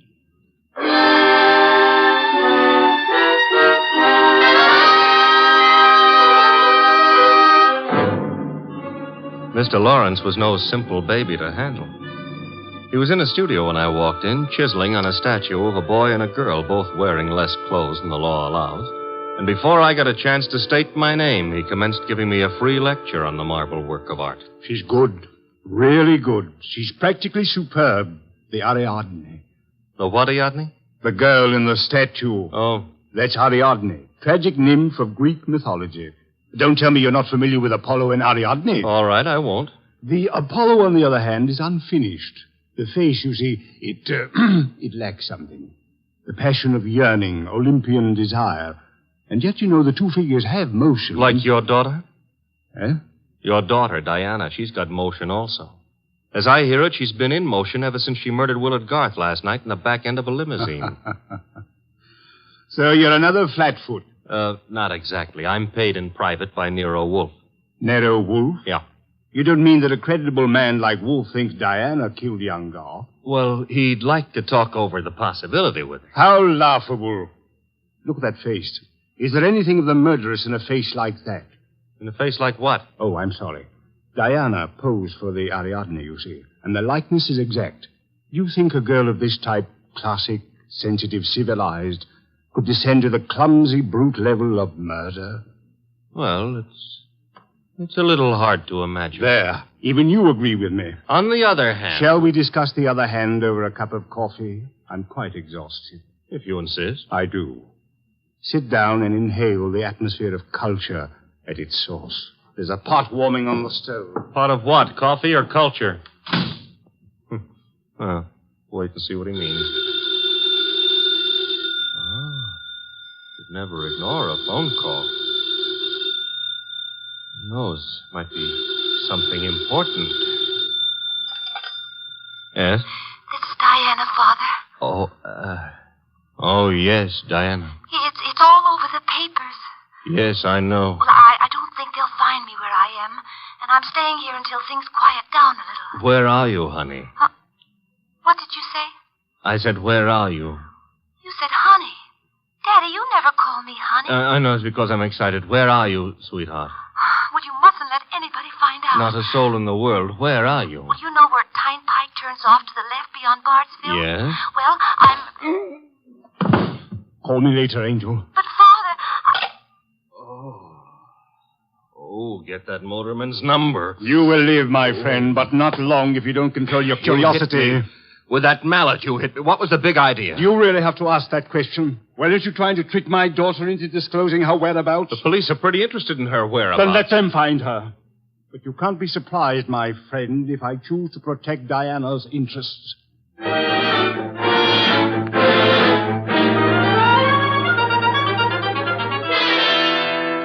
So he's working on an Apollo and Ariadne, is he, Archie? Who cares about Apollo and Ariadne? The point is how he worked on my gourd. That, of course, was unfortunate, my boy, but... Did you get that piece? Mm-hmm. Hello? Inspector Kramer. Hold it. For you. Here. Thanks. Yes? Wolf? How are you, Inspector? I hear you're in on the Garth killing. Not very deeply, I am afraid. We are still trying to locate the Lawrence girl. Well, you can forget about that. Yeah? Yes, we've already located her and released her on a habeas corpus. That sounds interesting. Her father had a lawyer on our heads before she was in here 10 minutes. Too bad you couldn't have held on to her. Oh, I don't know. I'm not so sure we want her. Why not? Well, first of all, it's not likely she did it. No? No. Ballistics stated that the bullets that killed Willard Garth were not fired from point-blank range. And she was sitting beside him on the back seat. I see. Also, we found the murder weapon in the grass near where the limousine was parked, and she admitted it was hers. That sounds like a poor reason to release her. Well, the point is she wasn't in possession of the gun when the killing happened. At least so she says. No, who what? That doctor. What doctor? Townley. The guy who runs that sanitarium. According to her, he took the gun away from her for safekeeping at noon yesterday.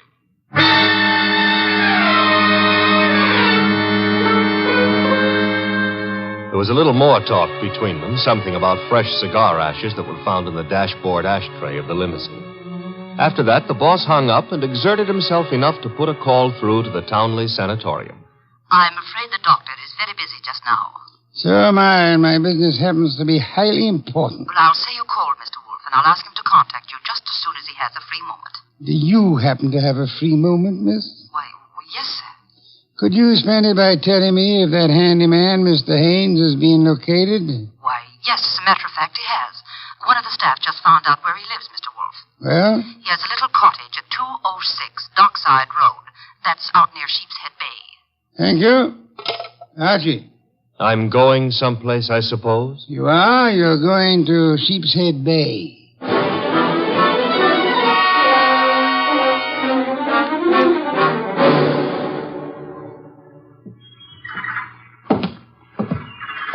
Hello there. Looking for a guy I can't find. Oh? Yeah, his name is Haynes. Stopped at the cottage up there, but there's no one there. I saw you here on the wharf fishing, so What did you say his name is? Haynes. Haines. Oh, Haynes. Yeah, do you know him? Well, there's a fella named Hines used to fish out here. No, not Hines. Haynes. Couldn't be Huntingburg? No, it couldn't be. The name is Haynes. Hain. Haynes, give me a hand here, eh? Well, what do you know? Funny, huh? That guy seems to think my name is Haynes. Yeah, so do I. You do? Yes, I...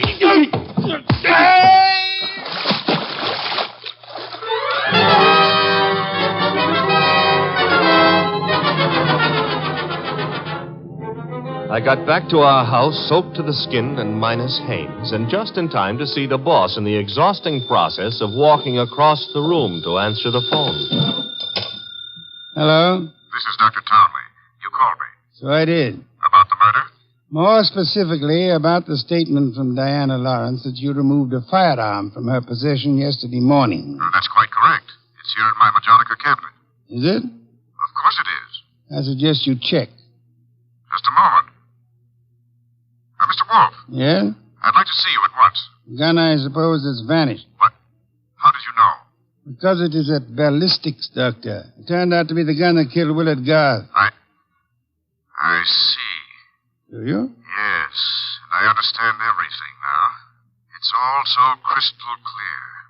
Just how crystal clear? I'm quite certain, Mr. Wolfe, that I can put my finger on the killer. And I think it would be well if you came here immediately. No, I'm afraid it's impossible, sir. There's an important operation scheduled, and I simply cannot leave. What do you suggest? Well, is it outside the realm of possibility that you come here? Is it, Mr. Wolfe? Hello, Mr. Wolfe? Mr. Wolfe?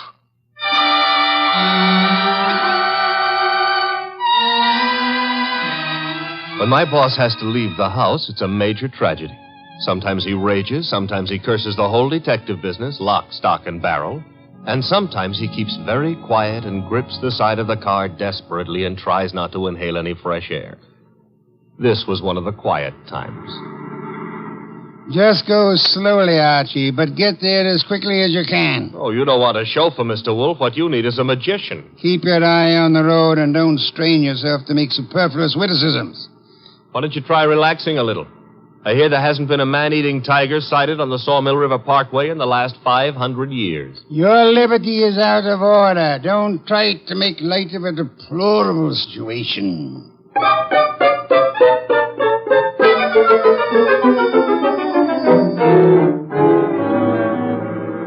Here's the sanatorium. And there's Dr. Townley coming to meet us. It's terribly nice of you to have come, Mr. Wolfe. I've heard about your aversion to traveling, and I appreciate your going to the trouble. Don't mention it. Oh, Archie, help me out with my other arm. There we are. Now, calm down. You're all in one piece. I think you'll find the trip highly profitable, Mr. Wolfe. You'll consider it time very well. Hey, what's the matter? What is it? What happened? He's been shot. It's hardly likely. There wasn't a sound. This kind of shot doesn't make a sound, boss. What do you mean? Better take a look for yourself. There's an arrow in his back, and he's dead.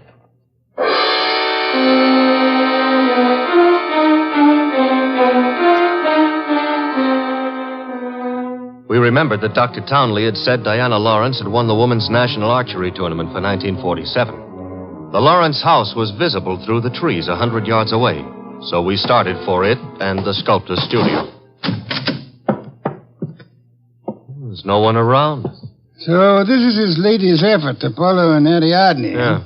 Done a little work on it since I was here. The Apollo's face is more finished and... Hey, boss. Yes? You know, somehow or other, Apollo looks a little familiar. I wouldn't be surprised, Archie. I think if you examine it closely... Mr. Wolfe. Our host. You remember me, don't you? I met you once at a dinner party at your house, the time they opened the new museum on 67th Street. Of course, Mr. Lawrence. And to what do I owe the honor? It's not much of an honor. Dr. Townley has been murdered. No. I am afraid Mr. Goodwin is being accurate. He's been murdered with a bow and arrow. And what does that mean to you, Mr. Lawrence? I'm sorry. I've been a fool. An awful fool. You can't blame yourself too much. If you'd cooperated with the police instead of looking out for your daughter's interest, the man would still be alive. But I assure you Where's the girl? She should be here now. She phoned me a while ago and said she was coming by for passage money to Rio. You were looking for me? Boss. Diana. Put the gun down, Angel. And tie a rope around my neck? Might I inquire if your plan is to kill us all, Miss Lawrence? Oh, what would yours be if the world was after you for something you didn't do? Wouldn't you be willing to risk persuading a jury of that? Thanks, no. I'll skip that chance. Father, get me the money. Diana, sweetheart, don't make me a part of your murders. That's asking too much of love. Don't you know I'm not guilty? No, Diana, I don't. Leave that gun lay, Diana. Haines. Looks like I walked in on the nose. That's him, boss, the guy who soused me. Take a little of your own advice. Relax, Archie. What do you want here, Mr. Haynes? I want to give up and try to straighten out this little deal. Mr. Lawrence. Yes? Here's your money back. You got a right to call me a welcher. I promised I wouldn't give evidence against the girl, and you paid my price. But enough is enough, and right here and now I'm unloading. Just what does this mean? It means I saw her do it. Oh, you stupid, lying, rotten... Oh, yeah. Grab her, Archie. Grab her. Get the pair of them out of here.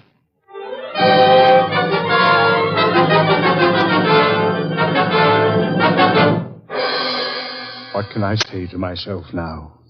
What can I do? I'm sorry, Mr. Lawrence, but it's not necessary to eat your heart out. Many fathers before you have done their best and failed. But I had a special duty toward Diana. Special duty? Yes. Well, you see, you'll find it out sooner or later, so I'd best tell you now. I'm not a real father. I adopted her 9 years ago when she was 14. I see. And I should never have done it. I realize now that I wasn't equal to the task. Well, all's not lost yet. They may not convict her, you know. Yeah? I said they may not convict her. But how could they fail to convict her? She killed Garth, didn't she? Did she? She shot him? But the gun was in Townley's possession. She could easily have stolen that. She could have broken into his office later. It wasn't locked. What wasn't locked? The Majolica cabinet. I mean... I believe you mean what you said, Lawrence, the Majolica cabinet. For the life of me, I can't see how you could know whether it was locked or not, unless you had the experience of opening it. Could it be that you went looking for the gun yourself after Townley said he had confiscated it? That you killed Townley with a bow and arrow, which you handle as well as your daughter, because he was just on the point of telling me that you knew where the gun was, and that you were the likeliest murder suspect? You must be mad. Oh, sir, not I. But you are mad and more than a little. You hated Willard Garth. It was you who were making the marriage impossible. You loathed him, and in the end, you killed him. How could I have killed him? I'll tell you a little secret, Mr. Lawrence. The police found cigar ash in the dashboard tray of the death car. Chemical analysis showed that the ash was from an El Adoro cigar. What have you got in your left hand, sir? In my... an El Adoro cigar. And in my right hand, a derringer.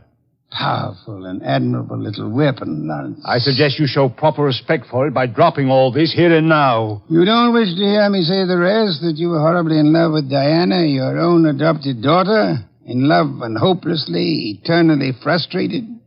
You begrudge me the triumph of accusing you of having bribed Haynes to let you take his place at the driver's seat of the limousine? And further bribed and threatened him into putting on his show of merry pranks and false confessions to confuse us all beyond measure? You said I loved Diana. Would I do all this to her if I did?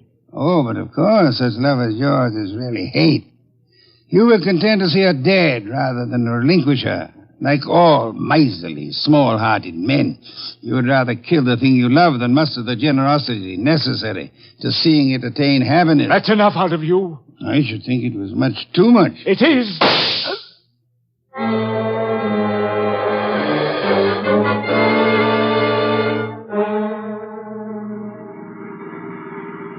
Archie, my boy, I'm grateful to you, both for coming back into the house when you did and for being such a good shot. Hope you remember that next time you feel like insulting me.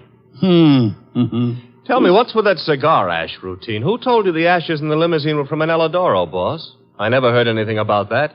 As a matter of fact, neither did I. No one could possibly have determined the brand by any chemical means in existence. I knew that, you see, and I took the long chance that Lawrence didn't. Oh. But I still don't get the mainspring of the deal. How did you know he was in love with Diana? That was genius. I have to admit it. You see, it all hinged on the statue of Apollo and Ariadne. According to the Greek myth, Apollo fell deeply in love with the nymph, but because they were of different worlds, he was condemned to pursue her always and never to catch her. Well, what's that got to do with the price of eggs? Isn't it perfectly obvious? Didn't he tell you that Diana had posed for the Ariadne? Yeah, but I still don't... And you yourself remarked on the fact that the finished Apollo looked somehow familiar, didn't you, Archie? Yeah, I did, boss. Don't you know why that was? You mean that... I mean that Michael Lawrence unconsciously revealed the true state of his heart. He didn't intend to, I suppose. But precisely and accurately, he chiseled the features of the tortured God in his very own image. Oh. And speaking of torture... Yeah? Will we be home in time for dinner? Oh, boss, you can't be that hungry. Oh, I am. Good heavens, Archie. Do you realize that I haven't eaten since lunch?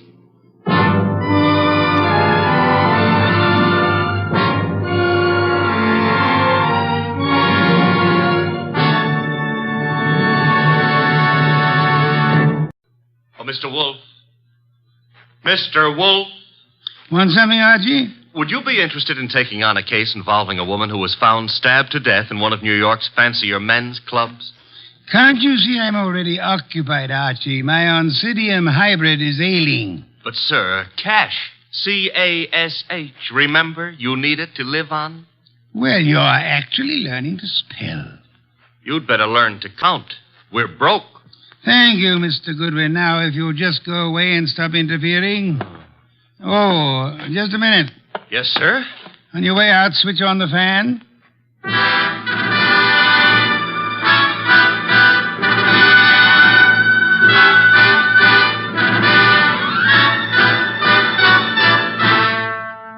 Yes, ladies and gentlemen, it's that one and only man of moves. the most famous detective in modern fiction.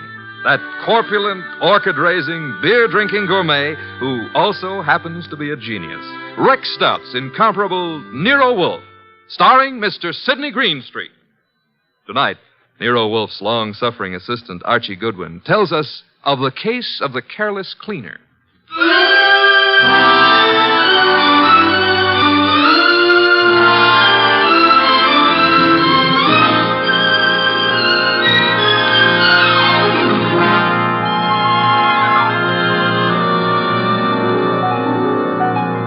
We didn't know Clay Michelson very well at the time, though Mr. Wolfe had hung one of the Michelson's paintings on the library wall. But then I guess we should have considered ourselves lucky not to have known him or his wife, Phila. 2 weeks ago, they had a quarrel. Oh, Clay, darling, I didn't expect you home so soon. I thought you were going to the museum to see the Van Goghs. I decided not to, Phila. Oh. Well, if you plan to paint this afternoon, I'll get out of the studio. I want to run some errands anyway. Why don't you make your phone call from here, Phila? Phone call? Who is he, Phila? He? Who were you waiting for this afternoon? Please, Clay, don't start that jealousy routine again. Don't try to kid me. You're being stupid, Clay. I'm stupid, all right, but I'm getting wise pretty fast. I'm through, Phila. I've had enough. I'm leaving you. So stay out of my way and keep your boyfriend out of my way, too, whoever he is, or I'll kill him.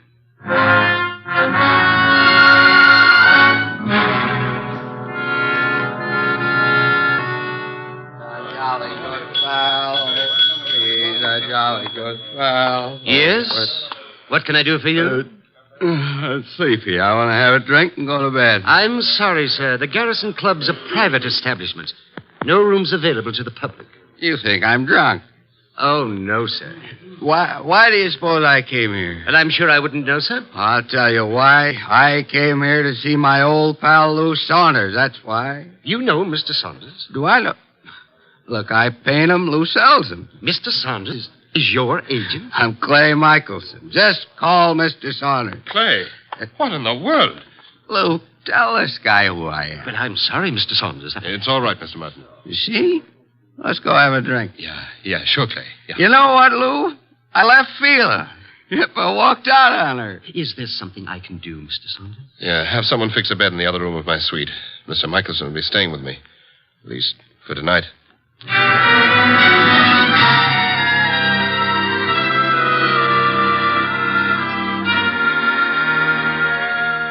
Mr. Wolfe? Yes, Archie? It's Friday. Good. Fish for dinner, then. Nope. I was not referring to dinner. You were not? I can think of nothing more interesting at the moment. Oh, I can. My salary. Of course, according to the Julian calendar. We're on the Gregorian, so let's stick to it. Today is Friday. Today I get paid. Archie, there's a drop. Oh, don't exaggerate. You can't be getting the cold shutters just because I'm asking for my money. I can distinctly feel fresh air flowing into the room. Well, it's possible I might have opened a window 6 inches. You're insane. Shut it at once. Nope.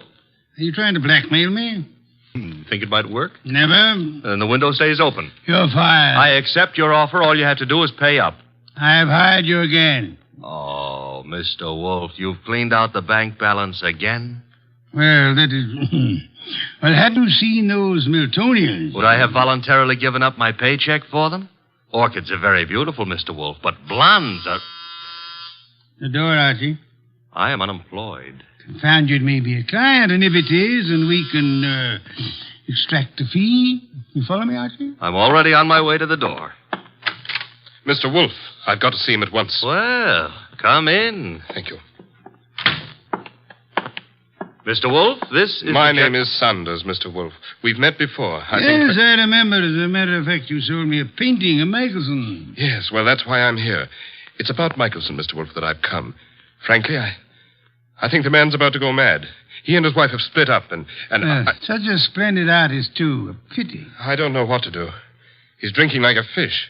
For 2 weeks, I've been letting him live in part of my suite at the Garrison Club, but he's just steadily getting worse. I try a hospital. I can't. The publicity.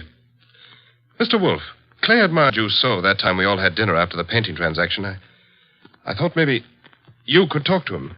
Maybe you could get him on his feet again. I'm not a doctor, Mr. Saunders. But I'm sure he'd listen to you. Excuse me a moment, Mr. Saunders. Nero Wolfe speaking? Inspector Kramer. Good evening, Inspector. Got a guy called Lou Saunders at your place? Garrison Club said he'd gone to your place. Yes, he's here. Well, see to it that he doesn't leave until I get there.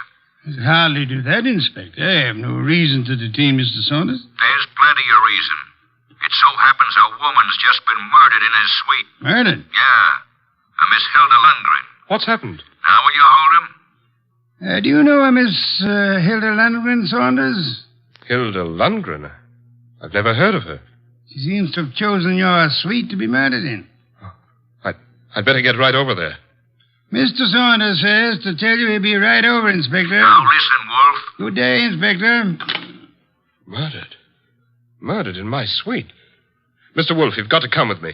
Mr. Goodwin will accompany you. After the formality of a retainer, Mr. Saunders. Oh, anything you say. Here, I'll write a check. Good. 500. 500? Fine. My friend and assistant, Mr. Goodwin, will go with you. I have great confidence in his ability to bring back every detail of a murder, particularly where a woman's involved.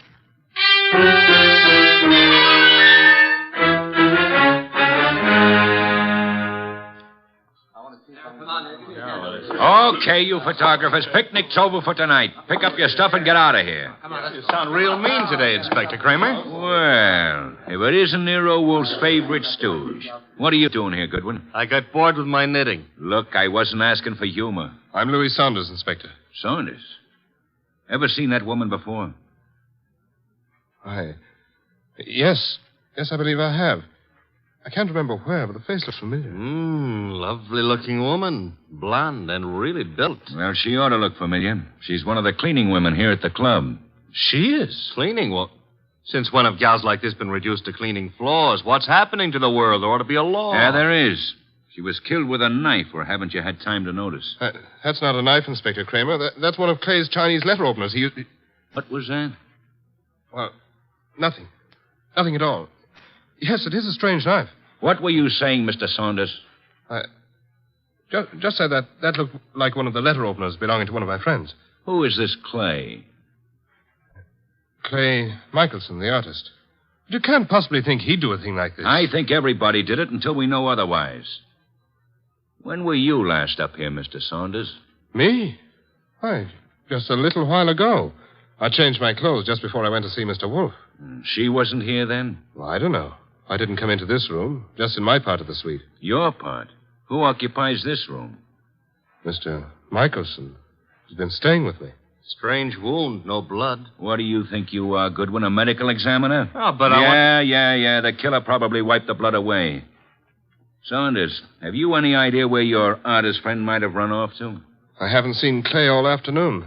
He spends a lot of time down in the bar. Well, he'd hardly sit in a bar if he's killed somebody.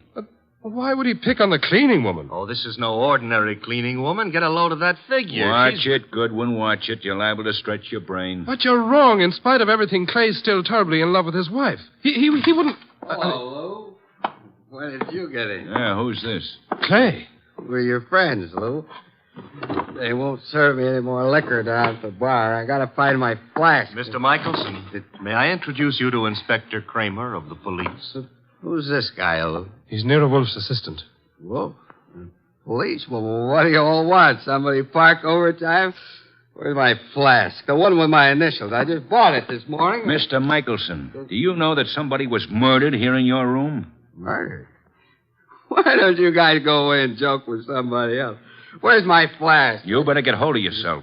I said there's been a murder. Understand? You serious? Yep. And I wouldn't be surprised if Inspector Kramer here considers you top suspect. Me? They think I did it? You better pull yourself together, Clay. Yeah, because I got a lot of questions. Excuse me, the phone. Sit down, Mr. Saunders. I'll answer it. Hello?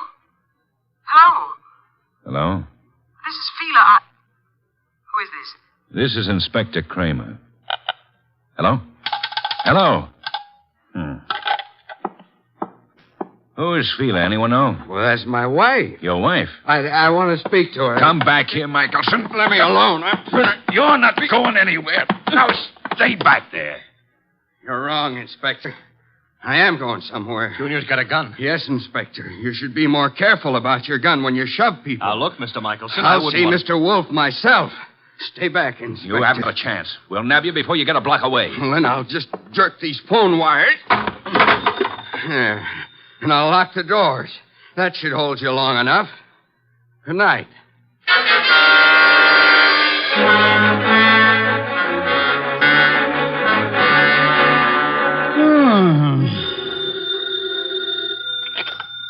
Nero Wolfe speaking. Wolf Kramer. Indeed. Clay Michelson may be on his way over there. Hold him until I get there. Hold him, why? Not more than 10 minutes ago, he held me up at the point of a gun. He carries a gun? It was my gun.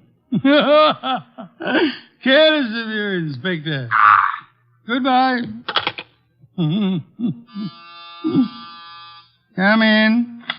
Mr. Wolfe? Yes? My name is Clay Michelson. Yes, I was rather expecting you. You've got to help me. They think I murdered someone. You shouldn't have run away from the police.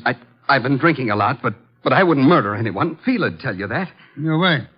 Was she the model in that painting of yours I purchased? What difference does that make? I tell you, they're after me for murder. You obviously loved your wife deeply at the time you painted her. Oh, here you are, Mr. Wolfe. Michelson. Clay.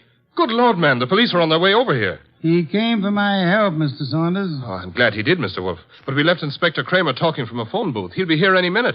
And we have only a minute to decide why anyone would want to kill a cleaning woman. I didn't kill anybody. She was a beautiful woman, Mr. Wolfe. I gathered that, Archie, from your unusual interest in the case. She was stabbed with a letter opener from Mr. Michelson's house. Which might add Mrs. Michelson to our suspect list. Fela? You can't suspect Fela. You're very gallant, Michelson. Just how was this beautiful young cleaning woman, this Miss Lundgren, stabbed? In the heart. Her eyes were wide open, pupils dilated with shock. Details later, Archie. Kramer will be here shortly. At the moment, I would like to know where everyone was. Well, Mr. Saunders was here with us, you remember?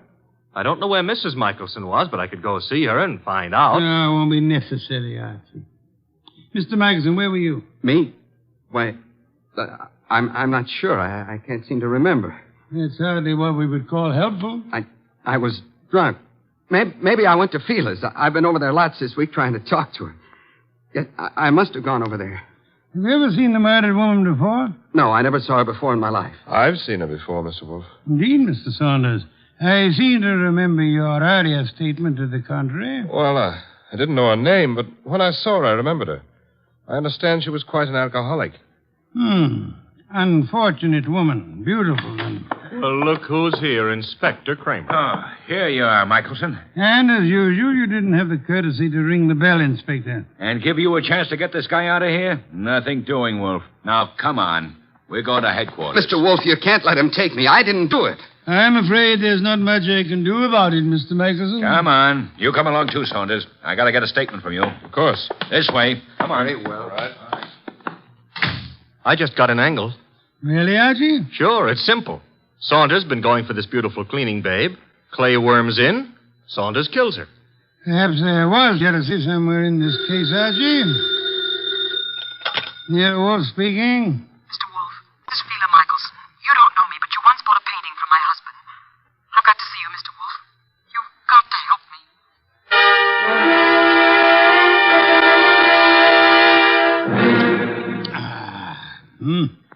Mrs. Michelson, have some of this delicious beer. Another can, Archie.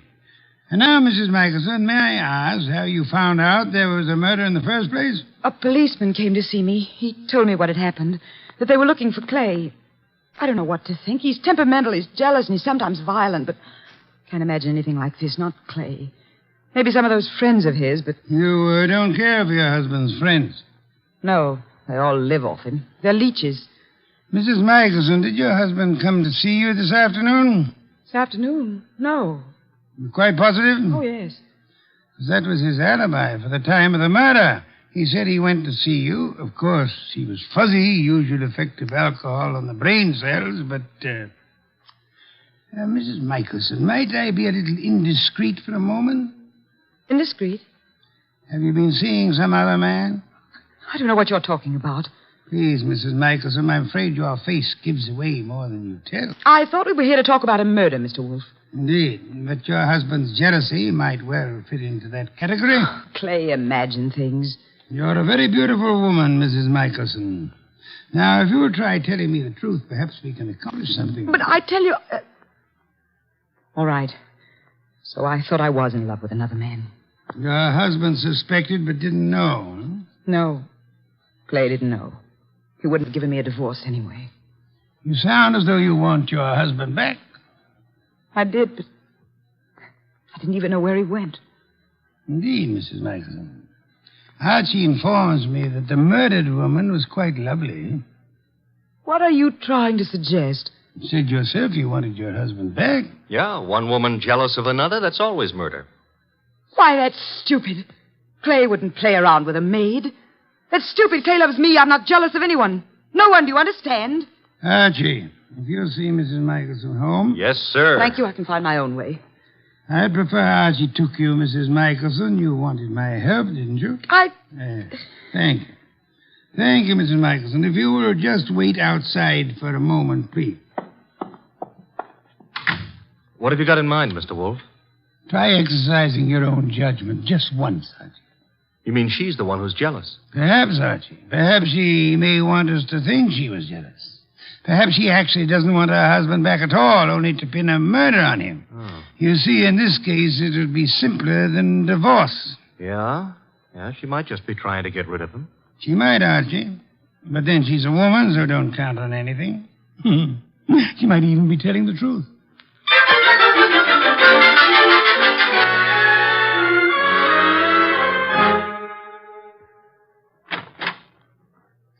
This is where I live, Mr. Goodwin. Nice. Very nice. I like Greenwich Village. I'm trying to figure out why Mr. Wolfe sent you along with me. I'm a sucker for beautiful women. I wonder. Archie, Huh? does Mr. Wolfe believe me? He hasn't made an official statement yet. Nice furniture and things. You sound like an appraiser or someone looking for something. That's because it's November. Mr. Wolfe sent you to search my apartment. You could be wrong. I don't... Oh. What's the matter now? Thought you said your husband hadn't been here today. He wasn't. And what's his flask doing among these papers on the desk? Very prettily decorated with his initials. He was looking for it at the club. Flask? I don't know what it's doing there. Yeah, sure. You're trying to help, Clay. Right into the electric chair. But... His only alibi was his being here this afternoon, and you said he wasn't. Then what is his flask doing here? He said he just bought it this morning, so he must have been here today. I don't know what you're talking about. Where's your phone? Well, you've got things wrong. I don't know anything about that flask. Hey, the lights... Who switched off those lights? Fila, put those lights on. Put on those lights.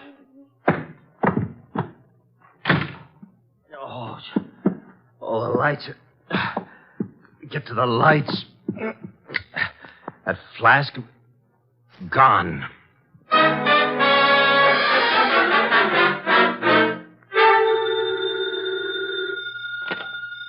Nero Wolfe speaking. Wolfe, where's Fila Michelson? Fila, perhaps you might try the lost and found, Inspector. Now, look, I know she was over at your place. I thought you were interested in Clay Michelson. Well, I let him and Saunders go, for the present. They're clean until I get the medical examiner's report. Oh, when will it be ready, by the way? An autopsy takes time, you know that. Where's the Michelson woman? I believe she had a date with Archie. Why do you want her? I'm sure it never dawned on you, Wolf, but this cleaning woman who was killed was some dish. Maybe Mrs. Michelson was the jealous one. Your thinking is beginning to bear an amazing resemblance to Archie's, Inspector. Also, it maybe never dawned on you that Fila Michelson hasn't offered an alibi for the time of the murder. You're right, Inspector. Yeah, you are. Come on, Wolf, quit stalling. Where's Fila Michelson? What? Oh, I really don't know, Inspector, but perhaps as a last resort, of course, you might try her home. Good night, Inspector.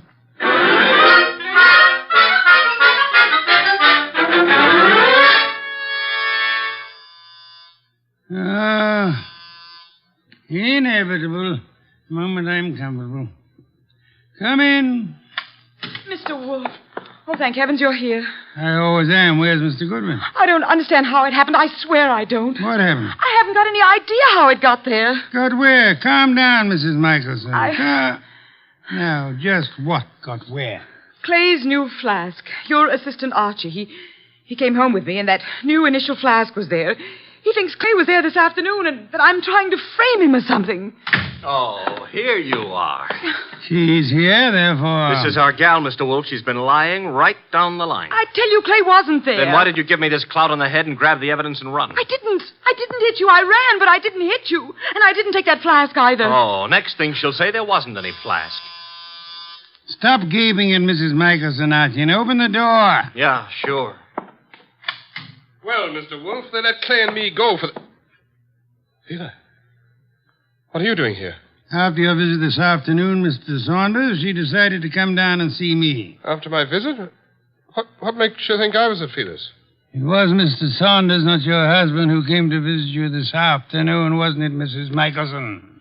I don't have anything to do with Mr. Saunders. Then might I ask why you called him today? I wasn't calling him. I was calling Clay. You told me earlier yourself that you didn't know where Mr. Michelson was. Well, all right. So what if it was Mr. Saunders who came this afternoon? As he has for many afternoons. What are you trying to get at, Mr. Wolfe? Saunders? He and Fela? Yes, Archie. Mr. Saunders, the artist's friend and agent, happens to be the one who was making a fool of the artist. But that's all over.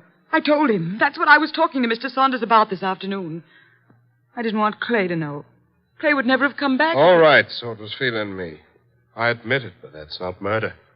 I suggest that it is, Mr. Saunders. I suggest that one of you two murdered the cleaning woman.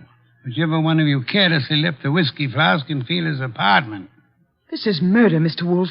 Not a joke. Not at all a joke. You see, our cleaning woman was not murdered by the knife found in her body. She was poisoned. What do you mean? Not by the knife? Poisoned. She undoubtedly drank from Michelson's flask while she was working in his room at the Garrison Club. But she was stabbed. True. However, Miss Lundgren was an alcoholic. Saunders mentioned that, and I checked with the club manager. But how does that prove there was poison in the flask? That she was poisoned? Archie, would you mind repeating your description of the dead Miss Lundgren? First, as to the wound. Okay. There was no blood. Some would advance a fantastic theory about wiping the blood away. And now, Archie, the description of the body of Miss Lundgren. I mentioned the fact that her eyes were wide open, the pupils were dilated. Hey, dilated pupils? Yes, Archie. The lack of blood had already made me wonder about the entire affair. When you added the dilated pupils... What's special about dilated pupils? In death, that is a common symptom of poison by a certain vegetable drug of considerable potency. But what was the point of stabbing her? The poison did the job. However, the killer later used the letter knife in an effort to deceive the police. However, he unhappily forgot that the dead don't bleed. I think you're guessing, Mr. Wolfe. Am I?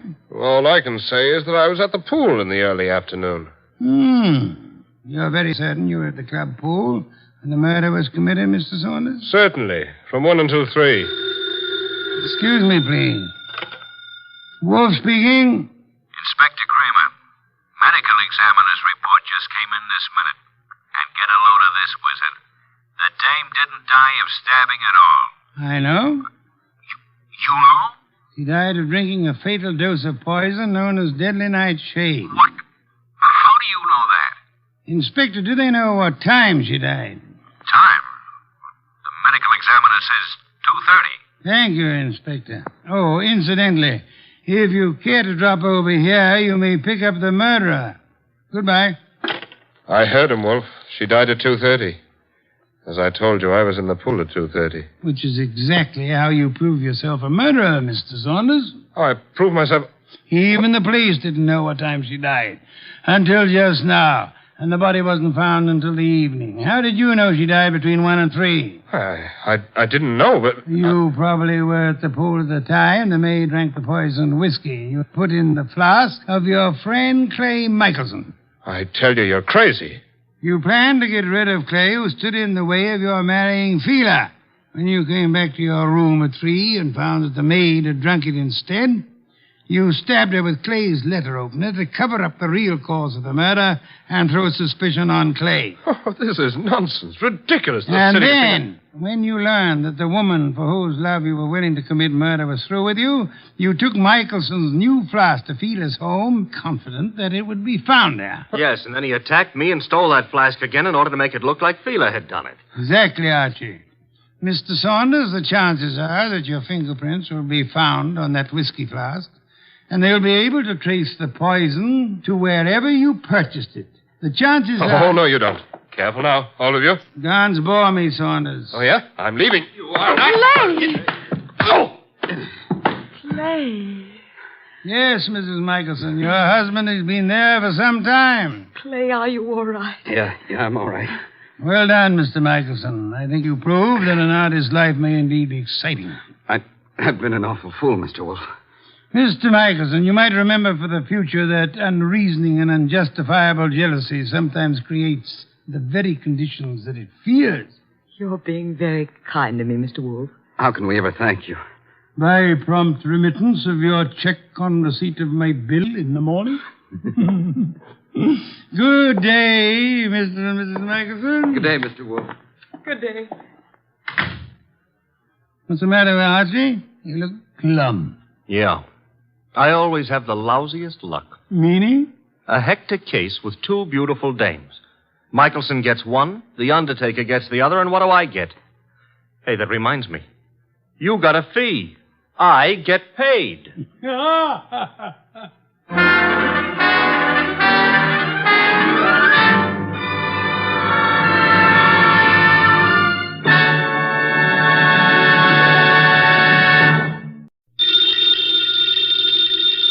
Ladies and gentlemen, the ringing of that phone bell means mystery, adventure. Nero Wolfe's office, Archie Goodwin speaking. You're up. And you've lost your... Oh. Archie, the answer is no. Hold on a second. The answer to what is no, Mr. Wolfe? I shall not attempt to find a blonde for anyone. You've got the man on the phone a little wrong, Mr. Wolfe. He's not looking for a blonde. He's looking for a prize fighter. Indeed. Have him come here. Okay. Mr. Wolfe will see you at 8. So long. I was all set to argue with you about taking the case. You gave in too fast. Nonsense. I'm fascinated by the thought of anyone misplacing a prize fighter. They're usually quite large, aren't they? They are. But what this guy is worried about is not only finding his boy, but finding him alive.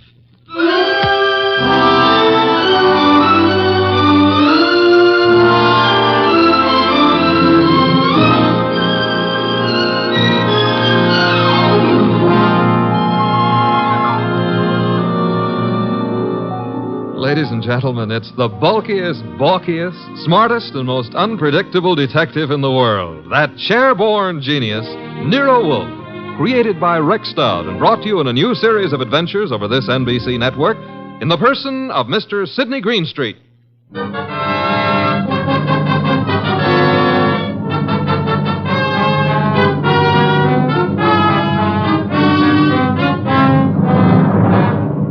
The case of the deadly sellout. That's what my boss, Nero Wolfe, called it. And it almost meant curtains for the firm of Wolfe and Goodwin. But let me give it to you straight right from the beginning. Although you ought to know that it wasn't until it was all over that I knew the very beginning of it myself. It all started in the New York flat of one Brock Rainey. Yes? The name is Jerry Fay. I'm supposed to know you? Being a very good friend of Pepe Gatto's, it's time you got to know me. May I come in? Oh, sure. You've got a problem, Miss Fay?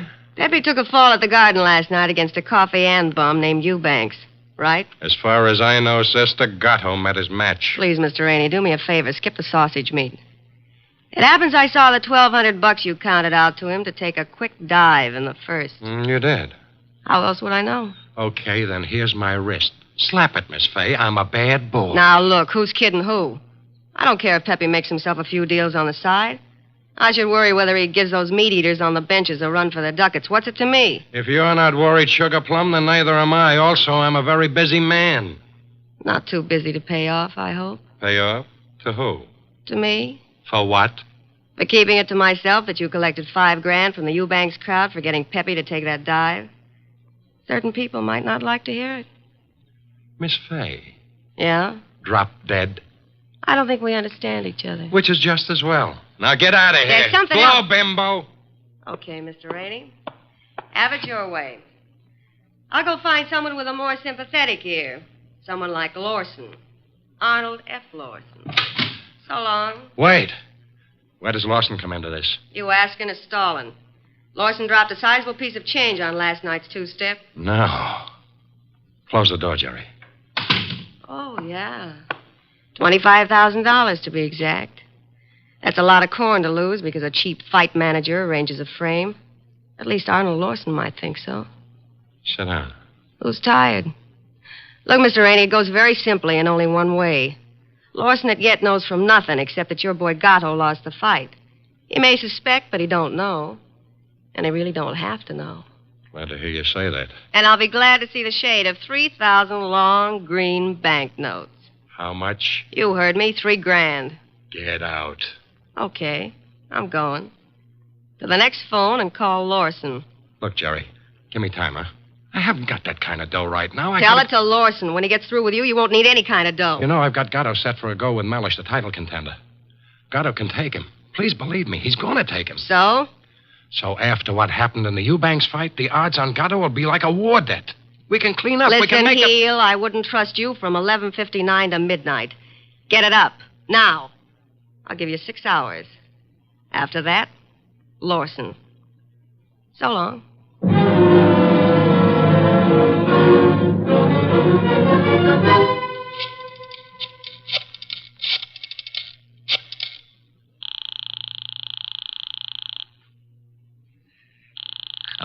Come on. Hello? Hello, Rainey, this is Gatto. Hiya, baby. Look, the boys dropped in on me at the office at Mindy's. Lawson wants to see me. What? Lost? Look, Bum, I'm the one with the cauliflower ears. You heard me. What do I do? Nothing. But... Don't go near him. Stay home. Let me take care of it. How? What'll you do? I don't know yet, Pepe, but I'll find a way. How did he find out? Your girlfriend. What? She wouldn't do that. She hates the guy. Hate him or love him, she told him. I can't believe it. I suggest you call our little doll Jerry and give her your regards for the double cross. Meanwhile, stay put in your apartment. Don't move. But, Rainey... Hello?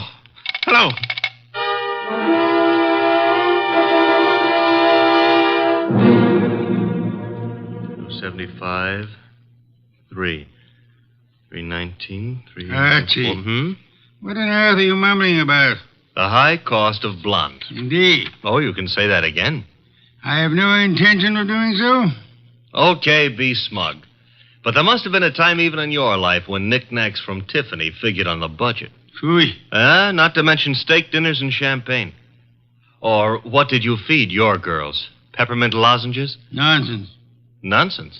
They preferred lime. Oh, I'm dying, and he laughs. Mr. Wolfe? Yes? I have decided that you are giving me a raise. Archie, this is not a period in which unilateral decisions are wise. So I'll be a dope and get a raise, huh?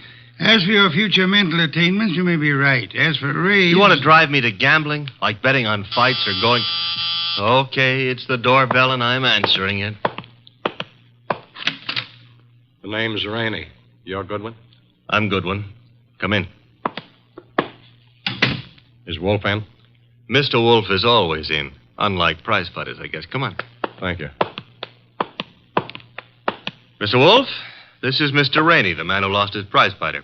How do you do, sir? I'm not doing so good. Mr. Wolfe, you got to help me. That will depend. On what? The fee? I digress. Your problem is what, Mr. Rainey? Mr. Wolfe, I manage a fighter named Gatto. Maybe you've heard of him. I have not. However, that is of little significance. You are having difficulty with this Mr. Gatto? I'm not having difficulty with him. I can't find him. Maybe you better let me give you the whole picture, huh? Very well. Well, Gatto is an up-and-coming boy, Mr. Wolfe. He had a little upset last week with a guy named Eubanks. But everybody knows in spite of that, Gatto's heading for the big time. I think he'll prove that when he goes against Mellish. Mr. Mellish being another pugilist, huh? That's right, Mr. Wolfe. Now, Pepe, that's Gatto. Pepe was due at the Turf Club this afternoon to meet the opposition management and go over the setup. He was due, but he didn't show. I waited all afternoon, and then I started the phone calls and taxis. The results? No results. I combed every joint I ever knew him to buy a beer in, and the score was 0. Matter of fact, nobody's even seen him for 4 days. You would have tried the gymnasiums, naturally? I did. Does this pugilist have a home? Yeah, 206A Rathburn Street. A penthouse on the roof. He was not at home during all this time? It's where I tried first. Was empty as a bank on Saturday afternoon. I see. And you want me to find him for you? If Pepe blows this fight, Mr. Wolfe, it'll ruin his career. And the preservation of his career is worth a good deal to you? I got a check for $2,000 right here. Archie? I'll get it. $2,000. Very well, Mr. Rainey. I shall take immediate steps. I got a cab waiting outside. We can get started right away. We? Phew. I shall remain here. But how do you expect to... Archie. Yes, Mr. Wolfe. You will leave with Mr. Rainey. I need information. You might try the Rathburn Street penthouse to start with. But I've already been there. With all due apologies, Mr. Rainey, suppose you restrict your activities to pugilists. Archie is a trained observer. You are not. Archie, you will pick up whatever you can at Gatto's apartment. I especially suggest a careful check on his wardrobe. Wardrobe? If his clothes are missing, Mr. Rainey, it would indicate that he left voluntarily and deliberately, for whatever reasons he may have had. If they are not, Archie, you will phone me from the apartment after your investigation is over. Okay. I shall, in the meantime, devote some thought to the subject. Huh? For $2,000, all you're going to do is devote some thought? Mr. Rainey, if I were not a modest man, I would point out to you that you're getting quite a... a bargain.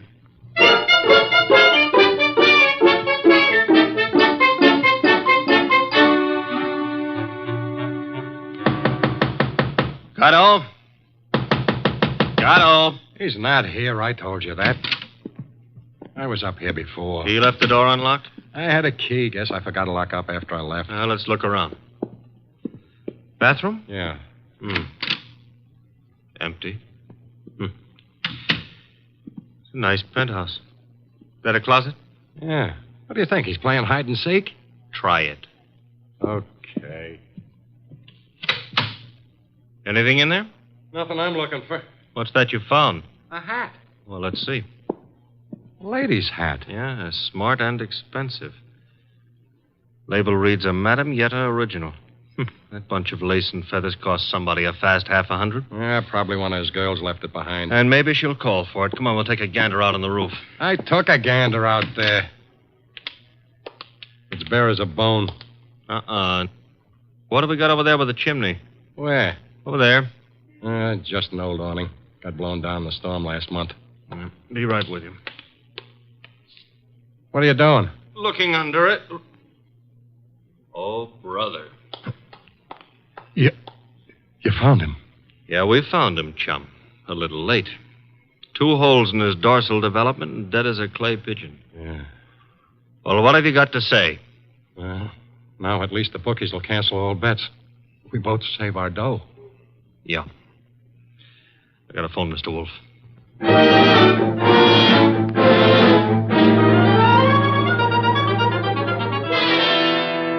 And there he was, Mr. Wolfe, under the old canvas awning.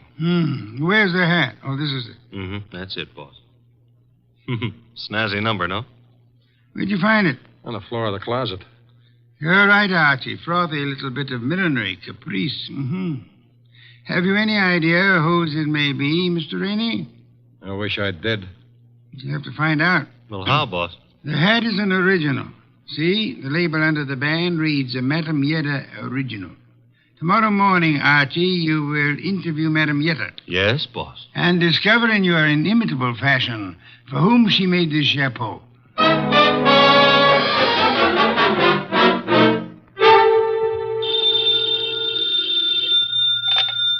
Hello? Archie again, Mr. Wolfe. Per your instructions, I have just talked to Madame Yetta. What did you learn? Madame Yetta tells me she made that hat for a Mrs. Lawson. Who is Mrs. Lawson? Wife of an ex-beer hustler who's in the chips and puts on airs. Lives in a penthouse of the Bradford Arms. I was just about to hop a cab and go up there, boss. Good. Keep this up, Archie. And through sheer practice, you may yet develop a full-blown intelligence. Well, I'm trying, Mr. Wolfe. And after the Lawsons, I do what? Return here immediately and hurry. How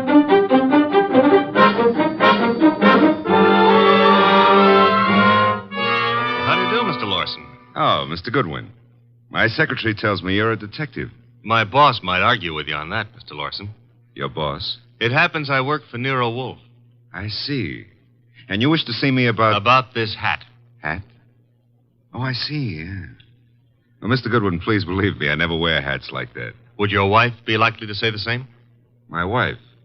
Just what are you getting at? Would I seem too nosy if I asked how well you and your wife know Pepe Gato? How well do we know who? Pepe Gato. The pug? No, not such a pug. No, huh? I lost $25,000 on him in the Eubanks fight. If you ask me, he laid down like a dog. And did you talk it over with him? Talk it over with him. Never seen the man in my life. Not even at the fight? No, I placed the bet over the telephone. I'd scarcely have anything to do with a character like Gatto, Mr. Goodwin. You surely won't from here on out, Mr. Lawson. What do you mean? Gatto is dead. You don't say. He was murdered last night. Murdered? And what would you say, Mr. Lawson, if I told you that this hat is your wife's and that it was found in a closet in Gatto's apartment? Now, wait a minute. Let me get this straight. Are you implying... Not implying. Facts are sticking out. What time was this dumb brute done away with? Oh, I'd set it at somewhere between 5 and 7 p.m. last night.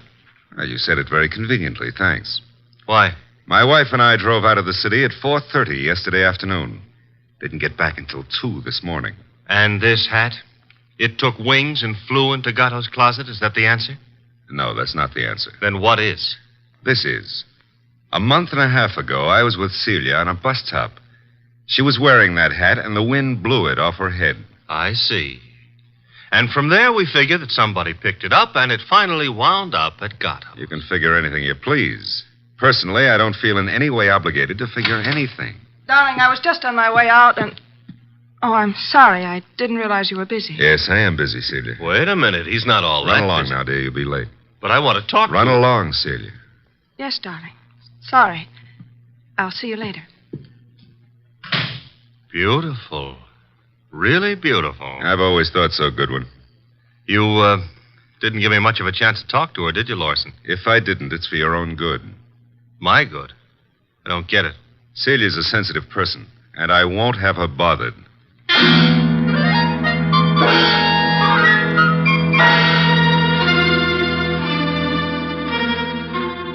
And do you mean to tell me you let him scare you? Let him scare me? Say, will you stop being so fearless with my life?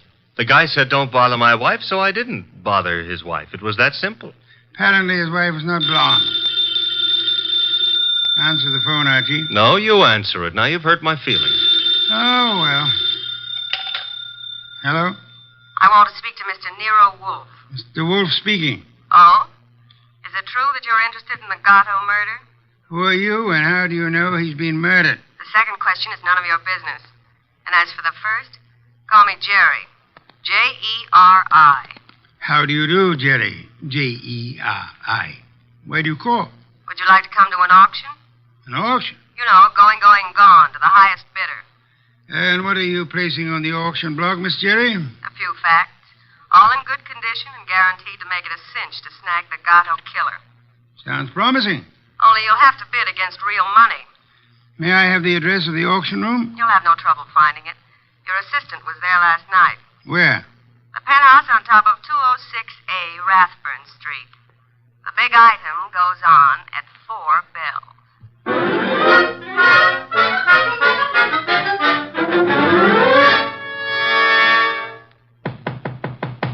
Yeah? Who is it? Man named Wolfe sent me. Just a sec. You're Jerry, huh? I was expecting the man named Wolfe. Unfortunately for me, honey, when he's expected, I usually show up. Come on in. You?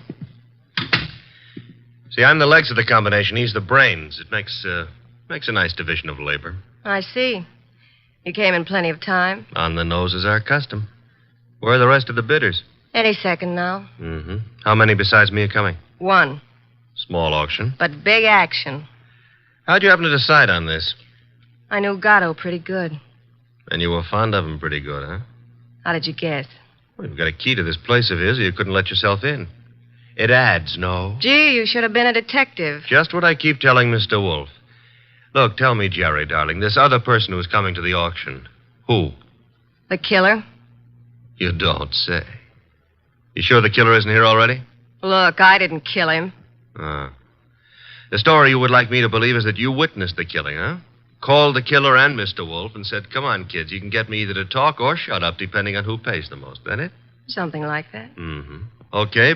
Prove you know what you're talking about. Who is the killer? Is it Block Rainey? Should also have your head examined, pretty boy. I talk for dough and only for dough. Not that I'm mercenary or anything, but... Okay, tell me this. How come you saw the killer in the act? Simple. I was here with Gatto. Called me to come see him. While I was here, the shot came through the window there from the roof. You know something, sweetheart? What? I can't understand how a girl like you, a pretty nice girl under all that paint and powder and Broadway shellac, how you could do a thing like this. You were in love with Gatto, I know that. Everybody does. And still you're willing to keep your mouth shut if the killer pays enough. How come? What's the matter, honey? Did I hit a tender spot? I don't think you understand. Sure, I was in love with the goof. Then along comes this other dame. She's rich and beautiful, and she has everything to give him. Ooh, do I know her? Of course you do. She... Jerry! Oh. Jerry.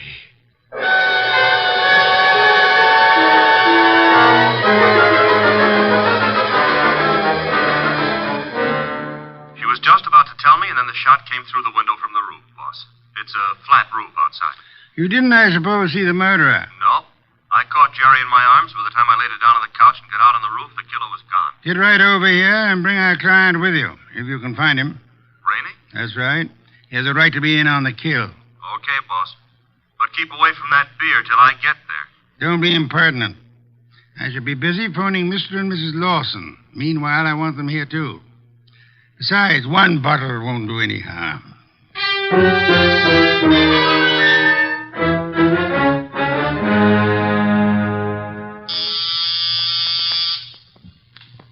There they are. Let them in, Archie. You remain seated, Mr. Rainey. Okay, Mr. Wolfe. Well, come in, Mr. Lawson. Come in. Mr. Wolfe here? He's here. Nice of you to come. Anything to help the law. Ah, Mr. Lawson. Your wife didn't come. No, Mr. Wolfe. She was out when you called. Sorry, I forgot to tell you. I left word with the butler, however. Mr. Lawson, about 20 minutes ago, a girl named Jerry Fay was killed. So? She was killed in your neighborhood, in a flat formerly occupied by one Pepe Gatto. Well, where would that be? Maybe your wife knows where the flat would be. How dare you, sir? No histrionics, please. Where was your wife when the girl was killed? I'm advising you that if there is an alibi, now's the time to state it. I wouldn't humiliate Celia by alibying for her. Then the police will pick her up. But she didn't kill this girl, Mr. Wolfe. You have reasons for that opinion? The best of reasons. I'd be grateful if you'd state them and let me be the judge of their excellence. One should do. This one. Celia's out in the country visiting her mother. Oh? Does that settle it? Possibly. What's her mother's telephone number? Why, Merely a routine check. Well, can't you take my word? I'll take her mother's number. Well, Mr. Lawson? I'm sorry. I hoped you'd buy this story. What do you mean? Her mother's been dead for 10 years. I see. Well, I don't. What's the idea? It's known as marital devotion, Archie. I suppose you realize, Mr. Lawson, that in shielding your wife, you're aiding and abetting a murderess? I haven't stopped to realize anything. When Goodwin brought me that hat, I didn't know what to say. Oh, you pitched me a curve then, too. Well, I suppose you might call it that, but... And she didn't lose the chapeau off a bus top. No, but you've got to understand. Celia's the dearest thing in life to me. Yeah, so's a lady rattlesnake to its husband. I suggest it is time for you to be objective in this matter, Mr. Lawson. What do you want to know? Tell us where she can be found. I have no idea.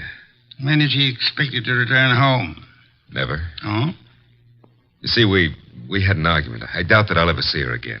Then we're quite on our own, Archie. To do what? To make a journey to Gatto's apartment. Gatto's apartment? She probably has a key to that popular abode. But she wouldn't go there, boss. On the contrary, I am of the opinion that that's just where she would go. Give me my hat. Don't tell me you're going to stir yourself. It's a most unpleasant necessity, Archie. But the lady in question is dangerous and not at all hesitant about indiscriminate gunplay. Get out the car, Archie. We'll make the journey to Rathbun Street penthouse with the hope that Celia Lawson will show up in time to mourn her lost love. You want me to go along with you, too, Mr. Wolfe? Yes, indeed, Mr. Rainey, I do.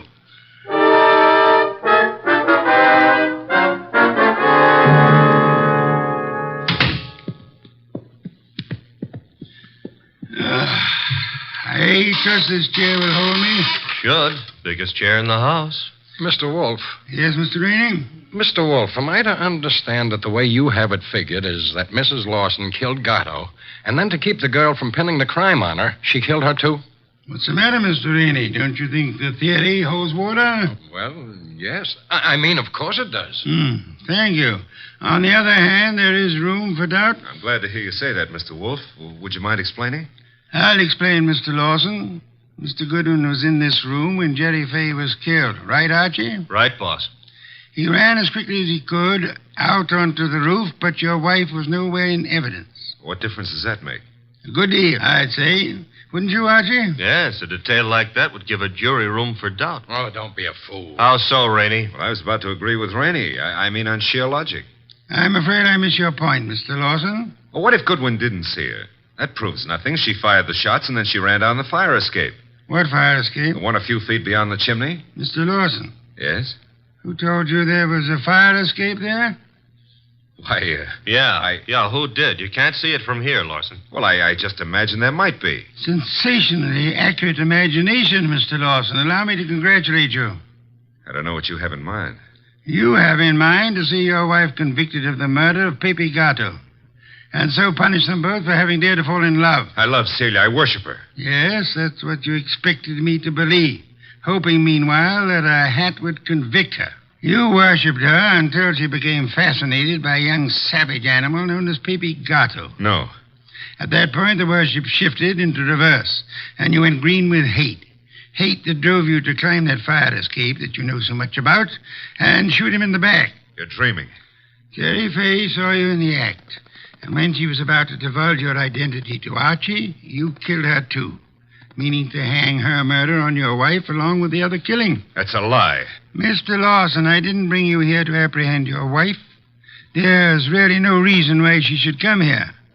I suggested this visit in the belief that you'd betray some guilty knowledge of the place and circumstances, as you have so obligingly just done. You're clever, aren't you? Monumentally. But a little hasty. So, why? This gun in my hand, haven't you noticed? Of course, sir, but yours is not the only gun in the world. What? Sit still, Arnold, and don't turn around. Your wife, Mr. Lawson. Come in, my dear. Celia, what are you doing here? I came to get a hat that I'd left in Pepe's closet. It suddenly was clear to me what was in the wind, and I thought I'd better remove all evidence that you could possibly use against me. Celia, listen, you must understand I it's for you. understand one thing only. Pepe's gone, and you took him away. Listen, please, if you let me explain, you'll understand. Yeah? Please, honey, help me. Sure, I'll help you. Celia! Well, that's all, Mr. Wolfe. What now?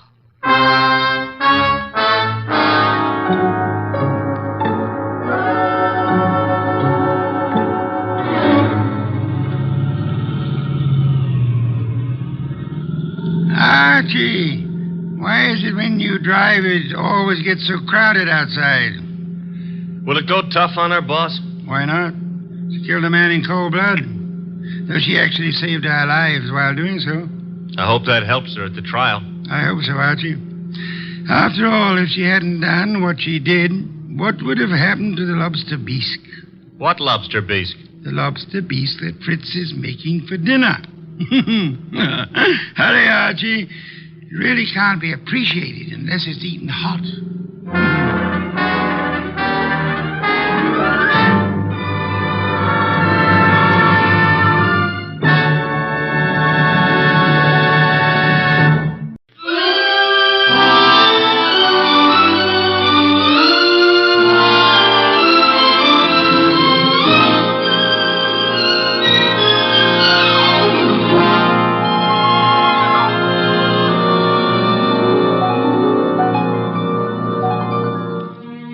Nero Wolfe had just come downstairs, having tended to his precious orchids.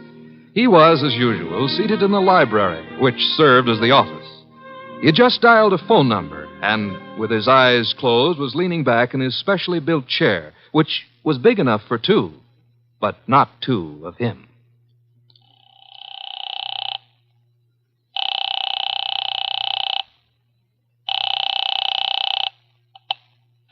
Halsbrecher's Market, domestic and imported delicacies. Mr. Halsbrecher, this is Nero Wolfe. Yeah, Mr. Wolfe. I was just about to ring you. Well, I have need of 2 pounds of duck liver.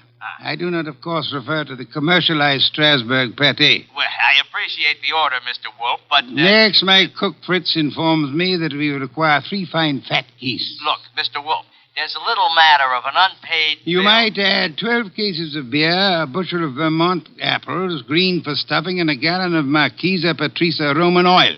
Mr. Wolfe.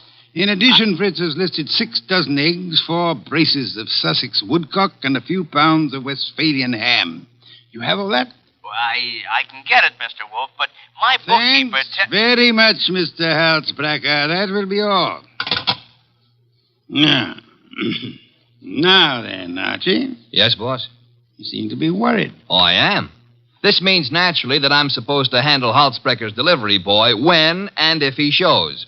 I had thought of leaving that simple matter to you. And what about the simple matter of the money? Money? I hate to bring up a vulgar subject, but where is it coming from? Oh, of course. You're right, Archie. I should have said... Said what? Charge it. Boss, look, you don't realize I know, but we're into that truffle broker for $500 bucks and change. All right. Then give him a check. Okay, I will give him a check. And I hope they'll let you keep the orchids in your cell. You're a wit, Archie. Mm-hmm. You know, I'm on the bank's mailing list. We got a notice this morning. You don't mean... Oh, but I do. Again? Yeah, you just can't take money out of an account, boss. Sometimes you gotta put some in.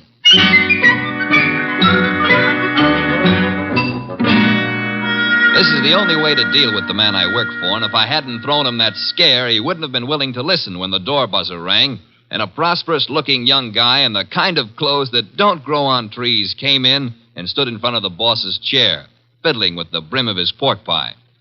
My name is Oliphant, Mr. Wolfe. Oliphant? Yes, sir, Oliphant. I am the spiritual leader and guiding head of a small religious group known as the Seekers of the Inner Power. I see. Also a man addicted to marrying neither wisely nor well, but often. You read the papers? I do. Mr. Wolfe, I am as aware of my sin-ridden past as anyone else is. The point is that I'm no longer that kind of man. Even a person such as I can see the light in time. Good. Might I ask why you've come to see me, Mr. Oliphant? I need your help, Mr. Wolfe. Concerning? A certain young lady with whom I'm deeply in love. Oh, I beg you not to confuse the present emotion with any of my earlier escapades. What I feel for Miss Dana is the pure and righteous glow of an upright seeker of the inner power. I promise to look on you as thoroughly redeemed, Mr. Oliphant. Proceed. Oh, by the way, do I recognize the name of your young lady as a Park Avenue socialite, an amateur swimming champion? Yes. But she's sweet, wonderful, beautiful. I've asked her to marry me, and she's given me some hope. In time, I fully expect to make her my wife. Well, then where's the problem? The problem is the presence of another man in her life. I'm sorry, sir. I'm a detective, not a matchmaker. This isn't a question of making a match, Mr. Wolfe. I have much too much respect for your talents to think of offering you such an assignment. Exactly. What do you want me to do? I want you to save Ilse Dana's life. Her life? Mr. Wolfe, this other man I spoke of is insanely jealous. Not only of Ilse's present, but of her past as well. He has threatened to kill her. I don't doubt your earnestness in this matter, Mr. Oliphant, but how would you know? I was listening on an extension in Miss Dana's apartment a few days ago when Hunter called. Hunter? Yes, sir, Jack Hunter. Known as Jack the Babe Hunter. Wait a minute. I know that canvasback. Huh? Sure, he's a coffee and cake prelim waltzer. No, he's not. He's a boxer. Archie is being fancy. Overlook it, Mr. Oliphant. Is Hunter in love with this lady of yours? I doubt it. He's a man of complete moral and spiritual corruption, I believe. Naturally you would. But what are the facts? In my opinion, he's after her for her money. She has money? To burn. And you, Mr. Oliphant? Me? Can you also afford to burn? How much do you want? The answer to that would be astronomical. However, if you leave a check for, say, $7,000, I shall look into your matter the very moment I have completed a little research into the nutrition of the Polynesian orchid.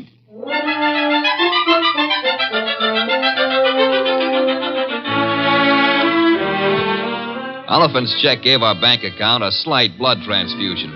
I think it was the boss's plan to spend a week or two in the plant rooms before he got busy on the case. And he'd have done it, too, if that phone call hadn't come in about a little after 9. just after Wolfe had polished off one of Fritz's dinners and was settling back with a stein of beer in his hand.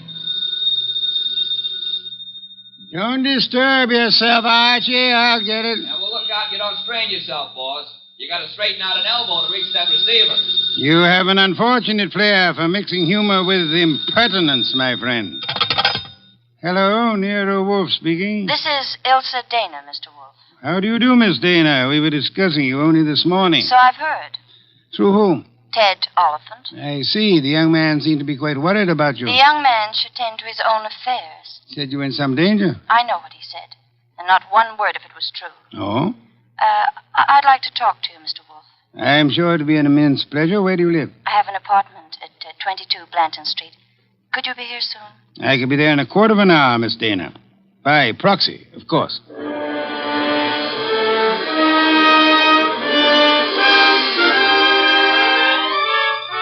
The proxy, naturally, was yours truly. 10 minutes later, at 9:20, I walked up to Ilsa Dana's door with a nosy elevator boy giving me the 00. The reason for his interest was that her door was open and the room inside was empty except for a little twisted pile of pale pink satin, which at close range turned out to be a woman. Which woman turned out to be Ilsa Dana. And Ilsa Dana was dead. She used to be pretty. She isn't now. Yeah, strangulation doesn't help any girl's looks, son. Make anything of it? Well, the position of her body and the bloodstains on her pointed fingernails tells me that she put up a tough struggle before somebody succeeded in smothering with a pillow from the sofa over there. Yeah, that figures. When did it happen, I wonder? Yeah, the last 15 minutes, I'd guess. Say, who's been up in the elevator this evening? Nobody for her. Well, somebody came up. Well, who says not? They could have used the stairs, you know. Yeah. How well do you know Miss Dana? I know exactly zero about Miss Dana. How could you ride her up and down every day and know nothing about her? It's a rule of the house to keep your mouth shut. The rule also goes when being questioned by a cop. A cop? Who's a cop? Oh, I guess you're a cello player from the Philharmonic. Look, I happen to work for a guy named Nero Wolfe. Oh. Heard of him? Maybe. Well, if your memory comes alive, son, I might see my way clear to spend a few dollars with you. Understand? I'll keep you in mind. Going down, mister?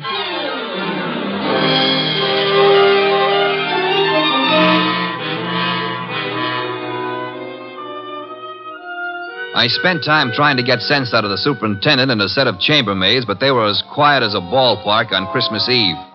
Then I called the cops and told them about Oliphant and Hunter. By the time I got home, the house was dark and Nero Wolfe was sleeping.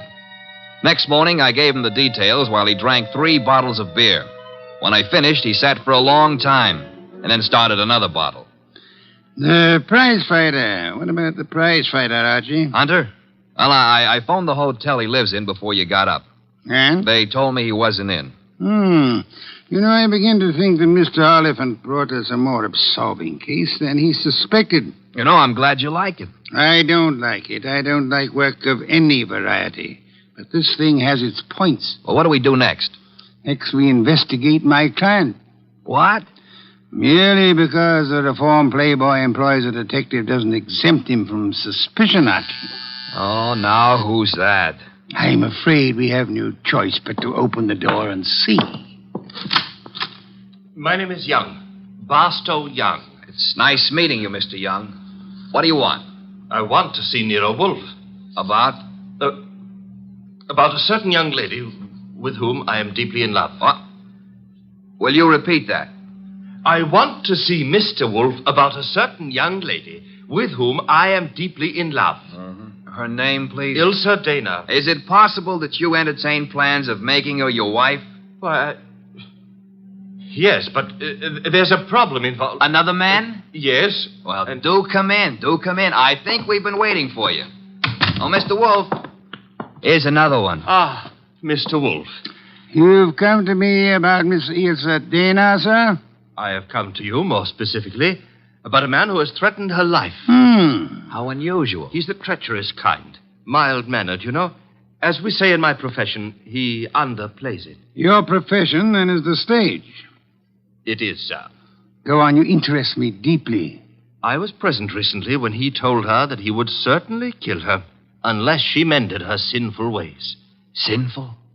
No one denies that Ilsa has had, shall we say, a checkered career. But the man's attitude is totally fanatical. What's his particular brand of fanaticism, Mr. Young? Theodore Oliphant is a religious maniac. Well, what do you know? He's come to give Theodore a bad report card. I don't understand. I've come to ask Mr. Wolfe to prevent his murdering Miss Dana. Am I allowed a direct question, sir? Why, of course. Where were you between 9 and 9:20 p.m. last night? 9 and 9:20. Why do you ask? You said I was permitted a direct question. Oh, well, I was walking in the park, as I remember. Do you make a habit of walking in the park? I have lately. I'm preparing for an important role in a forthcoming production. What's so important about last night? From your point of view, a great deal, sir. Well, what do you mean? Last night, Miss Ilsa Dana was murdered. What? Mr. Goodwin here discovered the body. No. I'm afraid I must insist, Mr. Young. Why are you looking at me like that? Are you accusing me of... I have accused you of nothing, my dear sir. Well, now, look, you're making a mistake. Oliphant killed her. You may be sure of that. I have your word. I know him. He was trying to reform her, wanted to make her a devout follower of his cult, the Seekers of Power. I heard him tell her to her face that if she refused redemption, he would see to it that she didn't live on in her wickedness. You could produce other witnesses? Do you know, in your own smug way, you're as detestable a character as I have ever had. All right. Let's everybody take 5. Yeah? Nero Wolfe? He's busy. This is Archie Goodwin. You'll do, Goodwin. This is Jack the Babe Hunter. Oh? How are you? Great. Except the cops seem to want to talk to me about some murder fandango because, as I get it, you named my name. You got it wrong. I doubt it, and I'm coming over there to set you straight.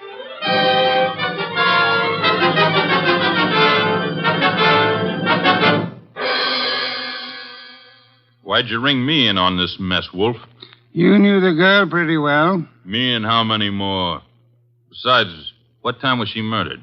Last night between 9 and 9:20. I see. So if you will inform the police where you were at the time, that should be that. Yeah. By the way, Mr. Hunter, where were you at the time? I don't see your badge, Wolf. I was only wondering. I haven't been near the Dana woman for over a month. But if you're really interested, I'll give you the name of the killer. Please do not keep us in suspense, Mr. Hunter. A couple of years back, Ilsa financed a guy in a big and lousy Shakespearean play that closed like a clam and nothing flat. Go on. It was money down the drain. The guy's got nerve. And he was in love with her, and he figured she'd do anything for him. So he comes back to her to finance him again. This time in Hamlet, no less. I see. I don't have to tell you what a flop that would be. You needn't tell me the actor's name either. You know? Mr. Barstow Young just left here. Yeah? Well, he's your man, Wolf. He got so sore when she told him she wouldn't toss any more moolah into his broken-down career, he went off his rocker and tore it down. Your reason for thinking so? I met him on the street one day, and he started beefing to me with blood in his eyes. It's all I could do not to punch him. The results might have been less fatal if you'd followed your instincts, sir. I couldn't. Guy's built like a broomstick. He's weak as a cat. Hit him once, he'd crack like dry plaster. I see. What's on your mind? This man you're accusing of Miss Dana's murder, Mr. Hunter, he was very much in love with her. She was thinking about marrying him, he said. He said? Yes, he did. I heard him, too. He was talking through his skull cap. Ilsa wasn't going to marry anybody. No? No, she couldn't. Why couldn't she? Well, but she just couldn't, that's all. So long.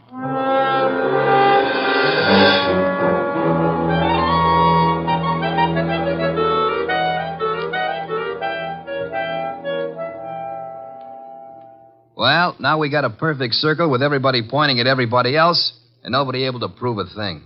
What Hunter says isn't impossible, Archie. You think Young did it? I don't think at all yet. But if there's anything more dangerous than a woman scorned, it's an actor scorned. We have another visitor. Yeah, who are you expecting? At this point, anybody. Hi. Oh, you. Yeah, I told you might hear from me. Come on in. Who's this? Fellow runs the elevator at 22 Blanton Street. What do you got for me, kid? Postcard? Postcard? Here, the cops missed it, but I spotted the edge stuck under a rug. Nice of you to have delivered it. Or maybe he was just being curious. Curious? It's not every elevator boy who has a chance to see Nero Wolfe in the flesh. Oh, him? Come off it, High Pockets. I'm here because you mentioned something about spending a few bucks. Oh. I wouldn't cross the street to see the best gumshoe that ever breathed. Look, gumshoes don't breathe, and how would you like a sock? Archie, pay him and let him go. Yeah, pay me and let me go. Sure, Mr. Wolfe. Here you are. Thanks. Don't mention it. Anytime, pal. Anytime. How do you like that fresh little punk? Archie, the lad has done us nobly. Yeah? A typewritten card addressed to Miss Ilse Dana. Well, what's it say? Rather peculiar message. Have you prayed tonight? It's signed with a single letter O. Have you prayed tonight? Yes. Signed O? Exactly. Weird, isn't it? Well, what's weird about it? What could be plainer? Have you prayed tonight? Now, I ask you, who is the man in this deal who's interested in praying? All of us, I hope, are God-fearing. All right. But I ask you again, what does O stand for? It could stand for O'Brien, Obituary, Omaha. What about Oliphant? Oliphant, too. Look, what's with this indifference? The case is cracking and you slough it off. You remember what Young said? Oliphant threatened to kill her because she wouldn't join that cockeyed movement of his. Don't exhaust yourself, Archie. We have a hard night ahead. Yes, but I don't understand. But I don't mean to stifle your imagination, my friend. But if you'd reserve your deductions for a little while, you could lend me some much-needed assistance. What do you want? I want you to become a burglar. A burglar? I want you to hurry over to the dead woman's apartment on Blanton Street and ransack it. For what? How do I know? We need help. Anything may help us. Go through the place with a fine tooth comb.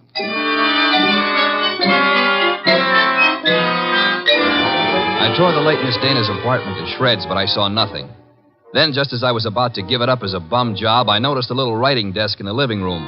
Pried loose the lock and spotted something among a pile of papers that belonged to no well-to-do flat. It was a pawn ticket, lot 8N046, and the address was a pawn shop around the corner on 6th Avenue. It wasn't more than 90 seconds later that I walked into the joint and tossed the ticket across the counter. Oh, yeah, this, want to redeem it. And fast, huh, Pops? Yeah, it's nothing that's worth much, mister. No? No. Oh, what is it? This? Small steel filing box. Oh. Anything in it? I don't know. Come to me locked, never been able to get it open.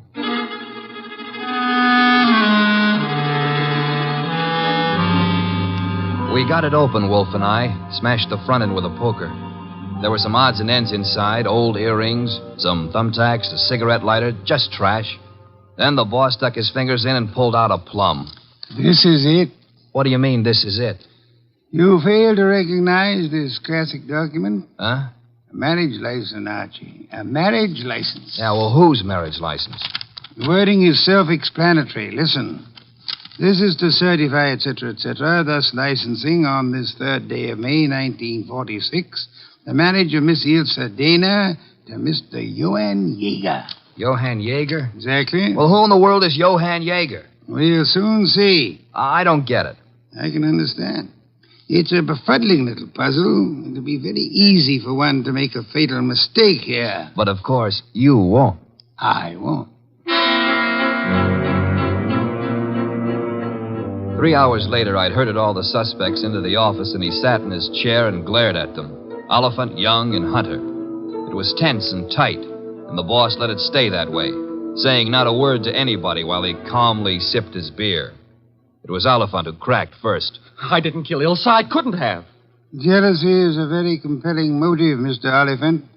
And you came to me, remember, complaining that there was another man in Ilse Dana's life? Whatever I complained about, and jealous as I was, I didn't kill her as the sacred power is my holy judge. Being unacquainted with your sacred power, I'll have to ask you for a better authority. Sacred power? Oh, it simply wouldn't have been possible for me to have done it. Why not? Yeah, why not? Because I was at Mickey's Night Owl Club last night from 7 until 4 a.m. Contemplating the sacred power, no doubt.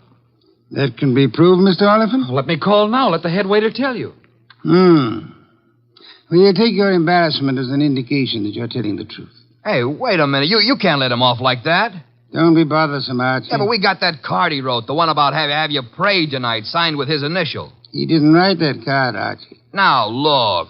And the O is not his initial, is it, Mr. Barstow Young? I'm afraid I don't understand. On the contrary, I am afraid you do.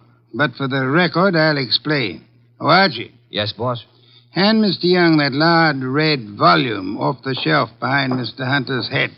This one? That one, thank you. Now then, Mr. Young, you will favor me by opening the volume to page 1133. But why? Open it, sir. Good. You will now count 6 lines down from the top and read what you see. Have you prayed tonight?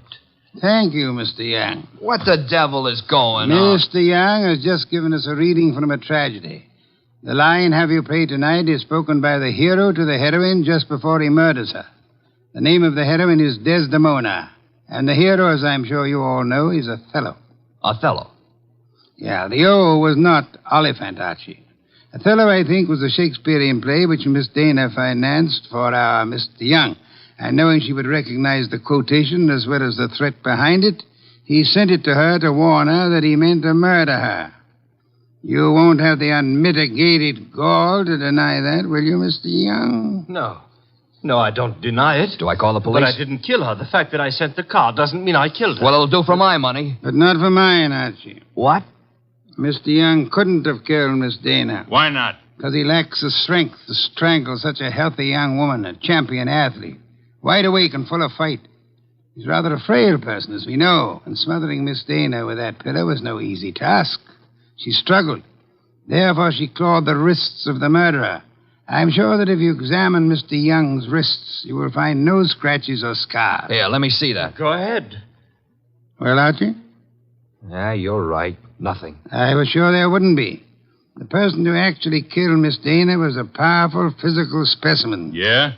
Yes, Mr. Hunter. In all probability, a professional athlete. A muscular man in good condition. You pointing at me? Seems quite likely, doesn't it? You're out of your head. Am I? Yeah. Ihr seid eine war ihr Frau. Nicht wahr? Jawohl. I mean... You said yeah, Mr. Hunter. And you meant yeah, yes. I asked you in German if Elsa Dana was your wife, and you, in the heat of emotion, answered me yes in your mother tongue. Look, what's going on here? Allow me to present Mr. Johann Jaeger, Archie. Him? I've known it since we first saw that marriage license. You see, Jack Hunter is the English translation of our friend's real name back in Germany, where he comes from, Mr. Johann Jaeger. Oh, what do you know? So you proved nothing. Yeah, I was married to Ilse. That's why I said she couldn't marry anybody else. But I didn't kill her. She was my wife. I loved her. Oliphant told us you were insanely jealous of her. What if he did? You know better. Do we? Sure you do. Ilse told you herself over the phone that every word Oliphant said was a lie. Interesting. What is? How you could possibly know what Ilse Dana told me over the phone. I haven't mentioned it to you or anybody else. Oh, well, you see... I see most clearly, Mr. Jaeger, that you must have been in the apartment with her listening on the extension phone, or you couldn't possibly have that information. And it was only a few minutes after that telephone call that Ilse Dana was smothered to death. And I see it's about time I said good night. Wait a minute, Jaeger. Wait a minute. Good work, Archie. I advise you to sit still, Mr. Johann Jaeger Hunter. I was right. I told you he threatened to kill her. But why? I've only guessed at the story. Reconstructed it, so to say.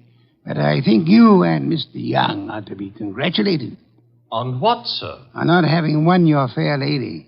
You've always thought of her as a sweet, demure society girl. But actually, she was a vicious person, as bad as the man who killed her, if not worse.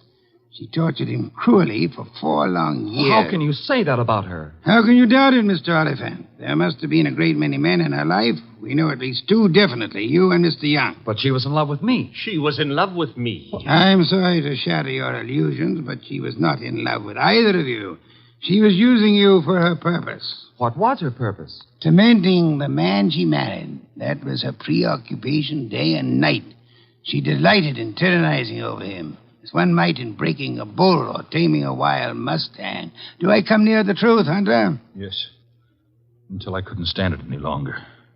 May I ask then why you married her? Why? Because I couldn't help myself. I crawled for her. I married her on the terms that nobody should ever know I was her husband.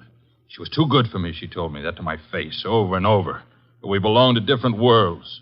But I was crazy about her, so I took it. What I've taken you wouldn't believe. Oh, I'm sure I would, Mr. Hunter. I'm a very understanding man. The question is, will a jury believe you? And that we must begin to learn immediately. Archie. Yes, sir? Phone for Inspector Kramer.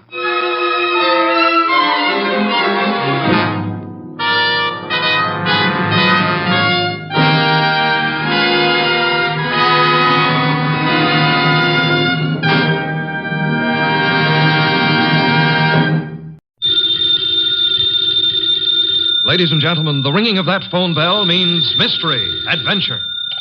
Nero Wolfe's office, Archie Goodwin speaking. Mr. Wolfe? Yeah, he's right here. Who's this? Archie, hang up. Don't ask questions. You have a wife?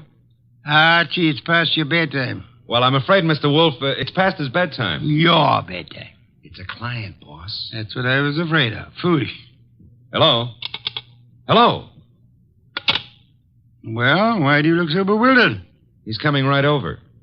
He says he's got a date with murder.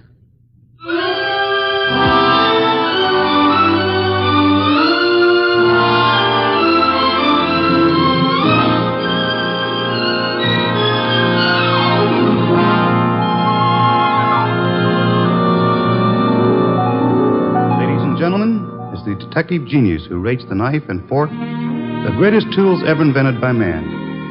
The ponderous, brilliant, and unpredictable Nero Wolfe.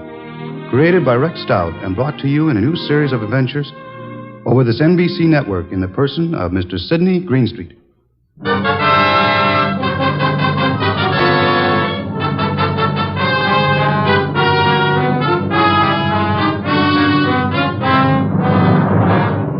Tonight's story, The Case of the Calculated Risk, was as strange and baffling as any Nero Wolfe had to deal with. It started late one night when a big-shouldered man sporting a reddish beard and billing himself as Dave Caffrey pushed his way in, walked up to Nero Wolfe's desk, and rocked him with this opener. Tomorrow morning, Mr. Wolfe, I'm going to kill a man. I beg your pardon, sir? I'm going to kill a man with these two hands. I've been told strange things across this desk, Mr. Caffrey. This is the first time a murderer has confided his intention to me in advance. This man you speak of. I'm not telling you his name. I'm not telling you where I'm going to meet him. The session tomorrow is going to be private and personal. But if anything happens to me between now and then, I want you to take over. Mr. Caffrey, do you seriously think I could assist you in a matter of private vengeance? That's not what I'm asking. This guy deserves to die. I plan to kill him with these two hands, me, myself. But if I slip up, if he gets me first, I want you to see that justice is done. But I assure you, sir... I told you this guy deserves to die. Let me tell you why. Years ago down south, there were three men in business together, partners. Me and two others. Your notebook, Archie, if Mr. Caffrey doesn't mind. You're wasting your time, Wolf. The names I'll use will be phony. I won't give you anything you can check back on. We'll take our chance, sir. Please proceed. It happened in a town about 40 miles from the place where we had our business. We'd gone there to collect some money, the three of us. Carl, Mitch, and me. Dave Caffrey. But all we collected was bad news. So bad that Carl hadn't even given our right names at the hotel. Said he was scared some of our creditors would come hitting up on us for what we owed. Three of us had some drinks, and we'd been pacing around for nearly an hour. I can still remember the way Mitch stood and looked at me. And then up at Carl, when Carl suddenly pulled to a stop and came out with this idea of his. So, Dave, you got 6,000 cash on hand. You counted it, Mitch. Well, didn't we make it 62.40, Carl? Whichever. We've got this 6,000 odd, plus some slow accounts receivable against debts of 38,000. With three of us trying to live from the business, we haven't got a chance. Well, we ain't got much of a one, Carl, but... It's hopeless, Dave. With two partners, though. Two partners? You reckon on pulling out, Carl? I say we cut cards for it, Mitch. Low man drops out. Break up the partnership? After sticking together all these years? Wait a minute, Dave. Wait a minute. Maybe Carl's right. Maybe this could work. Carl, you mean the low man drops out clean? Right now? Right now, Mitch. Other two to take over assets and debts and see if they can get this thing back in the black. Okay, Carl. Get the cards out. Dave? Well, that's what you guys want. Okay, then. Here's a new deck. Shuffle them, Mitch. All shuffled. Cut them, Dave. Go ahead, Mitch. You get first pick. Spread them if you like. Here goes. 6.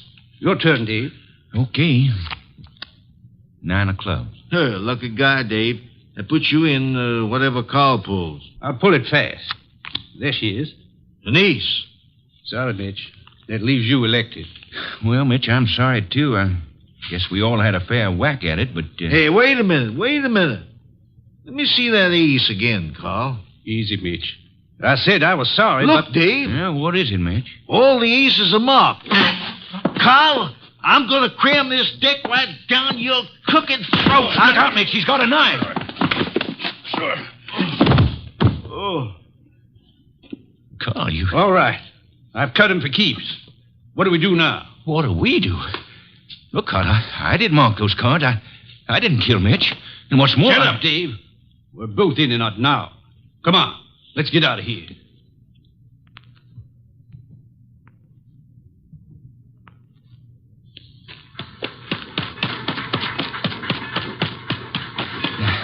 Now what, Carl? Look, Dave, this is where we split up. Two men together, easy to trace. You head one way, I go the other. Yeah, but the dough, I got no money. Here, I'll split up the 6,000. This is your half. Here, stick the envelope in your pocket. Now, grab that freight. Get set. I'll catch the next one going the other way. Get going, Dave!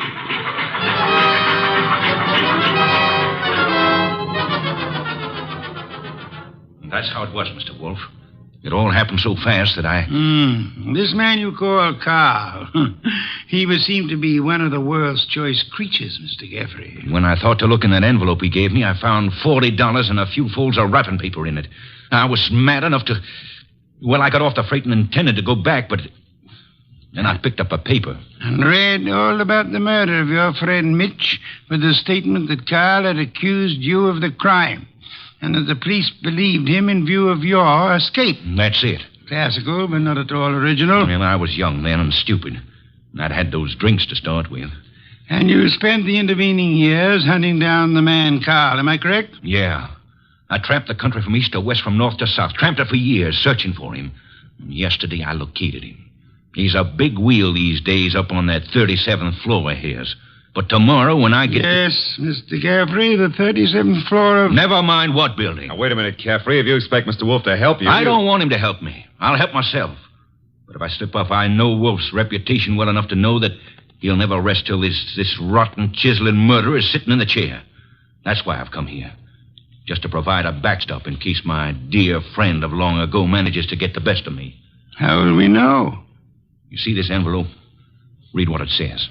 Nero Wolfe, 601 West 35th Street, New York. Delivered to him in case of my death. That's right. And this envelope is $500. Nearly all I've got in the world. Along with it, the full details on that knifing. Real names, dates. The proof you'll need in case I don't finish it up. Go on. Tonight, Mr. Wolfe, I'm going to give this envelope to the manager of the hotel where I'm stopping. I'm calling on, well, Carl. Tomorrow at noon, right after his secretary goes to lunch. If I'm not back in my hotel at 1 o'clock tomorrow afternoon, the hotel manager will deliver this envelope to you. Is that clear? Perfectly. But you don't think I'm going to allow you to go through with this wire plan, do you? You can't stop me. And don't have Goodwin follow me. I'd lose him in 2 blocks. Good night. Shall I try to tail him, boss? It's no use, Archie. Get Inspector Kramer on the phone at once. I want the police to help us head off this murder.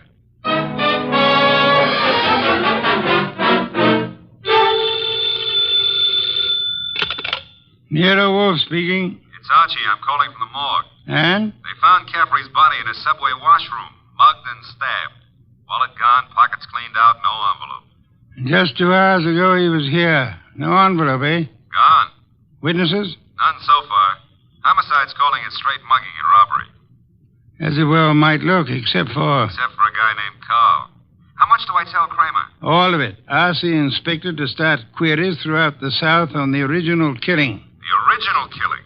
Look. It's our best chance of getting a description of the man called Carr. The original killing and the partnership. Starting from, say, 8 years ago and working back to the middle 20s. Tell him to concentrate on towns on railway lines. Putting out pictures of Caffrey and... Pictures and dentistry. Fingerprints to Washington. Kramer will know. And if I come across a haystack, do I keep my eye out for needles? We are going to find Carl, Archie. We are going to find him if it takes from now till doomsday.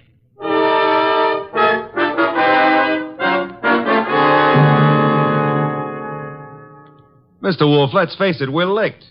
Licked, Archie? 3 days now. We found Caffrey's hotel here in New York. No traceable phone calls. Not a witness has turned up on that subway washroom party.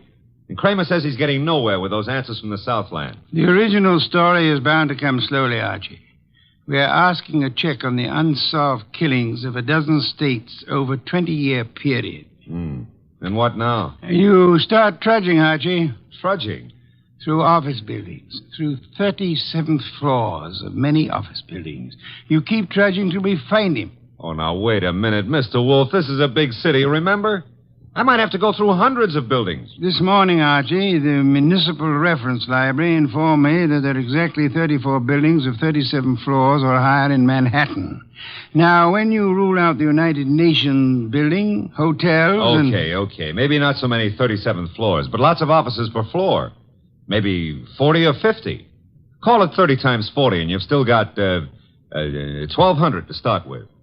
And you don't know what kind of business. You don't know what Carl's real name is. You don't even know what he looks like. There could be 4,000 men like him. 4,000 affluent men, Archie? Yeah, well, all right. Caffrey said he was in the chips, though. You know, for a guy who'd been bumming around, that could mean anything from 10 grand a year up. Say, wait a minute. That cuts your field to 1,000. 1,000 tall men? Tall? I've been over those notes. Caffrey didn't say he was tall. As plainly as you could ask. Caffrey was almost your height, but he said Mitch stood and looked at me. And then he looked up at Carl. Up, Archie. That makes Carl your height or taller. Yeah. Well, maybe Caffrey and Mitch were sitting down, and Carl was, Caffrey told us the three were standing at the time. Check your notes. I've studied them. Okay. Maybe that does cut it down some. Yeah, it's still a lot of citizens that start checking for a southern accent. Don't rely on accent, Archie. Carl has had many years to lose any accent he might have had. Yeah, that's true. And so we narrow it, Archie. A man almost surely tall. A man not using the name he was born with. A man with an unexplained gap in his past. I ought to be able to reach right out and tap him. You go skeptical again, Archie? Well, it's still a pretty big haystack. Let's see if we can't trim it some more. On these building lists I've been going over, I've ruled out for now the members of professions requiring lengthy formal training. Medical men, lawyers, scientists of most kinds. Yeah, that's chopping it down, I'll admit that. I'll have further eliminations as we get into it. And I'm putting Saul Panzer on a second list this afternoon. Some of the credit references I'll handle by phone. So I start trudging, huh? You start trudging. And remember, Archie, since you'll probably be operating through secretaries, you're looking for a murderer named Carl, not for a new set of telephone numbers to brighten your winter.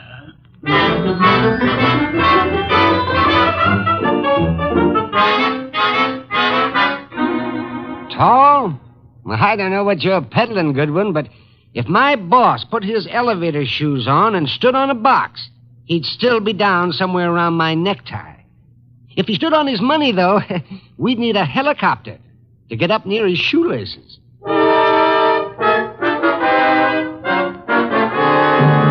Oh, Miss Jonas, do you mind if I sit down? Why, of course not, Mr. Goodwin. Oh, thanks.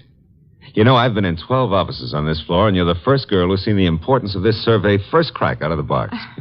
Well, I'm sort of new here, and I try to pay attention. Oh, you're not just beautiful. You've got a head on you.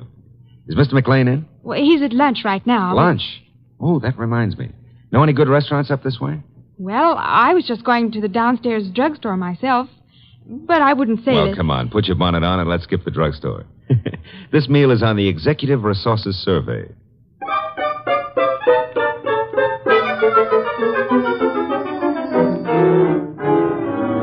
There you are, boss. The boil down. Tinsley, McLean, Fernandez, Tesoro, and Kaplan. All 5 of them tall, all 5 a little misty in the background. You must all have done well, Archie. Very well. But I'm crossing off Fernandez and Kaplan. Why? The Credit Bureau report clears Fernandez, and Kaplan was on a special war job. The FBI x-rayed his record twice. Leaving J.P. Tinsley, Carson McLean, and Philip Tesoro, huh? I'd like to see all 3 here, Archie. Get them here one way or another.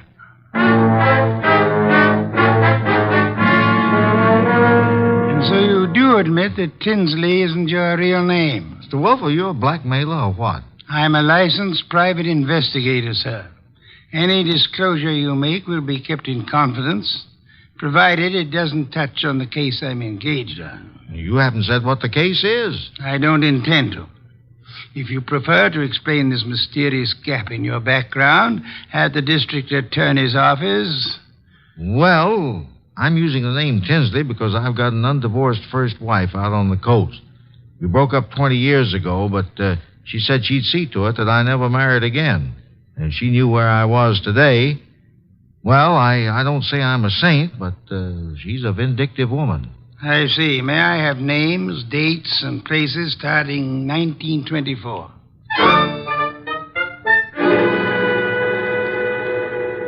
I can't quite understand your interest, Mr. Wolfe. It's rather complicated, to put it briefly, Mr. McLean. I'm working in the interest of a client. Our people have found this puzzling gap in your background, and I'd appreciate such clarification as you may be able to supply. But I told you, Mr. Goodwin, I was raised and educated in the Orient. Until 32, I was in business with my father in China. Where you say your father died? Died. With the Depression, I returned to New York, started this importing business in a small way, weathered through the early 30s, and I think my bankers can assure you of my standing today. They've done so. Carson, McLean and Company has an excellent credit rating. Thank you, Mr. Wolfe. To switch somewhat abruptly, Mr. McLean, would you happen to remember how you spent the evening of the 19th? Of this month? Of this month? Well, I could hardly... Wait. You say the 19th. Would that have been on a Tuesday? Yes, it was Tuesday. Well, that simplifies it.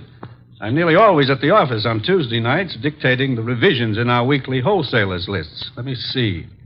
Yes, I was there on the 19th. Had a tray sent in. Miss Tunis and I worked till just after midnight.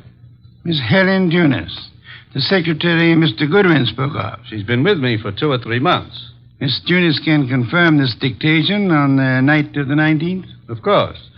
And Mr. Wolfe, your manner is so persuasive that I'd scarcely realize you're asking some extraordinary searching questions. May I ask why in the world you... If you'll indulge me, Mr. McLean, my prying is nearly concluded. You say you were in China until 1932.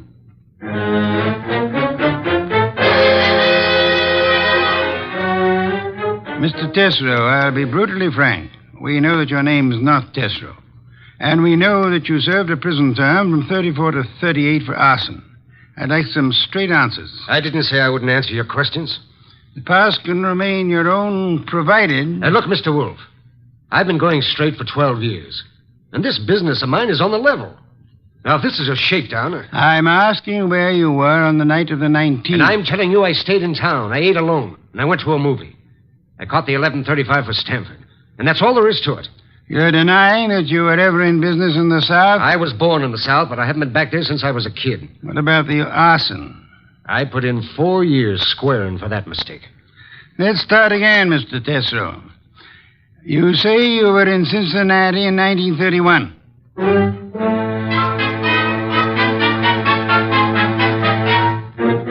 Okay, Mr. Wolfe, 3 candidates, and we're still on the 1-yard line. Our 1-yard line. Tesoro, McLean, Tinsley. No, rule out McLean. He gave references enough for those years in China. And with Helen Tunis, he's got the one firm alibi we've laid on to.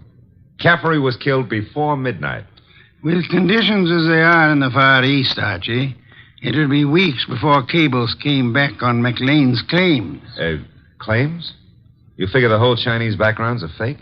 I want you to see Miss Tunis again, Archie, taking all precautions for her safety. And this is one time I give you permission to ply her with all the attentions you can contrive. Are we far enough to pull tails on any of these 3? I've got Saul Panzer on Tesoro, and Saul promised to have men on Tinsley and McLean. Pictures of the three have gone to Kramer for circulation in the South. Oh. No answer yet from the coast on Tinsley, huh? Not yet. For the moment, Archie, you'll concentrate on Helen Tunis.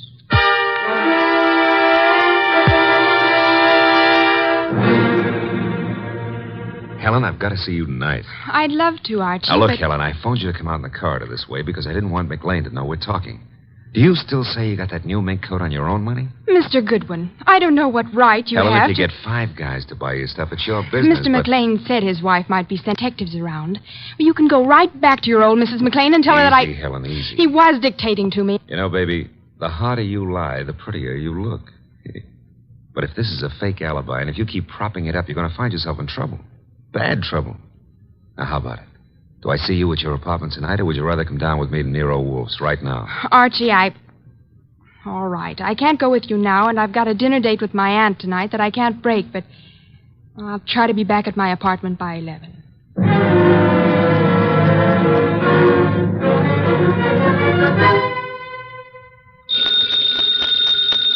Archie! Nero Wolfe speaking. This is Archie, Mr. Wolfe. I'm at Helen Tunis' apartment. Well? I could cut my throat for not making her come with me this afternoon. Trouble? Not for her anymore, poor kid. I got here 3 minutes ago and found her strangled. Couldn't have happened more than half an hour ago.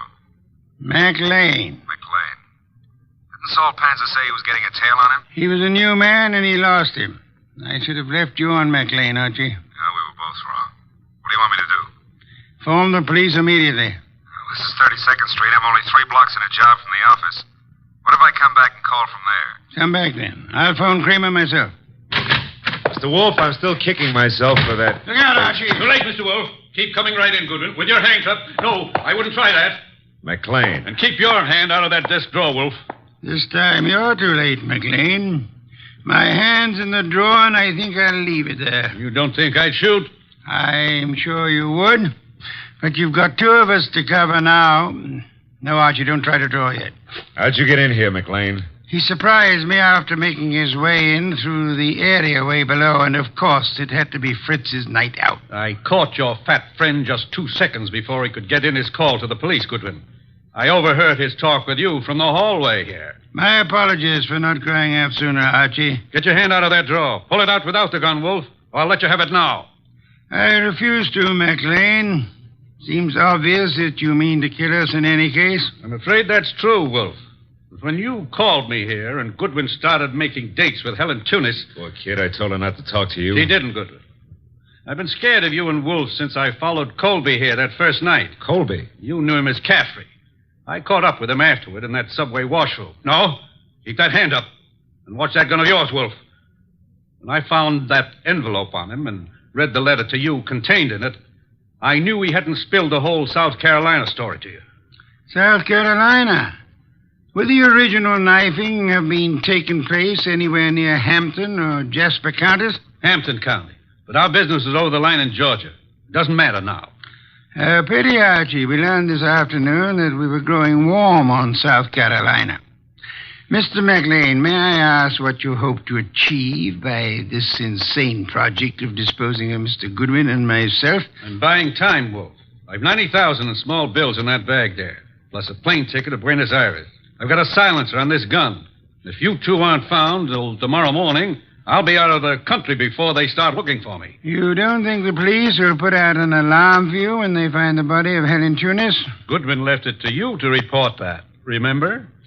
Let's remind ourselves to be prompter on reporting deaths, Archie. Starting with our own, Mr. Wolfe? Glad you can take it that way, Goodwin. You actually think you can knock the 2 of us off? I'm about to find out, Goodwin. One moment, McLean. You've never been a real gambler. You know that. With marked cards, of course. But you're not the man to face a sure loss now. A sure loss? The loss of your life. Within seconds after you try to pull that trigger. I told you I had a silencer. You think anyone will hear the shots? There'll be more shots than you count on. My hand's on a pistol now in this drawer, and Mr. Goodwin has a .38 in his shoulder holster. You can't shoot through the desk. and Goodwin won't get a chance to draw. You're an intelligent man, McLean. Vicious, but intelligent. May I describe the certainty of your immediate death if you don't throw that pistol on the desk and give yourself up? There are two of you, I know that, but... McLean, you must be aware that in the actual fact, exceedingly few men are killed instantly by a single shot, even from a pistol of heavy caliber.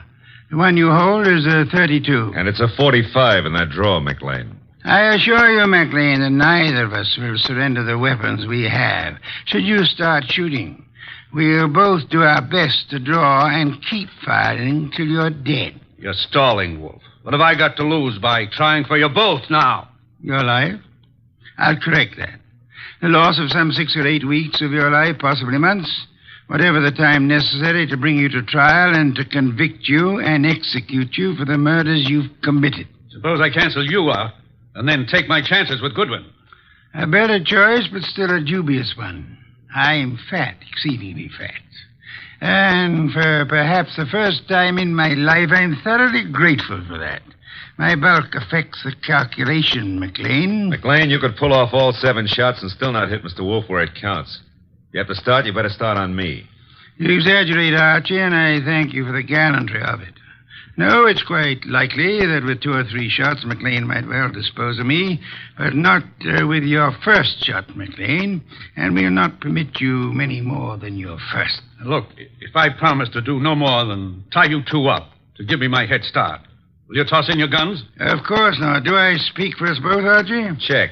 I say let's start it now. Wolf, if I give you half of what's in that bag, would you forget these admissions I've made and help on my defense? I've told you I refuse to bargain. I think that I shall count 5. If your weapon hasn't been tossed on the desk by then, I'll do my best to get my pistol into action. Are you in accord, Archie? Start counting. Wait a minute, Mr. Wolf. 1. If I trade half that bag for no shooting and 1 hour's start, no tying up, just your promise that... 2. All the bag for a half-hour start, 90,000. 3. Are you ready, Archie? All set, sir. Except if you're the one who walks out of this, call up every number in my little red book, huh? And tell each girl I was thinking of her just before you got the 5. Agreed. I resume 4. Okay. You win. Holy sweet Susan, it worked. A commendable choice, McLean, for us at least. You see, I'm afraid I forgot to mention one slight factor which might have operated in your favor. What's that, boss? I must confess, Archie, that my .45 is in the upstairs den where I took it to oil it last night. Holy cow, you didn't have a gun? Why, you dirty... Take it easy, McLean. I've really got one. Oh, by the way, Mr. Wolf, signal's off on those women, huh? When my heart gets back down out of my throat, I'll call them myself. I'll trouble you for a beer first, Archie. And then, if you'll be good enough to phone Inspector Kramer, you can bid him pick up his triple murderer. The one-time cutter of cards. Fortunately for us, who's never been a real gambler.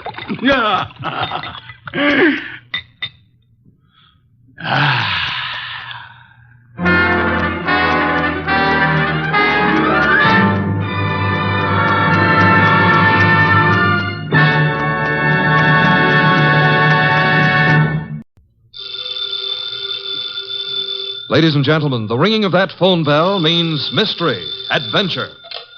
Nero Wolfe's office, Archie Goodwin speaking. Who? Oh, I see. Oh, and you think Mr. Wolfe might be interested in going over and... Hold on a minute. Archie, I'm not interested in going anywhere. Ill-considered movement is the curse of our times. Not to mention the mania for fresh air. Phew. Bottle opener, if you please. Here you are. But that was Zabro's flower shop, Mr. Wolfe. Indeed. Got a new shipment of orchids from upstate.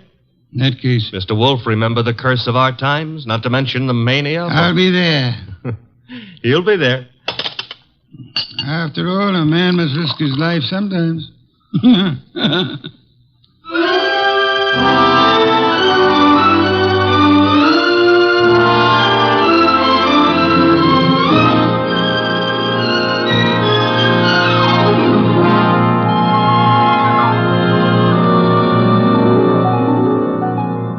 Ladies and gentlemen, it's the bulkiest, balkiest, smartest, and most unpredictable detective in the world. That chairborne genius, Nero Wolfe. Created by Rex Stout and brought to you in a new series of adventures over this NBC network in the person of Mr. Sidney Greenstreet.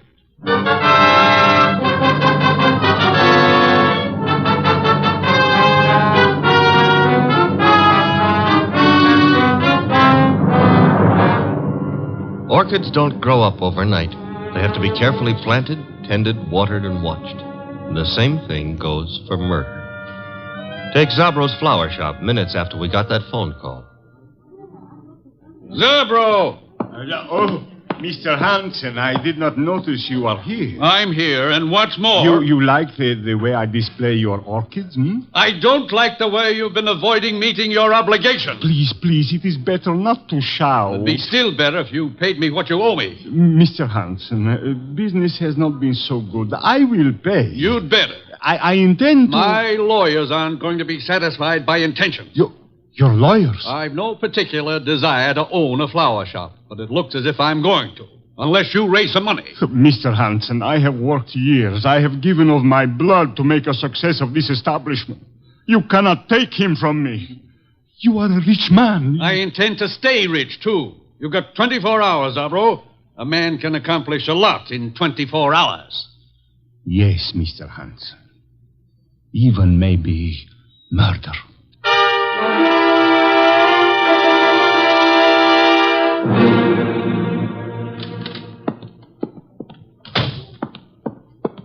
Mr. Zabro? Oh, good afternoon, Miss Hansen. Is Uncle here? Yes, he is here. At the display, towards the back of the store. Thanks. How is he? Oh, He is the way he always is. Hard, vindictive. Mr. Zabro. I am sorry. Excuse me now. Uncle? What is it, Enid? Have you seen my display? The lilies? Uh-huh. Yes, pretty. Oh, thank you. He's not here. Well, I didn't say... You didn't have to. John Arndt is not here. Why he is not here, I don't know. His job was to look after my display. Perhaps he doesn't need a job anymore. You know he does. Fiddlesticks. After all, if he marries my heiress... Uncle! My dear girl, John Arndt is a fairly capable man with orchids. Outside of that, I have no use for him whatsoever, especially in the role of your husband. Well, isn't that for me to decide? Of course it is, except that, pretty as you are, John Arndt is seeing you through a golden haze. To be precise, the money that will come to you from me when I die. That's nasty. It's the truth. Well, you can't know that. I'm going to find out. What? I saw my lawyers this morning. Among other things, I instructed them to draw up a codicil to my will. A codicil to the effect that all my money goes to you on one condition. Oh, you couldn't. I did. The condition was that you refrain from marrying John Arndt, either now or at any time in the future. Well, that's not fair. It's a very good way of discouraging Mr. Arndt. What'll you bet his ardor cools off quickly, You told him? Yes. Probably why he hasn't appeared as yet. He's sulking. You really signed that codicil? I will, as soon as the papers are drawn up. Where are you going? I don't know. I've got to get away someplace and think. Very well. Think about forgetting John Arndt. Best thing in the world for you. Uncle, do you really think you can manage other people's lives for them? I don't see why not. No? Well, people don't like to be managed. They get desperate sometimes. And sometimes they kill.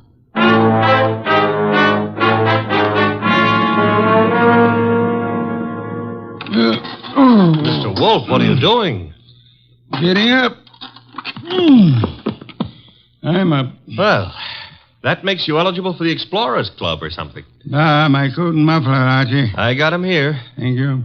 You're really going out into that weather outside? Archie, must you try to be witty? It amuses me no end. Haven't you seen enough of those weeds yet? An orchid is not a weed. Another muffler, Archie, the woolen one. You've already got two on. Please, fresh air clogs the lungs, Archie. Sure, everybody knows that, but they won't admit it. Of course not. A conspiracy of silence. Archie, I'm ready. You sure? I can see a square inch of skin showing. Tom, you're driving me to Zabro's. Mm-hmm. All right, careful. And take a deep breath. I'm going to open the door. You ready? Yeah, very well. Open it. Be brave, Mr. Wolfe. We'll keep the car window shut, and maybe you'll make it. Careful. The risks one takes. In you go.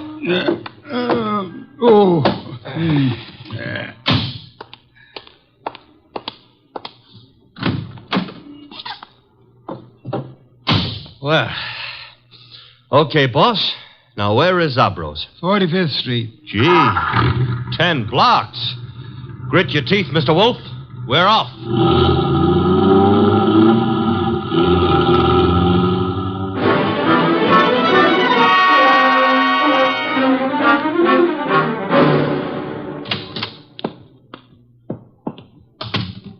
Oh, Mr. Wolfe, I'm glad you are here. Those orchids you wrote me about had better be worth a trip. The trip? But I think you live only a little way from here. Don't forget it had to be made in the open air, Mr. Zabro. Where are the orchids? Towards the back. They are from Hansen's place. He is a fine grower. I have made an exhibit. Good. Oh, excuse me. Others are here. You go look for yourself, no? Very well. Archie. Oh, I was just noticing Did a girl just enter the store? A girl, a goddess, tall, graceful, Venus de Milo with arms. Arms that were made... Never mind, let's go look at orchids. Thank you.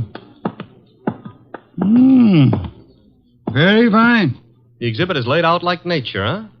Reminds me of a spot in Central Park that I spent some of my happiest moments in. Then you do like flowers. I don't go to Central Park to look at flowers. I went there to, forget it. Gladly. Now go away and annoy someone else. Venus? I want to concentrate on these orchids. Goodbye. Okay. I'll leave you alone with your loved ones. Let's see, maybe I can arrange to be left alone with something I could very easily learn to love.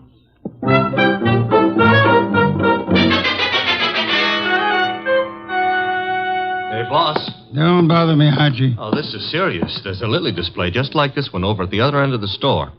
Nothing connected with lilies could possibly be serious. Maybe not, but there's a corpse planted among these lilies. Indeed? A lot of ferns were banked up in back of the display. I saw a foot sticking out, so I slipped back, lifted a few ferns, and found a body. Fresh? Very. The wound was still bleeding. Knife wound. Sad, very. Now run along. Well, aren't you going to do anything about it? Why should I? Anyone who would permit himself to be found dead or alive among a display of lilies is beneath contempt. Well, maybe the poor guy didn't have a chance to crawl into an orchid display before he died. However, if that's the way you feel, I'll tell the police all about poor Mr. Hansen and let them... Who? Hansen, the orchid grower. He's one of the finest in the country. Not is. Was. Wasn't me who pushed him under the lilies. Under lilies? Pah. He would have hated that. Have you told Zabro? No. Zabro's been busy up front. Where is this display? Right along here. There's been a number of people in the store since we came. Someone else may have noticed that dead man's foot. I covered it. Satisfactory. At times you give the illusions of intelligence. Is this the display? Yep. Come around to the back. There's a little space between the back of the display and the wall. Yeah. Now here, right under this pile of ferns... Yes, Archie? Hey, that body. What about it? It got bashful. It's gone. Indeed. The corpse was dead. Corpse is off now. Confound you, Archie. Have you been drinking too much milk again? Now, look, boss, I saw him there. The blood's still coming out of his back, and I tell you that... Let me understand you. Are you suggesting the corpse rose and walked away? No, but somebody could have dragged it away. Somebody who put it here in the first place. Pictures, no doubt. Come along, Archie. If this is some half-witted trick to distract me from the orchid... Oh, no. I never come between a man and his love. Hey, wait a minute, Mr. Wolfe. Yes? Do ferns bleed? Let me see. Oh. Indeed. Yes, there is blood. Fresh arterial blood on these ferns. Bright red color. Which means there was a wounded person among these lilies recently. Thanks for the late vote of confidence. Whoever killed Hansen apparently found a better place for him. Took him home to put him over the mantelpiece. Unlikely. Hansen wasn't very decorative. Okay. Now shall I look for the police?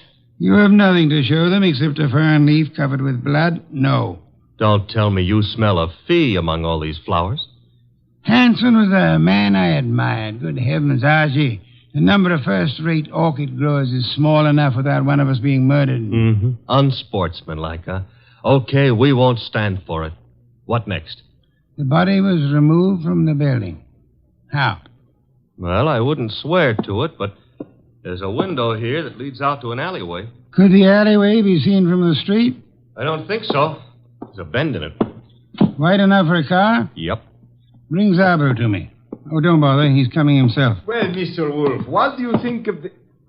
Mr. Wolfe, I do not believe this. What don't you believe? You are looking at lilies. Not exactly. Whose flowers are these? Mr. Hanson's niece grows lilies. I see. Zabro, did you get all your orchids from Hanson? Oh, yes. He is an artist. Practically an old master at the moment. How much money did you owe him? Who tell you I owe him? You do, don't you? Well, yes. Business has not been so good. But did he speak to you? No, I guess you owed him money. But I do not understand. Was Hanson in the store today? Yes, he came. You hear us quarrel, eh? Where is he now? I do not know. He leave, maybe. I rather think he did. Zabro, who else was in the store within the last half hour who might have known Hanson? Oh, Miss Hanson was here, and John Arnold. He is Mr. Hanson's assistant, and how you say, sweet on Miss Hanson. Was she the tall girl came in shortly after we did, Mr. Zabro? Tall? Yes, I think so. Are either of them still here? No. They go. Together? Miss Hanson go first. Very well. Come along, Archie. Okay, Mr. Wolfe. You will not tell Mr. Hanson you know of my debts. No, Mr. Zabro, I won't tell him. As a matter of fact, even if I wanted to, I don't think he would listen.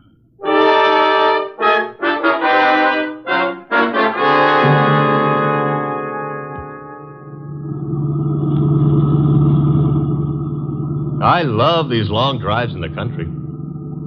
Where are we going? Hanson's place. Oh. You think he returned to it to haunt it, huh? He was returned there, I suspect. Uh-huh. In order to cast suspicion on himself. Miss Hanson lives with him. Mr. Arndt works for him on the premises, therefore... Miss Hanson will be there? I imagine so. Why? Oh, nothing. Nothing at all. Boss, can we stop at the next town? Why? I want to buy a book on lilies. This sudden... You mean Miss Hanson grows them and there? Uh-huh. You see, that way we'll have something in common. Perhaps, but Archie, is an interest in flowers what you want to have in common with her?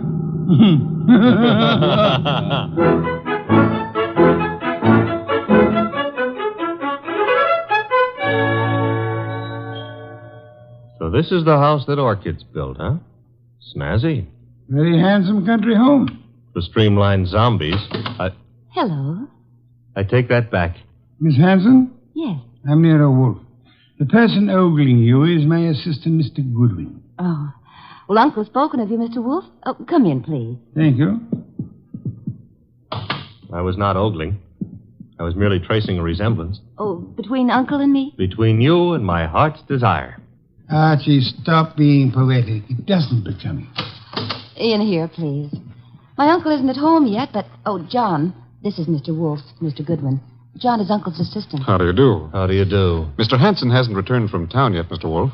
Are you quite sure? Why, yes. Unless Enid saw him. No, I didn't, John. Indeed. In that case, if you don't mind, we'll wait for him. Well, of course, we'd be delighted. Sure. Excuse me, won't you? I've got some work to do. On orchids or lilies? The orchids. Well, then go right ahead. See you later. Oh, can I get you something to drink? Beer will do, thank you. I'd better help you bring the bottle in, Miss... Archie. On the other hand, maybe you can manage alone. Well, of course I can. I'm a big girl, Mr. Goodwin. I noticed. I mean, why not call me Archie? Takes less time. I'd like to, Archie. Swell. Remember what old Dr. Tidmouse said? I want a bottle of beer. Said, I want a bottle... Oh. No. Never mind, Enid. You'd better go gather some beer for Mr. Wolfe. All right. I'll be back in a minute. So much of her and all so nice. Archie, are you forgetting why we're here? I don't care why you're here. We're waiting for Uncle. Uh-huh. Mr. Wolfe, it's unlikely that Uncle is going to walk in through that front door. True. That is why you're sneaking out the back door to find him. How do you know he'll be around here? This is where he lives, isn't it, Archie? Yes, but if you'll remember, Uncle gave up living earlier this afternoon. You mean he was persuaded to? Nevertheless, I rather think he'll be around, body and all.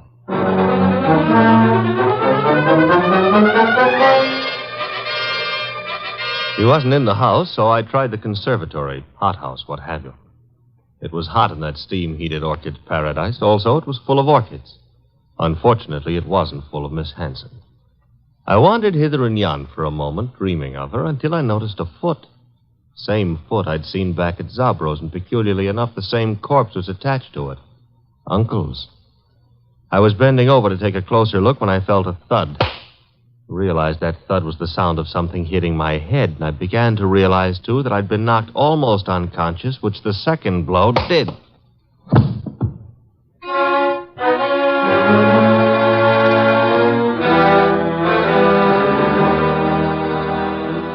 I can't understand where my uncle is, Mr. Wolfe. His staying away so late is unusual, then. Of course it is. Which reminds me, Archie's been gone for several hours. Yeah, where did he go, Mr. Wolfe? To look about? Were you in the hothouse, Mr. Hunt? No, I was packing some plants. You, Miss Hanson? Well, after I brought your beer, I went upstairs and rested for a while. Why? Because if either of you harmed Archie, I shall personally murder you. Oh, Mr. Wolfe. Come on, we got to find the boy. Why should either of us want to harm him? Because he probably found your uncle's body. His body? What are you... I don't understand. Mr. Hanson has been murdered. Oh no. Enid. Oh, stop that, Miss Hanson. You're a perfectly healthy young woman. There's no reason for you to swoon. Now, look here, you. Besides, I rather suspect she lost no love for him. Am I right, Miss Hanson? He was my uncle. You're aware of the fact? He opposed your marriage to Miss Aunt here, huh? That's none of your business. Which means he did oppose it. Mr. Aunt, Mr. Hanson was a friend of mine. I intend to find the murderer after I find his body. It shows a lack of proper respect to transport a corpse about the countryside. Come, both of you, we must find Archie.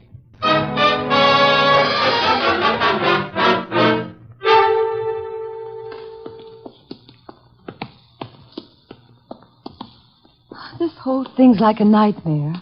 If you can't wake up from it, let's go on with the search. Oh, look, there on the ground.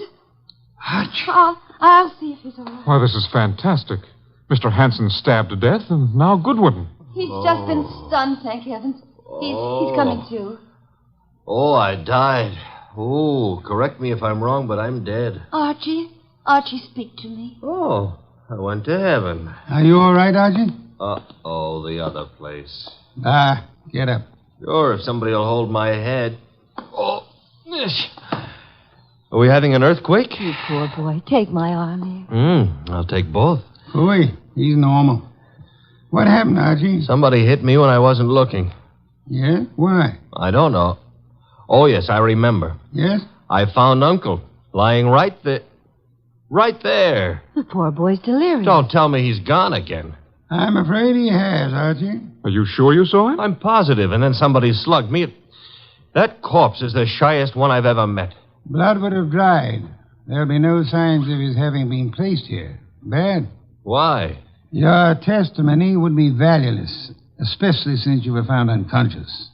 The jury would suspect you of having hit the bottle.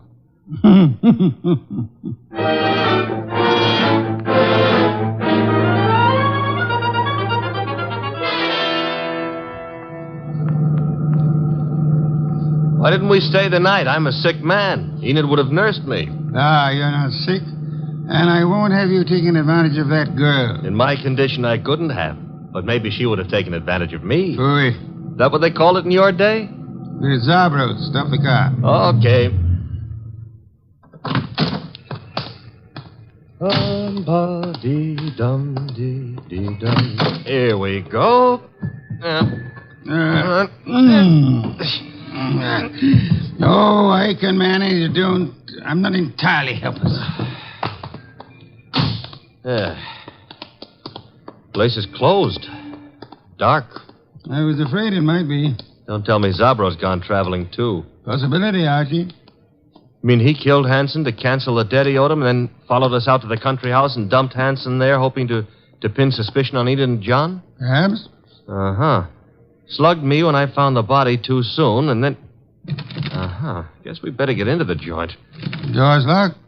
A guy I know got out of jail the other day. Yeah? He's reformed, so he gave me all his skeleton keys. You have them with you? Mm-hmm. And we'll find out in a minute just how good a burglar he was. Very good. Will you come in? Shut the door. Okay. Now. What's that? Somebody's been hurt. The lights. Nothing up front here. Back of the store where the exhibits are. I'll go see. Maybe you better stay here. Nonsense. Oh, where? Oh, among the lilies again. But this time there are two bodies there. Zabro. Quick, Archie. Mr. Zabro? Mr. Zab? He's been shot, boss. Bad. He's trying to say something. In the lilies. Mr. Hanson. Yes, we know about him. Who shot you? From the window. Alleyway. Came in. Mr. Zabro, who? He inherit money. Inherit. Down, Mr. Wolfe, quick. Somebody shooting from that window.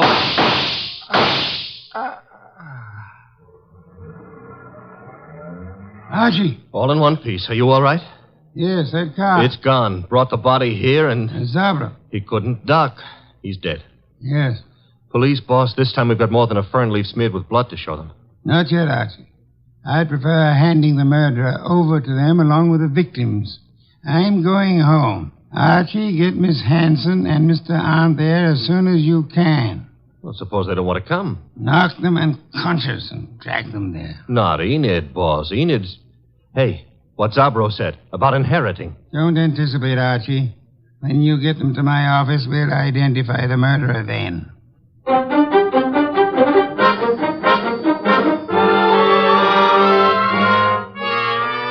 Mr. Wolfe, don't you think this is all a little high-handed, dragging us here in the middle of the night?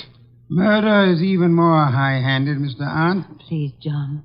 Miss Hanson, do you inherit? Well, I guess so. I'm Uncle's only relative, so I suppose. Wait a minute, Enid. Mr. Wolfe, are you suggesting that she had anything to do with this invisible corpse? The corpse is no longer invisible, Mr. Arndt. You've seen Uncle? Yes, dead in Zabro's establishment. Lying with a knife in his back in his own orchid display. Now you're trying to pin something on me. You know I set up that orchid display. Indeed. The police will be interested in that information. But he wasn't found in the orchids. He was... Yes, Mr. Arndt. He was found where? I don't know. You were about to say the lily display, weren't you? I wasn't going to say anything. You're a little late. You already informed us that you knew his body was not placed in the orchid display. How did you know? I just guessed. The jury will be very much impressed by your remarkable clairvoyance, especially since, Archie asked Mr. Zabro to come in. Mr. Zabro?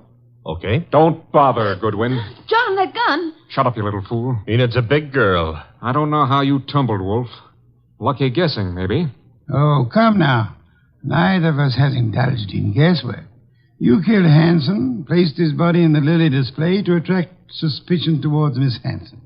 You felt sure she wouldn't be convicted, so you were safe. She would inherit, you would marry her, a marriage which your uncle opposed.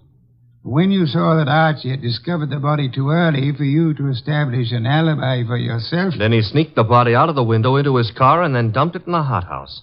For time. Go on, Mr. Wolfe.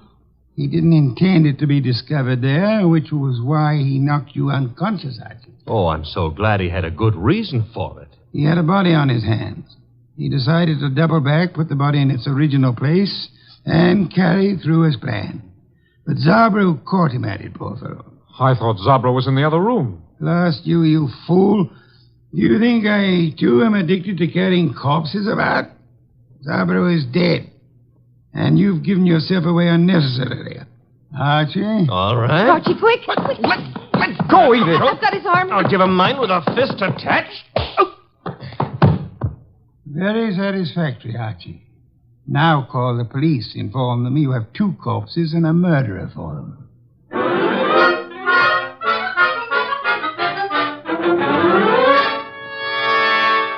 You should have heard Mr. Arndt's language, boss, when the police took him away. Oh, I don't think he loves you. I don't think it matters anymore. It used to me. Growing pains. You'll get over it, Miss Hanson. You trapped him, Mr. Wolfe, but what made you so sure he did it? At the hothouse, when you were unconscious, Archie, Mr. Arndt deplored the fact that Mr. Hanson had been stabbed in the back. And no one had mentioned how he was killed. Therefore... The reason Arndt knew was because he himself had killed Mr. Hanson. Murderers seldom get away with it, no matter how tightly they button their lips. Well, mine, however, are not buttoned up. Archie? Oh, the beer is on your desk. Thank you. Miss Hanson, stop brooding. Try some of this beer. But, Mr. Wolfe, my heart's broken. As a man who has lived a good many years, Miss Hanson, permit me to assure you that the easiest way of mending a broken heart is by filling the stomach.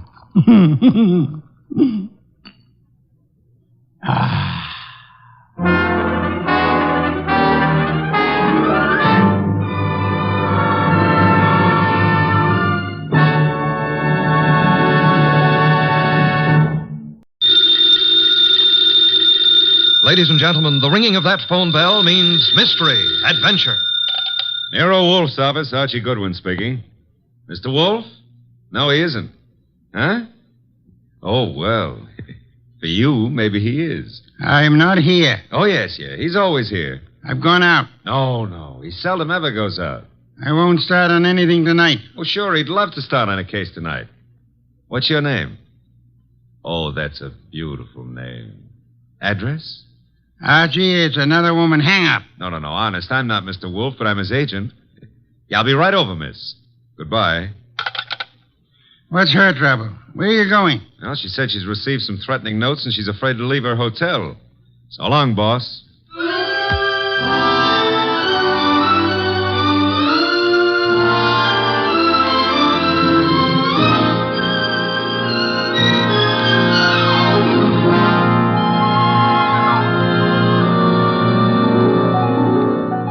Ladies and gentlemen, it's that genius who is the bulkiest, balkiest, most ponderous, and most brilliant detective in the world.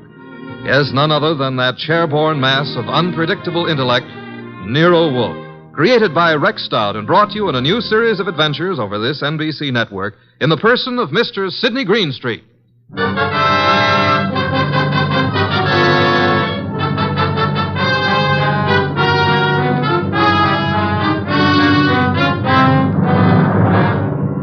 We prefer to call tonight's story the case of the vanishing shells.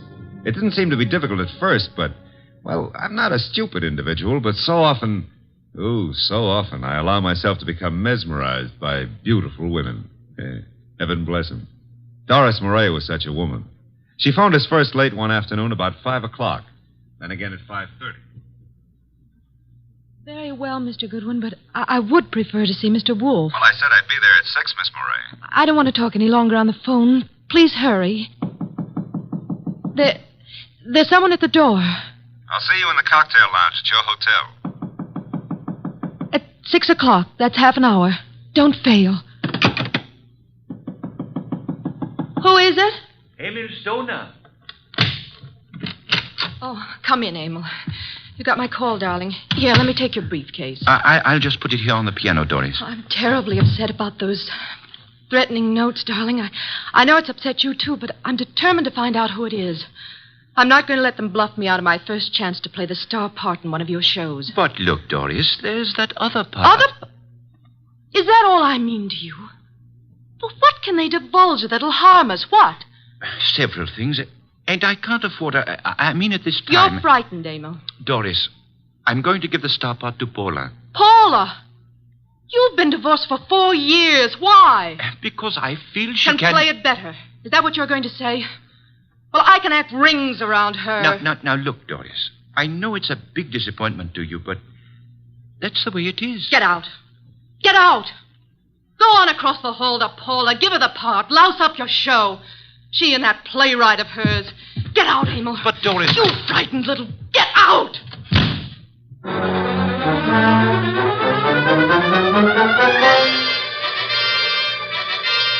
I believe, Mr. Wolfe, you're making a great mistake in not coming along. Indeed. I'm sure that what attracts you could not possibly be of interest to me. The gal needs help. Money is money. Girls, money, phooey. Yeah, well, we could have dinner out for a change. They have one of the finest chefs in town at that hotel. You're most impolite. I'm trying to read this book. Poetry. Archie. Yes, sir? Shut up. Well, we need money. That filthy green cabbage is necessary to our existence. This may be a tough case, you know. You're sufficiently intelligent. Sometimes. If I sat around like you do, I'd weigh 500 pounds, too. Archie, leave the room. Besides, it's only 300. What a way to run a business. Orchids, beer, books. Don't keep the charming client waiting. Okay, I'm going. And always remember there is a telephone.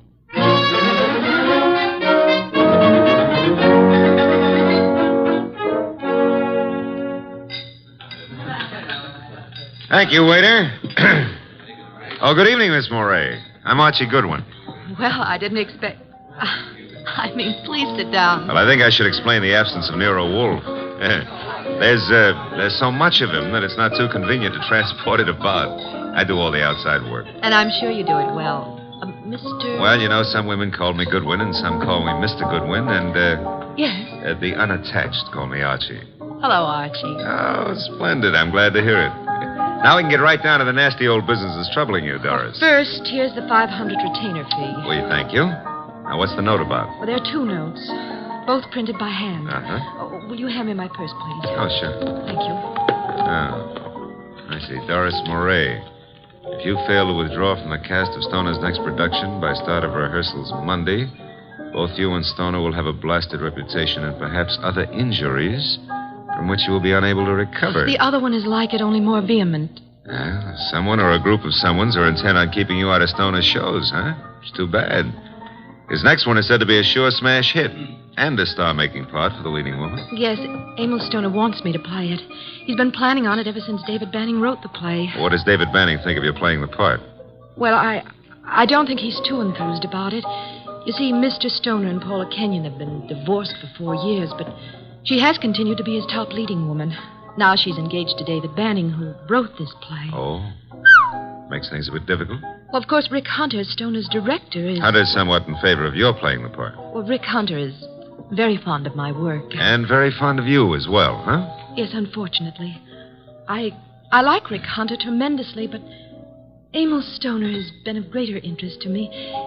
In fact, we're more or less engaged, Mr. Goodwin. Oh, well, had any words lately with the ex-Mrs. Stoner? Paula Kenyon, is that her name?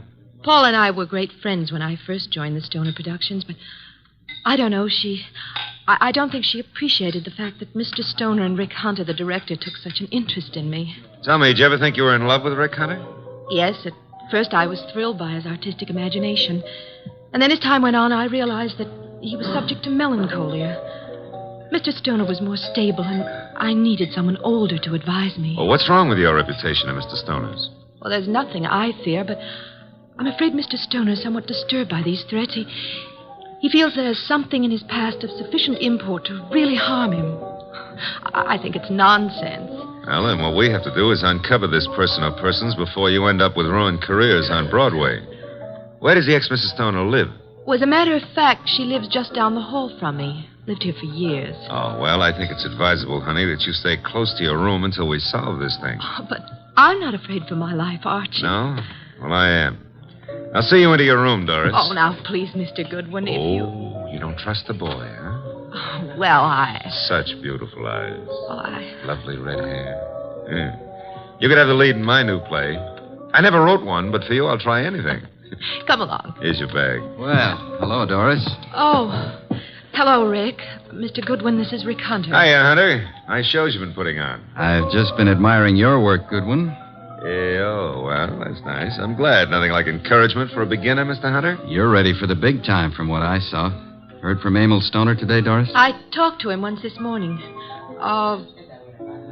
Have you been sitting in the cocktail lounge all afternoon? Yeah. That I have, honey. I want to see you play that lead, baby. And I think I just about got it all settled. Dreaming about it won't settle it. Liquor never accomplished anything in itself, Rick. Come on, Mr. Goodwin. He's a very jealous man, Doris. In fact, right now, I can feel his thoughts piercing me between the shoulder blades. Oh, excuse me. Here's a phone booth.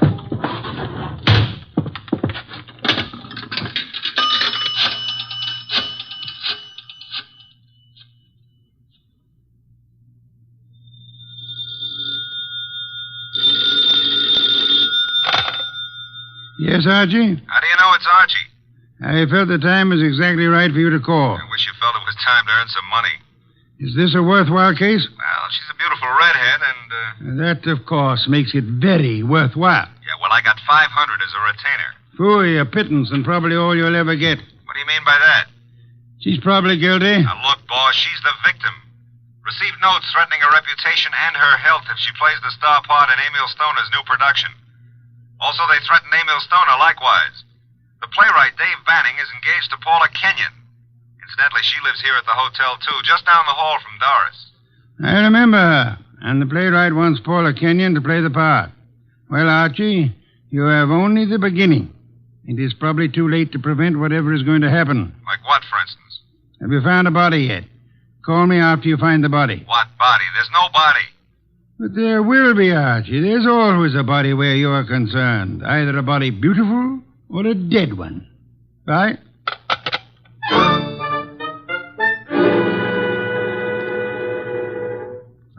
Thanks for seeing me to my room, Archie. Oh, I'm not stopping here, Doris. I'll take a look inside. But I'm not. Oh, I insist. Part of my job, you know. If I fail to take every precaution, Mr. Wolfe would never... Oh, look in that chair. Emil. Emil? Emil Stoner? Oh, 3 red dots on his shirt front. Doris, hold on. I'm all right. Yes, I'm all right. All right, sit down. That's it. Now, let's see. The body's still warm. What's this crumpled in his left hand? A horoscope. Between the fingers of his right hand, an unlit cigarette. Monogram PK. Paula Kenyon. This horoscope is for March. Something he picked up from your desk here? I don't believe in astrology. Where'd he get this cigarette with Paula Kenyon's monogram? Poor Emil. Poor Emil. I didn't believe anyone would really harm us. Why was I so stubborn? When did you see him last? Please, shouldn't we do something? Call the police? No, not yet.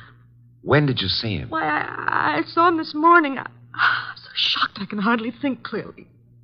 Doris. Yes? There's a briefcase here on the piano with a newspaper on top of it. What? Oh, it is. Yes, it's Emil's. He must have left it here this morning. That's strange.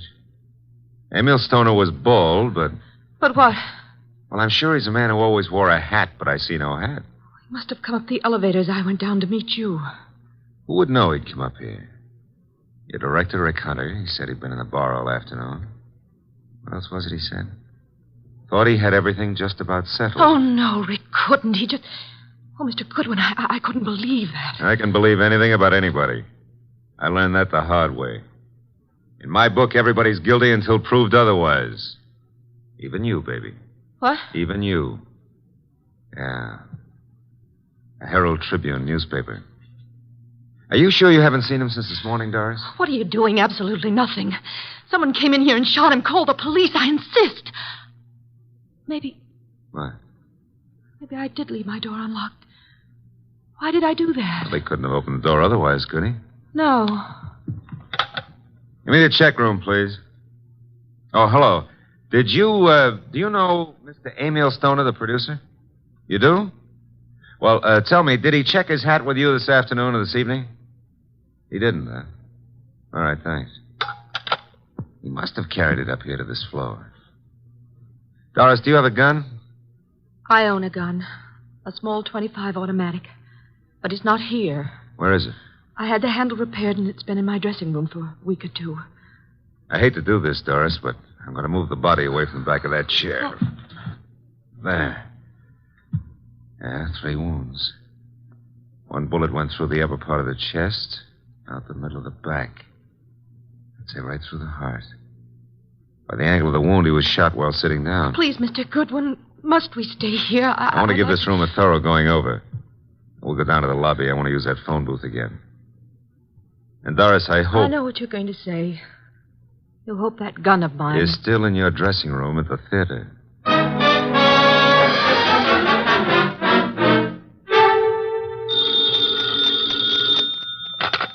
Nero Wolfe speaking. Oh, Mr. Wolfe, may I have your autograph? I'm taking a correspondence course on how to be a detective, and I think you're a wizard. It's so kind of you to say so. I would be just thrilled to have your autograph on the bottom of a paycheck. Why are you calling from a phone booth? What? Who said I was? It's obvious. There's no room tone reverberation. Well, you shouldn't have to ask. You know everything before it happens. You found the body then. Happened just before you got there. Oh, now, look, I took the girl up to her room to be sure it was safe for her to go in, and... Okay. And there, sitting in a big leather chair, was Emil Stoner. Shot 3 times with a small caliber gun, dead about an hour. One shot went through the body from the upper part of the chest to the middle of back. Therefore, he was shot while sitting down. The killer was standing, huh? I'm listening. Oh. Well, his left hand was clutching a horoscope folder, and between the index and second finger of the right hand was an unlit cigarette with a monogram on it, PK. Emil Stoner is bald, but there was no hat in the room. However, on the piano was his briefcase, and on top of it, a 4 o'clock afternoon edition of the Herald Tribune. Better look in the briefcase, Archie. No weapon? No weapon. But Doris Murray says she owns a .25 caliber automatic, and it's in her dressing room at the theater. Also, she claims she hadn't seen Stoner since this morning. You found no empty shells about the floor? None. What did you do with the bullet? What bullet? The one which passed through his chest and lodged in the back of the leather chair. Are you there? Boss, I'm a very stupid fella. Stop bragging. The bullet. Boss, there ain't no hole in the back of that chair. I just realized it. Maybe he was standing up. Then the killer must have been on stilts. Archie, let us pretend, only pretend, that you're very observant. Now proceed to Paula Kenyon's apartment, just down the hall, you said, and see what she knows without divulging the fact that Stoner is dead, and look sharp. My gears must be slipping. Archie, do you know what great event will be celebrated tomorrow? Yeah, my birthday. What'd you get me? Cuthbert's correspondence detective course in 4 easy lessons. Bye.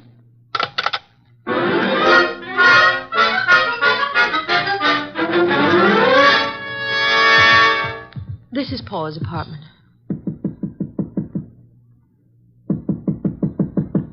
No answer. Let's see if it's open. Oh, there's no one in sight. Come on in. Now, look, if anyone walks in on us, we found the door open and we just came in to wait, huh? Which is the truth, isn't it? Yeah, that's right. Oh. Here on the desk we have a stack of horoscopes, Doris. And a box of Paula's monogrammed cigarettes. Mr. Goodwin. Huh? This is Emil's grave fedora hat. Then he was in this apartment this afternoon. What are you staring at? Oh, small pearl-handled automatic. Yes. .25 caliber. Yeah, it's been fired very recently. We won't touch it now. Does it look like yours? Archie, it is mine. Your initials? I found old Jenkins, the stage doorman at the theater, to look in my dressing room, and... well, my gun isn't there. Did you leave the gun out in plain view in the dressing room? Yes, for several days anyway. Then I put it behind the mirror. I suppose many people have seen it, then. I'm sure. I hope, Doris, that your fingerprints are not the only ones on that gun. If they use my gun to shoot him in my apartment, why would they bring the gun back here and leave it in plain sight? Well, maybe they didn't do it just that way. No? His hat's here, the gun is here, and yet he's dead in your apartment. How can you answer that? Well, maybe he was sitting here waiting for Paula, and someone called him out and over to your place and shot him. That's no good. Doesn't make sense. Now, if he was sitting in this chair here and someone entered that door, Hey. What is it? Look in the chair back. Huh? Little round hole. Start looking for some empty shells around here. You find something? No, I want to make a call. He was shot with this automatic. 3 shells were ejected. They certainly vanished. Nero Wolfe speaking. Archie, I'm at Paula Kenyon's. She's not here. Found his hat, a stack of horoscopes on the desk, box of monogrammed cigarettes, a .25 automatic which belongs to Miss Moray, recently fired, but not an empty shell in sight. No blood, but a single small hole in the back of the chair near the desk. Doris Moray is with me. I will call Inspector Kramer now about the body and have ballistics check the bullets with the gun. The bullet in the chair back? Did you find anything of particular importance in Emil Stoner's briefcase? Yes, I found... Never mind. Bring the girl here at once. Okay, boss. Say, don't you think I better wait for Paula Kenyon? Uh-oh, here she is. Bye. Bring her along, too, if you can. Goodbye. Hello, Paula. Well, Doris, what are you doing here? I wasn't aware that I left the door unlocked. Seems to be contagious this evening. I left mine unlocked, too. Hello, Dave. Miss Kenyon, Mr. Goodwin. Hello, Doris. Hello. Archie, this is Dave Banning, the playwright. How are you, Mr. Banning? How do you do? I've heard all about your new play, and I wanted to meet you. Doris thought you might be over here, and the door was ajar, so we... Well... I just walked in. I hope you don't mind, Paula. Certainly not. I'm used to people just walking in. We were here a while ago, went down to the cocktail lounge for a while. When does the play open, or have you cast it yet? Mr. Stoner handles that part of it. Are you a prospective investor, Goodwin? Oh, I've had a number of flings in the business. Matter of fact, I expect to see Mr. Stoner tonight. You do? Tonight? Here? I don't understand. What's this fencing all about? Doris, you're not just visiting me. We've hardly spoken for... Oh. Is that your gun, Miss Kenyon? It's yours, Doris. Yes, that's right, Paula. It was in my dressing room. When did you see Mr. Stoner last? But I haven't seen him today. I had lunch with him. Why? What hat did he wear at lunchtime, Mr. Banning? Why, the gray fedora. How did it get here? That's Emil's. What is this? What are you two doing here? Where is Emil? Come on, cut out the melodramatics. Mr. Stoner is dead. He's what? Paula. And without any further explanation, I shall have to ask you to accompany me downtown. Police? If you will, please.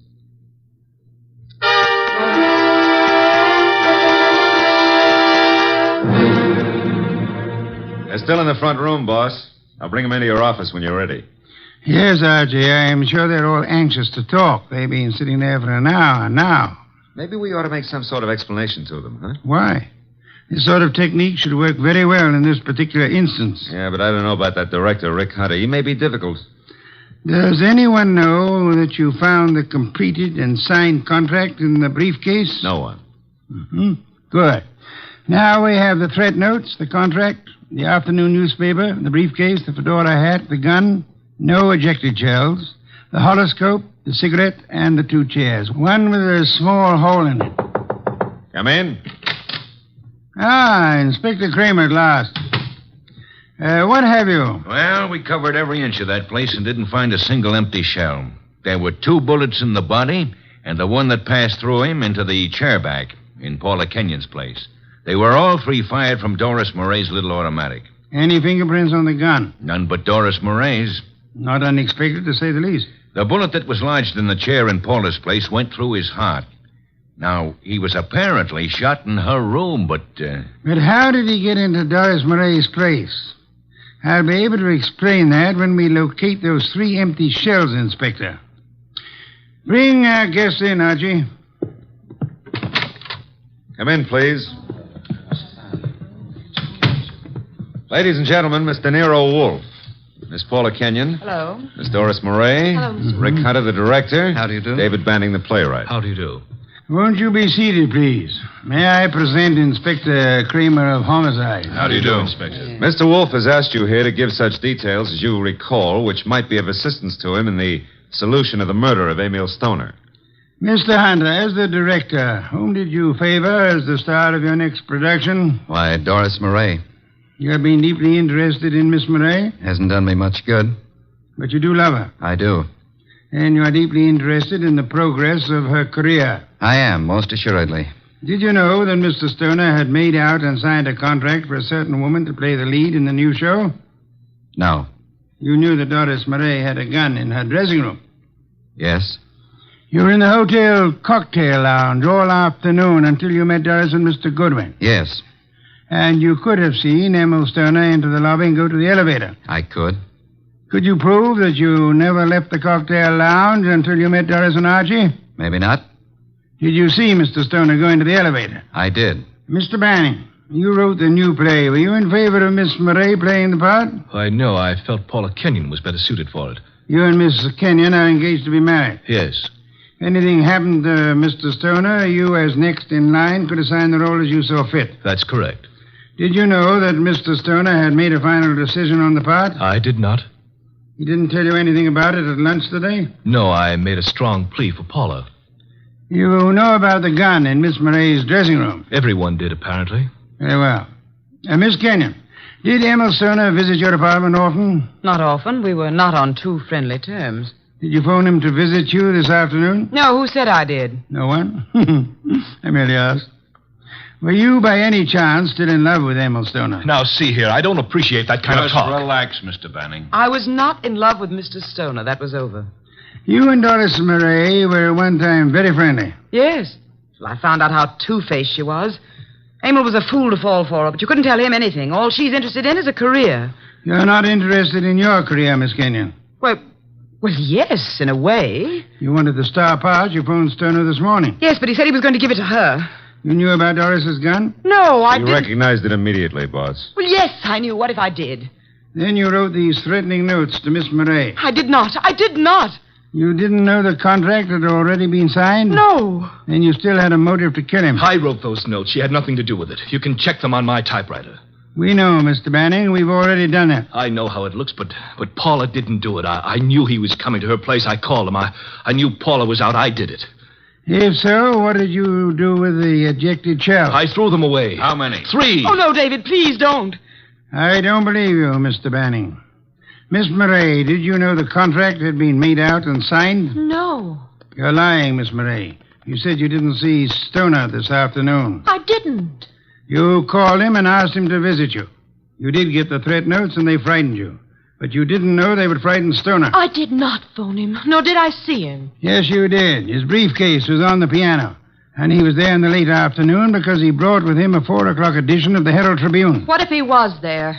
I didn't kill him. He told you then about his decision. He left hurriedly, forgot the briefcase, and went to Paula's apartment to wait for her. That's not true. That's not true. Filled with rage, you got your gun, which you said had disappeared from your dressing room, then calmly put it into your bag, walked across the hall, and shot him as he sat reading a horoscope. No. Archie, a handbag. Thank you. Notice, I run my finger through a hole in the corner. She fired through the bag. And see, 3 empty shells. No. And here's the contract made out to Paula Kenyon. Too bad, Miss Murray.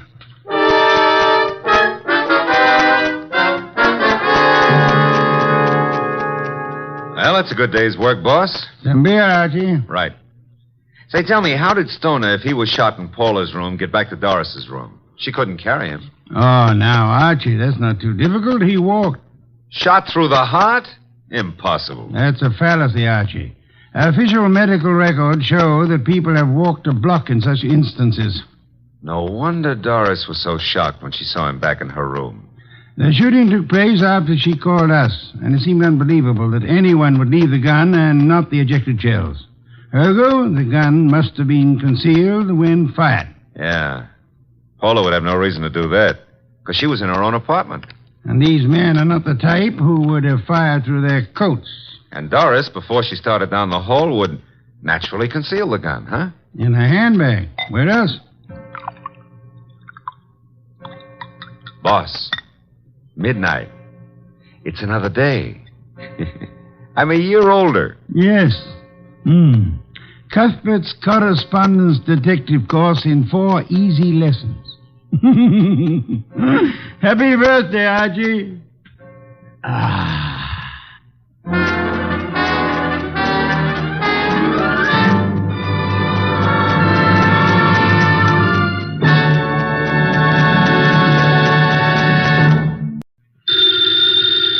Ladies and gentlemen, the ringing of that phone bell brings you mystery, adventure.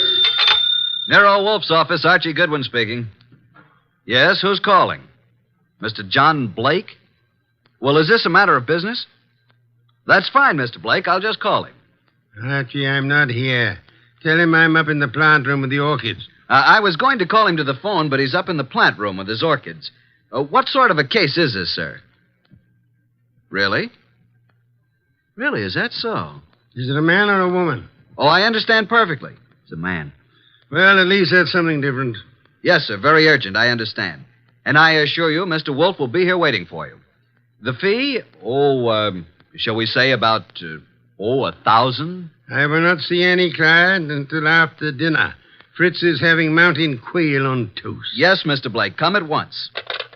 What were you saying, boss? Confound you, Archie. Nothing but business. All the time. What's the problem? I don't know. And at $1,000, considering our bank balance, I'll help him poison his great-grandmother.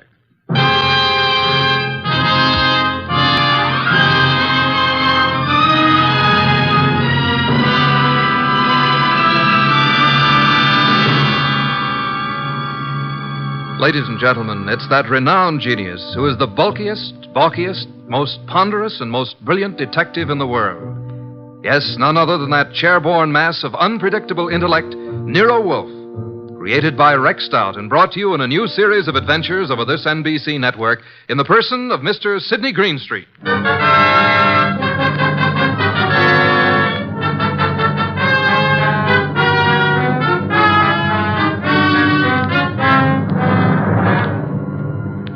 What we chose to refer to as the case of the Hasty will began, of course, with an urgent phone call from the mysterious John Blake.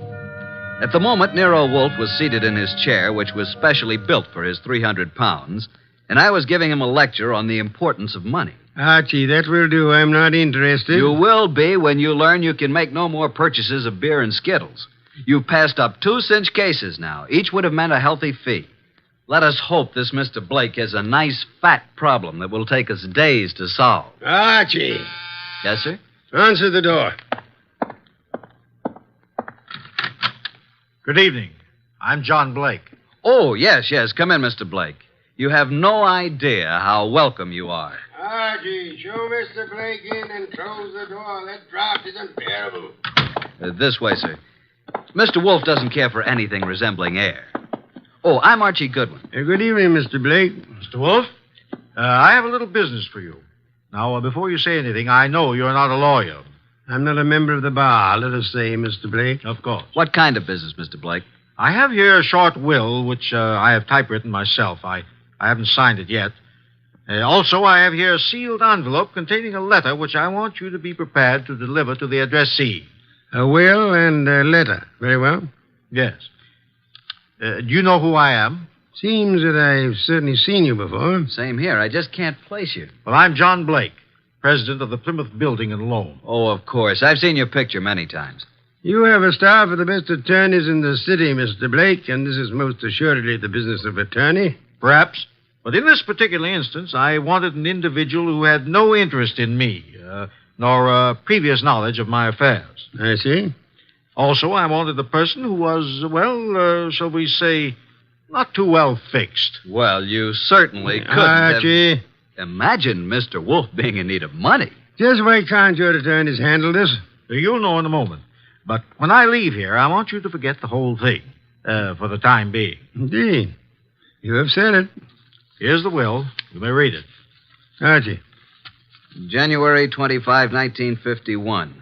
To my daughter, Anita Blake, I do hereby bequeath all my property, personal and real, including the portrait painting of her mother, my dear deceased wife, Marcia Blake. This will supersedes any and all instruments previously drawn. So, simple enough, isn't it? That's all. Now, the pen, please, and I'll sign it. Now then, you sign as witness, Mr. Goodwin.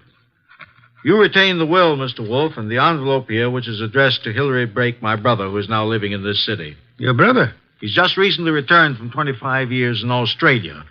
Though Hilary has written me several times, I have not favored him. We've been estranged these many years over, a certain unpleasant situation which this enclosed letter will clear up. Are you in fear of your life, Mr. Blake? Murder? No, Mr. Wolfe. There was a time, yes, but, not now. You will know what to do with the will and the letter, though, when the time arrives. Now, as to your fee, you said, $1,000? Well, we usually receive... $1,000 will do. Well, here's a check, all made out. If you're thinking of suicide, Mr. Blake, we must warn you. If you don't care to go through with this, please say so. I'm not planning on suicide, I assure you. We have taken the job, Mr. Blake. And good evening, gentlemen, and thank you for your kind indulgence. Well, that's the simplest little $1,000 we ever made. I believe, Mr. Goodwin, you're going to be quite surprised. I want you to get acquainted with John Blake's secretary. You have more than earned this $1,000, young man.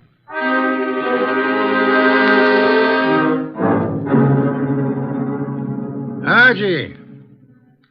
Archie, is that you? Yes, boss. What time is it? It is 6 p.m. The clock is right in front of your eyes. I'm thinking, Archie, it's very interesting. Very. An entire day has passed since the visit from John Blake.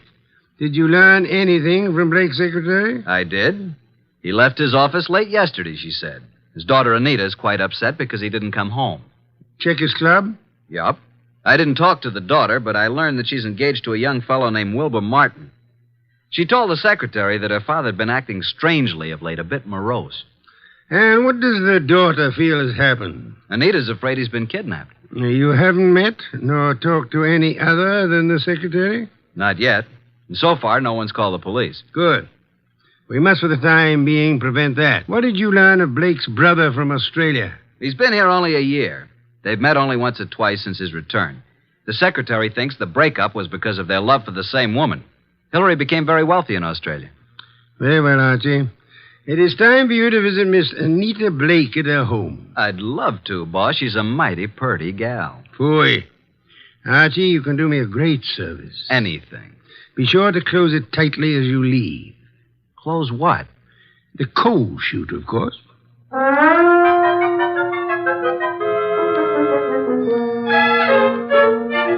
I'm awfully glad you could come, Uncle Hillary. Wilbur seemed to think you might know something about Father's disappearance. No, I don't know, Wilbur. I'm just as nonplussed as you are. When did you see your brother last? Oh, it's been 4 or 5 months. Why? Well, I just wanted to know. What do you two think has become of him? Surely you know his recent actions better than I. Well, at first I thought he'd been kidnapped. Now I'm afraid it's suicide. Oh, I say, really now. Have you been putting such ideas into our head, young man? On the other hand, could have been murder. Indeed. Well, I suggest that the police be called. Hospitals, the morgue, every place. Have you thought of doing that, young man? I was going to. Oh, really? Then what are you stalling about? I'll just step into the library and do it myself. Oh, it can't be, Wilbur. It just can't be. Miss Blake, there's a Mr. Goodwin to see your father. Oh, I'll see him. Thank you, Miss Blake. I'm Archie Goodwin. This is my fiancé, Mr. Wilbur Martin. Mr. Martin? How do you do? What is it you want, Mr. Goodwin? Is your father here, Miss Blake? Why, no. No, he isn't. What is your business, Mr. Goodwin? Why do you want to see Mr. Blake? As a matter of fact, I don't really want to see Mr. Blake because I don't think he's here. I came to see Miss Blake. Just who are you? I'm a detective. Police? Private investigator with Nero Wolfe. John Blake has disappeared. I know you're trying to keep it out of the press because you think he's been kidnapped.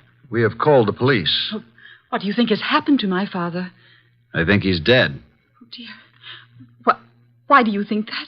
Yes. Just what do you know, Mr. Goodwin? Oh, Anita, I want to ask you a few questions. I think it's advisable. Mr. Blake. Yes?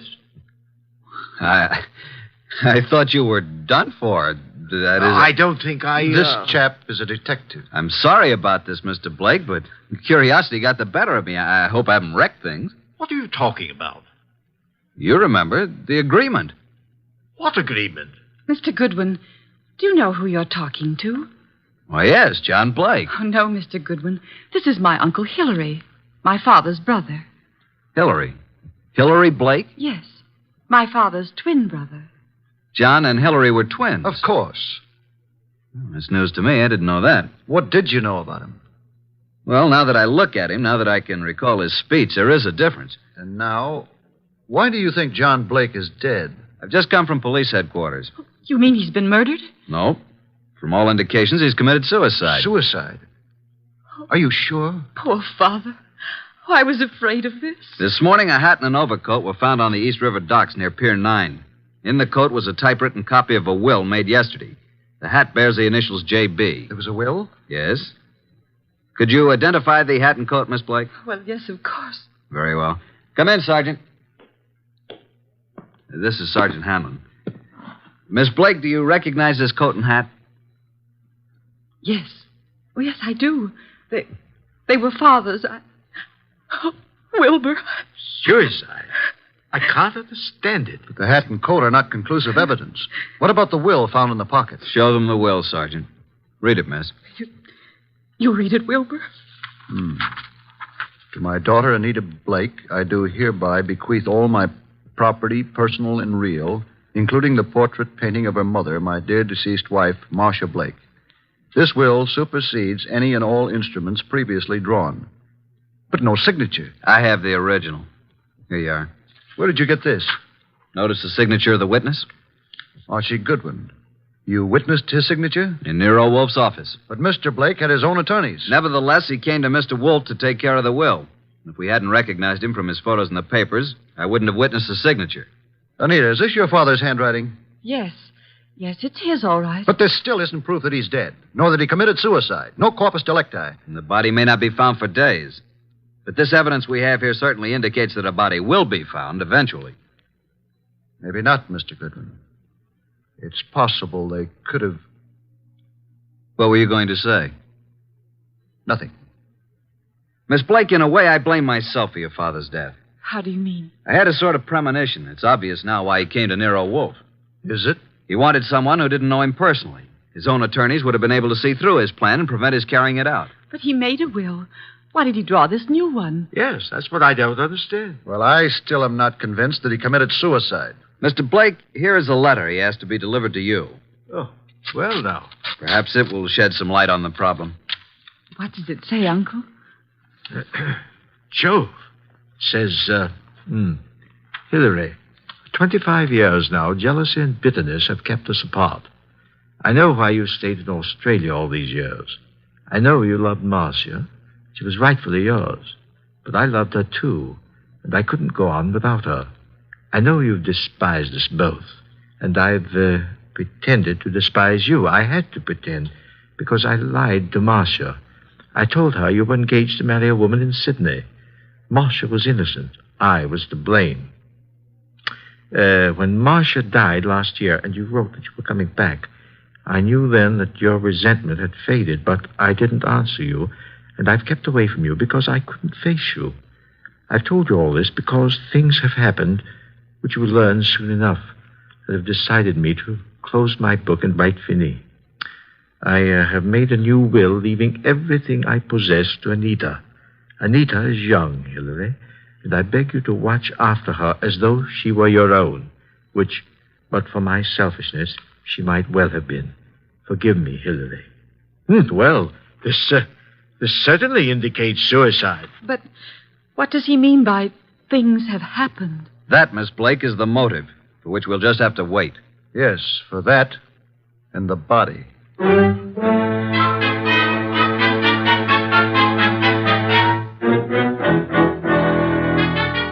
Well, boss, up here in the conservatory a bit early, aren't you? How are the orchids? Oh, it's a nice sunny morning. Even though it is around 0 outside, the sun is fine for them. And behold, Archie. Huh? What is it? The Dendrobium sclerostel. Yes, indeed. What about it? Showing 2 buds. Most encouraging. Indeed so. Boss, I can't take the steam heat here. Tell me, this painting of Marcia Blake, is it large? It hangs over the Blake mantel, about 3 by 4 feet. I find it most intriguing that John Blake should mention the painting in so short a will. And Hillary, does he seem to offer any suggestion on this problem? He has very little to say. Wilbur has definite ideas, and he's in there pitching all the time. He has a rather unpleasant way about him, though. You have talked with Inspector Kramer? I have. And asked Miss Anita and Hillary to meet you at the morgue to look at the body? Right. And I left Wilbur out of this gathering. This body is practically unidentifiable, huh? In Kramer's opinion, it is. After you're finished down there, I'd like to have a chat with this Wilbur Martin. Okay, but you'll get nothing out of him. I've tried. Archie, you're becoming so conceited. Soon I fear I'll have to fire you. If it were summer, I would forthwith resign. Run along and close our coal chute behind you.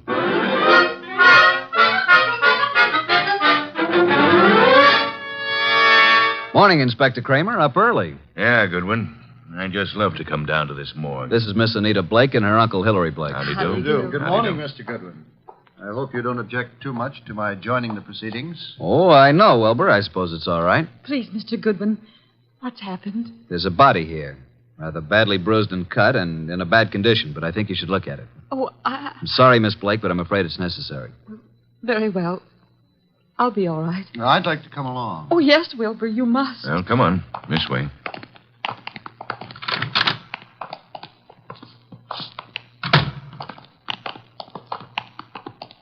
Well, here we are. Wilbur. What do you say, Miss Blake?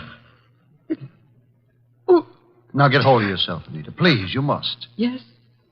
Yes, that's Father. And you, Mr. Blake? It's certainly hard to say. It looks as though it might be John. Was there no means of identification on the body? No jewelry or... Father never wore any jewelry. There was nothing but this suit here. Nothing in the pockets. That's Father's suit, all right. I know. Oh, why? Why did he do it? Come along now. That's all for today.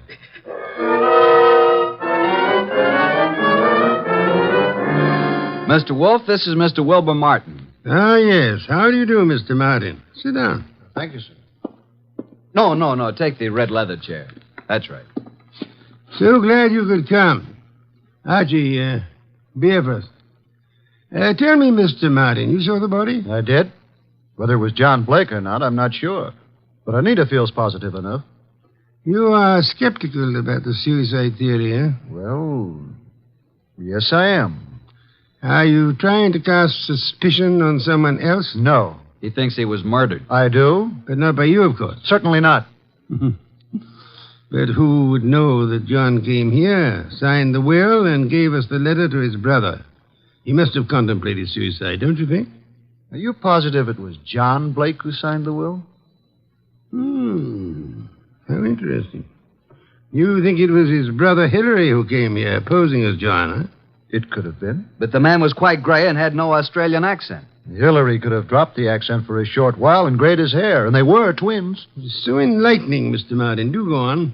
After he left you here, he could have killed John and thrown him in the river, and left his overcoat and hat on the wharf. And why would Hillary kill John? Well, there may have been several reasons.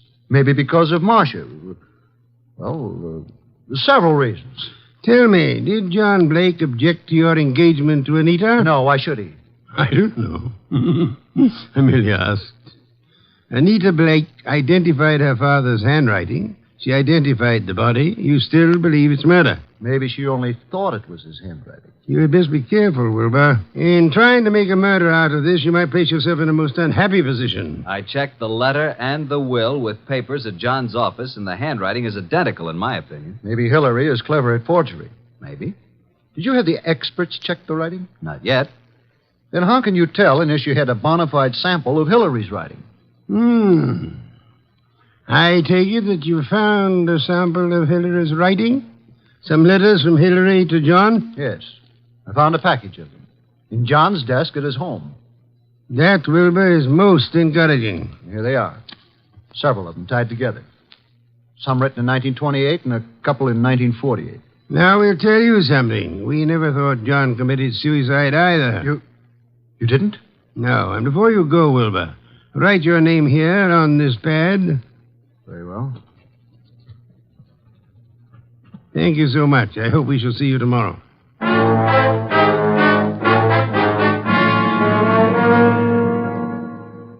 Well, I'm surprised, Inspector Kramer, to see you out in such inclement weather. I like the cold spells. Sit in the red leather chair. Yeah, thanks. Good. Have your experts finished checking the will and the letter? Yep, but not all through with the package of Hillary's old letters that Wilbur found. What's the verdict? If this is forgery, it's the cleverest bit of forgery we've ever come across.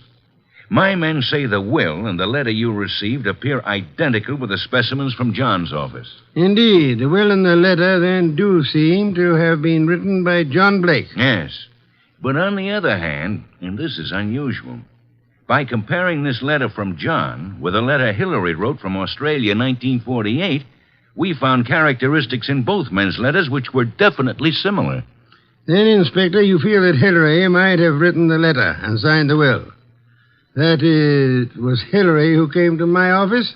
It's a tough thing to prove, but I think that's being on the right track. Inspector, what about the rest of the package of letters I got from Wilbur Martin? They're still working on those down at headquarters. What about young Wilbur? So far, can't see much in him to worry about, but it's a bit early. Archie, Phone out to the Blake mansion and tell Wilbur Martin that we've uncovered the whole thing. And if Wilbur's in on it, he'll be gone before you get there. We can pick him up later. Okay. I'll let you know about the rest of Hillary's letters. Good. We won't phone out there until you're finished. And I'll call you as soon as possible. Archie, I want you to look into the affairs of the Plymouth Building and Loan Company. See what you can learn about the actual stability of the company. Okay. Boss, please put on your muffler and overcoat and open a window. A candle couldn't burn in this place. Yeah. I'm on my way.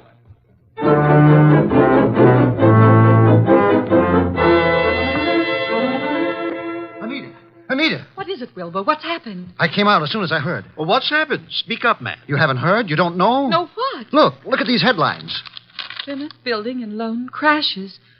Wilbur, what does this mean? It means your father embezzled the funds of the company and he has gone to the wall. What? Yes, close the doors. Oh, no, Wilbur, no, I can't believe such a thing. I'm sorry, Anita, but there it is in black and white. Then this is the motive for John's suicide. Why? Why? Because he knew he was caught. What else? He could have put the money back, couldn't he? Yes, but maybe he lost it by trying to make more to cover up the shortage. I don't think he lost it. You don't? No. Oh, nonsense. He must have. Else why would he kill himself? Maybe he didn't kill himself. Oh, this is awful. Oh, please, Anita, you mustn't worry. I know this is very embarrassing for you, but it isn't your fault. Now, let me take you away for a while. We can run down to Mexico until this blows over. You won't take her to Mexico. You won't take her any place. Just what do you mean? What's wrong with you, Wilbur? You're acting stupid. Your father may have fleeced the company, but I don't believe he lost the money. Wilbur. He hid the money, and your Uncle Hillary found the hiding place. And he set up the suicide to cover your father's murder. Hillary killed him. Oh, you're crazy. You're out of your mind. Why, this doesn't make sense. I have all the money I need. Yes, you have now. Pack your things, Anita. I'll phone the airport for reservations. You can't leave at a time like this. You won't leave this room. Do you know what can be done to you for threatening people with firearms? I'll call the police. You don't need to call the police. I've just talked to that detective, Mr. Goodwin. He's on his way here. The police have uncovered everything. I know you killed John, and you have the money. Wilbur, you're out of your mind. I know what I'm talking about. Get out of here. Get out! I won't leave. No one will leave till Goodwin comes.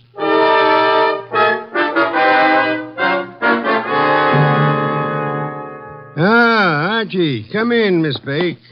Mr. Blake, Mr. Martin, glad you were all able to accept my invitation. You too, Inspector Kramer. Yeah, I know how glad you are I could be here, Wolf. Please be seated, folks. Hillary was going to Mexico on the next plane and taking Anita with him. Mexico? John Blake stole the money from the company, but Hillary found out about it and killed him. Mr. Wolf, this is utter nonsense. Mr. Blake, Inspector Kramer's handwriting experts have examined the will and the letter left with me. They have also checked them with your recent letters from Australia. Indeed. And your letters from Australia show a definite resemblance, having the same characteristics as the letter and the will you've given me. You mean you think that I signed the will and wrote the letter? Definitely. Ridiculous. But there's something else. The will mentions a painting of Marcia Blake, Anita's mother. Archie, where is that painting? Did you bring it? It's here. Bring it in here, Sergeant. Just a moment. I hope you don't mind, Miss Blake. What are you doing to it? Tearing off the paper backing of the picture? Yes, and there you are. There's the reason for the whole thing. Bonds. Pasted in the back. Thousands of dollars in negotiable bonds. Then Hillary did know about the money. He killed John for all this. He had Anita order the picture to be credited for shipping. I did no such thing. Nevertheless, you didn't kill John Blake. Certainly he did. Look at these two letters from Hillary Blake to John here in America. What are the dates? September and November 1948. Those were supposedly Hillary's most recent letters to John. And look at these letters, June and July 1928. Notice any difference? All are signed by Hillary, but the ones dated 1928 are not at all like the ones written in 1948. Not the least similarity. The ones dated 1928 were written by Hillary. But those dated 1948 were written by John. By John? How do you mean? Carry on, Inspector. You're under arrest, Mr. Blake. Not for murder, because there's been no murder. You're under arrest on a charge of embezzlement. Embezzlement? Oh, but how can And you, Miss Blake, are under arrest as an accomplice. What? I don't understand. Mr. Wolfe. Wilbur, you yourself unearthed the old 1928 letters, really written by Hillary from Australia. The recent letters are not in the same handwriting. They were poorly forged by John in 1948. Furthermore, we checked with Australia and learned that Hillary Blake died in Sydney 10 years ago. And this man here is really John Blake, posing as Hillary to escape the penalty for looting the company. Anita, It just doesn't seem possible. Anita knew all about it, and they might have gotten away with it if they hadn't come to us, Archie. What a fantastic plan. I'm giving you back your $1,000, Mr. Blake, but I'm afraid it won't do either of you much good now. Thank you so much, Inspector Kramer, for dropping in.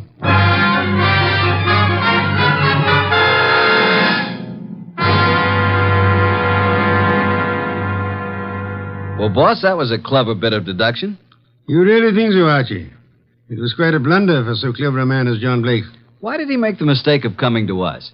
There are many holes in the plans of the criminal mind. He must have forgotten about the 1928 letters, or he would have destroyed them. And he underestimated Wilbur's intelligence. And I thought he was a dope, too. But he was half right. He really slipped up on the body in the morgue. Inspector Kramer was most kind to cooperate with us in that little act. Anita was too eager to identify the first body she saw. And the painting. You sensed there was more importance attached to it than the fact that it was a work of art. True. Some beer, please, Archie. Coming up, boss? Now, that brings me to an unpleasant subject. What's that? You were talking about resigning. Are you still in that frame of mind? Resigning? When did I say anything like that? Then you're going to be content with conditions as they are? Why, of course. What are you saying?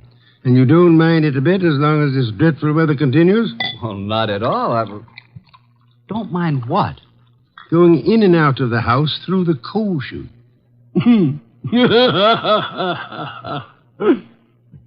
Ah.